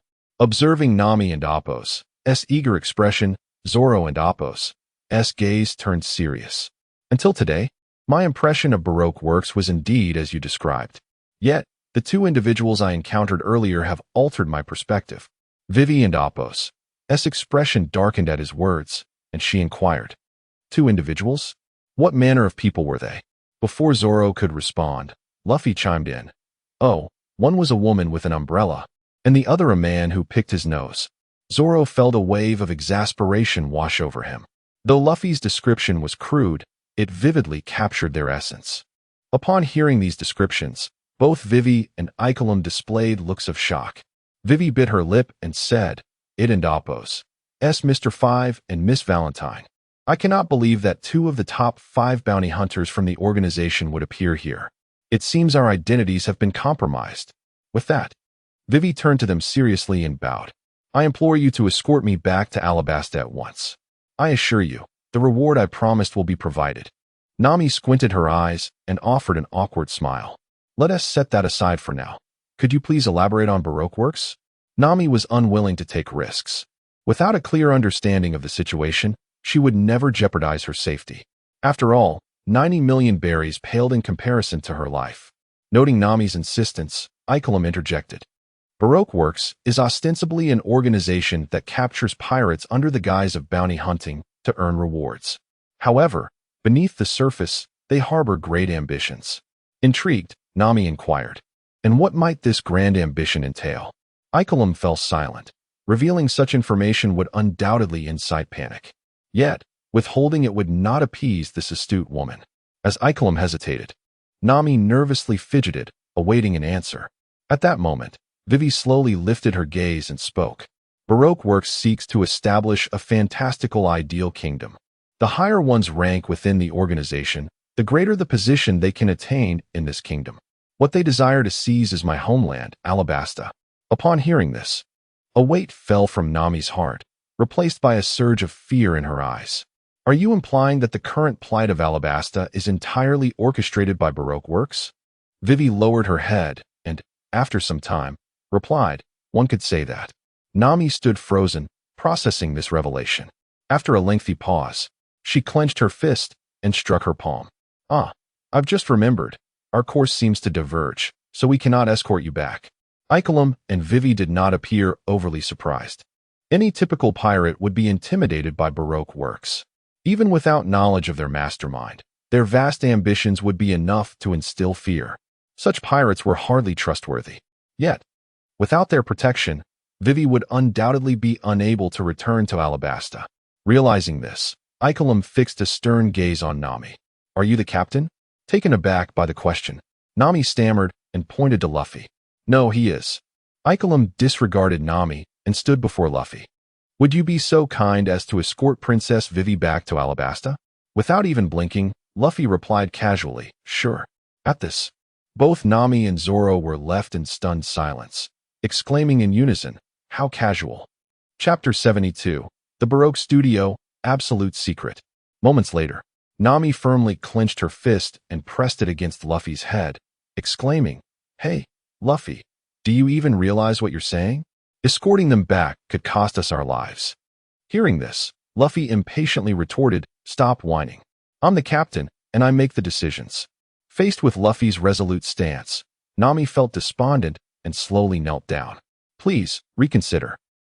Luffy paid no heed to her pleas and stood up. No matter how strong they are, we will defeat them. Upon hearing Luffy's words, an excited glint appeared in Zoro's eyes, and he glanced at Rayleigh. How's it feel to have such a captain? Quite a headache, isn't it? Rayleigh, unfazed, looked up at the moonlit sky. Our current dilemma is how to evade their pursuit. You two have already been exposed. The Baroque Studio will likely send their top assassins after you. Nami, overwhelmed with dread, pressed her hands against the ground, her entire being shrouded in shadows, as if she might vanish with the wind at any moment. Just then, a voice suddenly called out, so, this is where you all are. I've been searching for you. Luffy and the others turned towards the source of the voice, and Luffy exclaimed, oh, Sanji, you finally made it. Sanji held a buzzard and a cat in his hands. The very observers of the Baroque Studio, tasked with relaying information to the headquarters. Seeing this, Rayleigh couldn't help but smirk. Looks like you've brought back some fine ingredients. To this, Sanji proudly replied, right? Now we have no worries. As he spoke, Sanji's gaze fell upon the disheveled Vivi, who appeared even more beautiful than before. He transformed into a wave-like figure and approached her. Oh, beautiful princess, allow me to be your servant. Sanji's declaration was met with a merciless punch from Nami. Please, enough with the antics. That organization is led by someone who can influence an entire kingdom. How could we possibly resist them? After saying this, Nami prepared to gather their belongings and leave.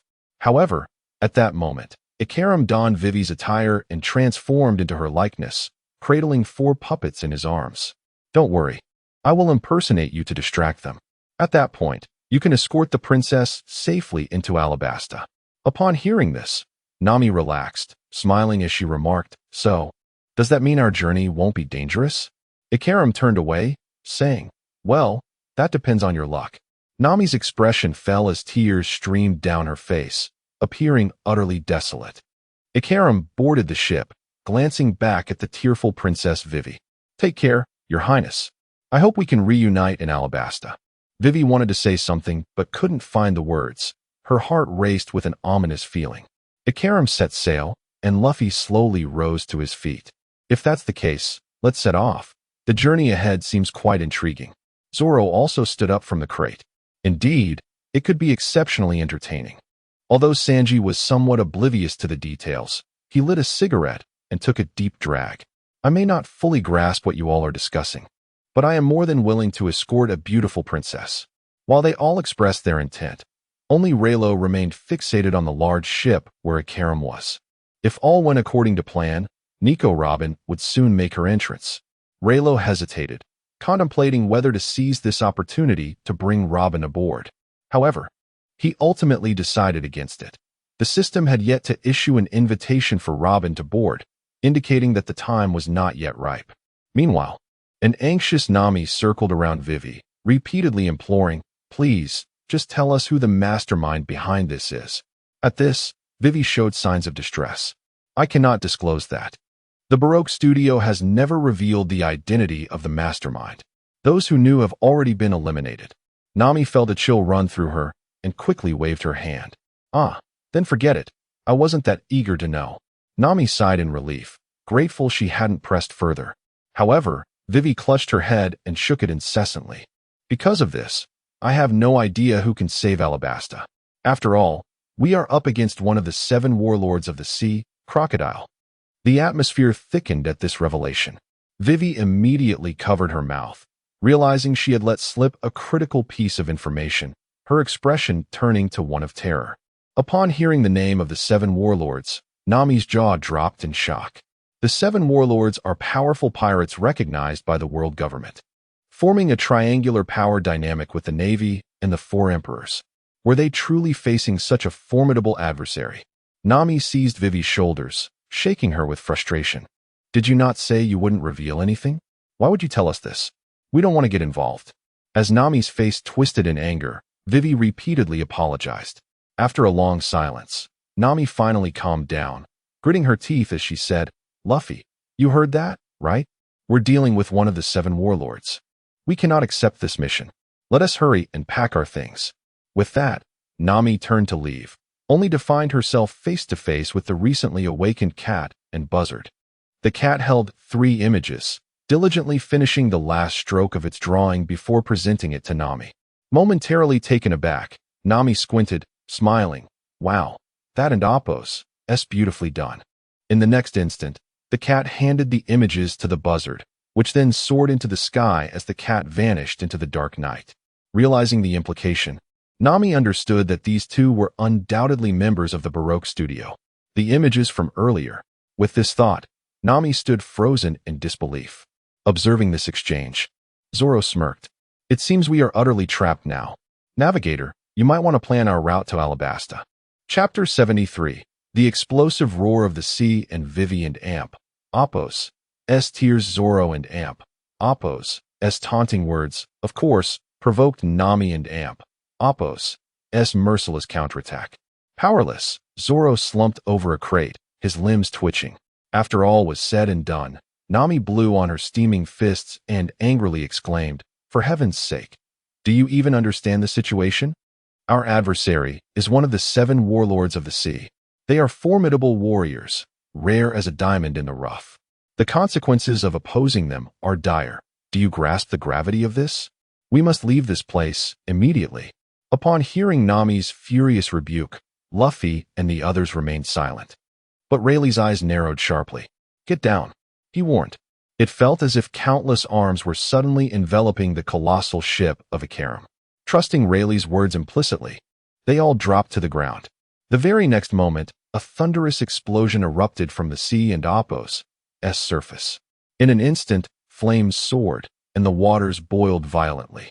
Soon, thick smoke billowed up, and Ikaram's ship was engulfed in flames, reduced to mere ashes that continued to smolder. Witnessing this, Vivi's expression shifted to one of horror and despair as she rushed to the railing, tears streaming from her eyes. She bit her lip tightly, drawing blood. Nami, seeing this, wore a grave expression, as if recalling something. She embraced Vivi tightly, unable to utter a single word of refusal. To deny Vivi's plea now would be akin to pouring salt on her wounds. Her nation had already suffered greatly, and to witness the demise of her sole trusted companion before her eyes would be unbearable for anyone. Nami held Vivi close, gritting her teeth as she vowed, Rest assured, we will ensure your safe passage to Alabasta. There is no need to fear the 7 warlords. They are nothing but terrifying beasts. At these words, Vivi finally broke down, sobbing freely. Nami comforted her in silence. While Luffy and Zoro were equally astonished by the explosion's magnitude, their expressions grave. The entire sea was illuminated by the reflected flames. Luffy clenched his jaw, and after a long pause, he finally spoke. That was truly impressive. We really need to leave. With that, he turned to search for Usopp, while Zoro sheathed his sword and prepared to depart. Observing this, Rayleigh and Appo's expression grew serious. He had failed to discern the capabilities of Nico Robin when she unleashed her powers. Initially, he had believed himself strong enough to rival Mihawk, but now it appeared he still had a ways to go, particularly in terms of utilizing Devil Fruit abilities, which Robin had mastered with apparent ease. Rayleigh then recalled that he possessed a blueprint for forging the Sharingan. Upon reviewing it, he discovered that he only lacked a few materials, one of which was a rare component, the Byakugan. Without the blueprint for the Byakugan, he could not forge the Sharingan. With a heavy sigh, Rayleigh lamented the difficulty of crafting such powerful items. He pondered how long it would take to acquire the Byakugan and whether the Sharingan could be used to forge the Rinnegan. The thought sparked a glimmer of excitement within him. At that moment, a shadow darted across the night sky, interrupting his thoughts. The figure, akin to a sea swallow soaring through the darkness, vanished in an instant. Although he could not see clearly, there was no doubt it was Robin. Having determined the direction, Rayleigh intended to follow her, but just then, Nami and Apos' furious voice rang out. "Hey, Rayleigh, what are you doing there? Hurry up." Hearing this, Rayleigh abandoned the idea of pursuing Robin and turned back. Meanwhile, Nami supported Vivi's shoulder. "Rest easy, leave everything to us. There's no need for concern. Did you see that guy? He is rumored to have defeated a warlord." Nami's unwavering words met Vivi's gaze, instilling a flicker of confidence within her. Indeed, Rayleigh and Apos' strength was beyond her imagination. Perhaps with Rayleigh by their side, they could truly defeat Crocodile. Rayleigh paid little heed to Nami and Apos' words and proceeded toward the Going Merry. Nami and Vivi followed closely, anxious that they might be captured by pursuers if Rayleigh were to leave. On the other side, Luffy stormed into the tavern, finding Usopp fast asleep. He seized Usopp's nose and dashed toward the Going Merry. Feeling a sharp pain, Usopp jolted awake, pounding Luffy's thigh in protest. "Hey, Luffy, what are you doing? Let go of me.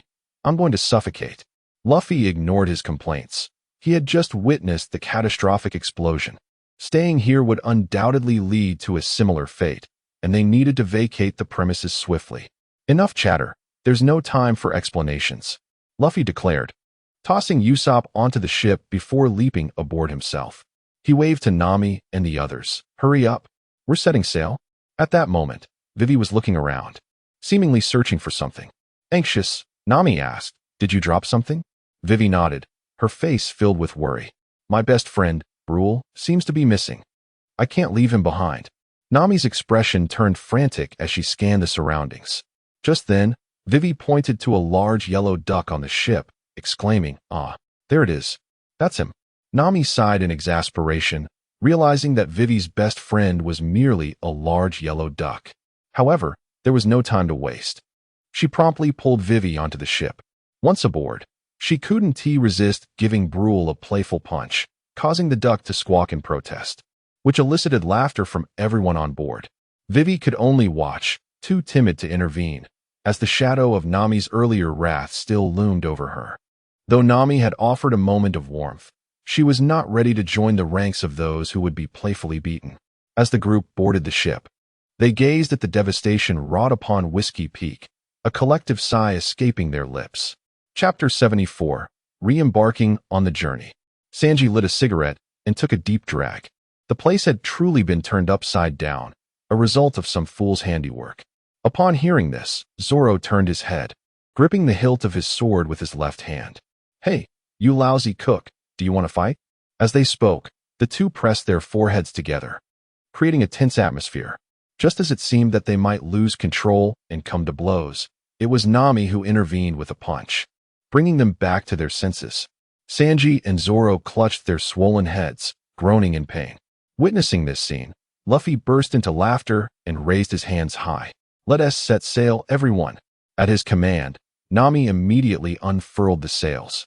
Rayleigh, not one to be idle, began to steer the ship, and soon, the Merry was once again on its course. However, the full moon caused the waters to surge tumultuously, making it challenging to maneuver the vessel. Luffy and Rayleigh worked together at the helm, managing to turn the ship around. Before long, the Merry found a stable route, and everyone breathed a sigh of relief, collapsing onto the deck to sleep. Though they had just feasted, the recent escape had drained their energy. Night had fallen, making sleep quite reasonable. While Luffy and the others slumbered, Rayleigh leaned against the railing, gazing up at the vast starry sky. His eyes widened as he attempted to discern everything in the pitch-black night. Soon, his observation haki activated, allowing him to perceive the sea creatures ebbing in the currents. He sensed Robin was nearby, but could not pinpoint her exact location. If only he possessed the Sharingan, paired with his haki, he could observe without limitation. Alas, this was merely a fanciful wish, as he lacked the blueprints to forge the Byakugan, and without that, the Sharingan remained unattainable. He could only wait and hope for future opportunities to acquire the Byakugan's designs. Suddenly, Rayleigh recalled that he had activated the lottery wheel. For 2 million berries, he could draw once. He had yet to make a draw today. With this in mind, Rayleigh closed his eyes, mentally commanding, "System, activate the lottery wheel." Ding! The lottery wheel has been activated. Each draw costs 2 million berries.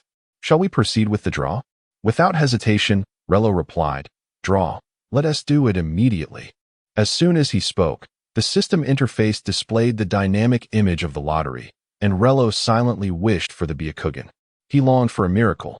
After approximately 10 seconds, the wheel came to a stop. What emerged from the wheel resembled a forging blueprint.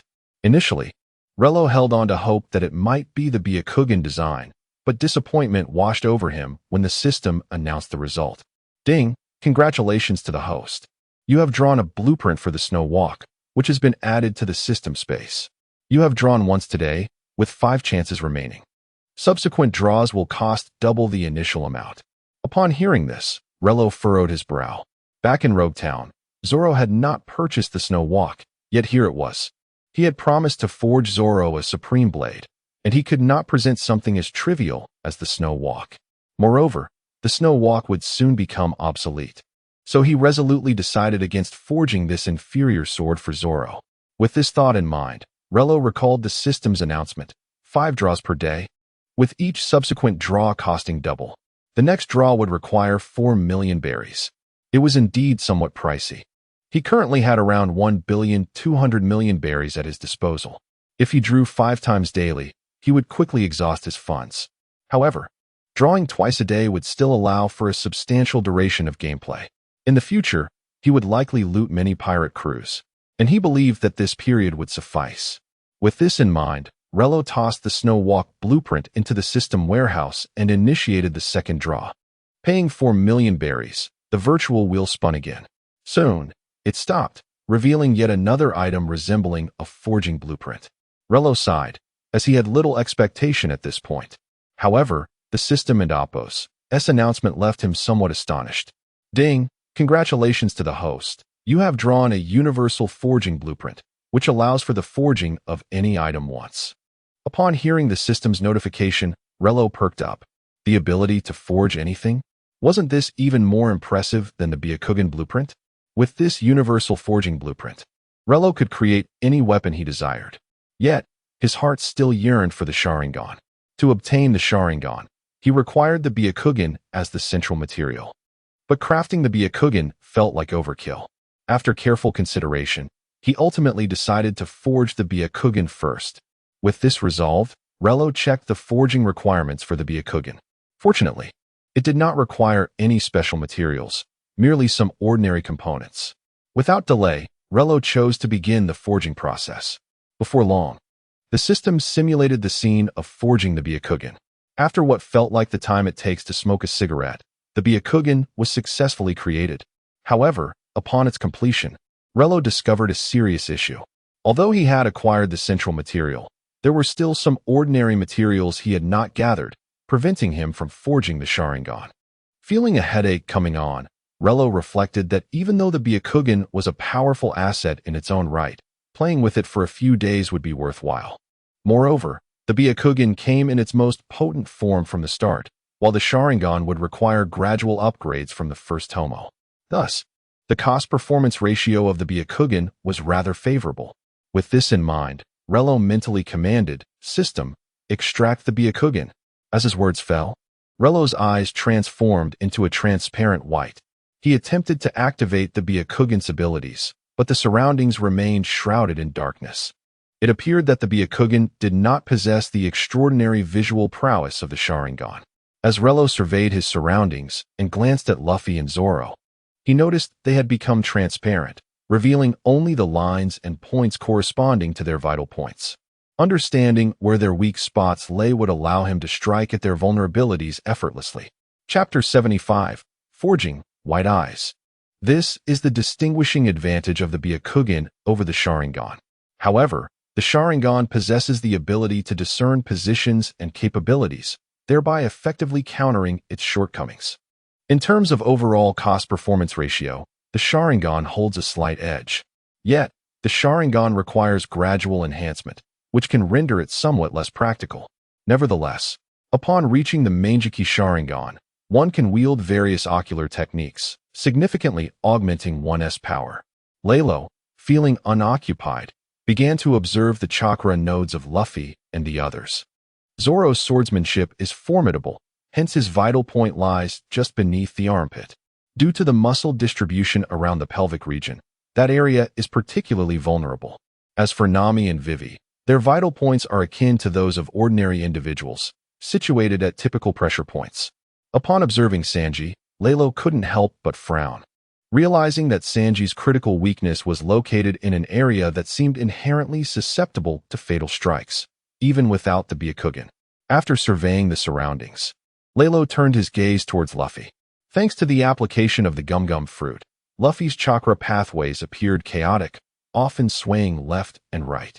It could be stated that any strike aimed at Luffy's vital points would be insufficient to deliver a lethal blow. This might be the reason for Luffy's robust vitality.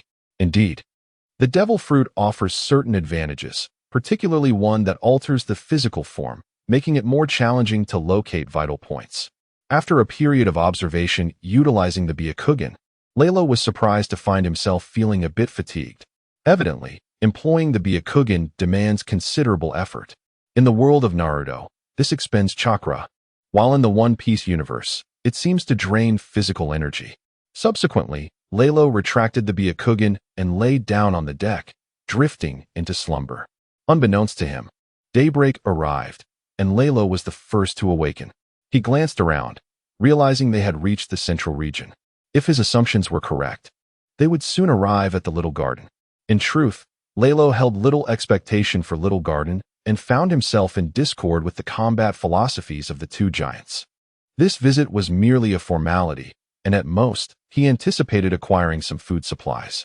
Lost in thought, he noticed Vivi emerging from the cabin, her eyes falling upon Rayleigh, who appeared forlorn by the railing. Vivi initially believed she had awakened early, only to discover that Rayleigh had risen even earlier. She approached him, standing beside him, and remarked, "I didn't expect you to be awake so early, Mr. Rayleigh." In response, Rayleigh, gazing at the turbulent sea with an impassive expression, replied, as an ordinary person, "I have grown accustomed to waking early. However, it is indeed rare for a princess of Alabasta to have such a habit." Upon hearing this, Vivi's expression turned icy. Confronted with Rayleigh's mockery, she gritted her teeth, unable to retort. She was still relying on them to escort her back to Alabasta. If she delayed any further, dire consequences would surely follow. She needed to expose Crocodile's true nature to the world. With this in mind, Vivi chose to ignore Rayleigh, turning away in silent frustration. Rayleigh, in turn, paid her no further mind. His mission was solely to escort Vivi back to Alabasta. The rest was beyond his concern. Even if it were, the system would issue tasks when the time came. Before long, Nami emerged from her quarters, her sleepy demeanor adding a touch of gentleness to her beauty. Upon exiting the cabin, she noticed Vivi's distressed expression, which puzzled her. Why was Vivi upset so early in the morning? Upon seeing Rayleigh beside her, Nami quickly understood. She approached Rayleigh and playfully struck him on the head, exclaiming, "Hey yo, how can you bully our Princess Vivi?" Rubbing the small bump that had formed on his head, Rayleigh furrowed his brow. This woman had become increasingly adept at her methods. Before he could respond, Nami went directly to Vivi, patting her shoulder and saying, "You don't need to mind him. Take good care of yourself. Once we return to Alabasta, you'll be able to save your country." Vivi's expression froze at Nami's words. She hadn't anticipated such encouragement. Warmth filled her heart, and she embraced Nami, silently shedding tears. The scene was undeniably heartwarming. However, this further solidified the notion that Rayleigh had indeed bullied Vivi. Rayleigh, disinterested in explaining, simply rubbed the back of his head and leaned against the railing, preparing to take another nap. With the sun not expected to rise for at least half an hour and 2 hours remaining until they reached Little Garden, he saw no reason not to indulge in sleep during this idle time. As he drifted off, he was abruptly awakened by the cheerful shouts of Luffy and the others. Opening his eyes, he frowned slightly, realizing that heavy snow was falling around them. Luffy and his companions were merrily engaged in a snowball fight. Confused, Rayleigh wondered how the weather had shifted so drastically from the warmth of spring to a flurry of snow. While lost in thought, a snowball suddenly flew toward him. and he instinctively shattered it with a punch. However, within moments, countless snowballs rained down upon him, burying him beneath a mound of snow. Resigned, Rayleigh began to dig himself out, only to hear Nami call out to him, "Hey, can you stop playing around and hurry up and clear the snow off the ship?" Rayleigh furrowed his brow, sensing that Nami was somewhat targeting him. Left with no choice, he joined Luffy and the others in using shovels to clear the snow. Yet, the snowfall grew heavier, and just as they managed to clear a patch, it would quickly fill again. Vivi attempted to assist, but Nami adamantly refused her help. "Come on. You're a princess. You shouldn't be doing such rough work. Let these big men handle it." Chapter 76. A unique ability, Nico Robin. Luffy, feeling weary, extended a hand. "I'm sorry." Nevertheless, they continued to work while playfully teasing one another. A cheerful atmosphere enveloped the merry-go. Vivi observed the scene with a hint of sadness, pondering why these pirates could remain so blissfully carefree. Perhaps this was what a life devoid of worries looked like. Yet it was an existence beyond her reach. Alabasta was facing an unprecedented crisis. A single misstep could lead to her father, Cobra, becoming the last king of a fallen nation. She could not allow such a fate to befall them. The Nefertari family's legacy must not end with her father. Contemplating this, Vivi headed directly to her room, while Nami, witnessing her distress, sighed, uncertain of how to uplift her spirits. At that moment, a newspaper fluttered down onto the deck. Nami and Appo's eyes were drawn to a report concerning Alabasta. Bending down to pick it up, she skimmed through its contents, her pupils constricting in alarm. The article bluntly stated that Alabasta was in dire straits. The rebel forces had ignited a rebellion and would soon encircle the royal palace, forcing King Cobra to abdicate. Nami's expression turned grave as she quickly concealed the newspaper. Vivi must not discover this. The sorrow it would invoke in her was unimaginable. Nami felt deep empathy for Vivi, realizing that her own past tribulations paled in comparison. Meanwhile, the Straw Hat crew, amidst their jovial antics, had cleared the snow from the ship. After approximately 10 more minutes, the skies transformed, becoming tranquil and serene. Exhausted, they lay on the deck, inhaling deeply. They had gained a newfound appreciation for the treacherous weather of the Grand Line. After a brief rest, Rayleigh stood up, gazing ahead at a small island looming in the distance. From the island, intermittent sounds of volcanic eruptions echoed. If he was not mistaken, this should be Little Garden. At that moment, Nami spotted the island as well and pointed at it. "Luffy, let us make a stop at that island. I need to recharge the compass and amp Appo's magnetism, or we want and amp Appo's to be able to reach the next island." Before Luffy could respond, a cool voice slowly emerged. "To store magnetism here, you would need at least a year. I possess a permanent pointer that can directly lead to Alabasta." As the words faded, a pointer was tossed down, which Nami instinctively caught. In the next instant, she looked up in terror to see a dark-skinned woman in a revealing purple skirt perched on the rail, observing them. At that moment, Zoro, Usopp, and Sanji, who had been lounging on the deck, sprang to their feet. Zoro was the first to draw his sword, pointing it at the woman and Appo's neck. Sanji had his gun aimed at her forehead, while Usopp readied his slingshot, prepared to fire at any moment. Not wanting to be idle, Rayleigh silently invoked, "System, extract the Byakugan." As he uttered the words, his eyes transformed into a white hue, but their focus remained on the woman atop the railing, oblivious to Rayleigh and Appo's change. Rayleigh immediately recognized the dark-skinned woman as Nico Robin, who would soon become their ally, a user of the flower fruit. Hearing the commotion, Vivi rushed out from the cabin. Upon seeing Robin, her pupils dilated in shock. Trembling, she pointed at Nico Robin, but no words escaped her lips. Observing this, Nami's expression turned serious as she approached Vivi.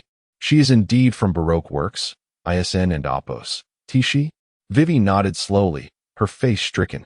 "Yes, she is the second in command of Baroque Works, the boss and Appo's partner.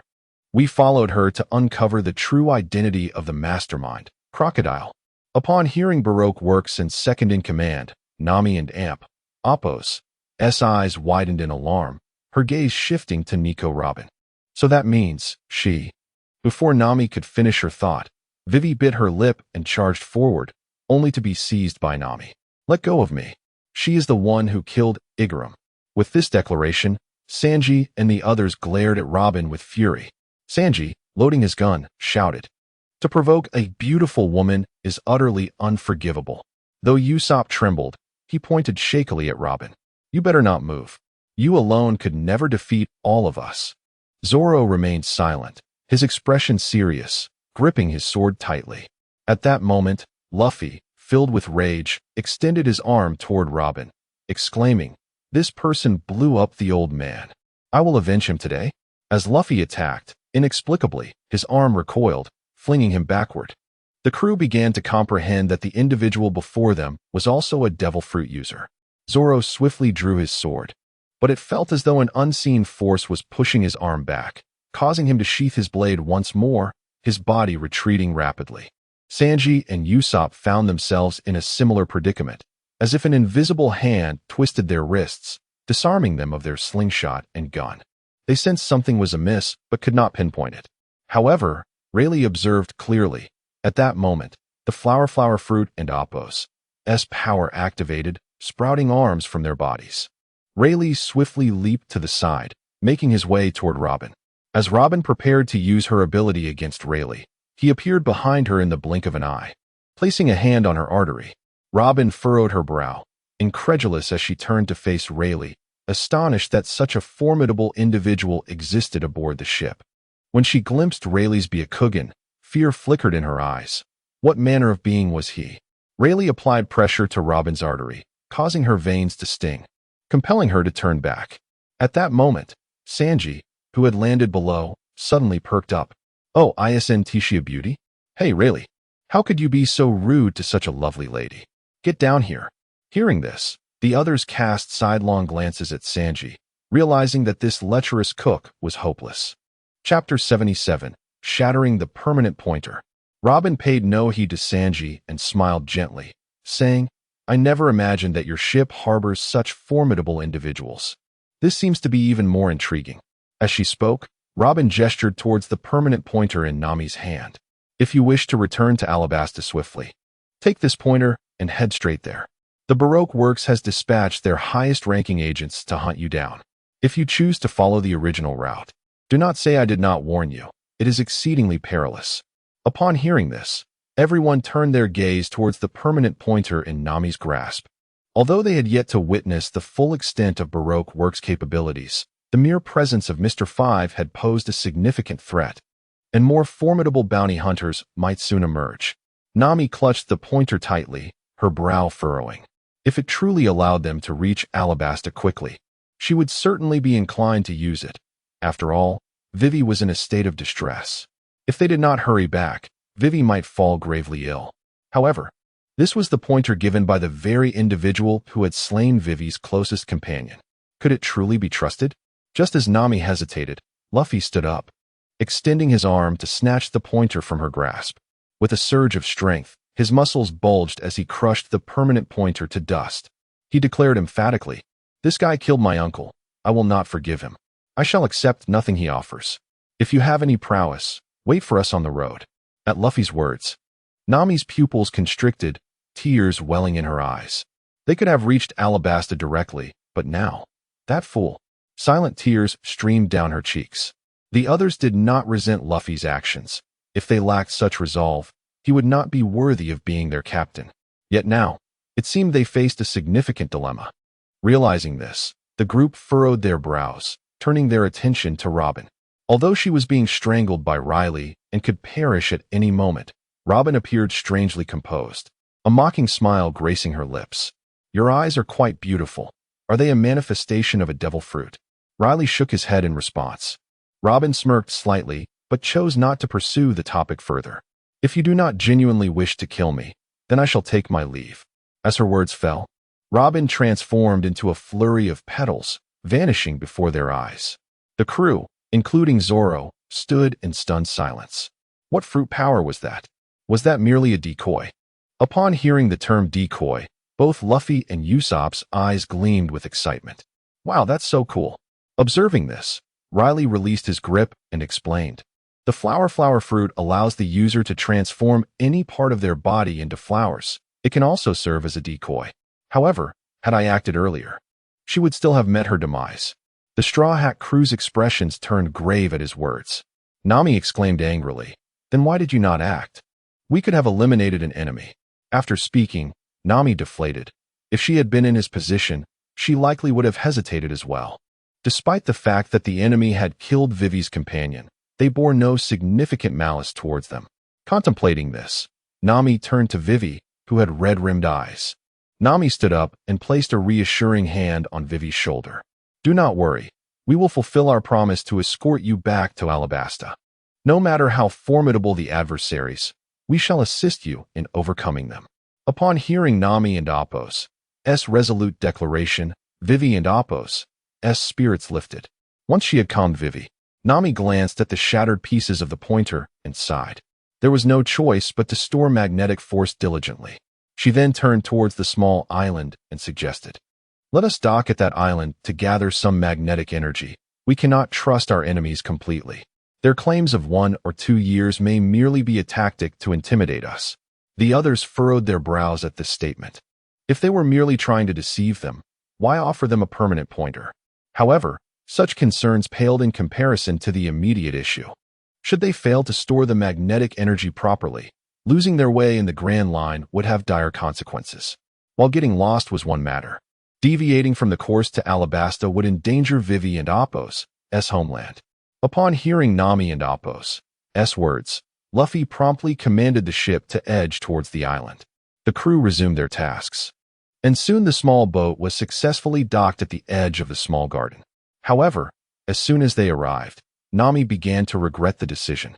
The island was rife with the thundering sounds of volcanic eruptions and the roars of wild beasts, each noise jarring the nerves of the timid duo, Nami and Usopp.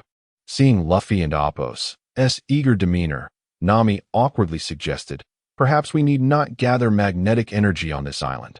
We could simply choose another." Luffy and Appo's expression twisted at her words. After a moment of contemplation, he finally tilted his head and replied, "No." At Luffy's response, Nami and Usopp clung to each other, on the verge of tears. Meanwhile, Luffy began to roll up his sleeves, preparing to venture onto the island. After a moment and Appo's hesitation, Vivi spoke up, "Luffy, may I join you?" Luffy turned to her, nonchalantly replying, "Sure." His reaction indicated that he did not view Vivi as an outsider, which warmed her heart. Sanji then interjected, "Wait a moment. Let me prepare some bento for you." Upon hearing this, Luffy and Appo's eyes sparkled with excitement, drooling at the prospect, while Vivi tentatively added, "Could you also prepare some drinks for Brook?" Delighted by Vivi and Appo's request, Sanji held up 3 fingers and cheerfully replied, "Okay."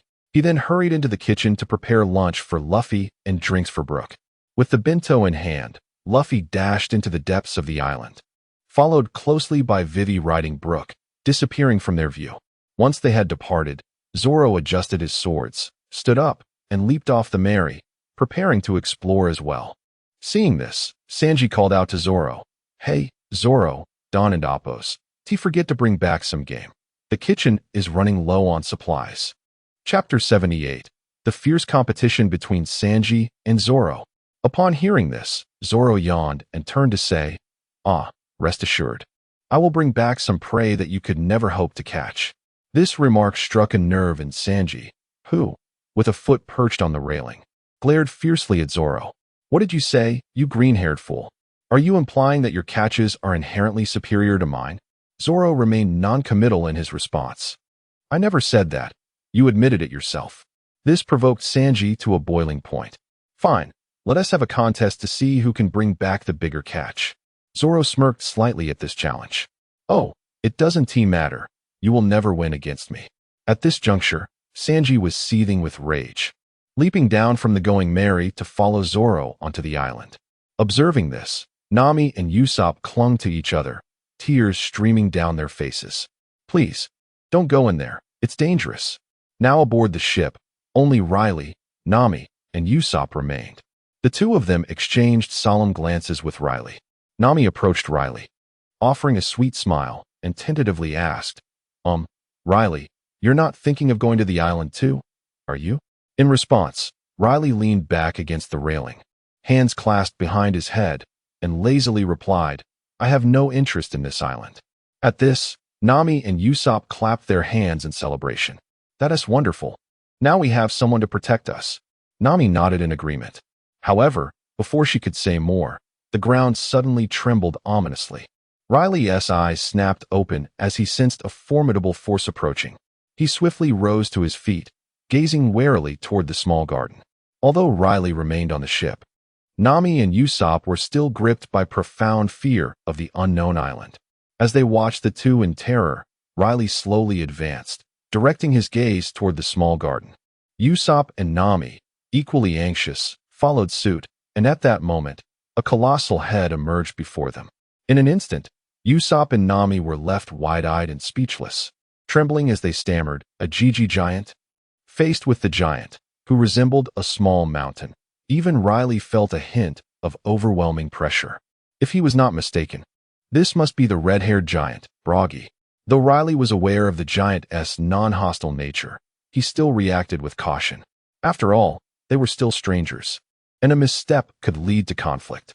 Just as Rayleigh remained on guard, Broggy suddenly bellowed, startling Nami and Usopp into collapsing onto the deck, playing dead. Broggy turned his gaze angrily behind him, revealing a massive dinosaur that had bitten down on his rear. Without hesitation, Broggy swung his axe backward, sending the herbivorous creature's head soaring into the air, which left Nami and Usopp paralyzed with fear. Lying on the ground, Usopp whispered, Whatever you do, don't make a sound, just keep playing dead. Hearing this, Rayleigh felt somewhat exasperated. These two were excessively timid. If they encountered a formidable foe in the future, they would undoubtedly be a liability. It seemed high time to find an opportunity to bolster their strength. However, their foundational skills were rather lacking, and enhancing their combat prowess would be futile. The only viable option was to improve their equipment. Usopp's origin gun had already been completed. All that remained was the forging of the origin bullets. Once forged, these bullets would significantly augment Usopp's combat capabilities. With this thought in mind, Rayleigh examined the forging blueprints for the origin bullets and the available materials. Currently, he had enough alloy to forge 36 bullets. While this quantity was somewhat limited, it would suffice for Usopp for a time. New materials could be acquired later for further forging. As Rayleigh contemplated this, Broggy patted his rear and leaned forward, saying, Don't be afraid. I merely wanted to ask if you have any wine. Upon hearing this, Usopp again whispered, Stay silent. He.S. just checking if we're still alive. Tears streamed down Nami's face as she nodded in agreement. Rayleigh, sighing in resignation, replied, Indeed, we have some left. Though not much. If you don't mind, feel free to take it all. Upon hearing this, Broggy's face lit up with joy. Thank you so much. Would you like to join me on the island? There is some incredibly delicious dinosaur meat to be had. As he spoke, Rayleigh began to bring out the few remaining bottles of wine from the ship, uncertain whether Zoro would be upset. Broggy then gathered all the wine into his hands and placed it in his pocket. Rayleigh brushed off the dust from his clothes and finally shook his head. I have no interest in this island, so I won't be joining you. However, you may take them with you. He gestured toward Usopp and Nami. Upon hearing this, the two who had been feigning death suddenly felt their hearts stop, their expressions shifting to shock, followed by an indignant outburst. Please, don't make decisions for us. You fool. Ignoring their protests, Rayleigh walked away, while Broggy leaned in closer. Nami and Usopp clung to each other, trembling in fear. Broggy once again enthusiastically invited. Would you two like to come and visit me? It's been ages since I've spoken with anyone, and I would be delighted if you could join me. Faced with Broggy and Appo's eager demeanor, Nami and Usopp gasped, nearly fainting from fright. They exchanged glances, communicating silently. If we don't go, will he be angry? Nami shared the same concern. Perhaps going would afford them a few more days of life. Caught in inner turmoil, they finally nodded in reluctant agreement. Broggy burst into laughter, extending his hand for them to sit upon. Usopp and Nami, unable to refuse, climbed onto his hand. Broggy lifted them gently and turned, glancing back at Rayleigh as he said, Thank you for your generous hospitality. If you are interested, You are always welcome to visit me. Chapter 79. Despair. Usopp and Nami. Upon hearing this, Rayleigh chose to ignore it, closing his eyes and nodding slightly. Broky said nothing, turning around and leading Nami and Usopp deeper into the small garden. Usopp and Nami exchanged helpless glances with Rayleigh, their despair evident and unmasked. Meanwhile, Zoro and Sanji had been wandering within the small garden for a while. During their stroll, they encountered several small dinosaurs and saber-toothed tigers, all of which they swiftly dispatched. Although these creatures could serve as adequate ingredients, they were not worthy of comparison in terms of size for the competition they were engaged in. As Sanji walked, he kicked aside the smaller prey that attempted to attack them, thinking he could collect them later after determining the victor against Zoro.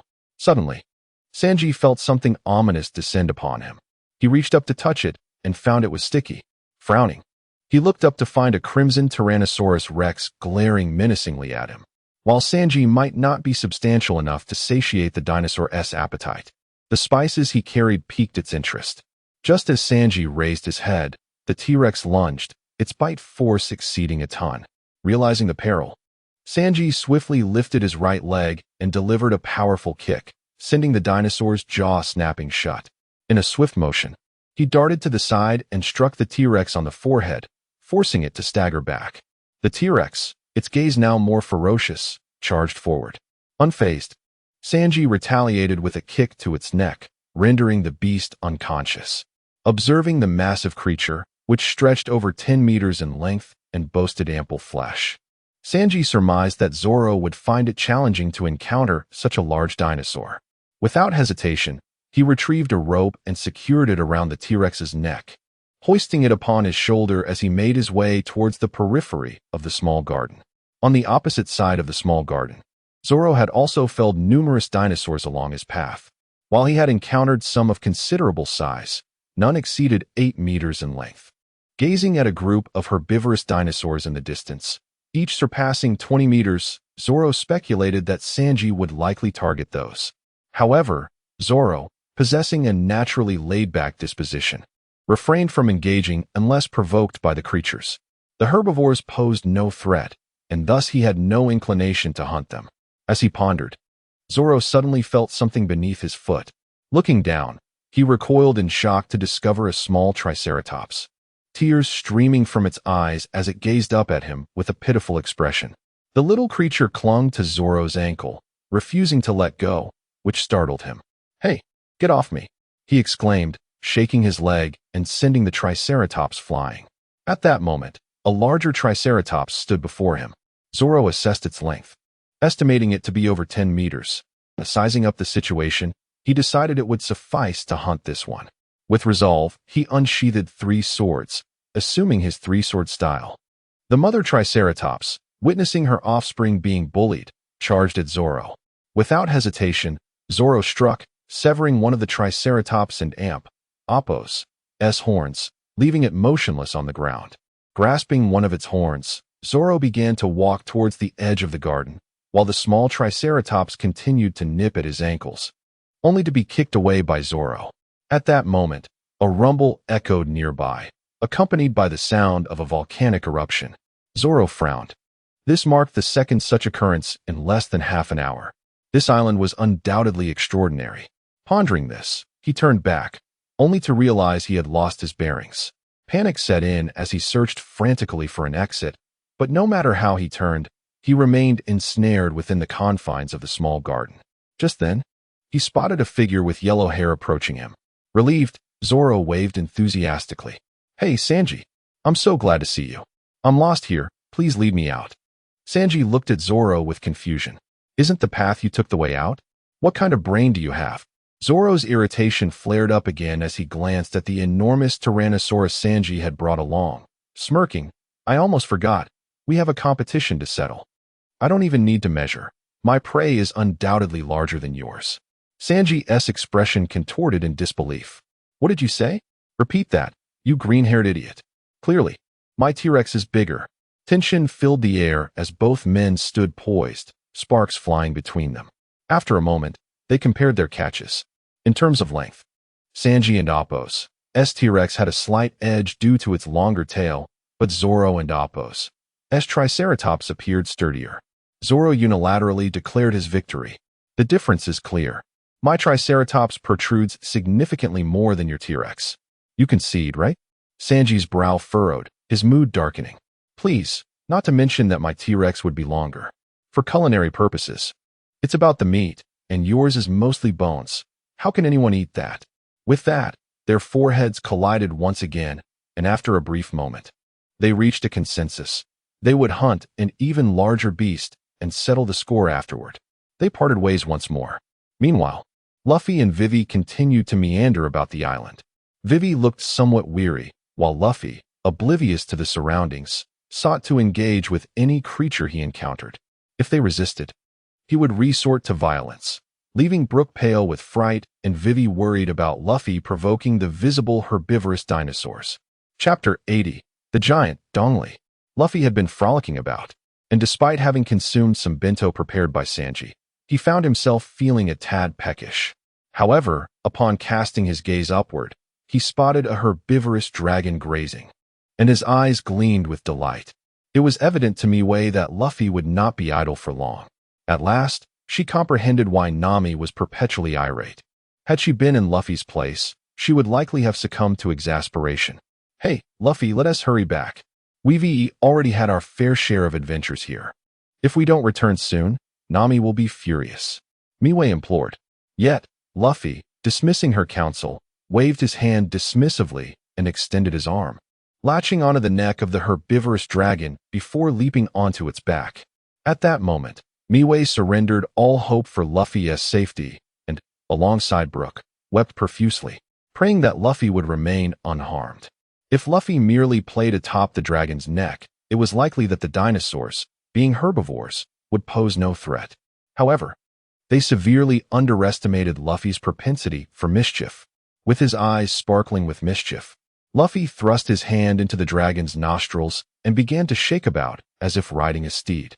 This audacious act incited the dragon's wrath, and soon it was thrashing violently. The surrounding dinosaurs rushed in to assist, while Luffy dodged their attacks with agility. Unfortunately, he was caught off guard and was ultimately swallowed whole by the dragon. At this spectacle, Miwei and Psyduck's eyes nearly bulged out in horror. Meanwhile, Luffy found himself sliding down the dragon's neck, exhilarated by the unprecedented thrill. Suddenly, the world around him brightened, and he emerged from the dragon's neck. Witnessing the creature's elongated neck split in two. Although Luffy did not see who delivered the blow, Miwei and Brook clearly witnessed the scene and were paralyzed with fear as they gazed upon the giant standing before them. In a swift motion, Luffy landed upon the giant's shoulder. Upon witnessing this, Miwei utterly broke down, quietly urging Brook, "We should make a hasty retreat, or we might meet our demise here." Brook, albeit reluctantly, nodded in agreement. Yet before they could make their escape, Luffy pointed towards them, exclaiming, "Those are my friends, Miwei and Brook." At this declaration, Miwei and Brook felt utterly deflated. It seemed that accompanying Luffy to the island had been a grave mistake. Luffy engaged in jovial conversation with the giant, learning that his name was Dongli, a former captain of the giant warrior pirate crew. "Your courage is commendable, delving into that dragon's belly. You embody the spirit of the Alabath giants." Dongli chuckled heartily, prompting Luffy to join in the laughter. "You're impressive too, able to fell that dragon with a single strike. I must introduce Zoro to you for a duel someday." Miwei, observing their peculiar exchange, felt a tumult of emotions. Had she not feared the giant's sudden aggression, she would have fled long ago. Soon, Miwei and Luffy accompanied Dongli to his domain, where a herbivorous dragon's hind leg was already sizzling on a barbecue grill. The mouth-watering aroma of the dinosaur meat made Luffy's mouth water. He pointed eagerly at the colossal roasted leg. "Hey, Uncle, can I eat this?" Dongli readily consented. "Of course. If you can manage it, go right ahead." With that, Luffy dove into the feast, devouring a third of the leg in less than a minute, despite its estimated weight of over a ton. Dongli erupted in laughter. "You truly are a peculiar fellow." As Dongli effortlessly tore apart the recently acquired dinosaur, Miwei and Brook were nearly sent into a frenzy. Dongli skewered the roasted leg on a stick and placed it back on the grill. However, just then, the volcano began to erupt, prompting Dongli to rise to his feet. "Looks like the battle is about to commence," he declared, striding purposefully toward the volcano's direction. Meanwhile, at Brogy's residence, the sound of the volcanic eruption reached his ears. Brogy stood up, and Usopp and Nami, who had been enjoying their meal, immediately tensed up. Fearing that Brogy was finally dropping the pretense and would consider them as his next meal. Their blood ran cold, but Brogy merely gazed at the erupting volcano. Chuckling with anticipation, "The time for the duel is upon us," he proclaimed. Usopp, trembling, inquired, "What battle are you referring to?" With a slight smirk, Brogy replied, This is the ultimate battle promised by the Alabaf warriors, a contest for honor." With that, he strode boldly into the depths of the forest. Usopp, feeling his trembling cease, felt a flicker of hope ignite within him. A battle for honor, indeed. The two colossal giants soon encountered one another in the heart of the forest, their eyes brimming with excitement. Luffy, having gleaned the reason for their conflict from his conversation with Dongli, anticipated the outcome of their battle with great enthusiasm. He leaped onto a cliff to witness the clash between the giants. As they began, each wielded their weapons with fervor, exchanging blows with a ferocity that caused the very ground to tremble. Though their contest was not defined by speed, its spectacle was undeniably captivating, the spirit of their honorable battle resonating deeply within the hearts of those who bore witness. In stark contrast, Miwei and Brook could only perceive the terror of such titanic beings clashing. After what felt like an eternity, the two titans exchanged a final, thunderous punch, leaning back as they gasped for breath. "The 73,456th battle, draw," they declared in unison, both panting heavily before slowly regaining their composure. Dongli regarded Brogy with a newfound seriousness. "I did not anticipate your continued strength. Although we have drawn this time, I still consider myself slightly superior. After all, I have made new friends here." At this, Brogy's expression turned grave as he delivered a gentle headbutt to Dongli, marking the conclusion of their encounter. Chapter 81. The Alcohol Bomb. New friends. It seems you may be at a disadvantage, for I have also made new acquaintances and procured their exquisite wine. Upon hearing the mention of alcohol, Dongli and Appo's expression instantly transformed, his eyes widening in anticipation. "Oh, it has been an eternity since I last indulged in wine. Might you spare me a taste? I would consider it a gracious concession on your part." Hearing this, Brogy erupted into hearty laughter and promptly handed his drink to Dongli. However, in the moment Dongli accepted the wine, he failed to notice that several barrels were not tossed by Brogy, but rather descended from above. Dongli, now clutching the barrels of wine, turned to return. Their battle concluded amicably, as it often did. After each encounter, treasures were exchanged. Sometimes, even without trade, generosity prevailed, provided the other party displayed a modicum of humility. In a shadowy corner, a dark-skinned man with an explosive hairstyle observed the two giants with keen interest, a cold smirk playing upon his lips. Suddenly, another figure descended from the sky, Valentine, the user of the float fruit. Indeed, these giants were brawn over brains. Now, we shall await the unfolding spectacle. Mr. 5, scratching his nose with his pinky, mused, "Mr. 3 indeed possesses a sharp mind, though he can be rather insufferable. Were it not for the necessity of this mission, I would hardly heed his commands." Valentine laughed heartily at this remark. "Fear not, for once we complete this mission, we shall soon usurp his position, and then he shall be at our mercy." Mr. 5 nodded in agreement, and together with Valentine, they made their way to Mr. 3 and Appo's temporary quarters to deliberate further plans. Meanwhile, Luffy, upon learning that some of his companions were with another giant, erupted into a fit of joyous movement. Dongli, savoring dinosaur meat, poured 2 barrels of fine wine into his mouth and took a hearty gulp, a satisfied smile gracing his face. "Delightful, truly delightful. It has been years since I last tasted such exquisite wine since the birth of the eternal log." Though Luffy could not comprehend Dongli's words, he laughed heartily in response. "Drink up, old man. When we return, I shall bring you even more." Dongli laughed once more, It is a promise, then. Observing their merriment, Brooke felt a smile tugging at his lips, yet it vanished upon glancing at Vivi, whose expression had contorted in distress. She could not fathom why these two were able to find joy in such a moment. She yearned to return to Alabasta, which was facing dire judgments. Yet here she was, aboard their vessel, escorted by them, unable to confront or command them. This was the source of her deepest frustration and anguish. Vivi gritted her teeth, feeling utterly helpless. Suddenly, the previously jovial Dongli and Apos' demeanor shifted to one of agony. A luminous glow emanated from his throat, followed by a deafening explosion. Luffy and Vivi, witnessing the smoke billowing from Dongli and Apos' mouth, furrowed their brows in confusion. Luffy leaped onto Dongli and Apos' frame, panic etched on his face. "Hey, old man, what on earth is happening to you?" Dongli, unable to think clearly, looked at Luffy, his vision blurring. The giant and Apos' head crashed heavily to the ground as he gasped for air. Vivi covered her mouth in disbelief. Could it be that there are explosives in the wine? Who could be so cruel? Luffy's expression turned furious. How despicable! Who would commit such a foolish act? Hearing this, Dongli grasped the stone tightly, regaining a flicker of awareness, and glared at Luffy. "Who else but you lot?" The words struck Vivi and Luffy like a bolt from the blue. Before Luffy could comprehend, Dongli hurled the stone, striking him and sending him crashing to the ground, blood spilling from his head. Vivi rushed to check on him, but Luffy waved her away. "Hey, old man. Let me clarify. My friends would never do this.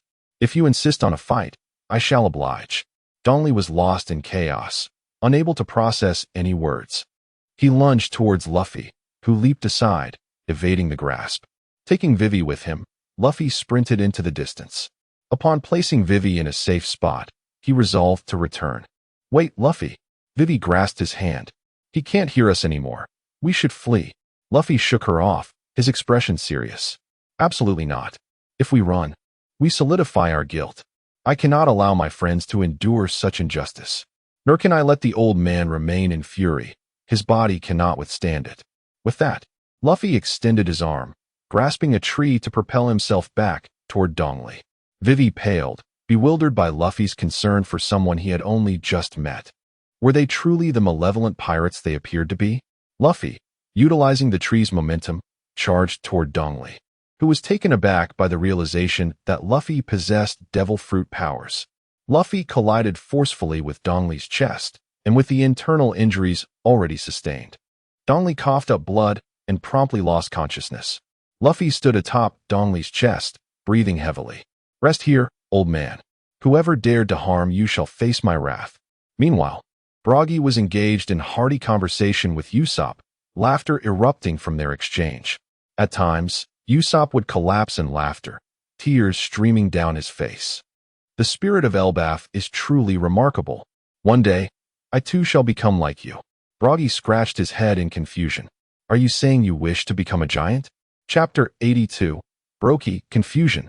Upon hearing those words, Usopp immediately retorted angrily, "Of course not. What I mean is to become a person with a spirit of glory like you." Nami burst into laughter, repeatedly patting Usopp on the shoulder. "Stop it, Usopp. Your dream is somewhat delusional." Usopp, stung by Nami's mockery, turned to her, fists clenched tightly. "Hey, Nami, don't ridicule other people's dreams, all right?" In response, Nami raised both hands. Sorry, she said, stifling her laughter. This only fueled Usopp's frustration, and just then, the distant volcano erupted once more. This eruption was even more intense than before, shaking the earth beneath them. Usopp jumped in shock. "Wow, what a magnificent volcanic eruption." Broggy laughed heartily at his exclamation. "No need to worry. Such massive eruptions occur once or twice every year." As he spoke, Broggy looked up, seemingly lost in thought. "Every time we encounter such a fierce eruption, East and I gain unexpected rewards." With that, Broggy stood up and began walking deeper into the forest. However, this time, he felt an inexplicable sense of foreboding. He could not shake the feeling that something ominous was on the horizon. Watching Broggy's formidable silhouette, Usopp flailed his arms in excitement, cheering him on. "Long live Broggy. Broggy will surely achieve victory." Nami sighed at Usopp's enthusiasm, thinking to herself, this guy is just a timid coward, causing me endless worry. Hearing Usopp's voice, Brookie turned back, smiled at him, and waved before continuing toward the erupting volcano. Meanwhile, on the outskirts of the little garden, Rayleigh idly flipped through Nami and Appo's book. The volcanic eruption had caused the surrounding seawater to tremble incessantly. If it weren't and Appo's, T for Rayleigh and Appo's hockey stabilizing the ship, they would likely have been swept away by the waves. He wondered whether Luffy and the others were safe. Despite these thoughts, Rayleigh had no intention of venturing up to the little garden. This place was merely a transitional chapter. The true battleground lay in Alabasta. He was not interested in experiencing any adventures beyond the main storyline and tasks. As he contemplated this, Rayleigh suddenly felt fatigued. Just as he was about to set the book down and take a nap, a notification sound echoed in his mind. Ding! Congratulations, host. You have triggered a storyline task. Prevent the giants from turning on each other. Complete the task to receive 1,000 points of all attribute experience. A blueprint for the first generation of Kitetsu and various forging materials. Upon hearing this unexpected task, Rayleigh furrowed his brow. He was surprised that even in this transitional chapter of Little Garden, a storyline task could still be triggered. While 1,000 points of all attribute experience might seem modest, it was still a gain, and the blueprint for the first generation of Kitetsu was particularly enticing. Kitetsu was a renowned sword, and by the end of the original story, Zoro wielded the third generation. The longevity of Kitetsu with Zoro attested to its formidable nature. He could only imagine how powerful the first generation might be. Although Rayleigh was not well versed in swords beyond Zoro's, he knew that the first generation of Kitetsu was likely among the best. Forging such a sword for Zoro would be quite worthwhile. Moreover, completing this task would yield additional forging materials. While he was uncertain whether he could obtain materials for forging the Sharingan, he could not miss this opportunity. With this thought in mind, Rayleigh rose decisively and made his way toward the little garden. Meanwhile, on Luffy and Appo's side, East also heard the sound of the volcanic eruption, struggling to rise from the ground. Luffy's eyes widened in terror. Hey, old man, you can't engage in any strenuous activities yet. Wait until you're healed before dueling. Panting heavily, East turned to Luffy, his expression complex. I apologize for misunderstanding you earlier, but this is a battle among the warriors of Elbaf. It is the glory bestowed upon us by the Elbaf gods, and we cannot betray it. Hearing this, Luffy stretched out his arm, wrapping it around East and Appo's neck, refusing to let him go. If someone dies, what glory remains? What does it matter if it and Appo's a god? If that god wants everyone to die, then he is certainly not a good god. East frowned at Luffy and Appo's words and swiftly slapped him. Luffy felt a sudden dizziness, and his grip weakened, causing the effects of the gum-gum fruit to fade. His arm recoiled. Just then, East lifted a nearby boulder overhead, causing Luffy's face to pale in fear. He had not anticipated the strength of a giant. East then pressed the boulder down onto Luffy. Vivi watched in horror, knowing that a normal person would likely have been crushed into pulp by now. She dared not intervene, and as East withdrew his hand, he stepped back, his eyes filled with remorse. Rest here for a while. You wouldn't understand the spirit of the Elbaf people. Upon hearing this, Luffy struggled fiercely, glaring angrily at East. What do you mean I don and Appo's understand? It and Appo's you who are foolish. This battle, manipulated as it is, cannot bring glory. East remained non-committal, replying, perhaps you are right, but as a warrior of Elbaf, I will never shy away from battle. With that, East limped deeper into the forest, his posture exuding an unwavering spirit that left Luffy in awe. As they approached each other, East, who had been hunched over, stood tall, showing no signs of injury. Upon meeting, both men exchanged radiant smiles. Without hesitation, Brookie swung his axe toward East, straining under his heavy body. East raised his shield to block. The axe struck the shield, forcing East to stumble back 2 steps. It felt as though his insides had been torn apart, the pain nearly unbearable. Chapter 83, Elbaf, the Spirit. Upon reaching this point, Brookie and Appo's eyes flickered with a hint of shock. he sensed that something was amiss. How could Dongli be so feeble? What had transpired? As Brokey pondered this, Dongli lunged forward with a sword, and instinctively, Brokey raised his shield to defend himself. The force that could have sent him flying now felt utterly negligible, devoid of any true power. This only solidified Brokey and Apos' conviction that Dongli had encountered some dire predicament. Otherwise, he would not display such disarray. But what could have befallen Dongli? Had he perhaps overindulged in food or drink? Brokey furrowed his brow, dismissing these possibilities as unlikely. Caught in a moment of indecision, Brokey ultimately resolved to cast aside his worries and finish the battle at hand. Although he understood that Dongli was undoubtedly hindered by some issue, he showed no mercy as he swung his axe towards Dongli and Apos' head. To show mercy to a warrior of Elbaf would be a desecration of honor and an affront to his opponent. With this thought in mind, Brokey swung with renewed vigor. Dongli attempted to evade, yet any movement sent waves of agony through his ravaged insides. Brokey's axe struck the top of Dongli and Apos' head. Fortunately, there was some protection. But still, blood trickled from the wound. Brokey's heart tightened with concern for Dongli, but he could not allow any sign of sympathy to surface. To do so would wound Dongli's pride. Despite the pain, Dongli gritted his teeth and steadied himself, retaliating with another thrust of his sword that found its mark in Brokey's chest. Brokey staggered back, a gleeful smile appearing on his face, and then he swung his axe once more. As the two warriors exchanged blows, Luffy and Usopp, who stood on either side, gasped in amazement. Usopp cheered vigorously for Brokey, while Luffy fretted over Dongli and Apos' condition. Dongli's insides must have been in a catastrophic state, and yet he fought with fervor. Was this truly the spirit of Elbaf? Luffy's anger swelled as he pondered who had tarnished such a sacred battle, casting a shadow over their honor.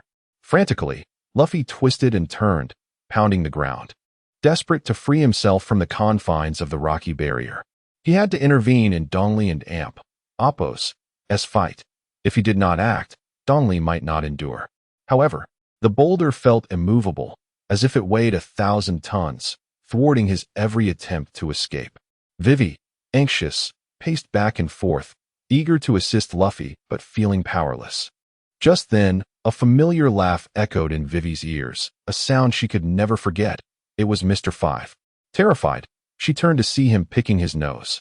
In an instant, Vivi clutched Brew and attempted to hide, but it was too late. An explosion erupted around them, and both Vivi and Brew were knocked unconscious. Seeing this, Luffy's eyes blazed with fury. "Hey, what do you think you're doing? How dare you harm my comrades? I won't let you get away with this." Mr. Five glanced at Luffy, his expression turning arrogant as he stepped closer.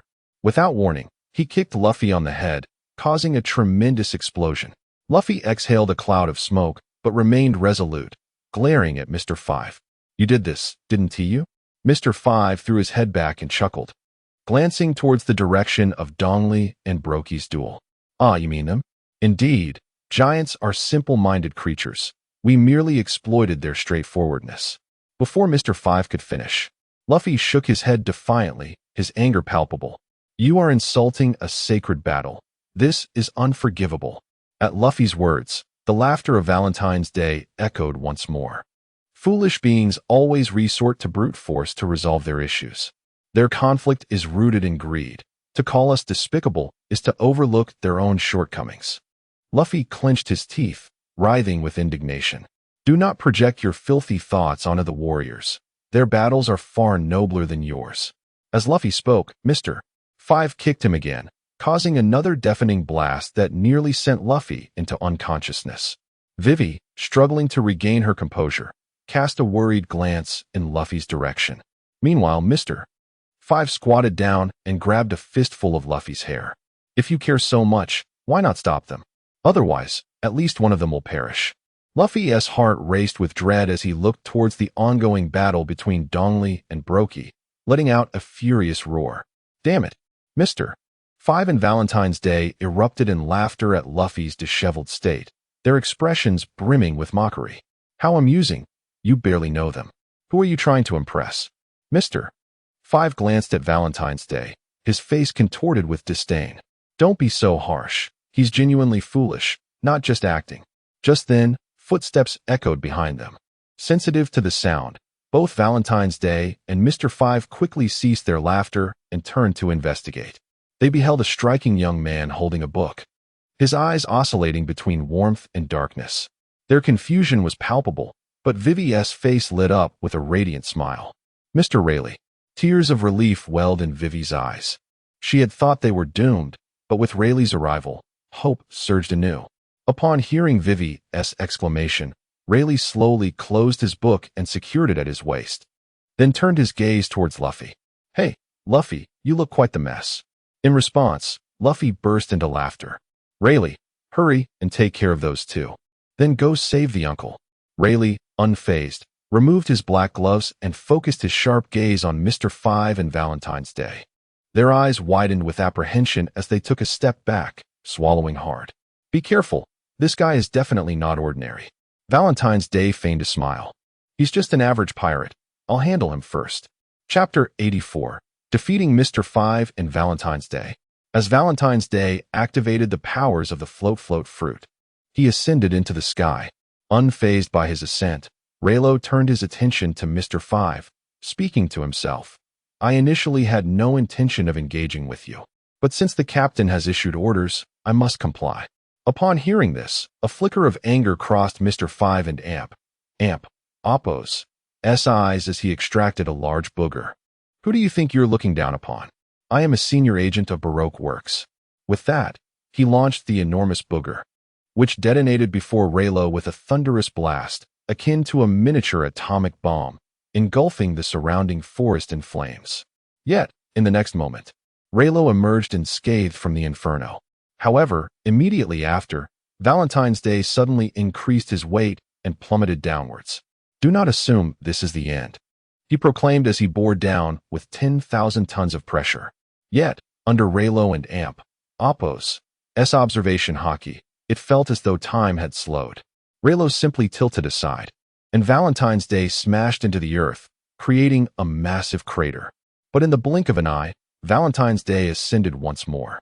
Do not think I possess only this skill. Allow me to demonstrate the power of the float tracking bullet. As he spoke, Valentine and Appo's Day charged toward Rayleigh again. This time, however, regardless of Rayleigh and Appo's movements, Valentine and Appo's Day maintained his position relative to him. Seeing this, Rayleigh smirked. It seemed this fellow had more tricks up his sleeve. With this realization, he swiftly dashed towards Mr. Five as Valentine's Day descended. Mr. Five gaped in shock and attempted to signal Valentine's Day, but it was too late. Rayleigh gently patted him on the shoulder before evading. Valentine's Day attempted to turn, but collided violently with Mr. Five, who coughed up blood and crashed through a fake mountain, rendering him unconscious. Valentine's Day found himself trapped within the debris, immobilized. Witnessing Rayleigh and Appo's prowess, Luffy and Appo's eyes sparkled with admiration. This display was undeniably impressive. He would have to ask Rayleigh to teach him someday. However, his thoughts shifted to the distant battle involving the giants. Currently, Dory was suffering severe internal injuries, and should this battle continue, he would surely perish. With this in mind, Luffy turned to Rayleigh. Hey Rayleigh, hurry and help the old man. We cannot allow anything to happen to him. Upon hearing this, Rayleigh assessed the struggle between Dory and Broggy. They were still locked in a fierce contest. As captain of the giant pirate crew, Dory would not easily concede defeat. Calmly, Rayleigh replied to Luffy, I cannot abandon the captain in his time of need. Stay there and do not move. I will first clear this fake mountain. At this, Vivi gasped in astonishment. That fake mountain weighed at least 10,000 tons, a feat even giants would find difficult to lift. Why don't we just dig him out from below? Broly suggested fervently. In response, Rayleigh turned to Vivi. By the time we dig Luffy out from underneath, those two will have likely settled their score. Realizing her relationship with Rayleigh was not particularly strong, Vivi fell silent. Though she couldn't help but steal glances at Rayleigh's actions. Rayleigh surveyed the fake mountain, then firmly struck the solid rock. It was clear that with his current strength, he could not move it. He needed a tool to assist him. Inwardly, he intoned, System, extract the bull talisman. In an instant, A hexagonal stone appeared in Rayleigh's grasp. Clenching the bull talisman, his muscles surged with power, an overwhelming aura radiating outward. The ground beneath him fractured, prompting a serious expression from Vivi. Though she had always known Rayleigh was formidable, she had not anticipated his physical strength would be so tremendous. Equally astonished was Valentine and Amp, Oppos, Este, ensnared within the fake mountain. With Rayleigh's explosive might, even should he plummet from the sky, it might not suffice to shake him. Is it truly possible for a pirate from the East Blue to possess such strength? A sinister grin crept across Valentine and Oppos, Este and Oppos' face as he activated his float fruit ability, increasing his weight once more to over 10,000 tons. He taunted Rayleigh. Humph, do not become complacent. I will not allow you to prevail. Offending Baroque works. You had best consider the price you will pay. Rayleigh paid no heed to Valentine's day's arrogant demeanor as he approached the fake mountain. With one hand grasping its base and the other stabilizing the top, he unleashed a deep roar, and astonishingly, the mountain began to shift. Vivi and Amp, Oppos' mouth fell agape in terror. Is this truly something a human can accomplish? Valentine and Oppos' Este quaked with anxiety. He had never before been lifted under 10,000 tons of weight, let alone alongside a heavy fake mountain. Rayleigh hoisted the mountain and hurled it away, producing a deafening crash that shook the entire island. Valentine and Oppos' Este fainted from sheer fright. The cacophony drew the attention of Dory and Bragi, yet their battle raged on, the clash of axe and sword echoing violently. Perhaps sensing that this would be their final confrontation, the duel stretched on longer than usual. Even as the volcano threatened to erupt, they remained locked in combat. However, Dory began to pant heavily, feeling his blood coursing through his insides. The pain from his internal injuries had dulled, and if this continued, he would surely perish. Freed from beneath the fake mountain, Luffy sprang up and sprinted towards the giants. Yet, he was halted by Rayleigh. Confused, he frowned. Hey Rayleigh, what are you doing? If we don't stop the old man soon, he'll die? Rayleigh did not contest Luffy's concern, but merely gazed toward Dory and Bragi. Though one of them was injured, their strength was still beyond what Luffy could contend with. Chapter 85. Sanji's Fortuitous Encounter. In truth, this was merely one of the tasks assigned to him by the system, to prevent East and Brookie from engaging in mutual destruction. If Luffy were to interfere, it was uncertain whether he would still receive the reward. Thus, this matter required his intervention alone. Contemplating this, Rayleigh waved his hand decisively and stepped forward. Allow me to take care of this. You keep an eye out for any potential ambushers and ensure Princess Vivi's safety. Upon hearing this, Vivi, who had been engulfed in anxiety, suddenly felt a wave of calm wash over her, and she glanced at Rayleigh, her cheeks flushing. She had not anticipated such words from him, and her heart warmed with the radiance of dawn. Unperturbed by Vivi's thoughts, Rayleigh strode purposefully towards the battleground where East and Brookie were poised to duel. Meanwhile, Sanji, while wandering in search of substantial prey, stumbled upon a wax house crafted from candles. Cautiously peering inside, he discovered it was devoid of life. However, it was cluttered with numerous confidential documents and a transponder snail. With an air of confidence, Sanji swung the door open and entered. The interior was starkly minimalist, filled with an acrid scent that displeased him. He settled onto a chair, poured himself a cup of coffee, and began to peruse the confidential documents one by one. From these documents, he gleaned that the Baroque works, specifically Mr. 3, had arrived on the island, awaiting the Straw Hat crew. This revelation caused Sanji's brow to furrow deeply. If that were the case, it was highly probable that Luffy and the others were already in combat with Mr. 3 and his associates. Although he was unaware of their true strength, their numbered ranks suggested they were upper echelon members of the organization. He needed to rush to their aid. Yet, just as he was about to depart, the transponder snail suddenly rang. Sanji hesitated, eyeing the transponder snail for some time before ultimately deciding not to answer it. Initially, he contemplated leaving without a word, but he soon realized that ignoring a crucial call could raise suspicions. If it were indeed a call from Baroque Works higher-ups, answering it could provide valuable intelligence. With that thought in mind, Sanji approached the device and picked it up. On the other end, a profoundly sinister voice emerged, sending shivers down Sanji's spine. "Hello, Mr. 3. You certainly are slow. You must have received the order to eliminate them in the garden, correct? Do not be distracted by other matters. Eliminate them at once." Hesitating, Sanji contemplated whether to respond. If the caller recognized his voice, suspicion would surely follow, prompting the dispatch of more operatives, potentially leading to their dire predicament. However, remaining silent would invite similar doubts. It might be prudent to respond instead. From the documents he had just perused, he understood that encounters between Baroque Works operatives were rare, and communication with superiors was even more so. Perhaps the caller would struggle to identify his voice. With that in mind, Sanji spoke up. "Those individuals have already been dealt with. They were merely a band of insignificant pirates, particularly the one wielding a blade." He posed no challenge whatsoever. The caller seemed quite pleased upon hearing this and replied, "Excellent. Hurry and clean up. The battle for the kingdom in Alabasta is about to commence." With that, the call ended. The mention of the kingdom's battle tightened Sanji's brow. Were they planning to assault Vivi's homeland? Such an act was utterly unforgivable. Resolute, Sanji's eyes turned cold. He needed to inform Vivi immediately. No, he must quickly gather everyone and head to Alabasta, for danger loomed over it. With that, Sanji tidied the disarray he had caused and prepared to leave. Just then, a vulture and a cat unexpectedly swooped in, blocking his path. Sanji's brow furrowed at the sight of these two creatures. Weren't they the same ones he had captured on Whiskey Peak? It appeared they were also affiliated with Baroque Works. Since they had discovered his presence, he had no choice but to eliminate them to silence them. However, before he could act, the vulture brandished a gun barrel in its beak and unleashed a barrage of gunfire towards Sanji. With a swift sidestep, Sanji evaded the attack and began to maneuver with agility, darting and weaving. As he deftly closed the distance to the vulture, he seized the opportunity to deliver a decisive blow, ending its life. Witnessing the demise of its companion, the cat was consumed by rage, extending its claws to attack Sanji.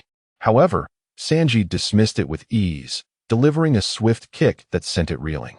Having dealt with them, Sanji exited the candle-constructed abode and made his way into the depths of the forest. Meanwhile, the battle between East and Brokey had reached its climax. East secretly spat blood, yet chose not to reveal his weakness to Brokey, unwilling to expose his vulnerability. Brokey, sensing East's physical distress, was equally determined not to show mercy. As a warrior of Elbaf, he could not allow his adversary any leniency. To do so would mean failing the spirit of the Elbaf warriors, and even in death, he would not wish to face the gods of Elbaf without honor. With these thoughts, both warriors unleashed their most potent strikes. The surrounding space began to warp as immense power radiated outward. This clash would determine the outcome of a century-long conflict. East, with a resolve to fight to the death, unleashed a blow that would conclude their battle. Of course, it would also herald the end of his life. Yet, just as they poured all their might into this final confrontation, they suddenly realized their weapons had not collided. Instead, a youth cloaked in a shroud of dark energy stood resolutely between them, absorbing their assault. Rayleigh and Apos' body twisted under the strain of their overwhelming power, the force threatening to tear him apart. Had it not been for the protection of his haki, he would have been reduced to mere fragments. East and Brokey exchanged incredulous glances. The strike they had unleashed with the conviction of certain death was being thwarted by this singular youth? It was utterly inconceivable. Chapter 86. The giants shock. Neither Dongli nor Brokey were bloodthirsty individuals. Faced with Rayleigh's desperate resistance, they did not wish to witness a young man being crushed into a mere pulp before their eyes. They desired to temper their strength, yet found themselves unable to do so. A portion of the reason lay in the overwhelming power they exuded, which created an irresistible gravitational pull in the surrounding space. Furthermore, Rayleigh's sudden involvement meant that much of the energy they released was absorbed by him. This force no longer belonged to them, rendering it impossible for them to conclude their battle in a conventional manner. Unless Rayleigh could entirely bear the pressure they exerted, the conflict would persist. Despite Rayleigh and Apos' interference in their honorable duel, they still hoped he could endure it all. For Brokey, He felt immense gratitude towards Rayleigh for stepping in to halt him. This way, he would not have to directly slay Dongli to achieve victory. With this unexpected turn of events, they could temporarily stand down, allowing Dongli to recover from his injuries before engaging him with full force again. Otherwise, even if he were to win, he would live forever with the disgrace of having killed a fellow warrior. As such thoughts crossed Brokey's mind, he felt a sense of relief, silently cheering for Rayleigh. However, Dongli perceived things differently. To him, this was a deprivation of his honor. He could feel himself nearing his limit. The pain within him was palpable, as if his insides were being torn apart. He gritted his teeth against the agony and turned his gaze towards Rayleigh, the power in his hands beginning to wane. Though he fought to restrain himself, the pressure in his chest became unbearable, and he coughed up a mouthful of blood, splattering Brokey's face with the crimson liquid. Brokey's heart quivered at the sight. Had Dongli truly been wounded to such an extent? Despite his efforts to conceal any semblance of sympathy, Brokey's expression trembled with concern. Observing Brokey's reaction, Dongli clenched his jaw in frustration. This was the last thing he wanted Brokey to witness. The glorious legacy of an Elbaf warrior was coming to a disheartening end. With this realization, Dongli could no longer hold himself up and sank to one knee. His sword plunged into the ground, barely supporting his weight as he glared furiously at Rayleigh. Why do you impede the battle among Elbaf warriors? Our honor will be tarnished by your interference. Upon hearing these words, Rayleigh offered no reply. Instead, he unleashed the absorbed energy in a single, powerful punch to Dongli's abdomen, sending him hurtling several hundred meters away.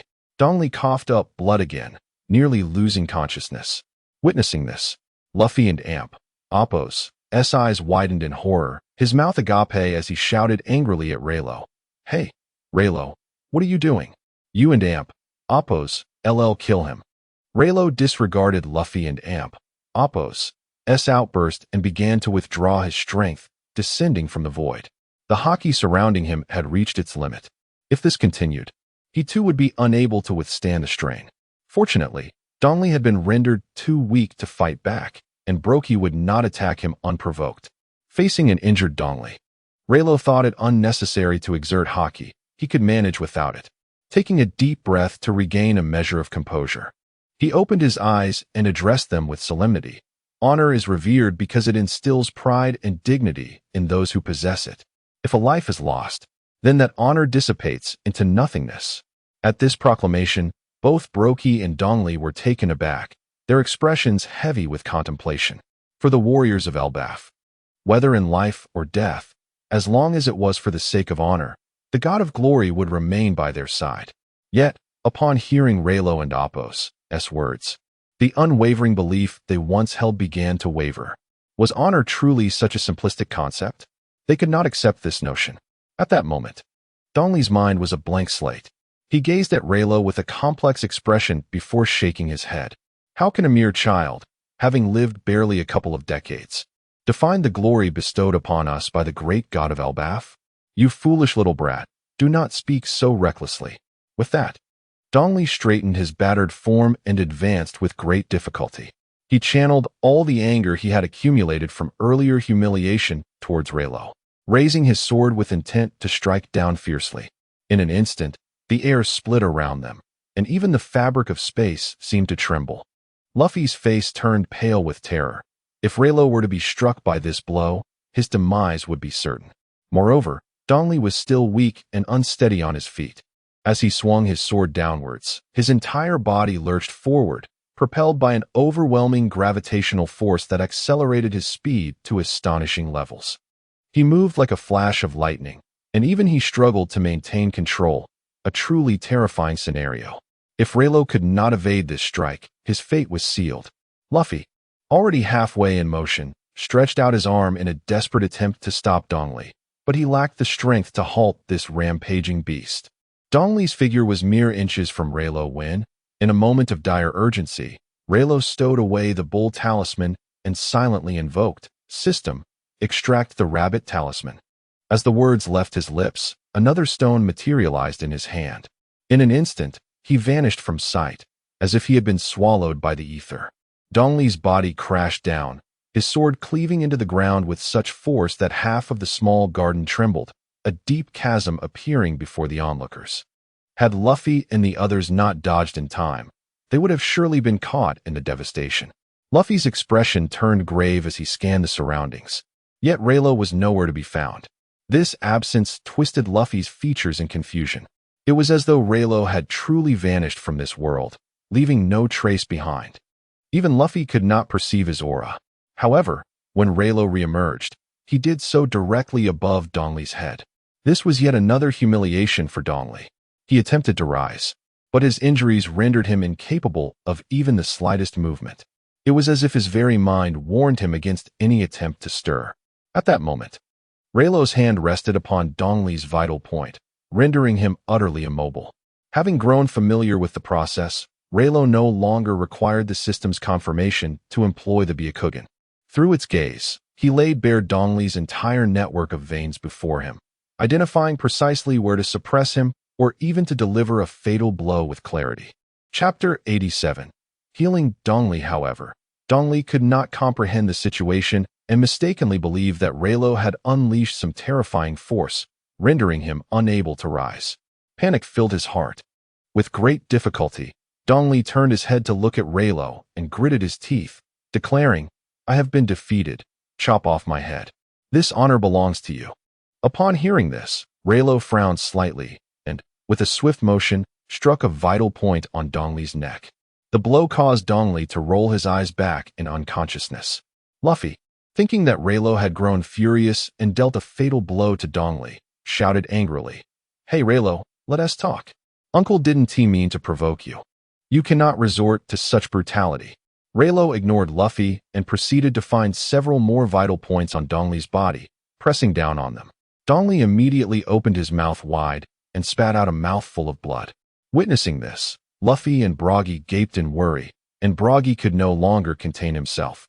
He attempted to intervene. "You've already been injured. Why go this far? This is not the spirit of a warrior."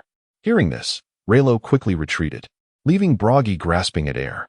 Yet, he could not concern himself with Rayleigh any longer and hurried to check on Dong Li's condition. At that moment, Dong Li slowly rose to his feet, appearing significantly better than before. Luffy and Broggy stared in disbelief. How could Dong Li, who had seemed on the brink of death, stand up so easily? Yet, Dong Li appeared to be unharmed, inspecting his body as if he had fully recovered.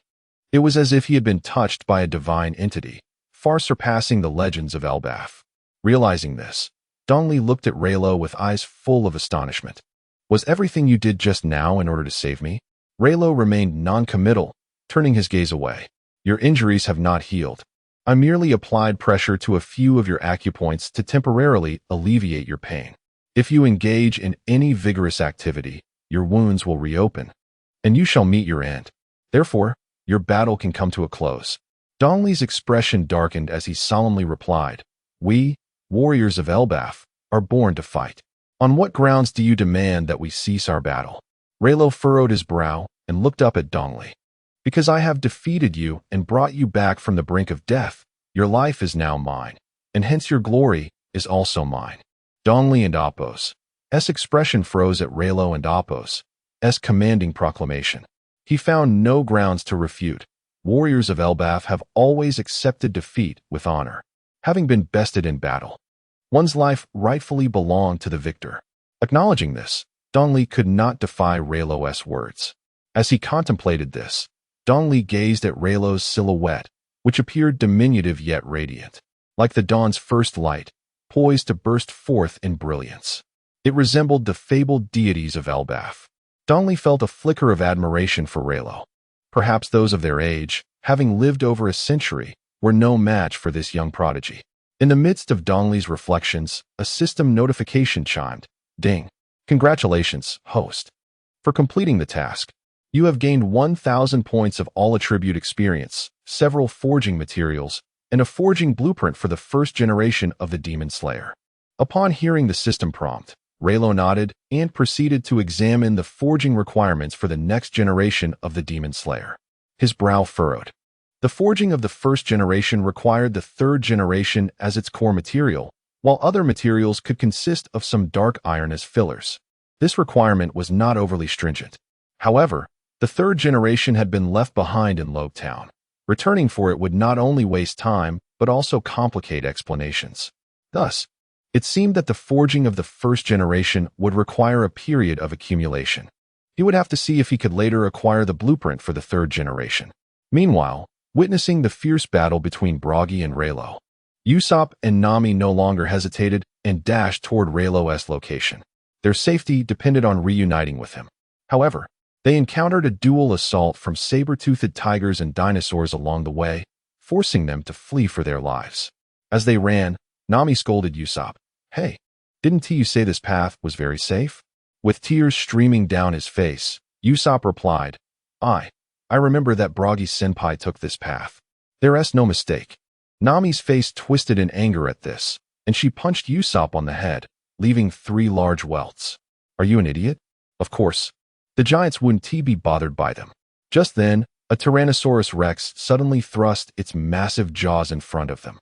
Nami, frightened, immediately turned to flee, while Usopp sprinted ahead, leaving her behind in the dust.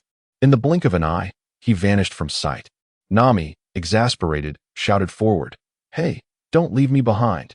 With all her strength, Nami ran. However, at that moment, she spotted a familiar figure. Her spirits lifted as she gazed at Luffy standing by a tree. Though his expression seemed somewhat peculiar, Nami, consumed by fear, paid it no mind and ran straight toward him. "Luffy, I can't believe you came to find me. I'm so touched." As she spoke, Nami threw a punch at Luffy's shoulder, but it felt as though she had struck a tree stump. In the following moment, her eyes widened in terror as her entire body was enveloped in a searing white substance, and she lost consciousness. Meanwhile, Usopp, noticing that the dinosaur had not followed him, halted and looked back. By then, Nami had vanished without a trace. Terror gripped Usopp as visions of Nami being devoured by the Tyrannosaurus Rex flooded his mind. His expression turned pale, and he nearly fainted from fright, screaming as he rushed toward Luffy. At this moment, Zoro found himself lost in the mountains, struggling to locate a substantial prey. He pondered how to hunt the herbivorous dinosaurs that had not encroached upon him. Stealthily, Zoro approached a group of herbivores, drawing his sword. "Enma, I apologize, but if I don't bring something back, that insufferable cook will mock me for an entire year. I must trouble you." Saying this, Zoro slowly unsheathed his other 2 swords, setting his sights on the herd of herbivores. Chapter 88, A Trap. Having selected a medium-sized herbivorous dinosaur, Zoro was ready to strike. However, just as he drew his knife, he glanced over and noticed Nami standing in the corner. Upon seeing her, Zoro furrowed his brow and made his way toward her. "Hey, Nami, you should leave this place quickly. This is my hunting ground, and if you get hurt, I won't take responsibility," he warned, intending to turn back and continue his pursuit. Yet, he suddenly sensed something peculiar about Nami and Appo's demeanor. Logically, given his tone, she should have retaliated, but she remained motionless. As he scrutinized her more closely, Zoro realized something was amiss. Just as he was about to take action, it was too late. A multitude of white, murky substances swiftly enveloped him.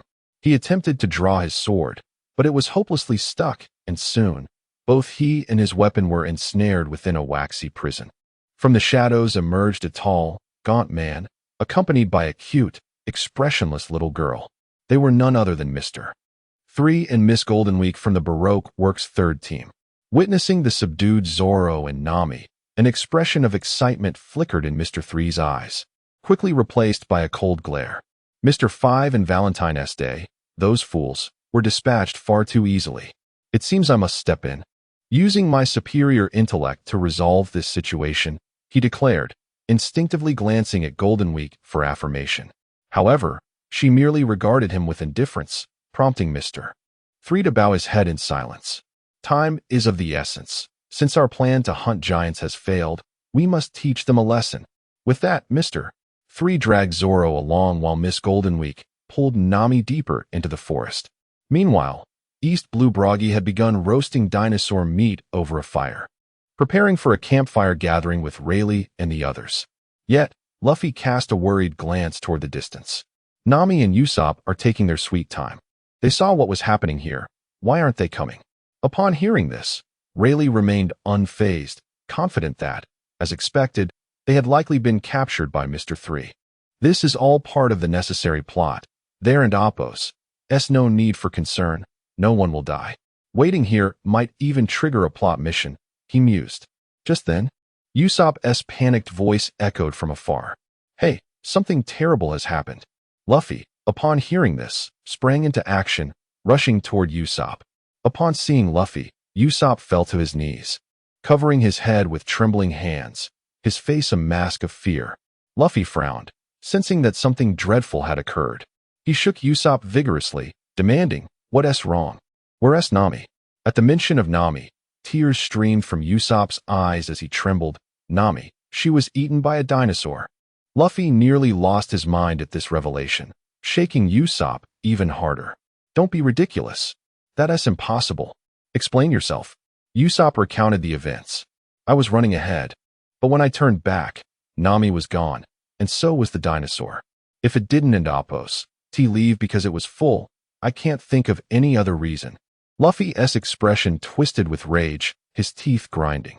Damn it, that cursed dinosaur. I will make it spit Nami out. He clenched his fists, ready to confront the beast. But Rayleigh intervened, stopping him. Don't rush. They will be returned soon, he assured.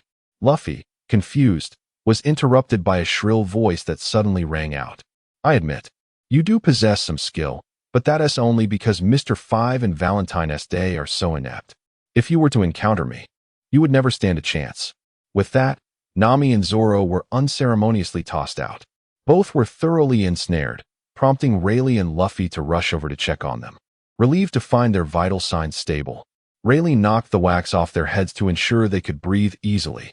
Seeing their pitiable state, Luffy's expression darkened. Fuming, he glared at Mr. 3, ready to unleash a tirade, only to be met with the sight of a large, waxen mechanized figure, within which Mr. 3 sat.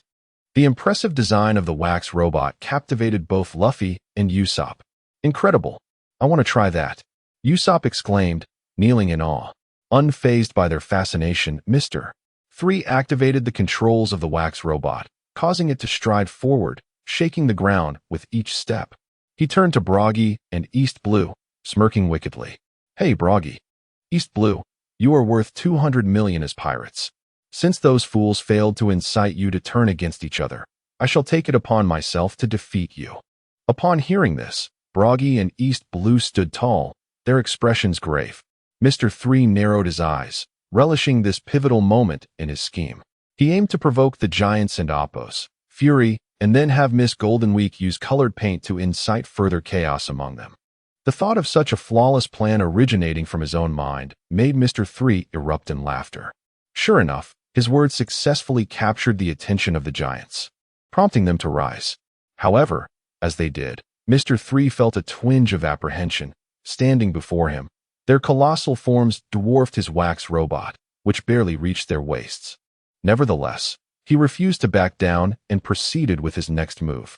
To speak of Elbaf's spirit and glory after fighting for 100 years without earning that honor, how foolish you are.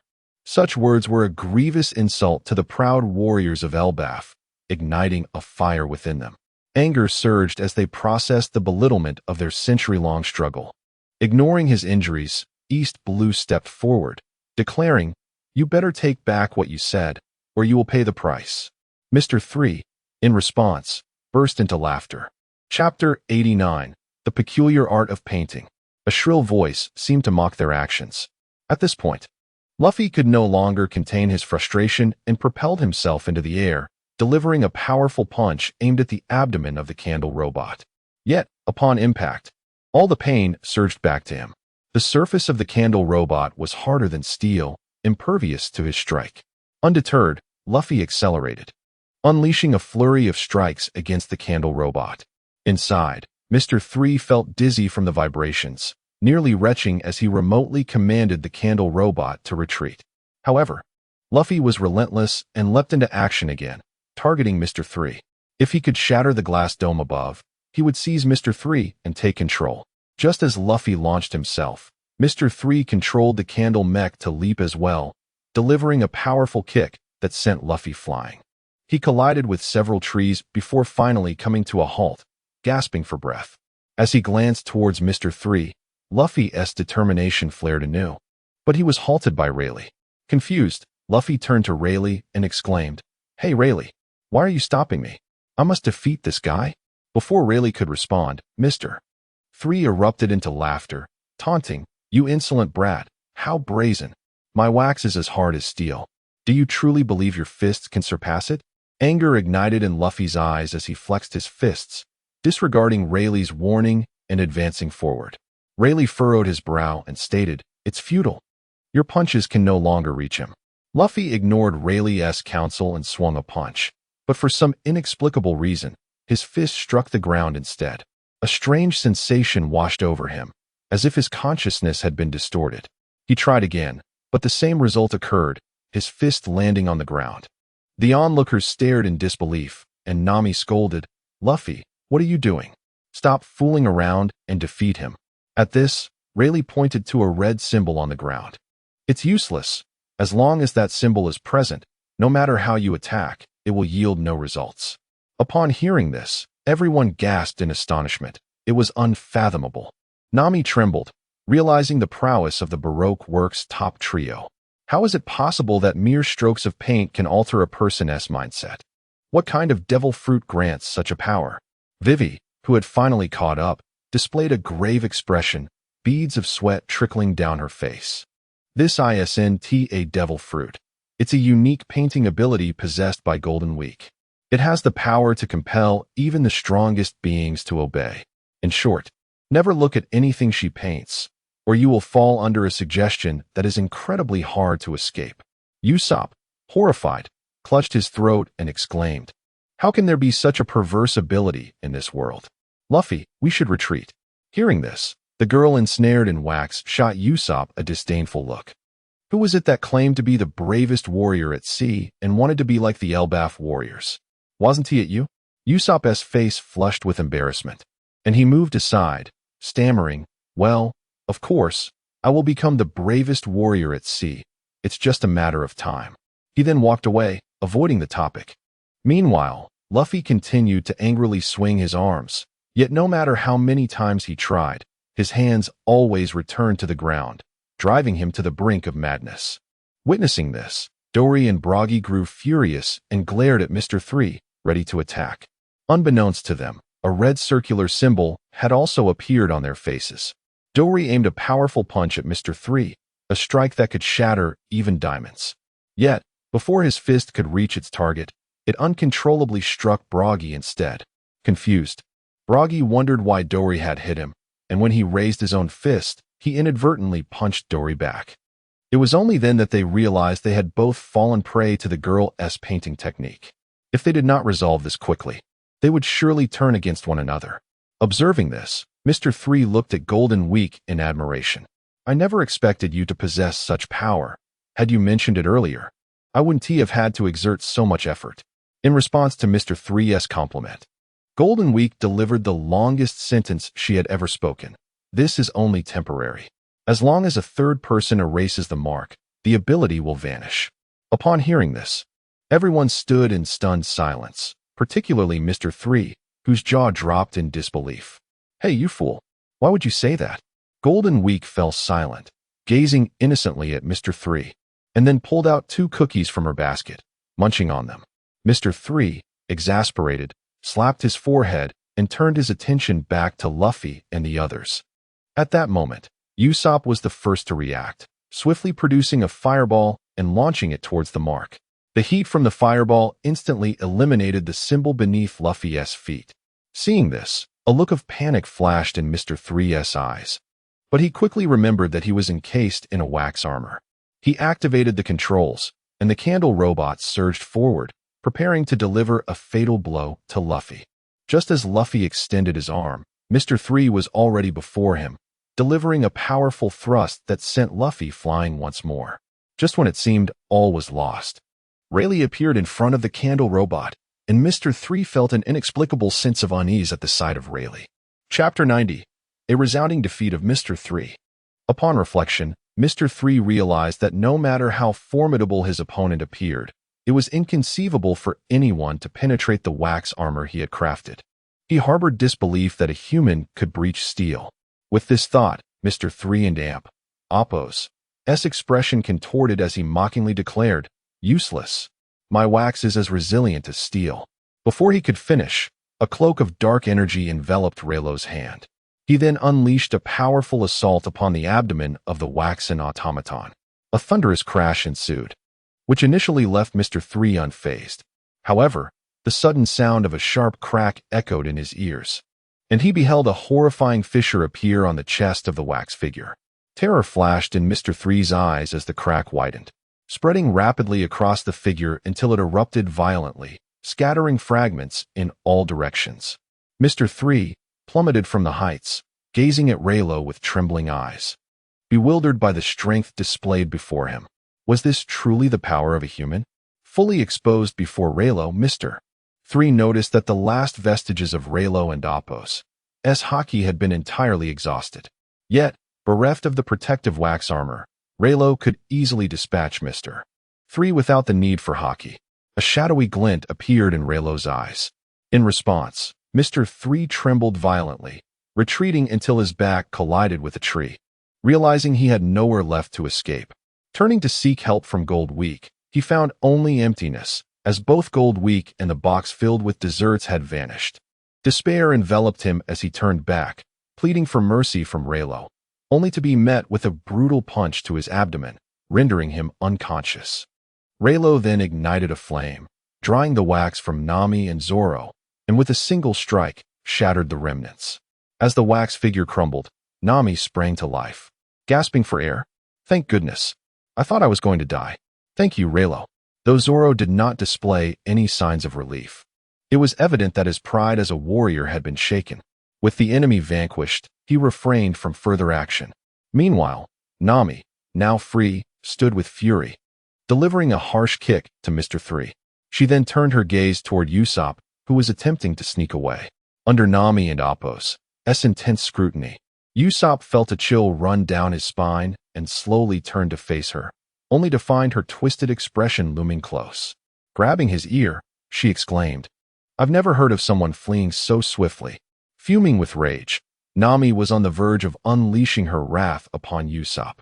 Seeing her furious demeanor, Usopp quickly begged for mercy. "Wait, Nami. Let me explain.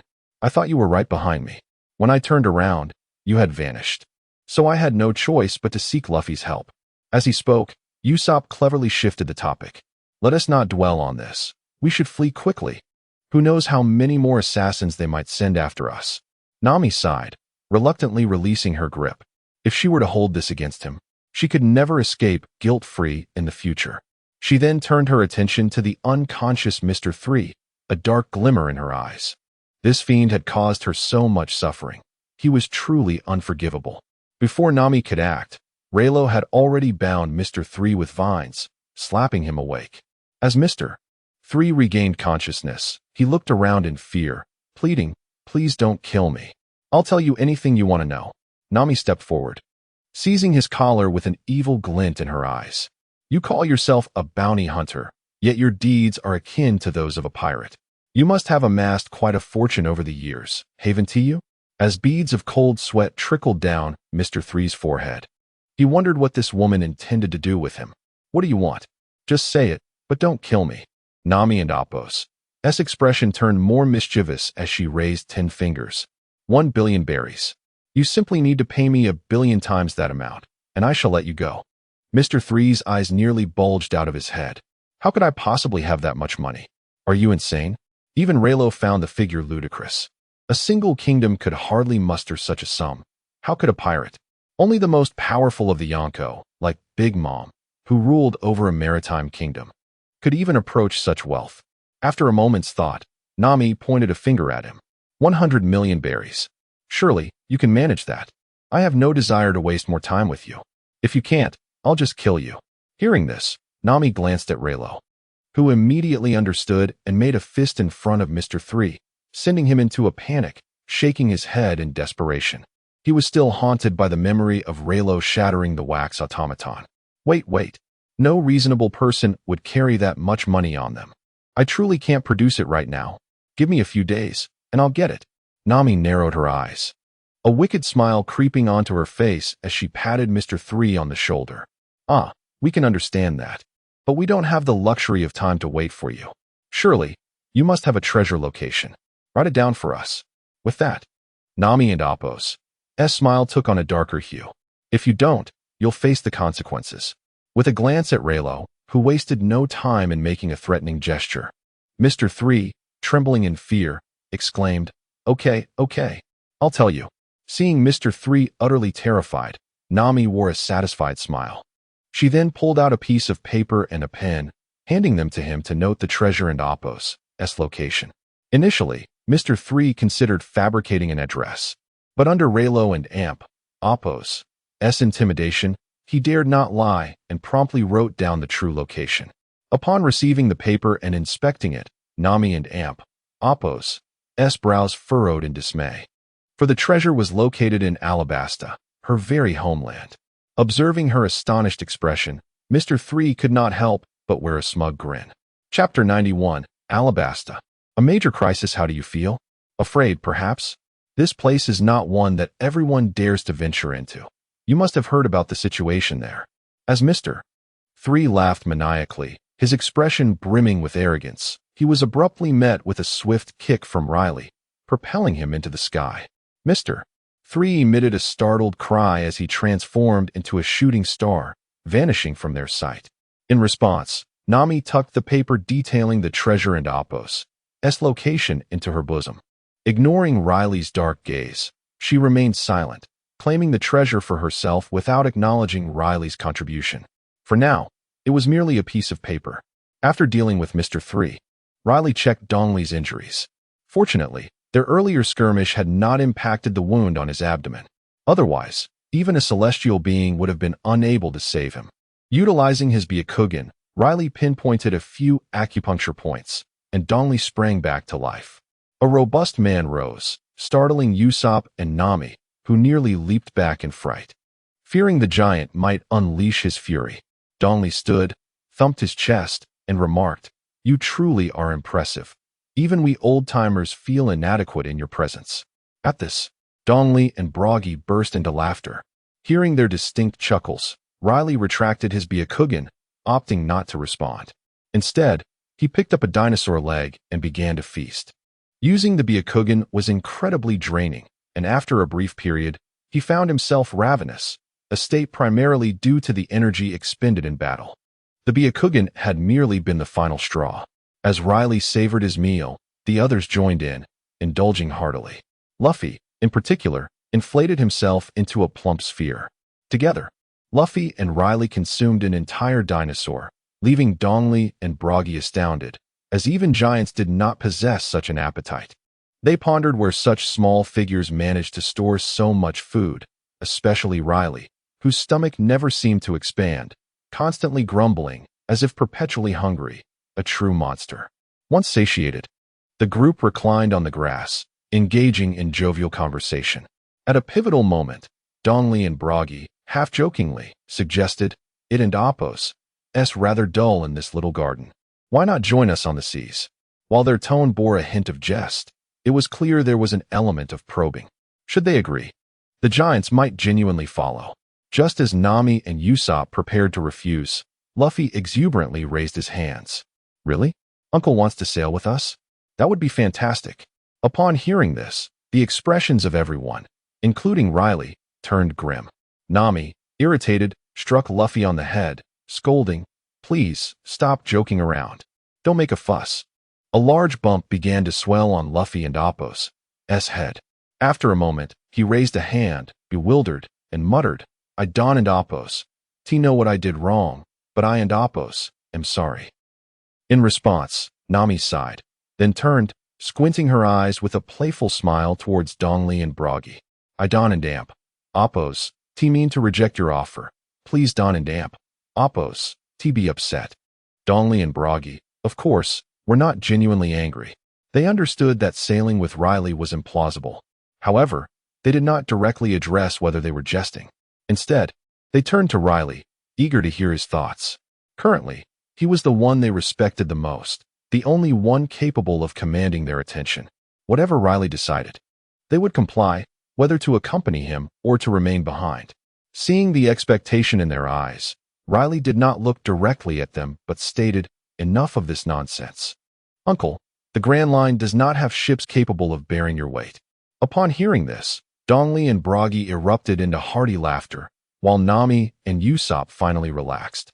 Rayleigh and Appo's statement held a double meaning. It implied that their ships could not withstand their mass and elevated their status among pirates, suggesting that no one was worthy of being their captain on the Grand Line. This compliment was significant, and Dongli and Bragi accepted it with delight. At that moment, amidst the laughter, a familiar voice echoed from the forest. "So this is where you all are. I and Appo's been searching for you." As the crew recognized the voice, they turned to see Sanji approaching, puffing on a cigarette. Relieved, the Straw Hat crew waved at him.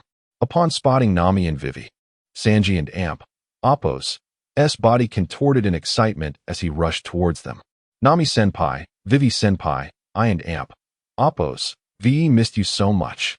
However, as Sanji drew near, Nami delivered a punch to his head. He immediately crouched down, clutching his head in pain. "Hey, Sanji, where have you been? Please don't wander off like that." At this, Zoro, who had been napping nearby, opened one eye and casually remarked, "I suppose he got lost."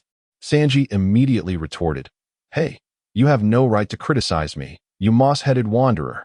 Hearing this, Zoro's drowsiness evaporated as he stood up, butting heads with Sanji, each vying for dominance.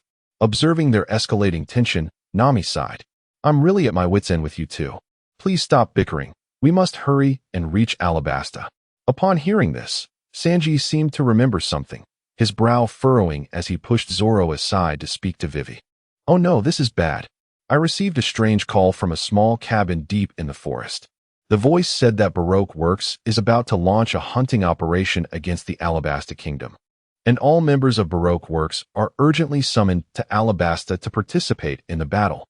Upon hearing this, Vivi and Appo's eyes widened in terror, and she covered her mouth as tears streamed down her cheeks, her body trembling uncontrollably. "Is it really too late? That scoundrel Crocodile is already making his move against Alabasta? What am I to do now? Even if he returned, it would be exceedingly difficult to save Alabasta." Chapter 92. Farewell, Little Garden. Upon this thought, Vivi could not help but burst into tears. Observing this scene, Nami and Appo's face was etched with concern. In truth, she had already learned from the newspapers about the precarious state of Alabasta, which was teetering on the brink of disaster. However, fearing that Vivi would be distressed, she had concealed the newspapers. To her dismay, Sanji had inadvertently revealed the situation ahead of time. With this in mind, Nami delivered a punch to Sanji. "For goodness and Appo's sake, could you not speak so bluntly?" Hearing Nami's words, Sanji realized his mistake and promptly covered his mouth, falling silent. Nami enveloped Vivi in her embrace, allowing her to weep freely. "Do not worry. I have assured you that regardless of how formidable the adversary may be, we will handle it for you. You saw those individuals earlier. They are indeed powerful." With that, Nami cast a glance at Luffy and the others. Upon seeing this, Vivi felt a slight sense of comfort. Having calmed Vivi, Nami turned to Luffy with a serious expression and said, "We cannot afford to linger here. We must set off immediately. Command us, Luffy." Upon hearing this, even Luffy, with his carefree demeanor, understood that time was of the essence. He promptly turned to bid farewell to East Blue and Bragi. "Uncle, when we return, I want to see you both fighting valiantly for glory." East Blue and Bragi nodded earnestly in response. "Of course," they replied, bursting into hearty laughter. Luffy joined in the laughter and then issued the command, "All right, everyone, let us set sail," responding to their captain's order. The Straw Hat crew hurried towards the spot where the Going Merry was docked, soon catching sight of the ship. To prevent Zoro from getting lost and wasting time, Luffy wrapped his arm around Zoro and Appo's. As they boarded, Luffy executed a flamboyant maneuver, extending his arm over 100 meters to grasp the railing of the Going Merry. Then, he swiftly retracted his arm and propelled himself towards the ship. Luffy had already surveyed the growth of the surrounding trees, allowing him to navigate with ease. However, Zoro, ensnared by Luffy's grip, faced a rather unfortunate fate, as not a single tree spared his cheek from impact. By the time they boarded the Going Merry, Zoro was nearly in a daze. Yet, despite this, he muttered subconsciously, "One day, I will cut you down." Naturally, Luffy paid no heed to this statement, retracting his arm and showcasing his prowess to Rayleigh and the others. "Hey, you guys are incredibly slow. Hurry up." Luffy's boastful behavior naturally provoked Nami and the others, who retaliated with kicks. After receiving a few blows, Luffy sheepishly raised a hand. "Sorry," he said, before springing back to life. "Everyone, we are setting sail." Upon hearing this, the crew hoisted the sails, and the Going Merry began to glide forward. Meanwhile, East Blue and Broggy were standing behind them, waving farewell. "Be careful," they called out. Just as the words left their lips, a colossal carp emerged from the water, rising like a mountain and opening its massive jaws, completely blocking the passage. Witnessing this, Nami and Usopp covered their faces, their expressions filled with terror. "What on earth is that? A sea king?" Nami exclaimed in disbelief. "This can't be happening. Why must we encounter such a gigantic sea king at this moment?" Usopp and Nami were on the verge of despair. Sanji and Zoro also wore grave expressions. "This is troublesome," Zoro muttered. "Luffy, turn back quickly." Hearing Zoro's words, Luffy's face turned serious, caught in hesitation. Turning back would mean retreating, while not turning back would spell disaster. Just as Luffy was indecisive, East Blue and Broggy proclaimed, "Do not fear. Just keep moving forward. Leave the rest to us." Upon hearing this, Luffy's face broke into an excited grin. "Uncle, you are truly reliable." In response, East Blue and Broggy remained silent, raising their axes and sword. The surrounding dust stirred violently, and the air quivered. At this moment, Rayleigh made no effort to intervene, sitting on the deck and reading a book, conserving his energy. However, just then, a notification from the system echoed. "Ding! Congratulations, host, for triggering a storyline task. You may choose one of the following tasks. 1. Accept the help of East Blue and Broggy to gain 1,000 points of all attribute experience and several forging materials. 2. Decline the help of East Blue and Broggy and choose to act independently to gain 1,000 points of all attribute experience, several forging materials, and a Dragon Ball forging blueprint." Upon hearing the system's prompt, Rayleigh furrowed his brow. To his surprise, he could forge Dragon Balls. Could it be that after forging all 7, he might summon Shinron and make a wish? This was simply unprecedented. Had he known that making a wish could even revive someone for a week, it would render any task achievable. Contemplating this, Rayleigh relaxed his brow. This task was certainly one he would accept. As East Blue and Broggy prepared to attack the enormous carp, Rayleigh leaped into the air, using Moonwalk, gesturing to halt their movements. "Wait a moment. This minor issue does not require your assistance. I can handle it myself." Upon hearing this, Nami and Usopp embraced each other in despair. What is he trying to prove? "We are about to be devoured." Nami cried out in terror, and Usopp, equally frightened, nodded in agreement. "Exactly. Why can't we trust the spirit of Elbaf?" Seeing Rayleigh's gesture to stop, East Blue and Broggy exchanged glances, retracting their half-completed moves, understanding that Rayleigh intended to resolve the matter himself. With anticipation, East Blue and Broggy looked at Rayleigh and said, "Do not overestimate yourself. This gigantic sea king is no ordinary creature to subdue." In response, a faint smile crept onto Rayleigh's lips as he turned away. "If I cannot subdue it, then I shall simply eliminate it." With that, Rayleigh silently commanded, "System, extract the soul-cutting sword." As the words left his lips, a katana, narrow at the front and wide at the back, materialized in his hand. The surrounding air grew hot, and Rayleigh ascended to the bow of the Going Merry using Moonwalk. The space around him trembled under the weight of his formidable presence. Witnessing this, Luffy and the others gazed anxiously at Rayleigh's silhouette, recalling the scene where he had cleaved a sea king in half.